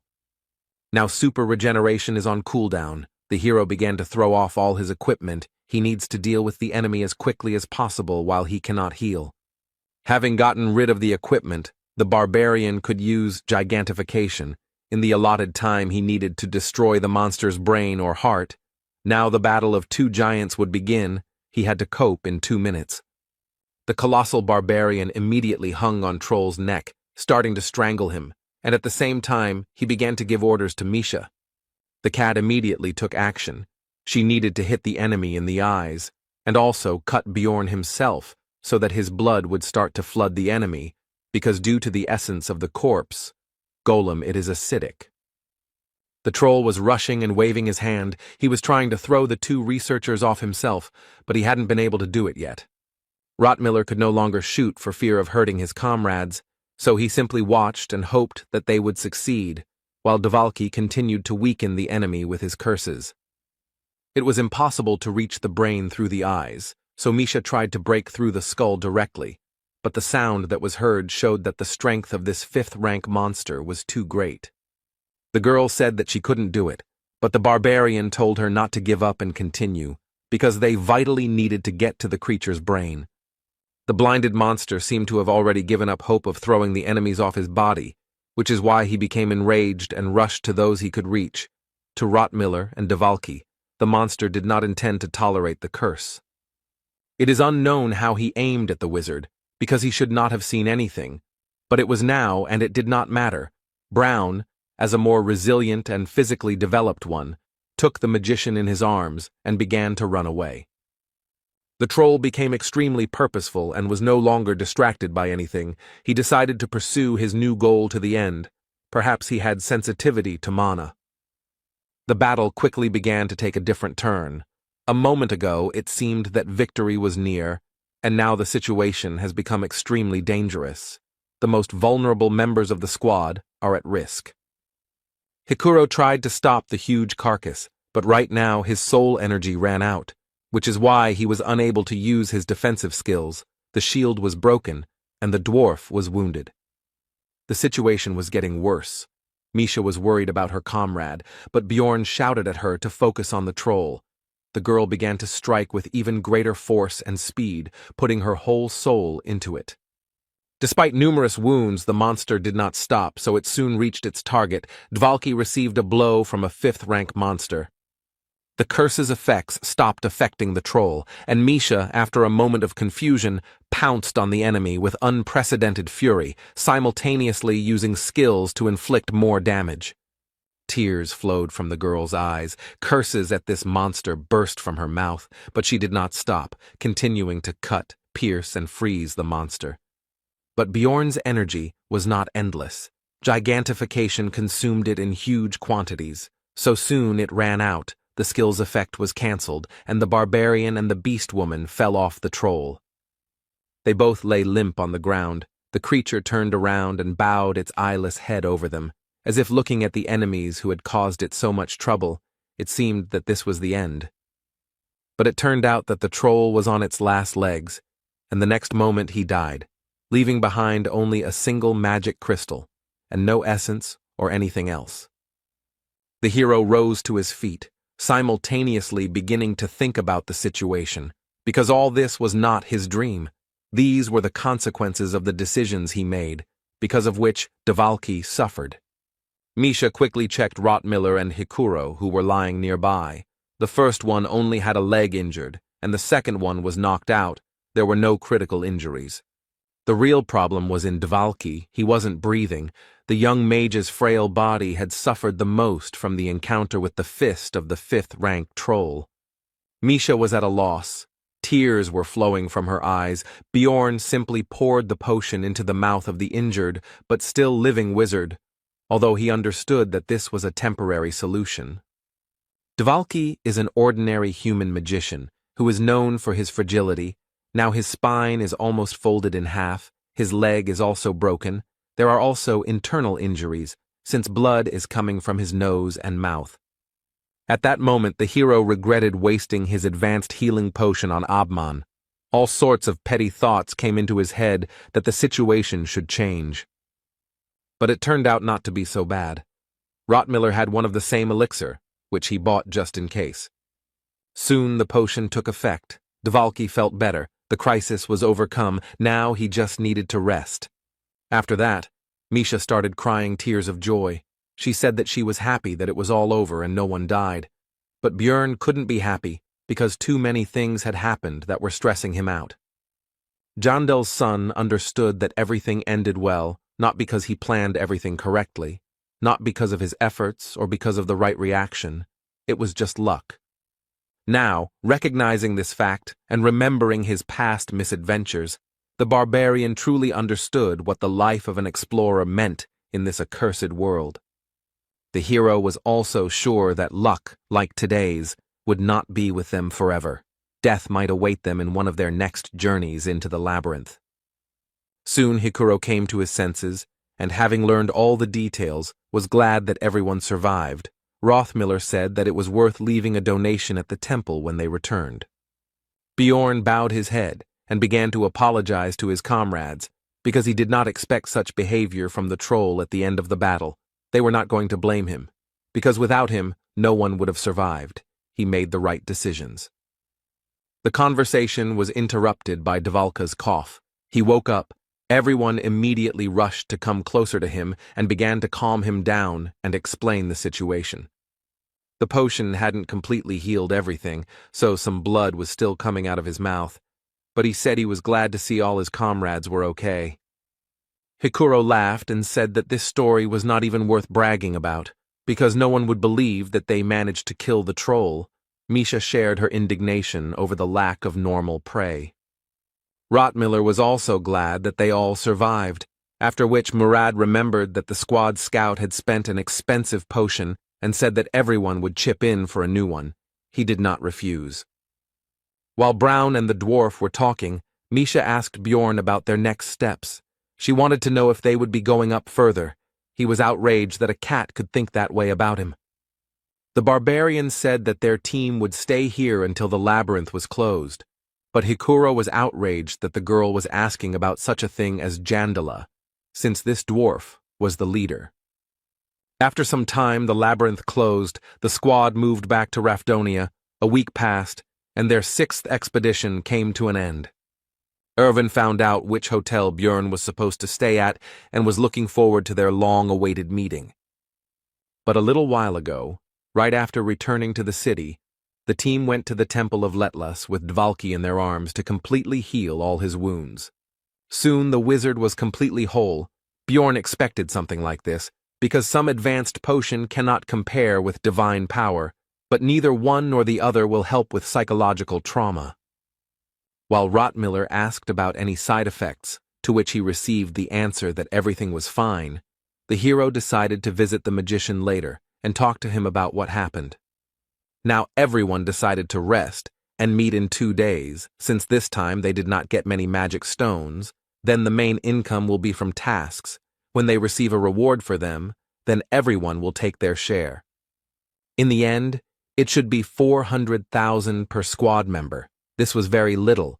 Because of the troll, the income from this expedition will be significantly less, and the monster itself did not even drop any essence. Misha asked the hero about his future plans. He replied that they should not split up and needed to take a bath. This caused the girl to be embarrassed, and the barbarian continued by saying that after that, they needed to sort out his clothes. The cat realized that her thoughts had again taken a wrong turn. Jandel said that they had already had enough rest in the labyrinth, so she shouldn't even think about escaping. She agreed with this. The girl said that in that case she would wash herself at his place, since she didn't want to go first to her place and then to his place. The hero replied that he didn't mind, since he didn't want to waste time walking to her house. Björn quickly took the water procedures, impressing Misha with his speed and then delighting her with the fact that she could take her time because he still needed time to sort. The hero was going to divide all his loot into what he would need to keep for himself and what he would need to sell. All of this could be done while the cat was in the bathroom. But he was distracted from this activity by a knock on the door. It turned out to be some employee of the Researchers Guild, who began with idle conversation, but the barbarian interrupted him and demanded that he get down to business. Then the guest said that a certain Karen Tarson asked Bjorn to act as a witness. He said that the hero could confirm that he was not a marauder. Jandel realized that the little barbarian was in trouble, so he immediately shouted to Misha that their business for today was cancelled, because he had to help their recent acquaintance in the guild. He was in such a hurry that he couldn't explain properly what was happening, which made the cat angry and irritated, which she quickly expressed with a scream, but Björn wasn't going to waste time. Meanwhile, Erwin ran through the 9th district, hurrying to finally meet the hero because now she knew that he survived. A few days earlier in the labyrinth timeline, in the witch's forest, Daria told her sisters that she should be able to find her way to the 4th floor on her own, despite the fact that she is not a scout. In order to find the right path, she had to learn to sense the fluctuations of mana, thus figuring out the location of the portal, which she soon succeeded in doing. The sounds of the transition were getting closer, but suddenly Erwin heard with her long ears a very familiar voice, which was rough, but at the same time it was warm. The girl instantly rushed forward, leaving her sister in bewilderment. She was sure that this was exactly the one she was thinking about. Soon the elf reached the portal. A barbarian was standing in it. He had different equipment. His face was not visible because of the helmet, but it was definitely him. Irvin spoke loudly to him. He began to turn around, but it was too late. He moved to the next floor. The girl decided that she should follow him. But Daria stopped her and said that she could be mistaken for a marauder, and besides, she hadn't even taken a good look at this barbarian. After this, Erwin began to cry and demanded to be let go. Her sister was unpleasantly surprised by such a reaction. After the labyrinth closed, the girl asked people about Björn Yandel. She didn't expect that he would become so famous. Everyone knew about Little Balkan. From them, she learned where he lived. And Erwin didn't know anything about it, because like a fool, she sat in her room all the time. but suddenly she wondered why her sister didn't tell her anything, but decided that she didn't know either. Now it doesn't matter what the reason was. Now there will be a meeting with Bjorn. First of all, the elf was going to apologize to him. She was also sure that he was also looking for her. For a second, the elf was overcome with doubt, because for some reason the barbarian had not found her first. But after a moment, the girl convinced herself that he had simply forgotten where she lived. Throwing away unnecessary thoughts now, Erwin knocked on the door. Now she felt excitement and joy. She had a feeling as if her heart was about to jump out of her chest. But her expectations were dashed. The door was opened by some beast woman from the cat tribe, who immediately asked about the elf's identity and not the barbarian. Erwin was surprised to be greeted by a woman here, but decided that she had simply made a mistake in the room, so she asked where Bjorn Yahello lived. The beast woman replied that this was his place of residence. He had just washed himself and had already left, after which she suggested that the elf wait for him here. Erwin mentally repeated the words she had just heard and realized that this was indeed Bjorn's room, from which the girl had come out, clearly just from the shower. She was at a loss about this situation. After this, Misha said that if the elf did not want to wait, then let her say her name, then she would tell Jandel about her arrival when he returned. This phrase made Erwin even more tense, because it sounded like they were living together, but she decided not to ask about it. After this, the elf decided to wait for the barbarian in the room and not go anywhere. The beast woman did not object to this. When they entered the room, Erwin noticed the things scattered here, while Misha explained that there was usually no such disorder here. The elf interrupted her. She said that she understood what was happening here, and she also said that she had done the same with him. Then the beast woman asked her about the fact that she was also a researcher. Then Misha said that the girl shouldn't get it all wrong, because all this equipment was obtained from marauders. Erwin said that the beast woman shouldn't worry, because she understood everything correctly and knew that Bjorn would never do something like that. And she continued by saying that it is only fair to be punished for lusting after something that does not belong to you.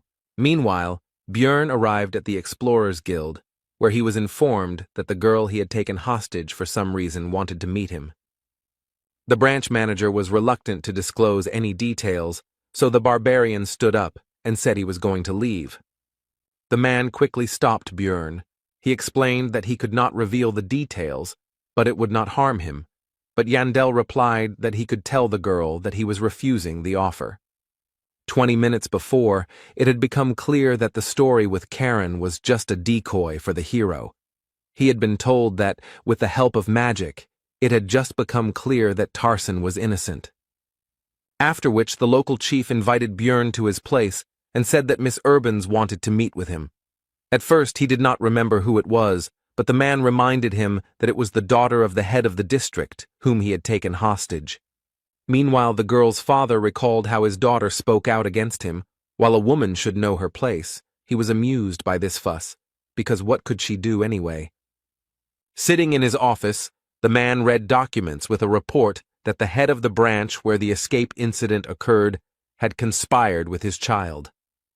The subordinate added that Niall Urban's daughter most likely decided to fall into the hands of that barbarian, and the chief realized that his stupid offspring had decided to rebel against him. The head of the district thought that despite everything, she remains his daughter, even though she has entered a difficult age. But it is funny to watch how that man is trying to keep his position, taking advantage of the situation. Eventually, while sipping his tea, he came to the conclusion that he needed to get rid of both of them. They were slightly annoying him. Somehow these two managed to continue to get on his nerves, but the amazing thing is that the barbarian manages to do the same. Meanwhile, Bjorn, who had no idea about the intrigues swirling around him, left the guild and unexpectedly found himself right in the middle of a downpour. He decided that since it was dinner time anyway, he could hide inside the nearest establishment, wait out the rain, and at the same time satisfy his hunger. Having tried the meat, the barbarian came to the conclusion that Misha was doing better. He was interested in what she was doing now, and also thought about the fact that tomorrow he could buy a piece and ask the girl to cook it. After that, he suddenly wanted pancakes with green onions and soju, But there probably isn't anything like that here, but he still doesn't have much of a desire to return because he's already gotten used to the local way of life. And to the creaky bed, to the only room with a bathroom in the entire tavern, but most importantly, to the everyday life with his comrades, of course. He could complain all day about all the troubles that happened to him here. The hero came to the conclusion that he had simply begun to become attached to this world, especially if you pay attention to how he thinks about it. Later, he thought about the fact that if he was going to get to the next floors of the labyrinth, he would have to look for a new team. Bjorn had thought about this before, but after the incident with the troll, he finally realized that if he was going to go higher, it wouldn't work with this group. After all, the further you go, the more dangerous your opponents will be, and you can't expect too much from your current comrades. They can't be lucky all their lives, as they were in past events. The hero was pulled out of his thoughts by Abman Urikfried, who unexpectedly approached his table. Bjorn first made a mistake with his last name, but he corrected him and said that if it was difficult to pronounce, then he could use his first name. The beastman sat down on the chair opposite and said that he did not expect to see Jandel in this place. He did not understand why, to which he received the explanation that this was his wife's establishment. The barbarian was surprised that Urikfried was a married man, but still went into research. He replied that business was going badly, and it was his job to cover the rear. Bjorn decided not to comment on this. The conversation continued with Abman saying that their meeting was fate and asking to be taken into the team because he could be sure that the barbarian would not betray him since he saved him in a desperate situation. Bjorn assessed Urikfried as a very powerful researcher with a summon that can cover a tank and also has powerful long-range attacks himself. Such a person will definitely not let you down on the 5th floor. However, the barbarian already had a team, which he explained to the bear, and also added that he and Misha had simply separated from the others, and then Abman had asked to notify him when a place became free or something like that. Yandel asked about how he saw the first one. Urikfried's face became serious, and he replied that the hero should understand what he was talking about. After this, the issue of repaying the debt was discussed. They agreed to meet in 10 days. The barbarian borrowed a raincoat and went home. In the hero's room, the two girls continued their conversation.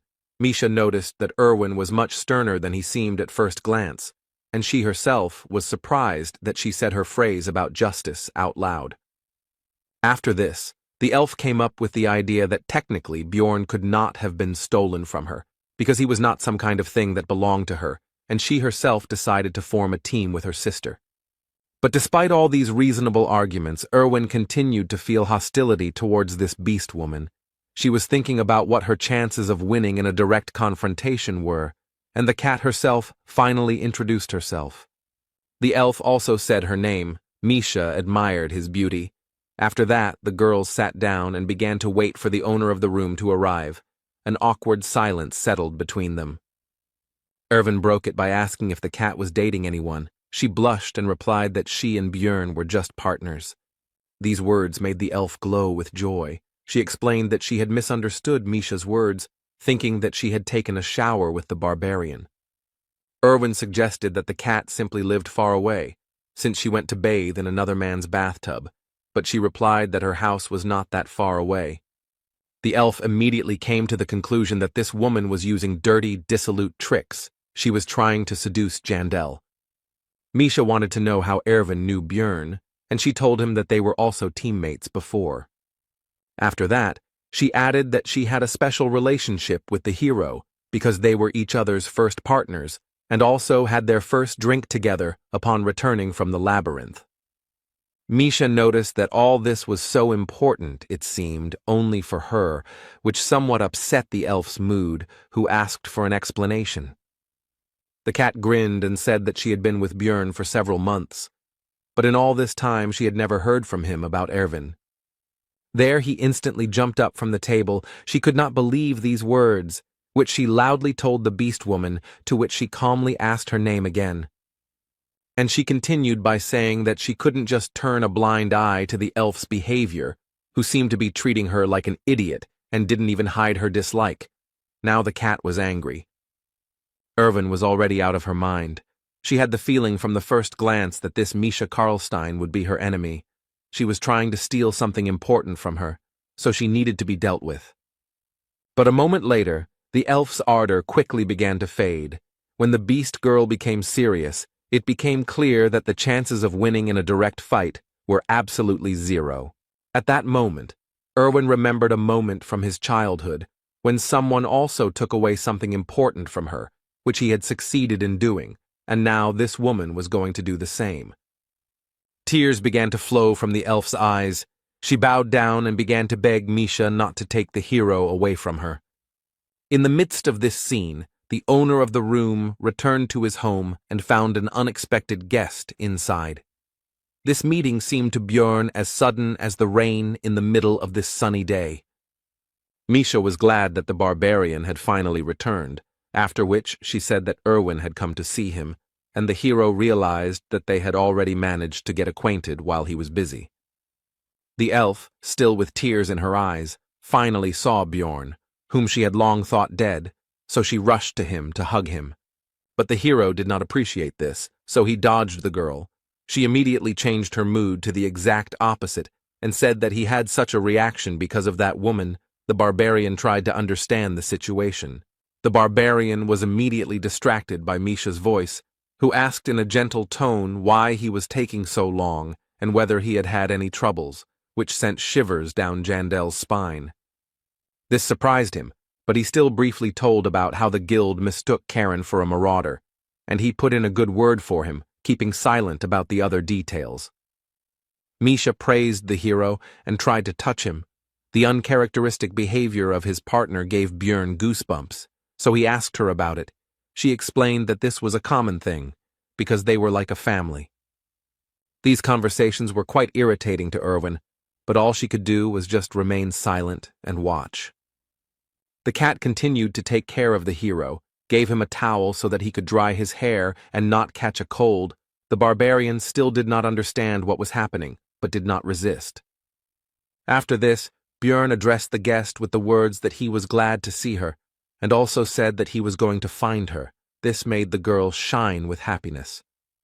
The elf told him about her thoughts about him forgetting her. The hero replied that he couldn't do that, because she was his first partner. The news that it was important not only for her encouraged Irwin even more. Now a shadow appeared on Misha's face, because earlier she said the opposite, and now her words are being refuted. And so, word for word, Irwin told about what had happened to her during this time, chirping like a bird, and she also could not help but boast about her achievements in the growth of her combat power and her skills. The elf said that she could now control the spirits of all 4 elements, 3 of which she had already endowed with their own will, greatly surprising the barbarian. The hero wondered if this is what they call talent, because not even a year had passed, and the girl had achieved such success. This was definitely a huge rarity. Björn had the idea that if the elf gave will to the 4th spirit, then his plans would have a chance to come true, although there was a problem in the form of her sister. Jandel praised Irwin for not just lounging around, but being busy with self-development, and also said that he thought that she couldn't find him because she changed hotels, and she began to explain the details. But she was immediately interrupted by Misha, who put her hand on her shoulder and said that since she was only a researcher for the first year, she should understand her personal path, while the hero noted that she was afraid of the cat. The barbarian asked about what happened here while he was gone, because it looked like the girls had a fight or something like that, but the beast woman pretended that everything was normal and answered that nothing had happened. She also added that they got along well and asked the elf to express her opinion. She confirmed everything, calling her Miss Karlstein, while the cat asked to call her by her name. But all this, like their just-held dialogue, seemed suspicious to the hero. He understood that something was clearly wrong here. Quite a lot of time passed during the conversation. The rain had already stopped, and the hero, for some reason, was exhausted to death, so he began to escort the girls out of the room, explaining that he wanted to rest. When they both went outside, it turned out that they needed to go in the same direction. Misha suggested that the elf go first, and she would go a little later. But Erwin understood that her rival was simply trying to get back to Björn in the room, so with a false smile, she gave her the right to go ahead of her. The cat smiled wryly at this. She realized that they both now knew about each other's thoughts and intentions, and neither of them would give in so easily. A tense silence formed between the girls. They looked at each other and each waited for what the other would say. But they couldn't stand there forever, so Erwin suggested going together, to which Misha agreed. On the way, the elf thought that if Bjorn had not come in time, she would most likely have had to beg the beast woman on her knees. At that moment, the only thing the girl could think about was how to keep Jandel with her, nothing else. Now Misha most likely considers the elf to be an extremely strange woman, this worried and embarrassed Erwin. Soon the road brought the girls to a crossroads where they had to split up. The silence between them was broken. It was time for them to say goodbye. Misha asked if Erwin would come tomorrow, and she answered in the affirmative. This irritated the cat, which she expressed through her actions and facial expressions, while the elf was mentally outraged by such a reaction because she just wanted to have a good time with Björn. Misha was about to leave when Erfin overcame her hostility and thanked the beast woman for not telling the barbarian what had happened. She sighed and asked the elf to forget about it, after which she demanded that she promise one thing, because even if she forbade her rival from visiting Bjorn, she would not listen.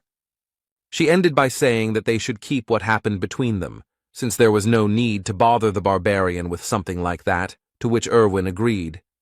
Upon returning home, the girl threw herself into her sister's arms and told her that she had seen Björn and that he was indeed alive. Darya had already decided that Erwin would stop training so hard, but her expectations were dispelled by the youngest's words that she would become even stronger. And she added that now there was someone she needed to defeat, but she was not going to reveal the details to her sister. It was her personal business. Erwin asked Darya for help in gaining more power, because in order to prevent Misha from stealing Bjorn from her, she herself was going to become the one who steals. The next morning, the hero was awakened by a knock on the door, and Misha's screams. It was only 6:30, so he was still sleeping. The barbarian was unhappy that he was woken up so early, but since he was already up, there was nothing he could do. He opened the door and asked the cat about the reasons for her arrival at such an hour. The beast girl invited Björn to eat something tasty and reminded him that today they would have to divide the spoils from their last trip to the labyrinth. The work took up the entire day. The Marauders' equipment was sold for 3 million, 2 of which were immediately spent on new equipment and an advanced healing potion, and 350,000 were also spent on repairing things. The result was 640,000. This is the income of Misha and Björn together, which still needs to be divided in half, because not everything goes to their joint account, but only part. As a result, the hero returned home late at night. A surprise was waiting for him at the door. It was Erwin, who, it seemed, had been waiting for him here for a long time. She was also wearing a very bold outfit. The girl was happy to see the barbarian. He asked how long she had to wait. She answered that it was not long, and then asked her own question about whether Misha and Bjorn had been walking together. Jandel answered in the affirmative, and also specified that they needed to go to a shopping area called Kommelby, which somewhat upset the elf. The hero asked about the purpose of Erwin's visit. It turned out that tomorrow she would start special training with her sister, so she would only be able to see Björn once a week. She was very upset about this. She wanted to meet more often, but she couldn't do otherwise, because then it would take forever. The barbarian asked what exactly would take her forever, but the girl did not want to answer this question, and screaming that it was not important, ran away, finally reminding him that she would come next week. The hero was overcome by an alarming premonition, but possible problems awaited him not only because of Erwin's obsession, because right now in the office of the head of the 7th District of the Explorers Guild, something else was happening. Niall Urbans called Brown Rothmiller to his office and began by reading his file, which stated that he was 34 years old and had been working in the labyrinth for 8 years. The man did not understand the reason for the call, and while the chief was beating around the bush, he said that he sympathized with the intelligence officer, especially because he did not ask unnecessary questions, although he should have enough of them. Rothmiller asked to get down to business, to which Urbans responded that the researcher was too tense. He should calm down because this proposal would also benefit him.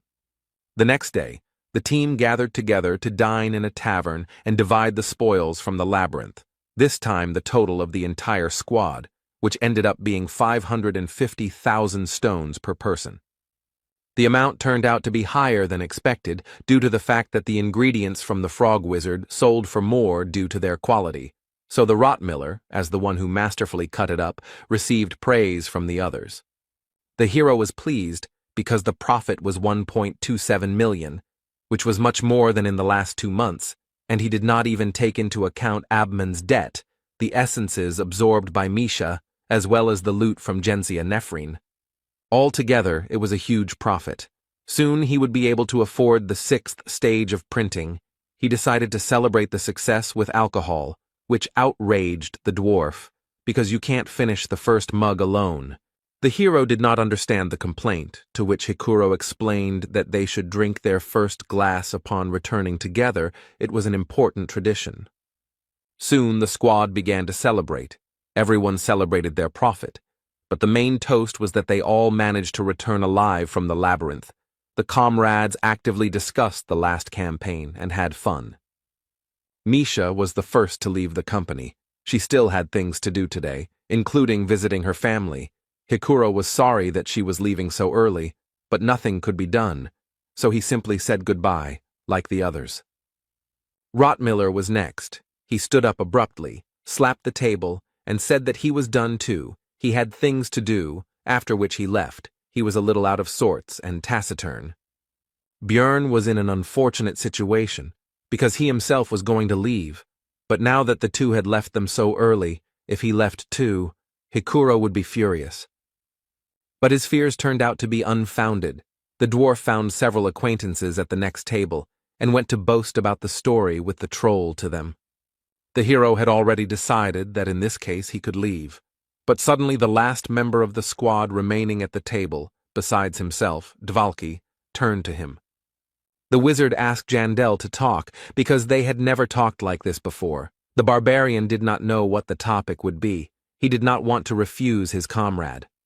Dvalki suggested that they clink glasses first, but he was clearly out of his element and stuttered constantly. Björn even felt a bit awkward and decided that it would be better to leave. The hero asked the magician how he was feeling, and he replied that after going to the temple and receiving divine healing, he felt a little uneasy, but now everything is fine. The barbarian replied that this was good, but he was also worried about whether the sorcerer's head was okay, since it was the first time he had been completely torn apart like this, and he asked whether he would be able to return to the labyrinth. Dvalki replied that because of that incident, even the thought of returning there made him panic. He really thought he would die at that moment. After that, he said that, in theory, everyone goes through something like this sooner or later and somehow copes, and if so, then he too will come to his senses by the next trip. The hero noticed his determination, so he asked him why he wanted to remain a researcher so much, even after such an incident, and the revelation that it was not all fairy tales. He replied that it was cool. This surprised the barbarian, and Dvalki continued by saying that at first he had another goal, but Bjorn continued for him, saying that he wanted to become famous and bring glory to the Baron's family name. The wizard admitted that it was all a lie. All he really wanted was his father's attention, but he died soon after, and, as Jandel already knows, his brother didn't even know about the wizard's existence.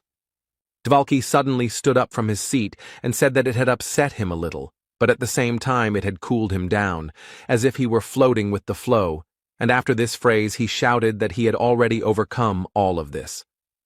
And he declared that he had gone through this because his faithful comrades were with him, but Björn again began to feel ashamed of these speeches, just as he had when the members of the outcast squad told their unfortunate stories.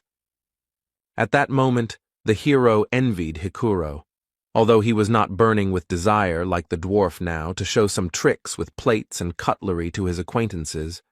It was better this way than to participate in this conversation. Meanwhile, Dvalki continued, he said that the barbarian may not show it, but he is very caring and friendly. These comments made Jandel regret even more that he did not leave earlier. After this, the wizard put the mug on the table and hesitantly said that he would like to ask Bjorn something, and he said that he was ready to answer. Then Dvalki, often stuttering, asked whether Jandel and Misha were meeting, and then the hero suddenly understood the reason why the magician had kept him here all this time. Meanwhile, Rothmiller walked silently through Rafdonia, but he did not pay attention to his surroundings. All his thoughts were focused on the recent meeting and the proposal. Last night, the district chief said that he had seen the report of his achievements and could imagine his irritation, since in 8 years he had barely reached rank 7, while the barbarian had become rank 6 in just half a year. And continue with the fact that Brown has worked hard for this, but has barely become stronger, and meanwhile his comrades will surely continue to rise through the floors without him. After all, unlike Rothmiller, they are not ordinary people, after which he asked the intelligence officer's opinion about how long they would have to be one team. Rothmiller was silent. Then Urbans answered his own question. He said that this would continue for another 3 or 4 months, maybe even longer if he was lucky, if they took pity on Brown. Now standing next to the office of the head of the 7th district, he remembered Niall's last phrase. He said that he believed that the man would make the right decision. Meanwhile, Björn had already returned to his room at the hotel that night, and he was irritated by the previous events. In particular, the fact that Dvalki sucked down several mugs of alcohol in one go and passed out, so he decided that he would never drink with the wizard again. The hero was pulled out of his thoughts by a girl who greeted him and said that she herself came to Jandel, since he refused to meet with her. At first, Bjorn didn't understand who she was, but soon he remembered the conversation with the manager of the branch of the Explorers Guild, and wondered whether she had been told about his unwillingness to cooperate. The barbarian had already started to say that he was not interested in all this, and that he did not like it when people disturbed him, when the girl shouted that Brown Rothmiller had met with her father, which already interested the hero. In the end, it turned out that she herself did not know what was happening there, but she was sure that the head of the district would try to pull off some kind of intrigue, so Jandel should be careful. Such insignificant information did not satisfy the barbarian, but he decided to listen to the girl's request, at the same time satisfying his curiosity. The district chief's daughter responded with a short phrase about how she wanted her father's career to collapse, which surprised Björn, but he continued to wait for further explanations. The girl's eyes sparkled, and she said that otherwise she would live the life of a doll, and that was why she needed the hero's help. But in the middle of her fiery speech, she was interrupted by the barbarian's short answer. He simply refused her with one word. The girl began to persuade Jandel that this would bring him a lot of benefits, but he began to lead her away because he understood that he would face collapse if he made the head of the district an enemy. Soon the guest was outside the door, and as she said goodbye, she said that Björn should find her if he changed his mind, because she was the only one who could resist her father's machinations. The hero could finally relax after the girl left, though not completely, because he learned information about the meeting between Niall Urbans and Rothmiller. Now he was going to take a closer look at the latter.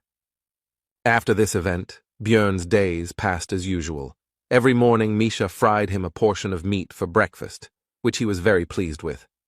And from lunch until late evening, the barbarian spent time in the library, expanding his knowledge of this world, because it was somewhat different from what was presented in the game. Once a week, Irvin came. Misha joined them. Both girls constantly argued with each other, although they did not cross a certain line, but the tension was felt. Team meetings also took place sometimes. Rothmiller never told about meeting with Urbans. The hero was already beginning to think about asking him about it directly. Abman Urikfried repaid his debt of 5 million magic stones, so he had to return the numbered item, although the barbarian did not want this, because the artifact was useful, but he had to accept it. So time passed, day after day passed. Soon the 15th arrived, soon it would be midnight, and the moment of sending to the community of players would come. This is what happened. The hero's soul was drawn to another world, and he again found himself in the projection of his past body in his room. First of all, he decided to rummage through the channels and check the market later. After checking many rooms, it turned out that there were no barbarians at all. It seems that there were few of them from the very beginning, due to the unpopularity of the class, and those that were died due to the complexity. In the end, a chat for Koreans was found. He clicked on it instinctively. Now looking at the interior, he was surprised by its luxury, because he expected that everything would be as usual, but it seems that a lot of software was put into it. Here his thoughts were interrupted by the cry of another player who, apparently, was very happy about Lee Han-soo's appearance here. This man was dressed in a military uniform. On it was written, "But Sergeant Lee." He immediately explained the reason for his appearance by saying that he came here immediately after demobilization. This hero was filled with horror at this situation and sympathy for his compatriot. It was extremely unfair to him. For the next 5 minutes, the Koreans shared stories of their suffering and eventually decided to finally introduce themselves to each other. It turned out that they had the same last name for each other. The new acquaintance was called Lee Baek-ho. They also told each other their age to the new acquaintance, Bello, 23. The hero clarified what the word meant, after which his compatriot explained that he had been in this world for 10 years, but at the same time he refused to acknowledge his seniority, believing that he would return young again. After that, his expression became somewhat gloomy, and he asked Lee Han-soo for confirmation, who wisely agreed to it. It seemed like he had a serious issue with age or returning to the previous world. Then Lee Baek-ho decided to conduct a test. Because he still did not trust the hero completely, he decided to answer in the affirmative.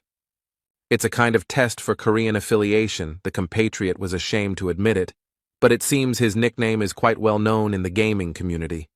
He explained that because of this, quite a few people have already tried to pretend that they are from the same country in order to get Lee Baek-ho's help, and that is why they need the test. Its essence was simple. The hero would have to name his first thought after his compatriot's phrase. Even though they were both Korean, Lee Han-soo was still nervous. Both of them started to change colors with words. Kimchi was answered with jjigae, cow's head was soup, Arabia was Saudi. The last one was obviously meant to confuse or something like that. After this, Lee Baek-ho suddenly stood up from his chair, straightened up, and shouted part of the Korean army chant, and Lee Han-soo immediately stood up and continued it. True, immediately after the end, he admitted that he had not worked as a military man, since he was unfit, but as a civil servant. At first, the guy opposite was a little upset, but after a moment, he cast aside this feeling and resigned himself. After that, Lee Baek-ho made a serious face and announced that there was one last question left, as if everything that had happened before meant nothing. And the guy said just one name, Lee Won-yong, who most Koreans consider a traitor because he signed the agreement for the annexation of the country by Japan in 1910. Lee Han-soo was a patriot, so he got angry at the mere name of this man, which he did not hesitate to express in words that mentioning him was too much, even for this test. Lee Baek-ho simply remained silent for a while, after which he said that he now believed the hero. He really was a true Korean, while he himself had the impression that his compatriot was somehow strange.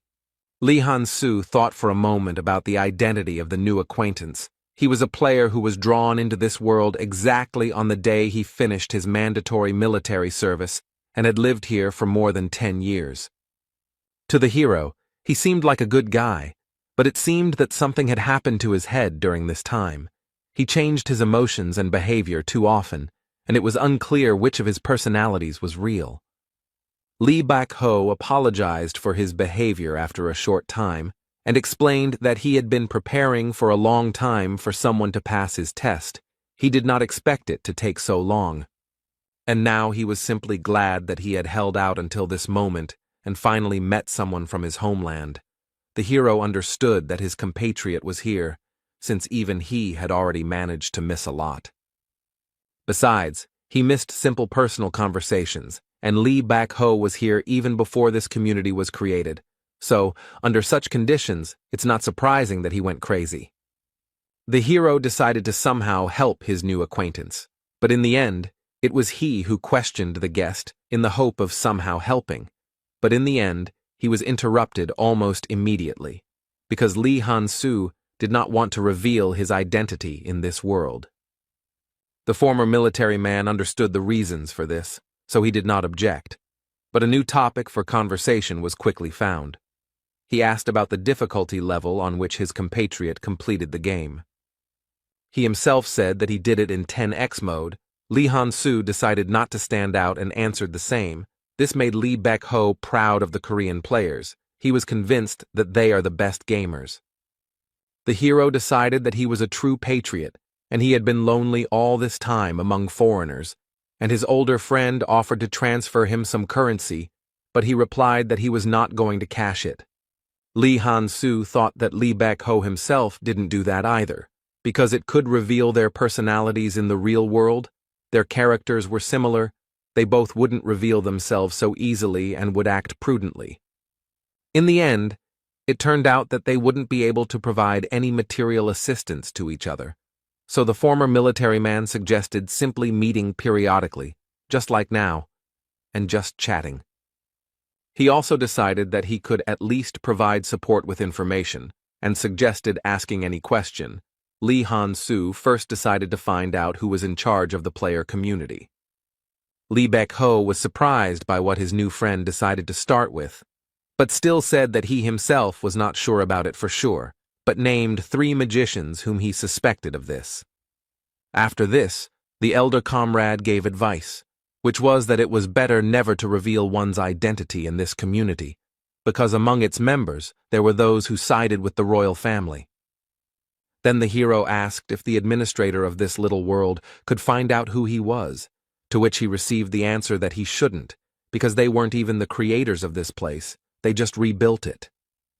After that, Lee Bak-ho shared information that evil spirits have been visiting Rafdonia for at least 100 years, which is more than 20 years in earthly time, and the game wasn't even in development at that time.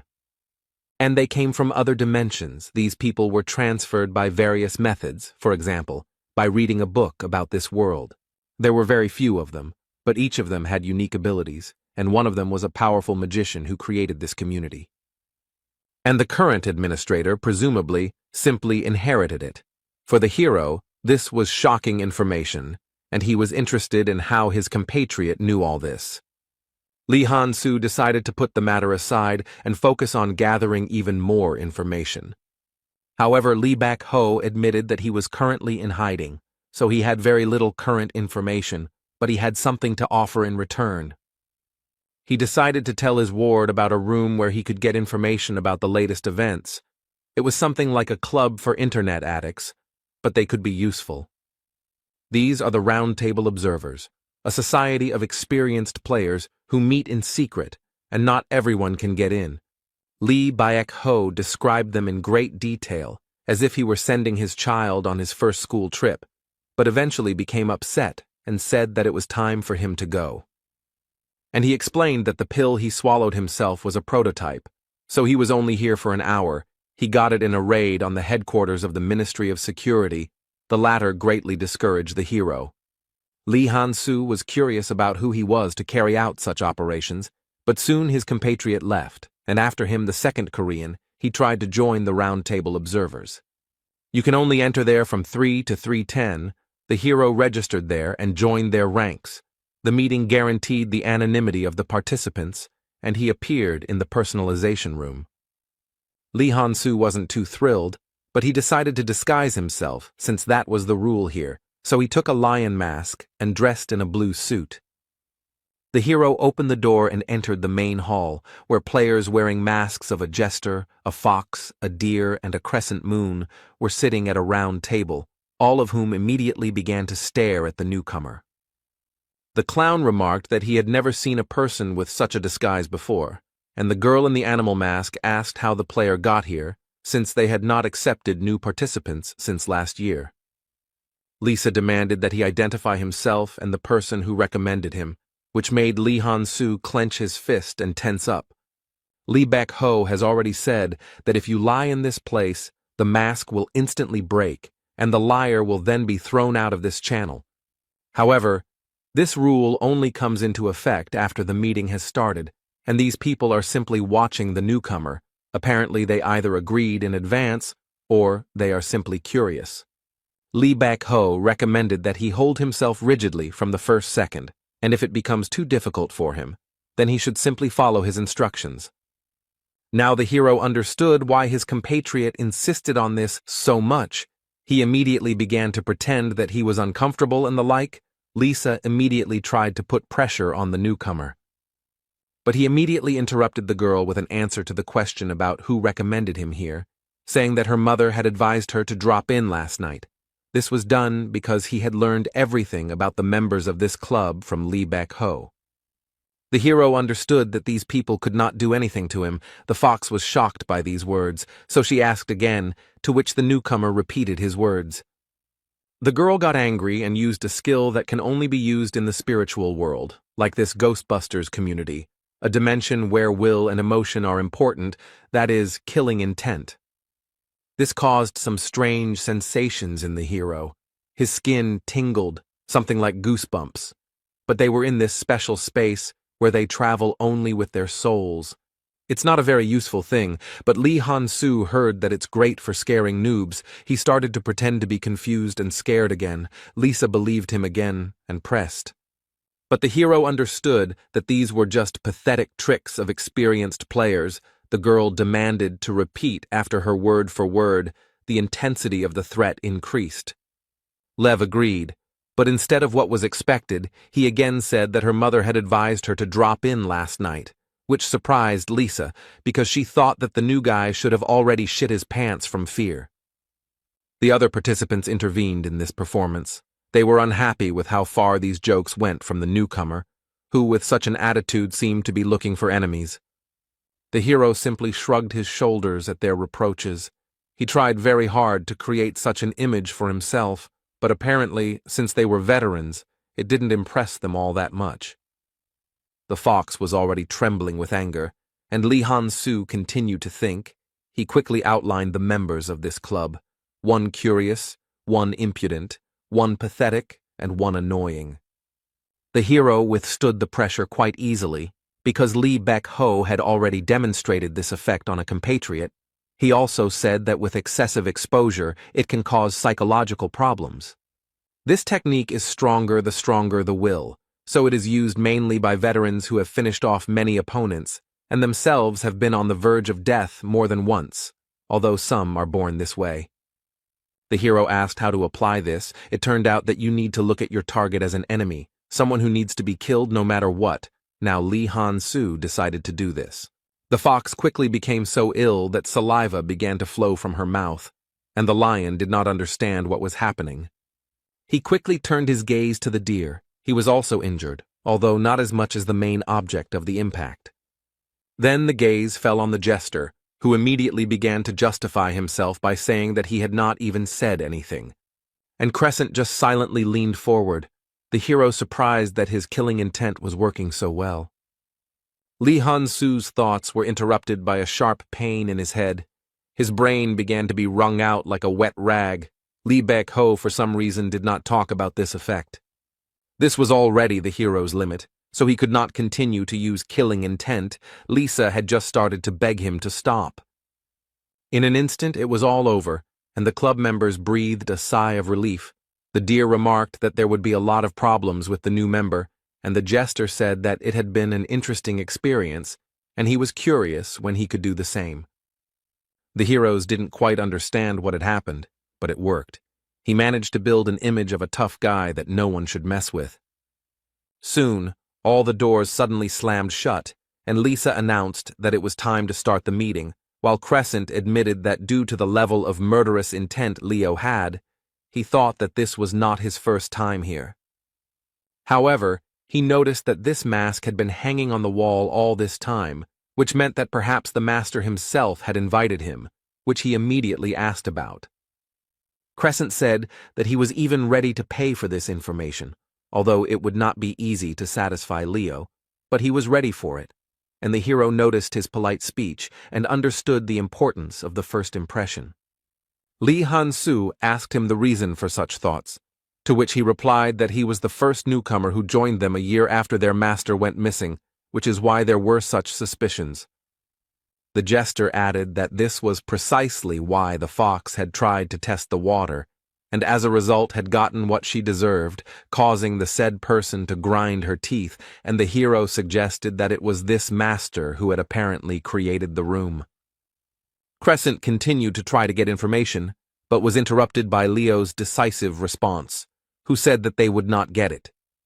The fox seemed to be unhappy with this development of events, so she began to try to say something, but the jester simply suggested that they finally start the meeting. The rules of this event are simple. Everyone takes turns giving out information. If at least half of the participants did not know about it, then the crystal lights up green. If the majority knew what was said, or the information was false, then the red light will come on, and new information will have to be given out in place of this one. The jester decided to start. He said that the king of Rafdonia's illness had worsened, but the crystal lit up red, and the other participants said that this was too vague, and also that everyone already knew. But the hero was surprised because he had never heard this before. Such rumors don't even reach the city. The jester replied that they simply did not realize the full significance of this information, while looking at Lev with such a look as if he was saying that he understood exactly what he was talking about. Li Han-su just sat there imperturbably. After this, the clown gave new information to replace the previous one. He said that the captain of the Order of the Knights of the Rose died yesterday. The green light came on, everyone started discussing the consequences, and the hero did not even understand who they were talking about. After that, Lisa spoke up, reporting that the Yagun clan had successfully gone after the first floor boss.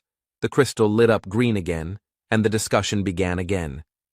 This information already brought some benefit to the hero, because it was he who sold the information about the passage of this monster to the community, and this meant that there was an evil spirit in a high position in this clan. Next was Crescent. He reported that if you activate the secret on the island of Calm Elves, you can summon up to 3 Ravgans. Deer noted the usefulness of this for those who need essence from such monsters. The fox had no idea what secret was being discussed, and the crystal meanwhile began to glow red. The jester ironically sympathized with Crescent, who began to complain that before it was enough for him that the others did not know about his information, but now he would have to take Leo into account as well. In the end, he had to tell other information. This time, he reported that the elves were on the trail of the one who stole their holy relic. The clown noted that he seemed to really be an elf, since he knew this. Now it was the hero's turn. He decided to maintain his mysterious image, so he was going to tell about something that most people don't know. He said that if you go after the half-demon with a group of 3 people, essence will definitely drop from him and the crystal will glow green. The other participants are shocked by this information, because this is a 3rd-rank monster, which is almost impossible to kill in such a small group. Li Han-su was puzzled by the fact that everyone was so surprised, because for him, this was not the most terrible opponent. A 3rd-rank monster, a half-demon, has only an average, even slightly lower level of danger at its level. It is simply rare, because to meet it, you need to fulfill several conditions. That's why the hero chose it as the first piece of information. It's hard to find, even harder to kill with 3 of them. In other words, it's useless information. Next, it was the turn of the deer, who spoke with a successful outcome, and the round ended. Now the participants are given a chance to discuss whether they will continue the meeting or not. Most decided to end it there, but the jester said that he wouldn't mind staying alone with Lev, but he also decided to stop, because if he stayed, there was a high chance of being exposed. The clown can give out a leak of information just to see if the hero knows it. If the crystal lights up green, it will become clear that he is a newbie. Li Han-su was about to simply leave, when he noticed that the other members were staring at him as if they were waiting for parting words. Looking at them, Lev thought that today he was, in fact, the main character of this meeting, so he quickly thought of what to say next to maintain his image. He asked them in a disappointed tone if that was all they could offer him, then turned around and simply left.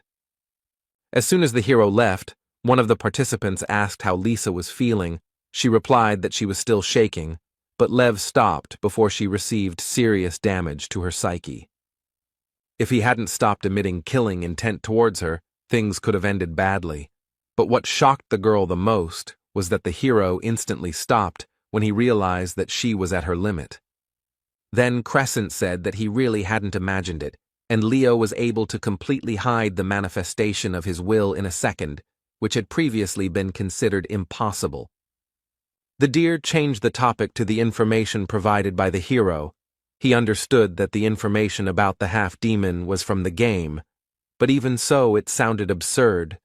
He admitted that Lev could have beaten it on 50x, even though he didn't look like someone who did it on easy difficulty, but was interrupted by the jester, who asked why they were so sure that the information was obtained from the game. The others could only remain silent at this. Then the clown stood up, told them to forget about it, and said that he was going to prepare better for the next meeting. The participants did not understand what he was talking about. Then the jester shouted that Leo could give them even more exclusive information, but at the same time he should not lose interest, so they needed to find some valuable information for him. The deer didn't understand what they had to do with it. The clown reminded him of Leo's parting words and explained that he sounded disappointed, so he might not come here at all. After this, the jester activated his murderous intent and demanded that the others, if they did not find anything, then they themselves should create a sensation, because he was not going to miss such an opportunity. The Round Table observers are a secret gathering that ordinary players don't even know about. Each of them is proud of the fact of their participation. However, one single question stung them all, and they had no choice but to admit that even this gathering was nothing special to someone else, the mysterious Leo. Soon, Lee Han-soo found himself back in the body of the barbarian Bjorn Yandel. He sprawled on the bed and thought about what a curious place this was. There was no better place to get complex information. He decided to thank Baek Ho later, also. Naturally, he wasn't going to just accept his help. He didn't want that. And he didn't think that someone who smelled like a pro player would help just like that. If you want to continue any relationship, then you need to know the boundaries that cannot be crossed, so decided the hero. He also thought about the fact that everything happened this way because of his murderous intent, but he could no longer continue to reflect, because fatigue overwhelmed him, and he closed his eyes. The barbarian's awakening was accompanied by Misha's cries, asking what he had done the previous night since he had slept all day. The hero replied that he had not slept well, after which he noted that the girl somehow knew that he had been sleeping all day and had not just gone to bed, so he asked her if she had been there since the morning, and she began to make excuses. The beast woman said that she wasn't just lazing around, she trained, visited her parents, and also met with Dvalki, the latter of which interested Bjorn, and he asked about it. The girl replied that the mage said that something was bothering him. Jandel decided to find out what they were talking about, because relationships between teammates are a slippery slope. It was like that even in the game. The barbarian folded his hands in front of his face and asked the cat what their conversation was about. Misha began to say that it was the wizard's business, but Bjorn interrupted her and asked if they were friends.